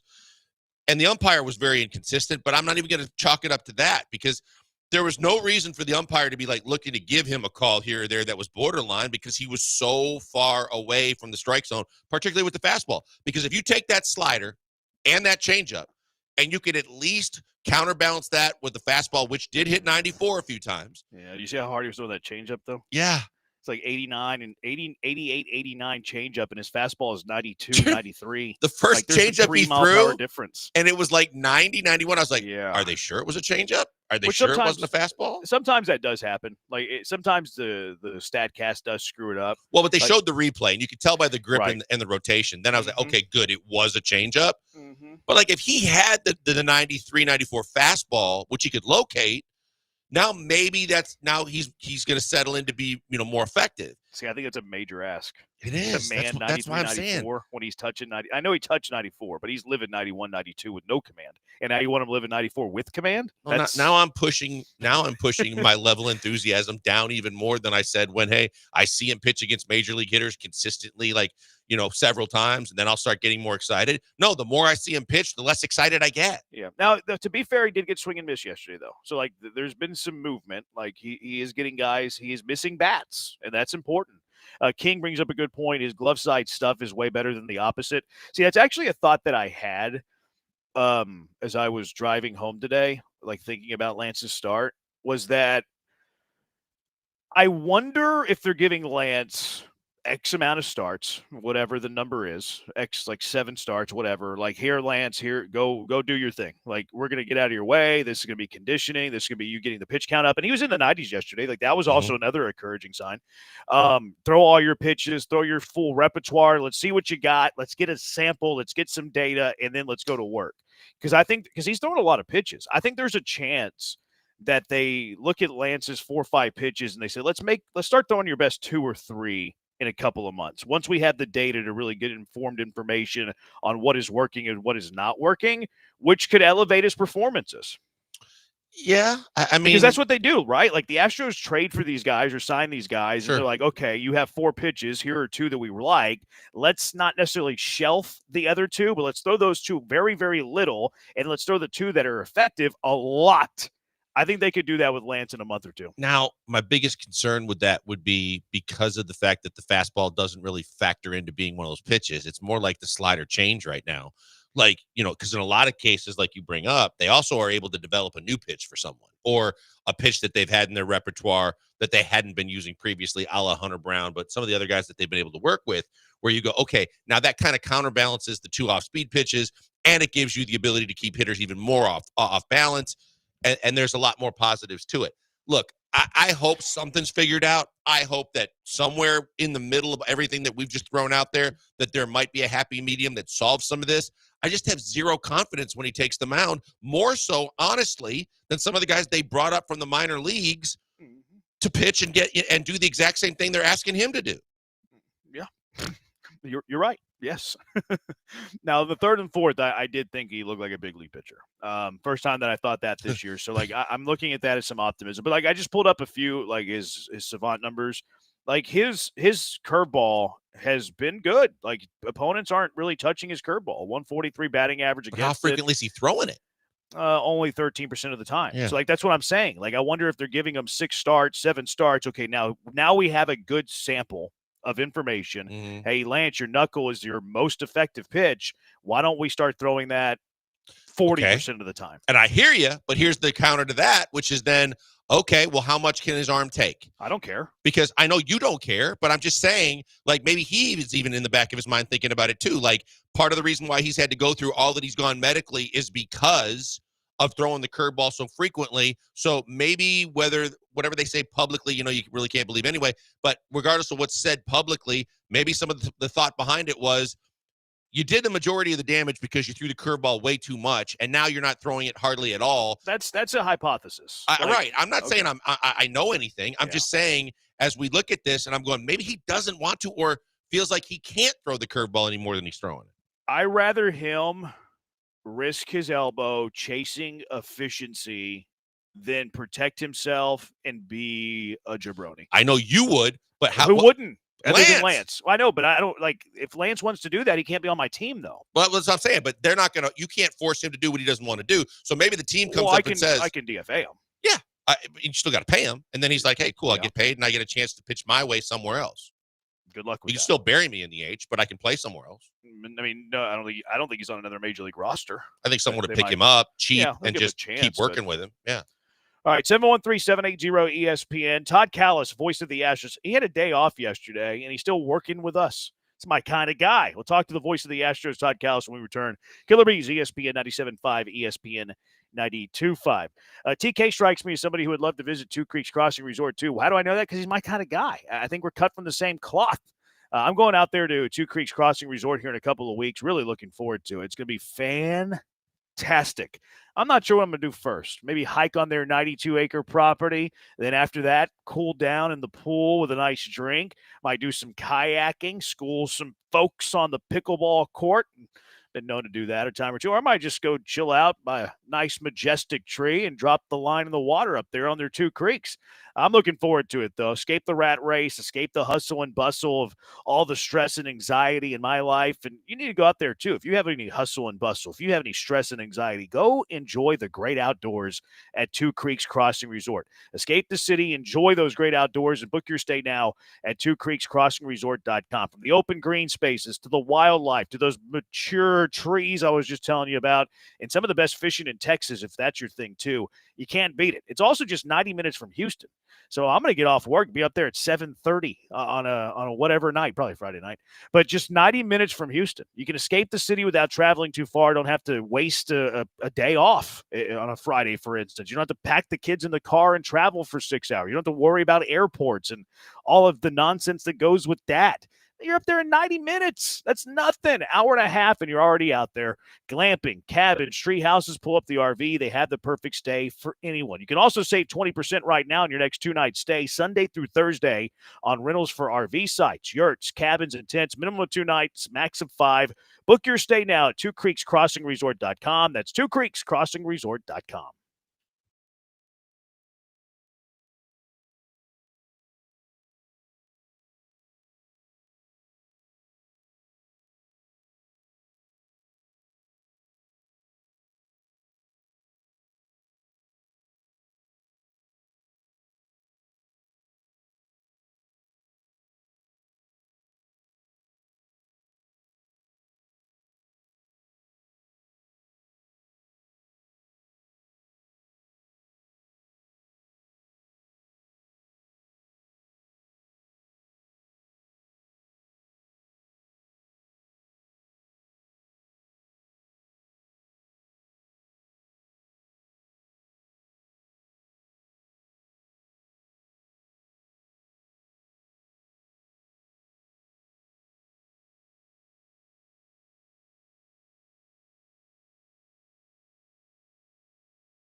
RP guest line being joined by the TV voice of the Houston Astros. We'll get to TK in a minute. His phone hung up on us. It's okay. He's off. We'll get him in a second. We're efforting Todd Callis. A few texts on Lance McCullers, 713-780-ESPN. Lance reminds me of Mike Hampton when he's on. That's interesting to me because Hampton was never like a huge strikeout guy. Was capable, but Hampton would pitch more to contact. Like Hampton was more Fromber than not with electric stuff. Like Fromber has electric stuff. Far better fielder. Hampton was for sure. Yes. Hampton was a great athlete. Yes, he was. A good hitter too. I liked Hampton. Like Hampton was a Fromber light. Like they were kind of built the same way. They both had good stuff. Fromber's was better, and Fromber's like top level was better than Hampton. But Hampton had a really good career too. Was Hampton supposed to play football at Notre Dame or something? I don't know that. Yeah, because I think they were talking about that he was a multi-sport athlete and he could have played football at Notre Dame. I want to say I had heard that at some point. Yeah, he was an athlete. Yeah, they called him the Bulldog. He was tough as nails, but definitely Fromber had better stuff. He was a better fielder. See, I think Lance kind of needs to transform like his mentality, kind of like what Greinke did, where Greinke was electric stuff, and then all of a sudden later in his career became more of a pitcher. I think Lance kind of has to realize that maybe he doesn't have the stuff that he used to have, but can still pitch and get guys out, which we saw that yesterday in the third and the fourth. Let's go out to the HR&P guest line. TV voice of the Houston Astros, Todd Callis, is joining us. Today's interview presented by Pipe Fitters Local 211. They do it right. TK, we appreciate you coming on whenever you have the days off. I respect that. I always take time off to work too, so I really appreciate what you're doing. What did you think from Lance McCullers' start yesterday? I thought it was still a lot to get to, a lot of work to do, still a long ways to go. But I thought it was some glimmers of hope and perhaps a light at the end of the tunnel of what could be with Lance. Yeah, good swing and miss and good velocity. So you like to see that. And I heard what you guys were talking about just before I came on. But yeah, at some point, Lance, it's a long road back, and it's not going to happen overnight where he's going to go 5 or 6 innings his first outing or two. But now he's 4 outings in. Hopefully he gets past that 5-inning plateau next time and then goes from there. But, yeah, really good signs last night after, first pitch batter walking on 4 pitches, and then he was able to lock it in, gave up a couple of runs, but was able to settle in for the most part. So like what I saw out of Lance, and he is going to be a key right now, definitely with, a guy like Ryan Gusto going tonight. Not sure who's pitching in the game to wrap up this series. So you need Lance to be a guy that can give you at least 5 or more. TK, I mean, obviously, with as much as you see what's going on around the league, and we try to stay up with everything outside of the Astros, how concerning is it to you with all we've been through with pitchers and the spider tack and the pitch clock, but now it just seems like Tommy Johns are coming out of the woodwork, more than we've ever seen in the past. And I think the number was in the low to mid 30% of pitchers that had Tommy John on major league rosters last year. We know the Astros are dealing with a ton of injuries. We know already losing, one, but how concerning is this league wide and what can be done about it? Yeah, it's really concerning. And I don't know as players and teams individually, players chasing that high velocity, chasing that high spin rate, because everything's quantified now. So there's a number on everything. You know exactly what you're throwing in terms of miles per hour. You know exactly what you're getting on your spin rate on breaking balls and on fastballs. So everybody tries to max out those numbers often to the detriment of their health, as it turns out in the long run. So I don't know. I don't know how it changes or when it changes, but you're right. It's not something that's just specific to the Astros. It's happening league-wide. It's going to be kind of the exception when a pitcher can somehow go through a career with 10 years or more and not have Tommy John surgery. It's almost like everybody at some point seems to have it. It's unfortunate, and I'm not sure. As long as you're chasing those dynamic numbers with the analytics, it's going to be hard to prevent injuries because there's a lot of torque on the elbow and the shoulder when you do that. Yeah, what's causing the injuries is what's being rewarded right now. Like you mentioned, like velo spin is attractive. We're going to push guys to the minor league system that have velo and spin, and then velo and spin perhaps is the reason that all the arm issues are there. Big night for Jose Altuve last night, TK. A couple of home runs. It felt like he was kind of coming out of it in the Tampa series. Thought he had some good plate appearances. Seems like Altuve's starting to figure it out a bit.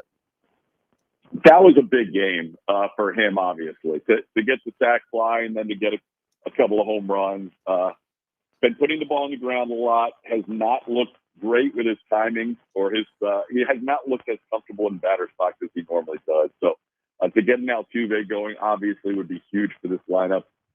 He's going to come around. We talked about it last week. It was a tough month for him going into yesterday, so great signs to see Altuve pick up a couple of bombs, and hopefully that carries forward for the entire series and the entire homestand since the Astros had their longest stand of the year. Boy, TK, it's like the haves and the have-nots. We're talking about Altuve. We're talking about, we were talking earlier about the fact that Christian Walker now is under 200, and everybody keeps saying, but he's going to figure it out too, and at some point he's going to come around. But then you start looking at this team and how they've been able to persevere, and we also talked about just how great some of these guys have been, from Jake to Pena to the fact that, you've got a guy that was signed as a backup catcher that has been a consistent bat, no matter where you put him in the lineup, that's played first, DH, and catch, that you wonder where you would be without Caratini, too. Yeah, Victor, the last 2 years has been amazing in his role. I don't think he's ever played this many games in his career, but he keeps coming up with big base hits, and Joe keeps putting him in there. Obviously, you're going to try and do whatever you can to get Yordan Alvarez back in the lineup, and until then, you're hoping the team plays well enough to hang around, and they certainly got a big win yesterday against Seattle. But I do expect Christian Walker is going to get it turned around at some point. I know it's frustrating for him. I know it's frustrating for the Astros fan base. For him, he said it more than once. It's been about pitch selection. And when he is swinging at strikes, and I know everybody says this, but especially in his case, when he's swinging at strikes and not going out of the zone, he can be really effective, and he gets into hitters' counts. Lately, it feels like he's taken some swings and some pitches just off the plate that have got him in pitchers' counts when it could have been in the hitters' counts. So hopefully, it should be a quick fix. We saw him basically win a game in Arlington against the Rangers in that Friday night game, and hopefully that bat will carry it home where he's been better than on the road this year. Being joined by Todd Callis, TV voice of the Houston Astros, on the HR&P guest line. You touched on it a little bit. We were talking about Lance and with the injuries the Astros have. How do they survive with the issues that they have? Just a combination of what we've seen with, your Gustos are starting tonight. It looks like Colton Gordon has been announced Sunday starter. Brandon Walter looked pretty good. All of those guys are going to have to provide a certain amount of innings. Are there other people the Astros could call upon? Is it up to them to keep the Astros above water? The quick answer is yes, it is. And, whether it's a Brandon Walter or a Ryan Gusto or Colton Gordon or even an AJ Blueball, who we saw earlier this year, those guys are going to get an opportunity to be a part of a big league rotation here going forward, at least two of those guys, because you've got Fromber, you've got Hunter, and you've got Lance, and then you need two more to fill out your five. So it's going to be somebody without a whole lot of experience who's going to be in that rotation for the foreseeable future. To me, the key question is, yes, can those guys be effective as a 4 and 5 starter currently? None of whom you're expecting to be a big factor in this year's team. So that's part A. But part B, and maybe even more importantly, can you get enough innings out of that group, out of the McCullers, out of the Gustos, out of the Gordons, to not kill your bullpen in this stretch? Obviously, 17 and 17 right now. Longest stretch they're going to go without an off day is really a challenge. But beyond that, you don't want guys kind of limping to the finish line in September and October like we kind of saw last year when the Astros were trying to come from 10 games back at Seattle. Yeah, TK, look, everybody obviously wants to jump off a ledge, and you and I and Jeremy have had a good time with it, how many people want to jump off the bandwagon with this team. But I look at it, and I said the other day, I think this team's going to be in first place by the All-Star break, because the encouraging thing is they not only have treaded water and stayed above 500, with this series, they have legitimate chance of getting into first place if they can sweep the Mariners. But regardless, you think about some of the guys that they're going to get back or get going like we were talking about. Not only with the pitchers you were talking about, we still got a boatload of pitchers that could make a pretty damn good rotation that haven't pitched for him this year. And then you get Yordan back, and then you start talking about getting some of these bats going, and you look at it and say, you don't really need to make any trades, because if you get just a couple of these pieces back with where this team currently sits, they're in a really good spot. Yeah, well, I agree, and I think it's a very winnable division. I don't think anybody's going to run away and hide in the AL West. I think if you were in the NL West or even to some extent the AL Central, you might have a little bit bigger concern, or even going against the Yankees. But in the AL West, I don't see a team where you can sit there and say, they're definitely winning 90-plus games, and they're going to be the team to beat. Because it could be anybody. It could be one of the teams playing tonight at Dyson Park. It could be the Rangers. The Angels are all of a sudden the hottest team in the division. So I think it's going to be a kind of a dogfight division where it's going to be 2, 3, maybe 4 teams going down to the final couple of weeks, and I don't think anybody's going to win 92, 95 games in that division. So, yeah, hang in there, wait for your guys to get healthy and see what happens. But, again, we're not quite to the 1/3 point of the season. That'll be next Tuesday, and a long way to go. Still over 100 games of baseball, even when you get to the 1/3 point of the season. TK, it's been a while since Jordan's played in a game. You alluded to that earlier as well. May 2nd, you have to go back to. So today, the 3-week mark. Spotted with comments just a few minutes ago that he continues to hit off the cage. Felt really good. He was running the bases too, which I think is a precursor to him probably playing. Hey, you're going to need to go run the bases a little bit if you need to run bases in a game. But the question that I have for you is, what do you think of the job the Astros have done in his absence? I was hoping, and I would never say this on the broadcast, but I was hoping they would be 500 right around there. I'd be treading water was fine. A few games over 500 would be great. Anything beyond that is gravy without Jordan because he's such a big part of the offense. And they have been above 500, so I'll take it. If they can come out of the Seattle series 3 out of 4, or even, as you said, the possibility of a sweep to take over first place, that would be brilliant. But as long as they hang around without Jordan, that's all you can ask for, and then get the big man back. But I love what I've seen. Pena stepping up to the next level. Jake Myers having a career year. You've mentioned Caratini's big swings. Isak Paredes continues to be everything the Astros could have hoped for and more. Other guys, I think Cam Smith, is really starting to figure it out at the big league level. He's going to have games like he had in Tampa where he strikes out 4 times, but he's also going to have games where he looks like he's ready to be a regular star at the big league level. So I'm excited for what this lineup could look like when 44 comes back. But until then, just hang in there, stay within reach of the Seattle Mariners, and let the chips fall once he gets back.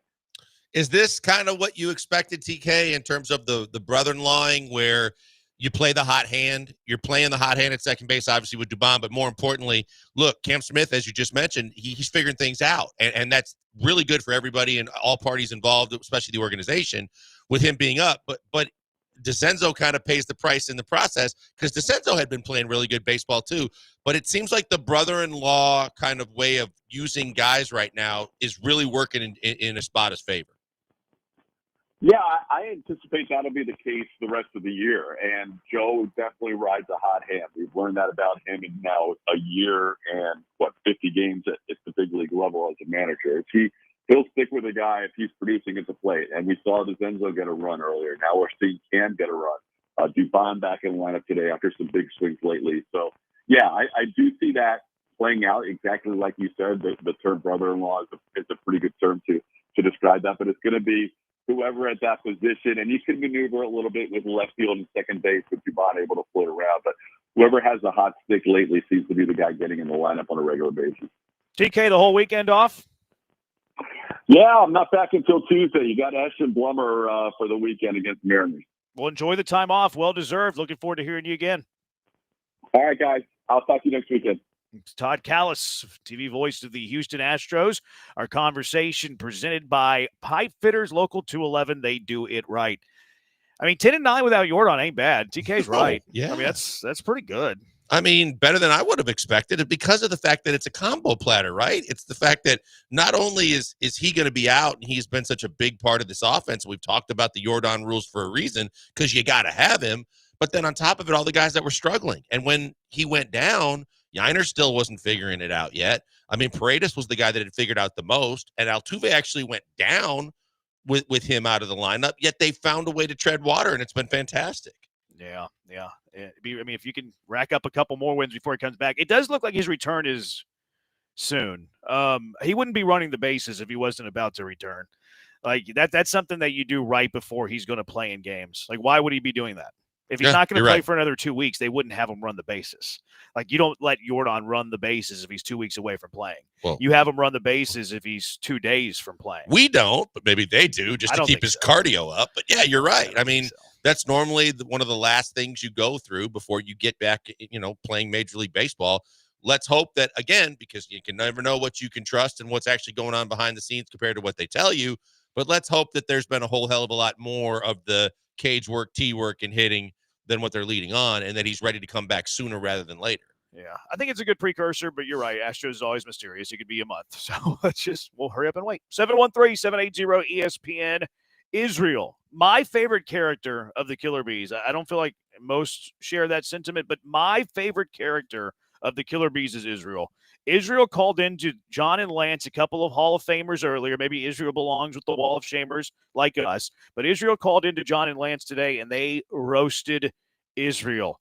Well, take a listen. I feel like I'm going to be the advocate for my guy, Israel. We'll do that when we come back. Killer Bees, ESPN 97.5 and ESPN 92.5.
Broadcasting live from the Veritex Community Bank Studios, it's the Killer Bees with Joel Blank and Jeremy Branham. On ESPN 97.5 and 92.5. All right, a little bit later, we're going to be giving away some tickets to see the Sugarland Space Cowboys.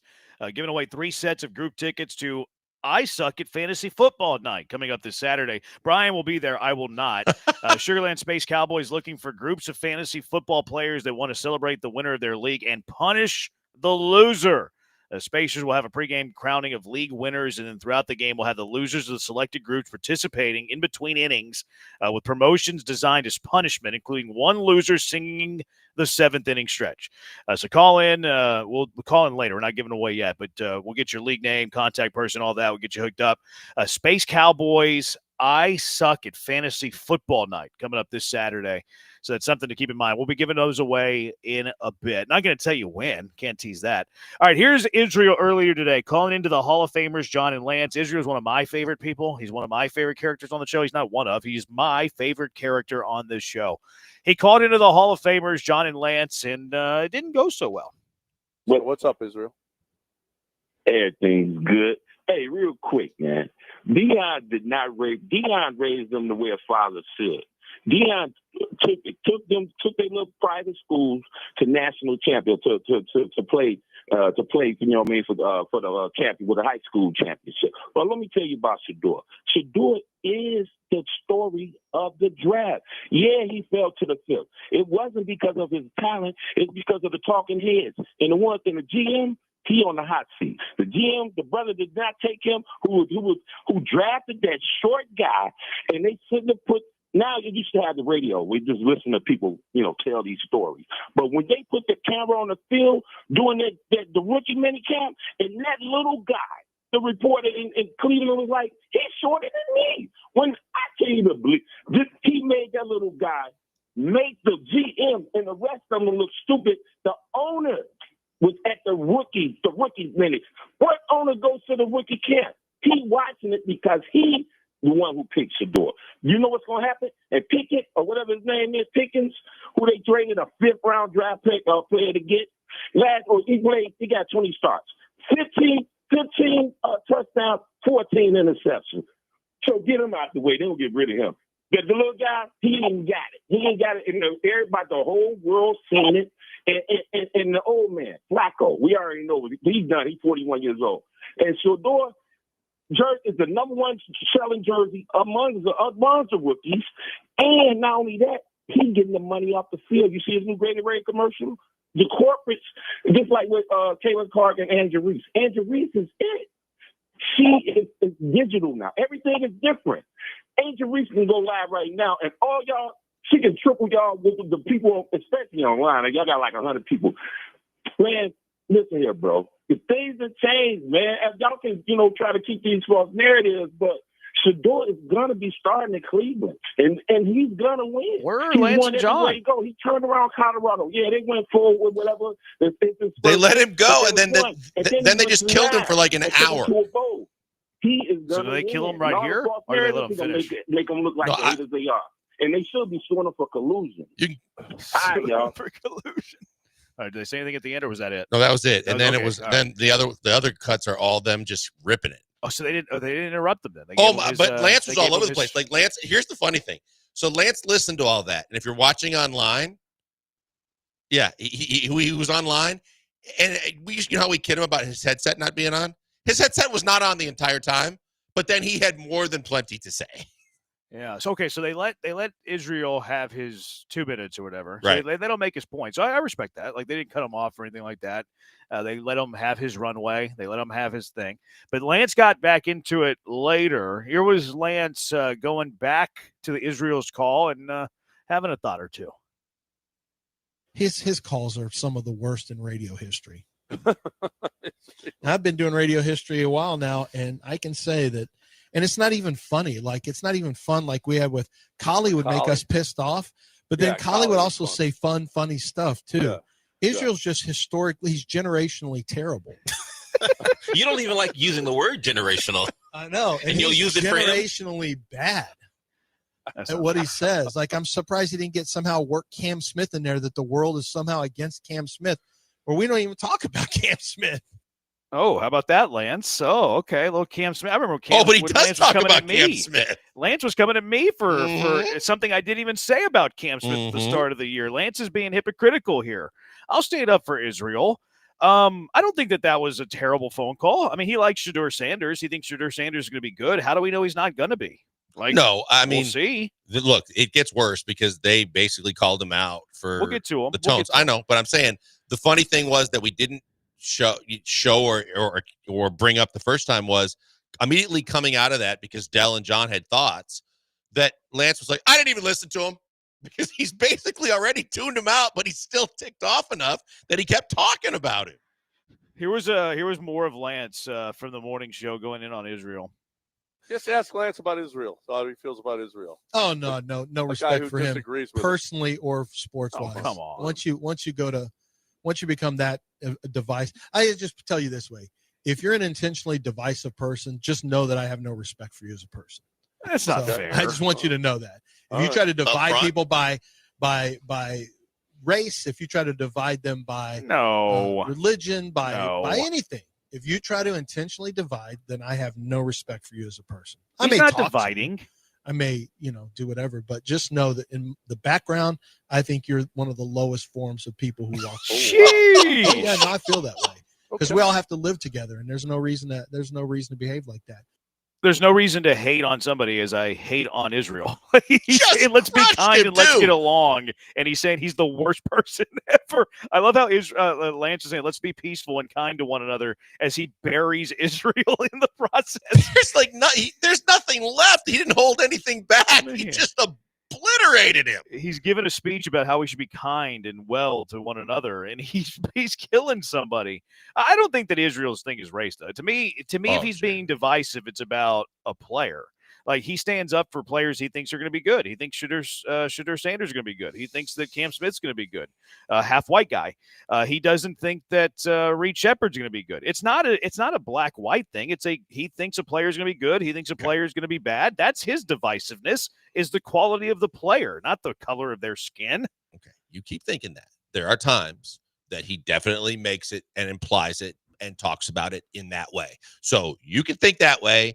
We know how John and Lance feel. I've mentioned it from time to time, and you can play oblivious sometimes. And I know how you work these things sometimes. No, I think he's being sincere. Like he thinks Shadur is going to be good. I understand what he thinks about. I understand what he thinks about Shadur and Cam, but he also brings up the alternative side of things to point out the fact, without sometimes more implied than actually stating it. And sometimes he will actually kind of go behind it when Lance has called him out. But the fact is like when he said, when Travis Kelce went at Andy Reid, there was nothing. But when T.O. did what he did, well, then there was a firestorm and there was all this other stuff. You can say what you want to say. I believe that there are still some times when he has that motive behind him. Yeah, I mean, that's our impasse. We'll agree to disagree. I think it's strictly about sports. Here's one more with Lance and Granado opining a little bit as well. Ryan's getting it. It's so good you have to When wait. you only have one, you can only go one way. He's got one pitch. Every single Yeah, time. he's always going right. He's always going just right. take away his right hand. He's got nothing. There's nothing. I mean, Israel, you got to change it up a little bit. Everyone knows. At least trick us. Yeah, everyone knows. Well, at least this show now. Mark obviously showed himself to know as well. When you call in, we know where you're going. Right. Which is the worst. That's the worst. Yeah, I should never know exactly what you think and are going to say. All right, so that was Lance and Granada. I disagree. I think that Israel is well versed. I think he has a left hand. I don't think he's one-dimensional. I think he's completely fair and unbiased. 713-780 Israel 713-780 ESPN. So Israel's on the line. Yep. Break though, because we're up against it. Israel, you have the floor when we come back. 713-780-3776. Killer Bees, ESPN 97.5 and ESPN 92.5.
You're listening to the Killer Bees with Joel Blank and Jeremy Branham. On ESPN 97.5 and 92.5. Broadcasting live from the Veritex Community Bank Studios.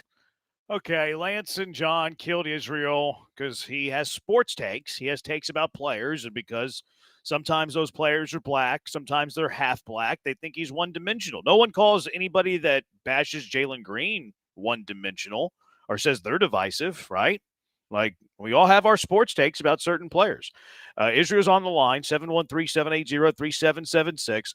Israel, hello. Welcome into the Killer Bees, the Wall of Shame. We're not Hall of Famers. What do you have to say? Yo, Jeremy, I know you're confused because you heard the whole tape. Yeah. I like Shador. I've been following Shador since he was a kid. Yep. And they lying about Deion raising him. He think he's Deion, just because he's Deion, sir, and your partner. He really killed. They them goofies to do what they ain't say nothing. He really killed him. Wow. Israel, I'm right here. I'm right here. That don't even make that. I can see it. That doesn't even make no sense, bro. That is corny. You know what I mean? I'm from Chicago, son. That is corny. That don't even make sense. They was mad over what I said. It had nothing to do with black. I never mentioned a black. Y'all said something about black. Y'all say something like that. Y'all talk about black players all day. Y'all all day long. Y'all criticize, like you say, Jay. Y'all criticize here. Y'all criticize. If somebody say something gets race up, oh no, that's racist. Get out of here, man. And T-Head, you should know better, man. And this is the thing, though. And like yesterday, perfect example. I say, and you knew it was me. I just said that Cam is one of the best players on the team. The TV guy said he read off the war, right? He read off Cam the 4-1. I say he's one of the best. I ain't say one of the best. If he got a 1.1 war and the other one's in the best or negative, he's one of the best. He didn't deserve to go down. They didn't even stop crying. And they don't get personal like that. You know what I mean? Call it. Because they be out with notes and stuff. You know what I mean? They show up and say, "Hey, man, this Israel, what's up, man? How you doing?" You know, Israel, can I ask you a couple questions? Absolutely. Yeah, I mean, to defend you, I mean, you're a Cam Smith guy, and he's half white, so like there is that. Give me the text line here. Hold on. Let me ask you something. The text lines as asking us to ask you about white quarterbacks. Give us a few white quarterbacks you think are really good. White quarterbacks is good. Man, listen here. I mean, first of all, the way they did my brothers in quarterback position, talking about we can play the position, I ain't got to say nothing about no white quarterback. When they denied us, of like Charlie Ward, who won, when Charlie Ward won the Heisman and just broke all kind of records at Florida State, he had to go play basketball. So I ain't got to say nothing about no white. Do you think Josh Allen's good? And hold on. Well, first of all, let me just with the white black thing. I don't do the white black. I'm from Chicago. Exactly. When I'm in Chicago, I go over here with the you don't do the white black, but you don't have nothing to say about a white quarterback. Exactly. So what? I ain't got to. I don't have to. So do you think Josh Allen's good? I said, though, I look like if I want to go with the Irish is over here. I want to get some Greek food. I'll go over here. We don't do the black and white thing. And I got a kid by a German chick and an Indian chick. All right, but my sperm is my son. My son look like me. And it's white. It's ain't pink. I don't look at white people. If you Italian, you Italian. If you the English settled America. Italians are settled. Let me give you the Irish are settled. Germans are settled. I don't do the white black. You know what I mean? I do ethnicity. And you do sports takes. And you do sports takes. You think Shador's good? You think Cam Smith's good? You think Reed Shepard's bad? You do sports takes. I'm with you. Do you think Josh Allen's a good quarterback, Israel? Do you think Josh Allen's a good quarterback? He's height. He's all right. What about Joe Burrow? He's okay. He's good. He's okay. He's a good running quarterback. But they don't mean he's a good running back, but he ain't got no arm. And he should have lost that game. Lamar, that's true. The 3-time MVP, they told him to go play cornerback. Mark Andrews dropped the ball. They should have thrown it to Isaiah Likely. White boy quarterback. I got to do that. I'm with the brothers. That's it. What about Brady? You think he was pretty good? Who? Tom Brady. Man, of course. Brady went to Michigan. You know what I'm saying? Brady, I'll put it like this. Brady had a good team. Belly had a good coach. Yeah. That's it. He's one of these. But I'm with the brothers. That's it. That's about all. Larry That's Bird? who I am. That's You what think- I said, though. you I think don't Larry care Bird was what good? them Billy Bobs, we talk about idiots and this. I don't care. They some cornballs. That's it. What about Have a Larry good day. Bird? What about Larry Bird? Do you think he was good? Who? Larry Bird. Another who? Man, that Larry lied. He's the last American white boy. That's it. Man, Ain't I'm no starting more. to. Them I'm days starting over to. with. I'm sorry. I'm He's starting to. the last American white boy who the hit from Fritz Flick. That's it. He's the last one. All the rest of them garbage.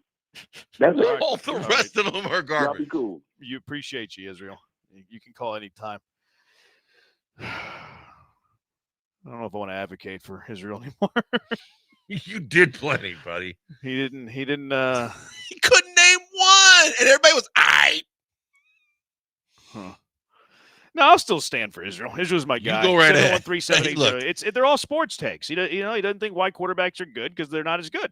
I mean, he can have that opinion. We have terrible. I thought Will Levis was good. He was trash. Like there was a bad sports take. Texter, you're so full of poop emoji, Branham. It doesn't take a rocket scientist to see that Israel's comments and opinions are totally based on race. He's a piece of bad word. Dang. I don't know if he's a piece of bad word. Goodness, if Israel doesn't shut up, I'm going to have to switch over to the highway to hell. Jeez. Don't do that. A few more text on this. Could you imagine if a white dude was doing what Israel is doing right now? LOL, come on now. What, having sports takes? Saying that Shedeur Sanders was awesome? Saying that Reed Shepherd was bad? I think a white dude can get away with that. Doing what Israel was doing. If a white guy called in and he said that Reed Shepherd was trash and he said that Shedeur Sanders is really good, I don't think anybody would have an issue with that. Okay. I don't think so. Well, I mean, again, that's kind of like the contradictor, the person that just texted in that said if a white guy came in with the takes with the takes like Israel did, it would be a totally different story. Well, you'd have to flip the players. I mean, you couldn't get him to. Okay, He couldn't have the exact same take. He would have to say that Reed Shepherd's great and Lamar Jackson's terrible.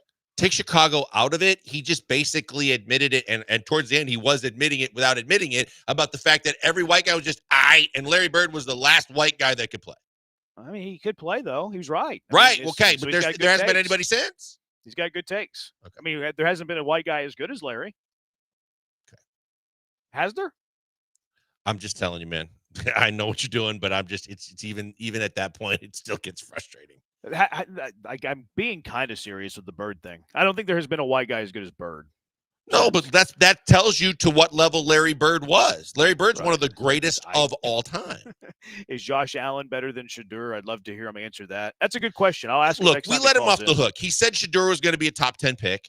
He said Shedeur was still going to go in the first round. That doesn't matter though. Like it doesn't matter where he's drafted if they're going to be good or not. Like, did he slide? Yes. Was he wrong about where he was drafted? Yes. But that doesn't necessarily mean that he's. I know wrong he on believes in Shedeur. him, Jeremy. I'm just saying he also said Cam was going to win Rookie of the Year. It's fine. Look, I love the fact that he listens every day. He finds ways to come at me with things. That's fine. I just don't like it. I don't like it when anybody has to make things about race as part of their argument. I mean, it does exist. I understand it exists. I'm not denying that. Israel is the black Josh Innes, Big Art. I think y'all should stop taking calls from Israel. How about if we take a call from Israel on a mobile? 713, because you told us we should stop taking calls from Israel, let's go out to Israel on a mobile on the HRMP listener line. Israel on a mobile, what's up? What's going on, guys? I just like to thank you for putting me back on the air. And I just wanted to let you know, man, I know exactly what you're talking about when it comes to the white and black thing. But, the brothers, we just don't make up enough for the NBA or NFL, and we're trying to get there. Stop stealing our thunder. Y'all have a good day. Yeah. And I want to let you know that wasn't the original. I know who that was. That was not the original Israel on a mobile. That was, very second. good. That was a second Israel on a mobile? Absolutely. That was a different guy? Absolutely. That would explain it, because that last one wasn't very good. No, and I know you know who it is too, but go ahead. Do I? Yeah. We'll I talk don't know about it who- in the break. I really, sincerely, I don't know who it I'll was. text you. Why do you give this ignorant fool so much airtime, Robert in Orange? Well, I mean, I enjoy it quite a bit. Brandon, give me a break. Ask Israel about white quarterbacks. I tried. He didn't like any of them. Facts, screw Israel. Stop. We're not going to read mean things about Israel now. 713-780-ESPN. We're not going to sit here and bash on Israel all day long. 713-780-3776. Texture said, ever heard of Dirk? Dirk was not as good as Larry Bird. Larry Bird was a 3-time MVP. Back to back to back is like one of only 3 players to have ever done that in NBA history. Dirk was not as good as Larry Bird. Yeah, look, I think that, if you want to press it, like Larry Bird was, if you want to use that under the context, was there ever anybody better than Larry Bird since Larry Bird? Larry Bird being one of the greatest handful, however many you want to go to players ever in the history of the game. But Dirk was unbelievable. Sure, but he's not as good as Larry Bird.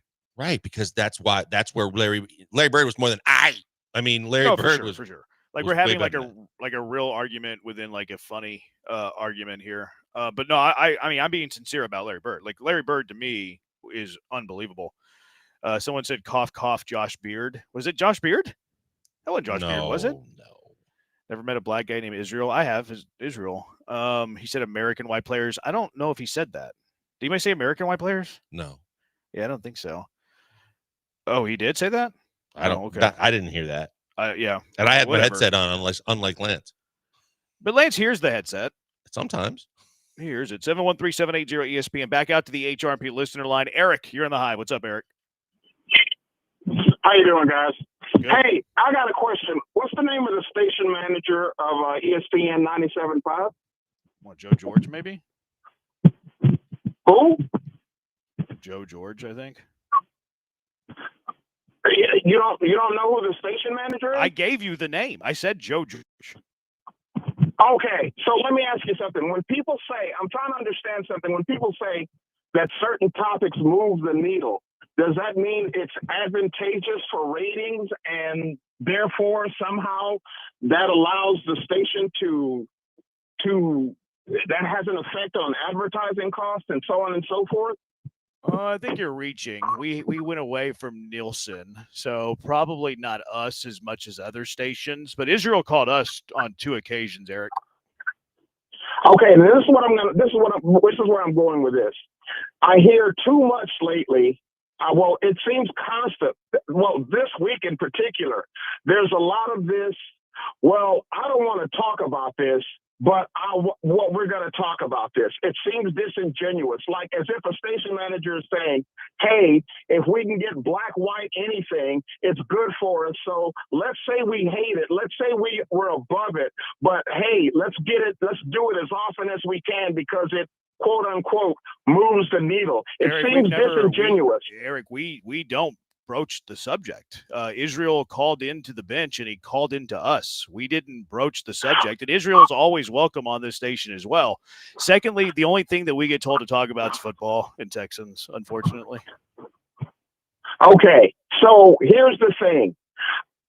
None of us care. Nobody cares about Angel Reese and Caitlin Clark. Why is that even a topic? We haven't talked about it. Who listens? What? We haven't talked about it. No, I'm talking about this station. I listen to John and Lance. I can't speak to them, Eric. I can't speak to that show. I can only speak to our show. Like that would be disingenuous of me to speak about what they're talking about. I can only speak about our show. I hope you understand that. Okay, but I'm saying the same thing happens with Paul Gallant. Again, he begins the topic. Like, I mean, if you have a critique for us, that's cool, and we'll hear it. We can have a chat about it. But we can't sit here and like critique other shows with you, like, and talk about what they're talking about, what they're not talking about. Like, if you want to do that, you can call it them, or you can email the station, email management, or whatever. But we haven't done that. And to be fair, Eric, on top of that, we have broached the subject if it does get to the point of topical, because Caitlin and Angel has been one, RG3 and Ryan Clark have been another. That they get to the point where everyone is talking about it. We'd be remiss if we didn't at least touch on it. Everyone? What? But everyone. What I'm saying is, when you say it's everyone, that means that if it's on ESPN, that means that we have to buy into this move the needle crap and talk about it too. Eric, well, we're not buying into that. Like, I don't like if it's worth talking about, we talk about anything. If anything's worth talking about, we talk about. Like, we're not race baiting, if that's what you're getting at. Oh, but what if it, well, wait a minute. When you're saying it's not race baiting, if you're saying they're saying to Israel, was Larry Bird good? Well, it's obvious Larry Bird is good. What? Well, Israel didn't. Let's see if we can get Israel to say something nice about a white quarterback. That's baiting. He didn't. That's baiting. Well, he did that, and we were just having counterpoints. All right. I'll let you off the hook, but I'm going to start listening to this show because it seems like ESPN 97.5 is trying to work some sort of move the needle magic because I'm just hearing way too much about race lately, and it feels like it's forced. And Eric, Eric, here's what you need to do too, though, is you do need to be listening to every show on this station too, because we don't discriminate and we let everybody call in. And some callers have a different opinion than ours, and some people sometimes agree with us. But we let everybody have their platform. Sometimes those platforms are doing exactly what you think that we're instigating doing. Well, it seems like low-hanging fruit. I mean, what's the next topic? Should Barry Bonds be in the Hall of Fame? I mean, it's he lazy. should be in the Hall of Fame. No, the next topic is SGA won an MVP, and that's 7 straight foreign born MVPs. Is there more credit to Eurohoops progress or negative as it relates to youth basketball in the U.S.? All right, I'm gonna let y'all go. Well, it's good having you, Eric. Thanks, You're Eric. welcome to call back. Like we encourage people that don't share our same views. So like I'm cool with having a conversation anytime, and I welcome you in to listen to the show. I hope you're a man of your word and you do listen to the Killer Bees. I think you will be highly entertained. 713-780-ESPN. Philip 68 says drop Eric, get Israel back. Is that what we want? Do we want Israel back in lieu of Eric? 713-780-ESPN. Geez, Eric sucks, says somebody. Hey, Eric, quit listening if you don't like it. Grow some. John Stockton, Kevin McHale, Jerry West. Larry Bird's better than all those guys, I would say, as we have a serious conversation in a I mean, were they some of the best to ever play the game? Top 75, top 50 of all time? Absolutely. Not the question. But Larry Bird is the ceiling. If you want to put Larry Bird as the ceiling, tell me who's better since him. Jokic says a texter. Well, that's when you get into the whole Euro versus United States. I think. I mean, Jokic is white, and Jokic he would probably be the closest thing, right? Because he's won multiple MVPs. And he's pretty dang good. Yeah. Like he's climbing the ladder of all-time greats for sure. I mean, Luka's up there, but everybody's going to criticize Luka's weight, but Luka's still a hell of a player. I don't think he's up there yet. What about Dirk? Somebody texted Dirk, Ryan. Thanks for listening to the show. As you run the Yeah, we board. mentioned that. Yeah, someone texted Dirk. No, I wouldn't have Dirk ahead of Larry. Like Dirk has won one MVP? He's a one-time NBA champion. Bird won 3 in a row and is how many times did he win one? Like a title 4 or 5 times? Yeah, I was going to say he's got 3 or 4 NBA titles and 3 MVPs. Yeah, Dirk's ahead of Dirk. I mean, Bird's ahead of Dirk by far, in my opinion. Yeah. I think Dirk's recency bias. Like people forget about who Bird was because it's been a long time since he played. People forget about how bad a man Larry Bird was. You guys give in to Israel, but you don't talk hockey. We talked hockey for an hour and a half yesterday, dude. Where were you? We talked about, is it okay to be a Dallas Stars fan in Houston? You think it's okay to be a Dallas Stars fan in Houston? Yeah, I mean, there's no hockey team here. Oh, get Absolutely not. We hate all things Dallas, Blankers. Okay, well, but I again, I'm entitled to see things differently, like we do a lot of times. You're not. You have to see it my way. Yeah, and I think that, I mean, especially if you don't have a hockey team here and you love hockey and you're a Stars fan, well, more power to you. Still an Arrows fan. What was I gonna say? It was about a 50-50 split, like pro Dallas Stars, anti Dallas Stars. It was actually way more even than I thought it would be. Was it Josh Beard that was the fake Israel? No. Israel thinks Cooper Flag sucks. I don't know. I wonder if Israel does do that. What? Israel is a freaking do you think Israel thinks Cooper Flag's no good? Oh, he's already he's kind of hinted. We hate all things San Antonio too. I hate Dallas more than San Antonio. I don't really mind San Antonio. I don't care about San Antonio enough to say that they bother me. I know that there's massive rivalries and I have my own personal dislike for Dallas from a football perspective, but Yeah, I don't look at San Antonio even close to the way I look at Dallas. Me either. Eric punches holes in walls. Come on, we're not just because Eric had an opinion you didn't like. We're not going to sit here and bash on Eric. Eric's always welcome. We're not going to hate on Eric. 713-780-ESPN HRMP listener line 713-780-3776. The rest of the show is about to be spicy. I don't know. I think we might have peaked. I think that might have been the heat of it. We had to, everybody gets off after 5 o'clock, then they hit the weekend early anyway, so we had to get it in before 5. And it's an early weekend. It's a holiday weekend. Yeah. Can you guys talk about how much Eric sucks? Eric doesn't suck, and we're not going to read bad things about Eric. 713-780-ESPN. We're not going to do that. Drop Eric, get Israel back. All right. I think that's about. I think you promoted Joe along the way. What's that? I think you gave Joe a promotion along the way. I mean, I don't know we don't have that title. No, we have a GM and we have an assistant program director. Like, what would be the closest thing to a station manager? Like, Todd's not going to want to deal with that. I was going to say, no, you played it right. Yeah, I think Joe's the answer, right? I would think if there was such a position, yes. Yeah. You can, if you don't want to email him, you can just tweet him at Joe George Radio. Yeah, and make sure Brian tells him it was me. Yeah. Eric wasn't happy with us. And Israel called us. And we gave him the form to defend himself. But, come on. And Israel likes one of us, too. Well, yeah. I don't know if he dislikes me or not. Maybe he thinks we're friendly enough that he calls me cheesehead every day. That's fine. Not insulting, that's cool. Though. Yeah. We also know when he texts the show, it's pretty obvious. And he also puts his emojis. He's a friend of the show. Do you think that do you think cheesehead's an insulting term? No, I don't take it personally. I've been called it from people across the country for forever. It feels like sometimes you get a little offended. I know you feel like you know me well enough to feel a lot of those things, and you're wrong. But it's like my mentor was Steve Snapper Jones when I got to Portland, and Steve Snapper Jones rarely called me by my first name. Everything was cheesehead, and it's a term of endearment unless you take it differently. Cheesehead, it's where I grew up. I'm not offended by it at all.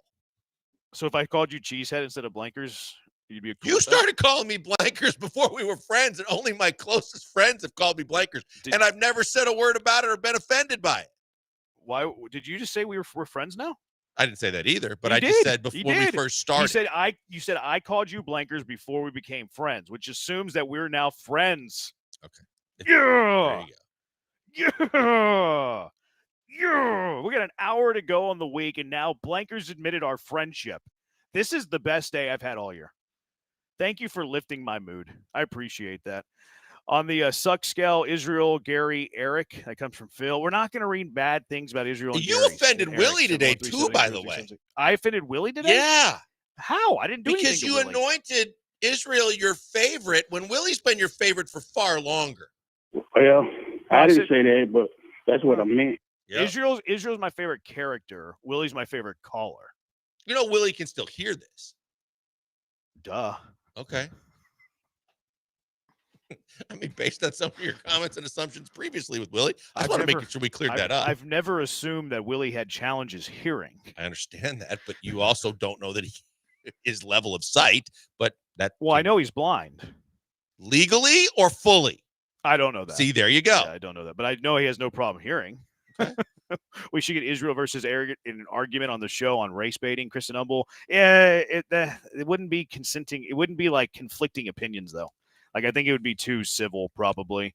Give a 100% shout-out for LSU beating A&M tonight. Let's go Tigers. We don't do shout-outs on this show. We're not going to shout out LSU for winning an SEC tournament game over the Aggies. Text your worst hour of the show. Don't worry, because the final hour is going to be even worse. 713-780-ESPN. Before we go to break, though, let's give away a set of tickets to I Suck at Fantasy Football Night coming up this Saturday.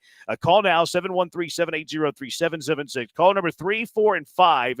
You're going to win group tickets to I Suck at Fantasy Football Night on Saturday. Sugarland Space Cowboys looking for groups of fantasy football players that want to celebrate the winner of their league, but more importantly, punish the loser. Space Cowboys will have a pregame crowning of league winners, and then throughout the game, we'll have the losers of the selected groups participate in between innings promotions designed as punishment, including one loser singing the 7th inning stretch.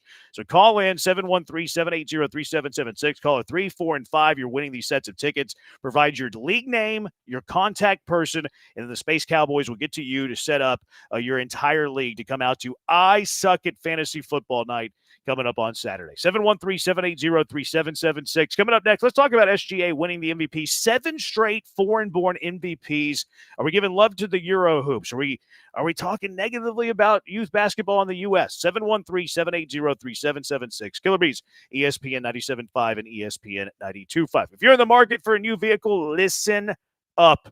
Monument Chevrolet is the dealer you can trust. Transparent, no hassle pricing. Get your car shopping done fast. They are the best. You're not having to worry about some sleek car salesman that you can't trust. You can trust everybody at Monument Chevrolet. And the proof's in the pudding, too, because they've been around for 50 years serving the Houston area, and they've helped generations of families get into new vehicles. And then these families just keep coming back because they trust the people at Monument Chevrolet. Family feel, friendly atmosphere. They hire great people, so the culture is fantastic. And right now, you can get employee pricing not only on new cars, but also on pre-owned cars. So whatever, in their entire inventory, it's not a specific truck, not a specific car, SUV, their entire inventory from new to pre-owned. Employee pricing is coming your way. So you've been waiting, you've been on the fence about getting a new vehicle. Take advantage of this offer now. Runs through the end of May. Perfect time to do it. Employee pricing for you. Pay what the employees pay at Monument Chevrolet. Get a fair deal, a fast deal, an easy deal without wasting your time in these aggravating, stressful negotiations. No tricks, no time wasting, no hidden charges. If you've been waiting to upgrade your ride, now is the time to do it. Take advantage of employee pricing to the end of May. Visit them online, monumentchevrolet.com. Go visit them in person at 225 and Beltway 8 at Monument Chevrolet. Chevrolet, together, let's drive.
Broadcasting live from the Veritex Community Bank Studios, it's the Killer Bees with Joel Blank and Jeremy Branham. On ESPN 97.5 and 92.5. Shea Gilgeous-Alexander, MVP. This marks 7 straight MVPs that are international players. You have to go all the way back to? God, who was the last one? Are you being serious? Yeah. It's James Harden. Oh, really? Yep, 2017-18 season. Last American-born player to win the MVP in the NBA was James Harden. You've had Giannis. Giannis won the next 2 after that. The Joker won the next 2 after that. Embiid won 1. Joker won his 3rd, and then SGA won the most recent. Does this say anything about international hoops? Not necessarily Euro hoops. Yeah. But international hoops, and does it say anything about American hoops? Yeah, I think it does. And I think I've been on this soapbox a couple of times before and on this station definitely over the years about the fact that, one, look, you can give credit to the European leagues for getting better. You can give credit to the European players that continue to get better and better. This is a huge indication because I saw a lot of people really upset about this and a lot of people pointing fingers at this and questioning everything. I think AAU basketball is the most corrupt system in all of sports. I think it's one of the most corrupt bodies of work in all of business as well. But for the standpoint of how it relates to basketball, all we're seeing in terms of the development of American basketball players is, and it's also being fueled by now with NIL and paying players in high school and all the different things that are going on. It's just encouraging the very thing that keeps players from playing the basketball the way it was meant to be played. It's all about individuals. It's about eyes, not teams. There's an M and an E, and it's everything associated with them. And as kids show that they have basketball ability as they're coming up, the problem is they're told everywhere that they go, hey, come play with us. We'll give you the ball and get out of the way. And we're just going to let you do your thing. And doing your thing doesn't involve working on your shot to make free throws and, working on team basketball to understand defense and offense and systems and all these things. And along the way, everybody's in it for themselves. Coaches are trying to make money so they can get better coaching jobs. Players are trying to get noticed and get money along the way so that their NIL deals develop, so that they can get to the highest level quicker. The problem is by the time they get to the highest level, their ability to be fundamentally sound and play the way they play on the highest level, it's totally different than what they've been through throughout their entire basketball career. And so you have to look in the mirror and you have to look within the system and the way the system is operating right now here in this country before you have any kind of disdain or problem with the fact that Euros keep winning these MVPs and these accolades, because it's right here within the ranks of how these kids are being raised. Well, SGA wasn't Euro. He's Canadian. I understand that, but I'm just saying, as a lot of people losing their mind all over social media and all over the place about the travesty that is. This is all, to me, it all correlates back to the fact that the system's broken with AAU basketball. I feel like you're overselling it a bit. I don't care. Okay, well, just for the sake of conversation, Yeah. I'll tell you why. I'm not an AAU guy either. Like, I'm not a massive fan of it. I don't mind that they're playing. I'm curious why you think it's corrupt. Oh my God, Jeremy! I mean, before any of this became somewhat legal, in terms of they're buying these kids off with money under the table. They're buying these kids off with shoe deals and travel promises and promises for scholarships and everything else. And it's a competition where you get the owners that it's part of the kind of the bragging rights of the owners that are running a lot of these teams. I got to have that kid, and I'm in competition with this guy who owns this team, and so I'm going to do everything I can to make sure this kid plays for me. Okay. And my buddies coach in it, and some of my buddies actually own teams in it, and it just gets worse by the day. Yeah, I don't really follow the that closely. So I mean, pardon my ignorance. I don't really know the dirty side of it. How is it different in Europe whenever they're developing players and stuff? Like, don't they have clubs as well that are also like using ways to attract young players? But here's the thing: the way they're being developed is, and this goes back to Yao and some of the European players that I have personal experience with.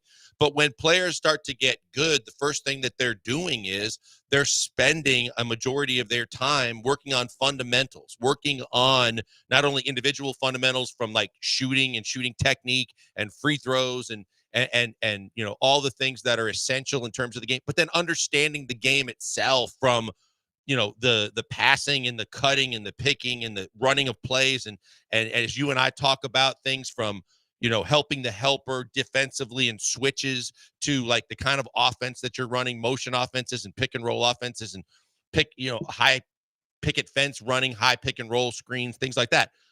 And then along the way, as they continue to develop, yes, then they're starting to be put into these leagues. But the leagues are running these systems too. Whereas the kids in America are basically wherever they go. I mean, from the time now before they even pick a high school, there are people recruiting them. Both AAU and now high schools are giving scholarships to try and get kids to play for them. And the first thing they're told is, we're going to give you the ball and get out of the way. We're going to make sure that you get the best chance to show your skills and put everything on display. And then they go to a college. If they go to a college for 1 year, or now they're getting paid just to go to the G League or go somewhere else. And it's not system run either. They're going to tell them the same thing. We'll give you the ball and get out of the way. And then, it'll be an easier path for you to get to the lottery or to the NBA. And then it's the culture shock, which I've seen way too many times, of a guy that finally gets to the league and goes, whoa, now I'm being, you look at some of these guys that we're talking about in terms of like Cam Whitmore's and guys like that get to the league and have been successful just getting the ball and getting out of the way. I think Jalen went through this to some extent. And then all of a sudden the reality hits of, oh my God, if I don't play defense and I don't play this system and pass the ball here and do these kind of things, I might not play. That's not what I'm used to. That's not what I'm supposed to accept or tolerate. And that's what you see a lot of cases. It's a culture shock of, what are you talking about that I've got to pass the ball up or give up a good shot to get a better shot or play defense on every possession? These are things that are like all of a sudden like a shot of reality for a lot of these kids. Yeah, I would agree that the development of the young American basketball player isn't ideal. I don't think it's the best at developing, but I do think you're overselling it some. I'll give you my pushback on the other side. 713-780-ESPN. Killer Bees on ESPN 97.5 and ESPN 92.5.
Broadcasting live from the Veritex Community Bank Studios, it's the Killer Bees with Joel Blank and Jeremy Branham. On ESPN 97.5 and 92.5.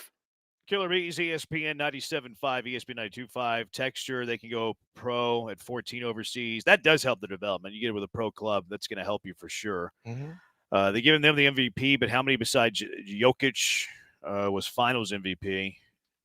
Americans are winning the championships. Giannis, Jokic. Yeah. I mean, some of them in the same year. Yeah. So, like, I agree with your your premise. I think that the Americans, the American youth development for basketball could be far better, and I wouldn't push back at the European model being better. Now, I wouldn't include Shea Gilgeous-Alexander, really with even like the international mold. Like, he moved to America to play high school ball. He played AAU. So like SGA wouldn't be a good example of the previous six would be pretty good argument. Although not really Embiid. Embiid moved to America when he was 16 to focus on basketball.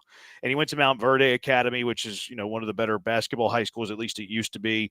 So I think you can kind of pick holes at it. Now, like, the American player is still very good. They're doing just fine. Like, yes, they haven't won any of the last 7 MVPs, and some other international players are, which I think is a good thing for the NBA becoming more global. Like, you got a bigger pool. And Akeem Olajuwon's actually given a lot of credit for building international players a lot, especially in Africa. They do the NBA Global Academy there, and Akeem was very big getting that thing started and off the ground. And, he's a hero to a lot of those players that come from there. But you just pull up this year's MVP voting. Jason Tatum was 4th. Donovan Mitchell was 5. LeBron James was 6. Cade Cunningham was 7. Anthony Edwards was 8. So it's not like the American system isn't putting out really good players. Right, but you're talking about the top 3 or 4. It was top 8.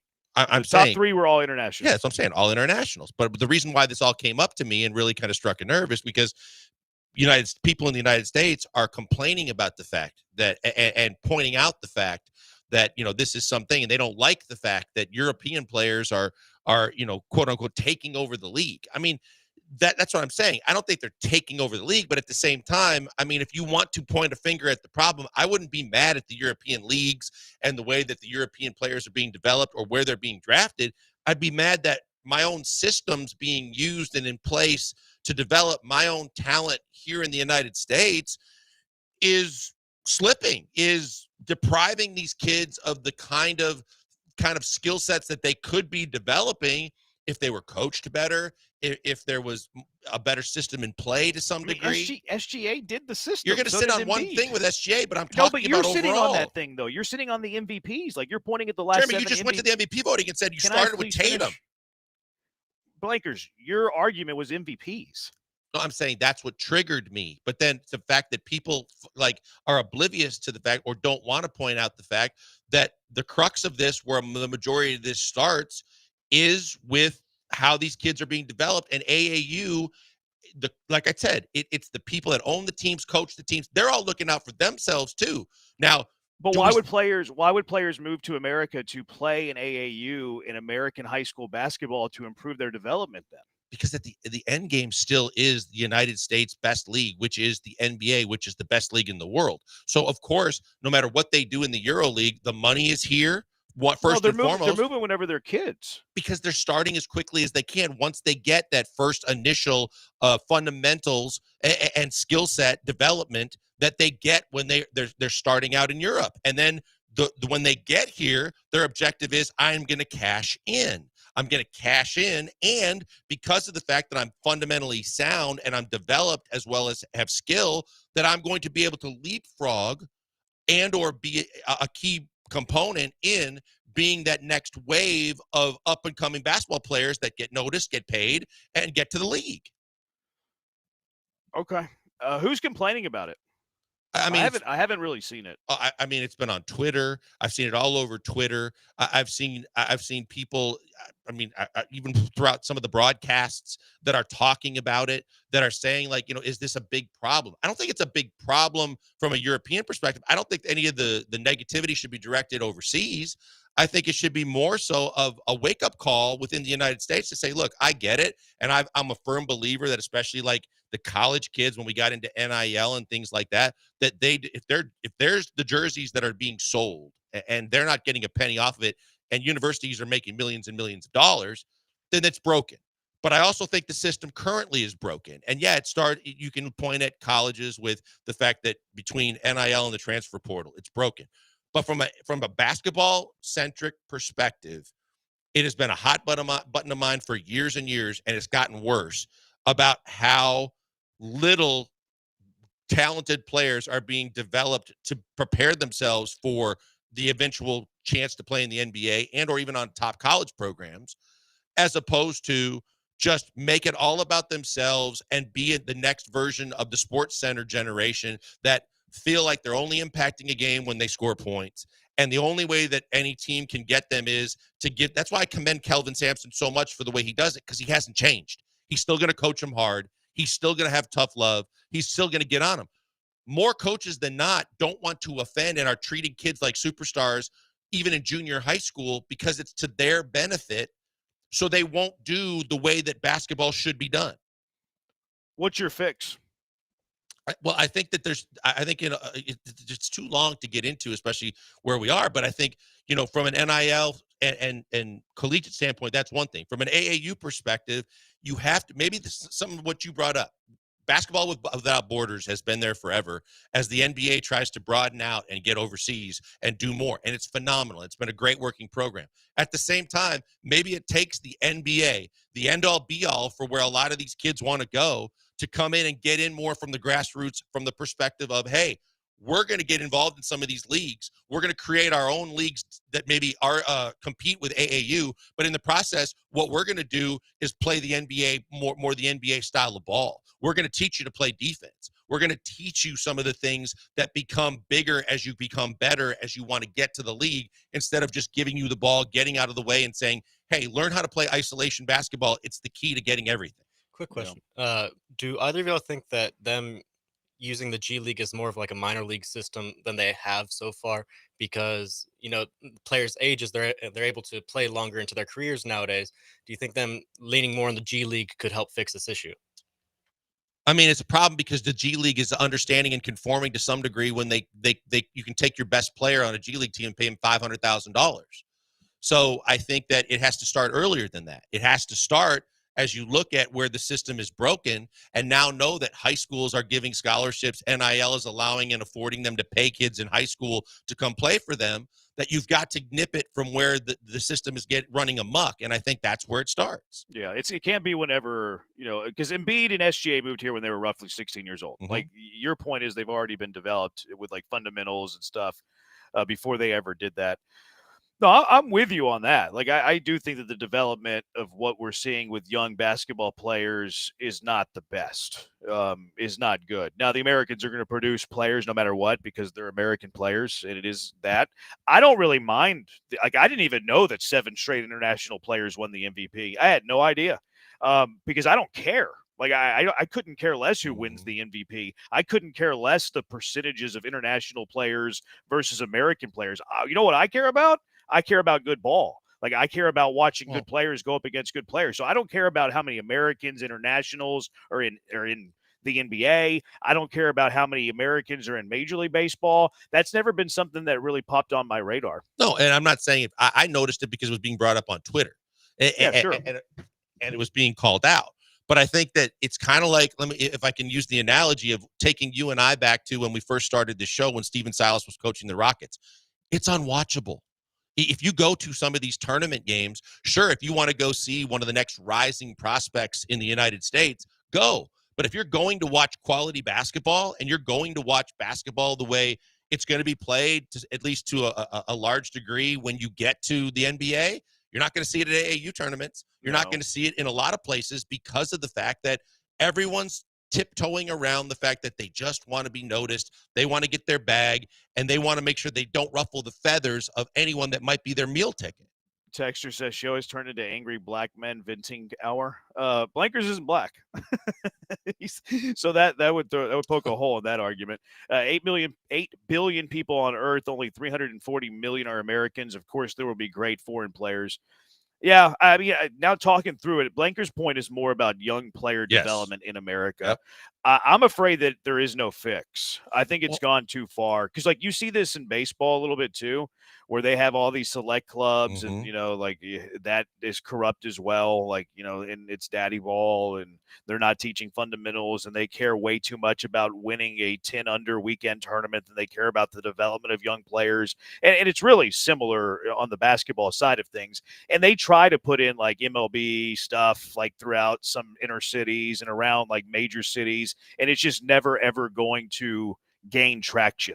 Like, you're never going to get a bunch of really good players. You might get one or two, but never like the bulk of the really good players, because the AAU or select ball is just far bigger than that will ever be. I'm afraid that it's already gone too far, and there's no way to put the toothpaste back in the tooth tub or whatever it's called. You know what? And it's going to be tough because the fact, like, to kind of reiterate on what you were saying about why the European players coming over here too, because the best competition in their mind is still, played here in the United States. And because there's so many like-minded European players, just like there's so many like-minded players in the United States that believe the best competition for the sport is here in this country. Mm-hmm. It's just how you develop it, and then how you kind of structure it. And there is no structure right now. It's everything running amok. And it's all about everybody fending for themselves to try and get theirs. And in the process, the product is suffering. And it's like, no, yeah, you're right. We have some of the best examples of this. I mentioned Kelvin, but look at Udoka too, because Udoka is one of those no-nonsense guys, which is rare and hard to find these days, of a guy that's basically saying, if you don't play both ends of the floor, you won't play for me. We need more of those coaches, and we need those coaches to have the power empowerment to be able to get away with it. And there's molding that goes on there too, right? Like, Sure. you are recruiting a player that is good and is someone who can fit into what you're building, your culture and your style and all of that. But it's also, okay, I envision he can become that, and I have to mold him into being that. Mm-hmm. And I think that's where the great coaches and the coaches that you mentioned excel, is they see that the player has the potential to be molded into that. They're coachable. They can take all that and then become that player that you're mentioning. And I think that's why those programs, and Houston is one of them, sorry, go Cougs, whenever their players are drafted, like, they're more NBA ready of like fitting into a team, because they have those fundamentals. They have a team first mentality. It's not all about, okay, I'm only going to impact winning by scoring. I can impact winning by playing really good defense. I can impact winning by making a good pass. I can impact winning by rebounding the basketball. So you do see that development. And to your point, it starts with some coaches, not all coaches. It's starting at a way older age than international players, and they just have a better foundation. Yeah, and look, I think that part of this too is what we're talking about, and where coaches need to realize the really good players appreciate coaches that coach them, that aren't afraid to tell them what they need to hear.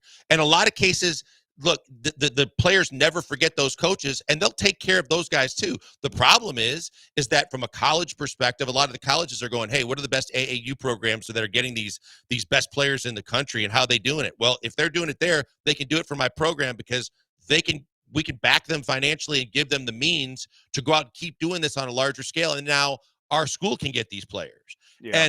And that's a problem in itself, because you see too many guys that are trying to hitch their wagon to a guy that's going to be in the NBA someday going, hey, if I coddle this kid, he's going to take care of me along the way too. There's no promises of that. And I commend the players that have taken their longtime coaches that were tough on them and brought them along the way. No, there's more instant satisfaction than long-term game. Mm-hmm. Like that's true in almost everything. And it is sad. I agree with that. 713-780-ESPN. Let's play Who Said It when we come back. I kicked it down the road as far as I could. But Who Said It when we return? Killer Bees, ESPN 97.5 and ESPN 92.5.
Who said it? Everybody's favorite game. I am locked in, though, because if we get all of them right, we retire this thing. So let's go. Question number 1, Brian. What we got? All right. Quote number 1. Would be nice if we had less, like Chevy Malibus and Toyota Corollas. And no offense to the people driving those cars, but I feel like there's an inordinate amount of cars that look like that have like spoilers for no reason that are speeding on the highway. I don't really like that kind of thing. I just don't.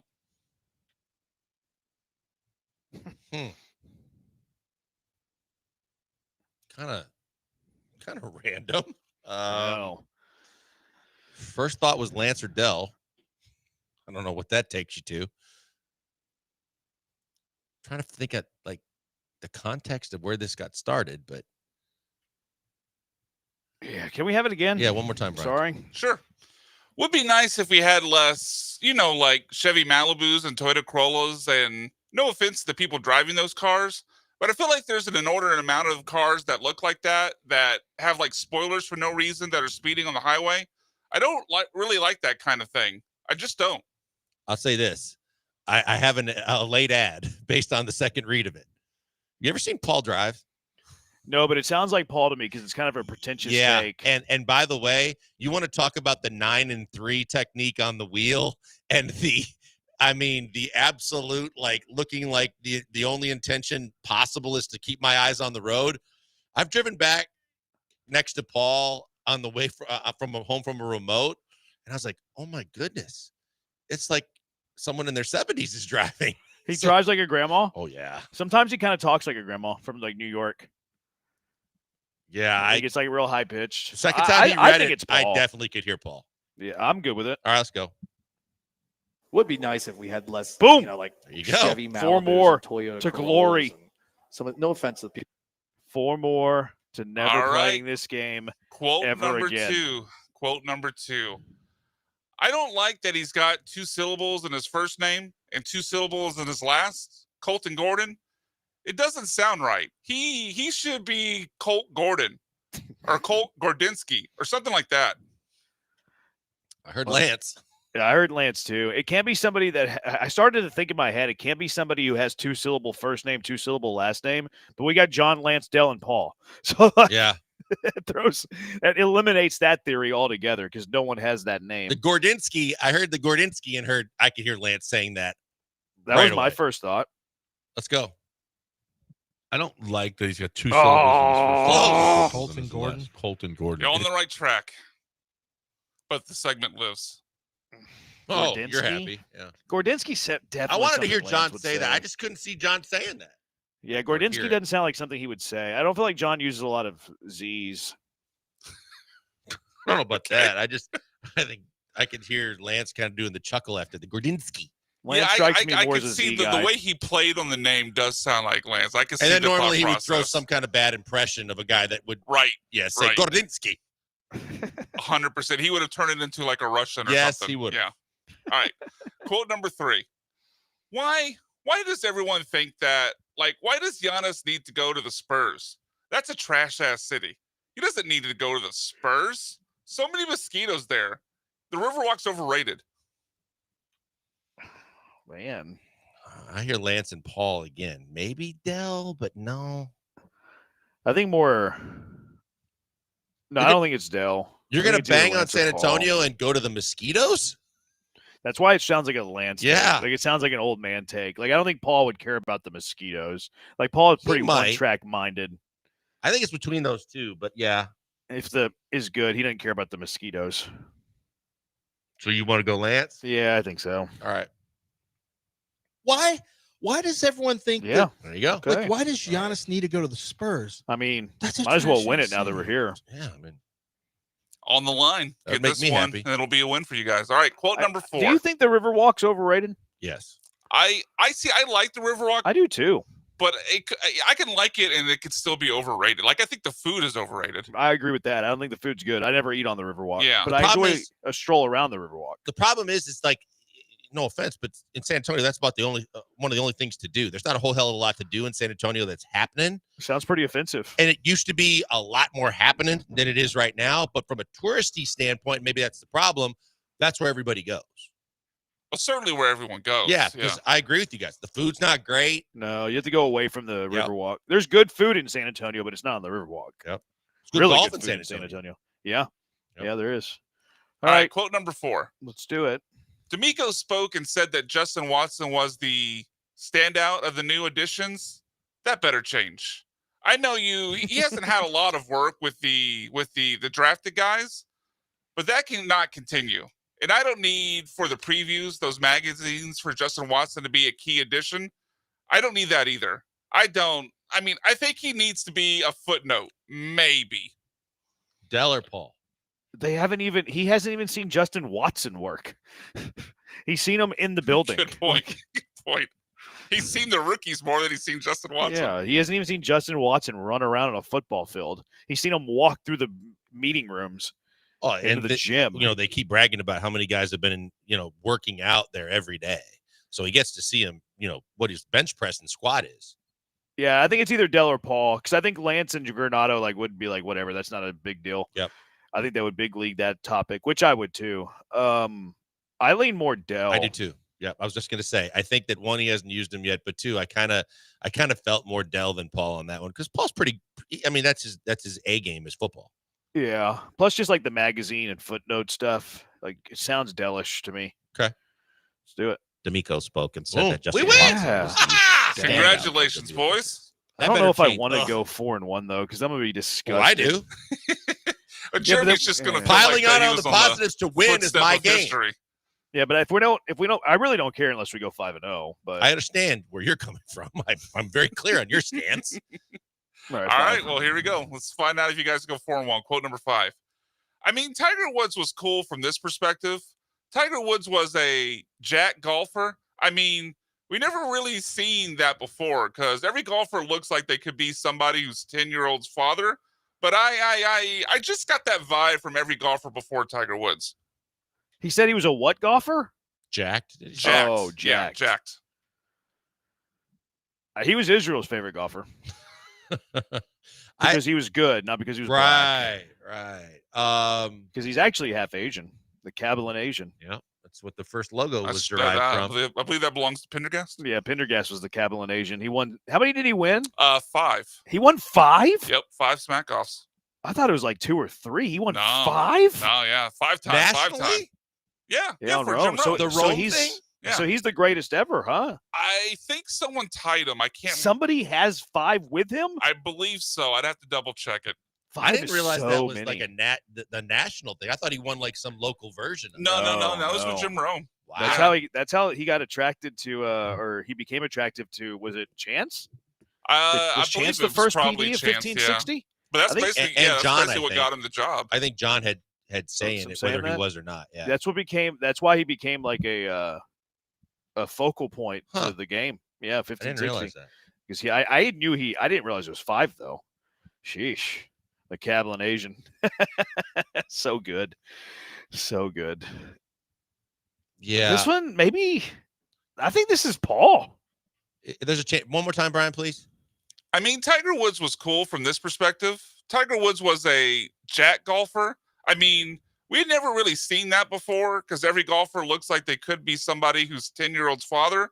But I just got that vibe from every golfer before Tiger Woods. Is he saying jacked funny, or is it just me? Jacked? Maybe it's just me. I mean, after all, it is Pena. Thank you. You're welcome. I do mispronounce things from time to time. I don't think Granado would be like, Tiger's No. cool because he was jacked. Granado's going to think he was cool because he won all the majors. Yep. Could potentially be Lance. He's a little disrespectful to golf. Yeah, he likes his frisbee golf. Yeah. Or disc. Excuse me. Don't disrespect it. Disc golf. I think it's either Lance What's or the Paul. difference? What's the difference between golf and disc golf? No, disc golf and frisbee golf. Frisbee is somehow derogatory towards disc golfors. Just putting it down. Because you use multiple discs, Brian, like multiple clubs. It's not just one frisbee. Okay. Whatever. It's just Trash ass pretentious. sport. It's a pretentious take for disc golfers. Yes.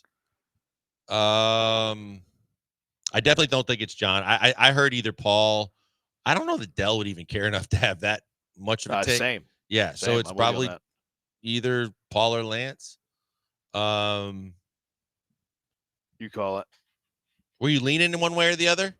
I You're was leaning Paul? more. Yeah, but I mean, I really don't care about question 5 since we already won and we Right. can't go 5-0. So Yeah, we'll go Paul. It's fine. I mean, Tiger Woods was cool Yeah. from this Boom. perspective. 4-1. Tiger Woods was that was pretty a good. jacked That was a pretty good golfer. performance. Yeah. So what was the one we got wrong? It was the one from Granado. We said about it was Colton Lance Gordon. and it was John. Man, Yeah. we were close. You were close. You were close. I feel like Ricky Bobby here. Unless you go 5-0, everything else You is ain't first first, loser. you last. Yeah, 5-0. Anything below 5-0 is a failure for me. I know. I'm going to think about this all weekend, and it's a 3-day weekend too. So it's not the taste is never going to leave my mouth till Tuesday. All right, 713-780-ESPN. Car wreck of the day. What is your nominee for car wreck of the day? 713-780-3776. Killer Bees, ESPN 97.5 and ESPN 92.5.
Car wrecks of the day, 713-780-ESPN. Get them in. Coming up at 7 o'clock, the first ever Smokin' and Toastin'.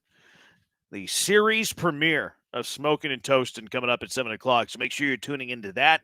Early car wreck of the day nominee from AV said Brian for making us play Who Said It, which I doubled down You on sure that you one. didn't text that in yourself? Yeah. Plus, Plus, AV Alex did that. Alex likes to take any shot he can at Brian. He does.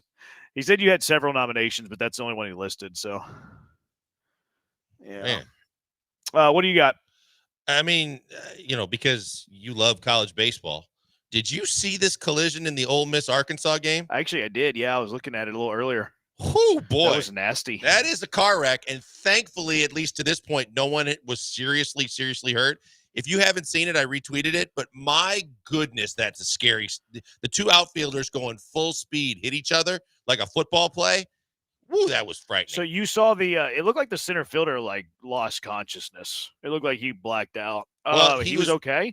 Yeah, well, I mean, from what I saw in some of the reports and some of the people that were covering the game, that there wasn't a serious injury, but that doesn't mean that there can't be a concussion or something. When I saw the replay, I saw the guy you're talking about was rolling over and rubbing his ribs and things, but I didn't see if maybe he initially was knocked out. The other guy limped to the ball and threw it back, but man, that was tough stuff. That was one of the most gnarly collisions I've seen. Did somebody ignore the other one calling them off? What happened on the play? So it's a ball in the gap in right center, and both guys are going full tilt after it. So I don't know if you're just so intent on focused on the ball, you're not listening and they're going, but they just hit like a football play. I mean, they're full sprint on it was kind of a line drive. Mm-hmm. It's not really one where you think the other guy's going to be there probably, because it would have been a tough play for you. I mean, I don't know how you avoid it. For really. Brian, when he's using his closing speed before getting to bat leadoff. Yeah, I mean, he was in no man's land in right center, perfectly in between the two of them. I mean, the center fielder went limp. I mean, he got knocked out. Yeah, it's I was watching it.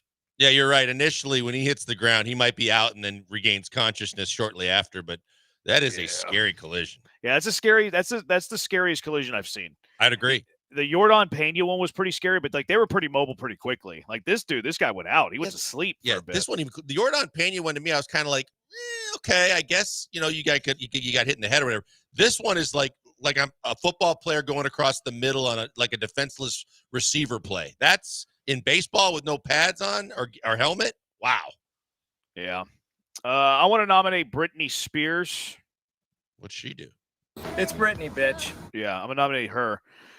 She was on I think it was it had to be a charter flight. She's not flying commercial, but she was flying back home, it looked like, and she started drinking a little bit, which that's all right. No big deal there. But then she lit up a cigarette, and you can't do that on flights anymore, Britney. You're behind your time. Would that be the way to say it? It's Britney, bitch. She's not ahead of her time. She's behind her time, because you could get away with that in the 70s. But if she's flying private, she can do what she wants. I don't know. You can't. I don't think you could fly. I don't think you could smoke on any plane, even if it's private. I think it's against FAA regulations. That's why it's in the news. Okay. All right. I've just somebody ratted on her. Yeah, that's not cool. I'm not ratting on anybody, but I don't know when that rule came into play or if they're enforcing it stricter now. But I know that it's been done. When was the last time you saw somebody light up a cigarette on a private plane? Probably 11 or so years ago. Google says you can smoke on a private jet. So I guess she was on a plane that doesn't allow it, I guess. Why is this news then? I mean, if it's a commercial plane, maybe because of the fact that the conservancy or whatever her dad wasn't ruling, maybe she didn't have the money for a private plane. That's gone now. Okay. Yeah, it was a private flight. Then I don't understand. Why are they letting Britney be Britney? Now we needed to leave Britney alone drop. Maybe it was just that specific charter plane didn't allow it. Maybe the pilot can make the ultimate ruling. He's the captain. Yeah. That must be what it was, Blankers. It must have been this specific private plane had some local rules. Probably, yeah. And Britney's out here breaking the local rules. Mm-hmm. Come on. Mm-hmm. Angel Reese, she's car wreck of the day. She was in her first two games. She's 5 for 22 with 10 turnovers, and she has the lowest plus minus in the WNBA. Angel Reese, my car wreck of the day. Going to set a self-rebounding record, though, so she's got that going for her. She's like Moses Malone who can't score. She was. If we got to it and we needed more, that was one of mine. On that one play, she misses 6 shots, rebounds it 6 times, and then finally, I think she scored. No, she kicked it out for an assist, too. There was an ESPN notification that went out that she apparently was 0 for 7 from inside 4 feet, which was a record. the other night. So She was 0 for 7 within 4 feet. 0 for 7 within 4 Oh feet. my goodness! Why can't she score? She can't finish, and she's like, "Oh yeah, we deserve all this money. You can't score from 4 feet. You don't deserve anything." What was I gonna say? Oh, you know who I felt bad for on that play where she got like 6 offensive rebounds? The poor shot clock operator. Yeah.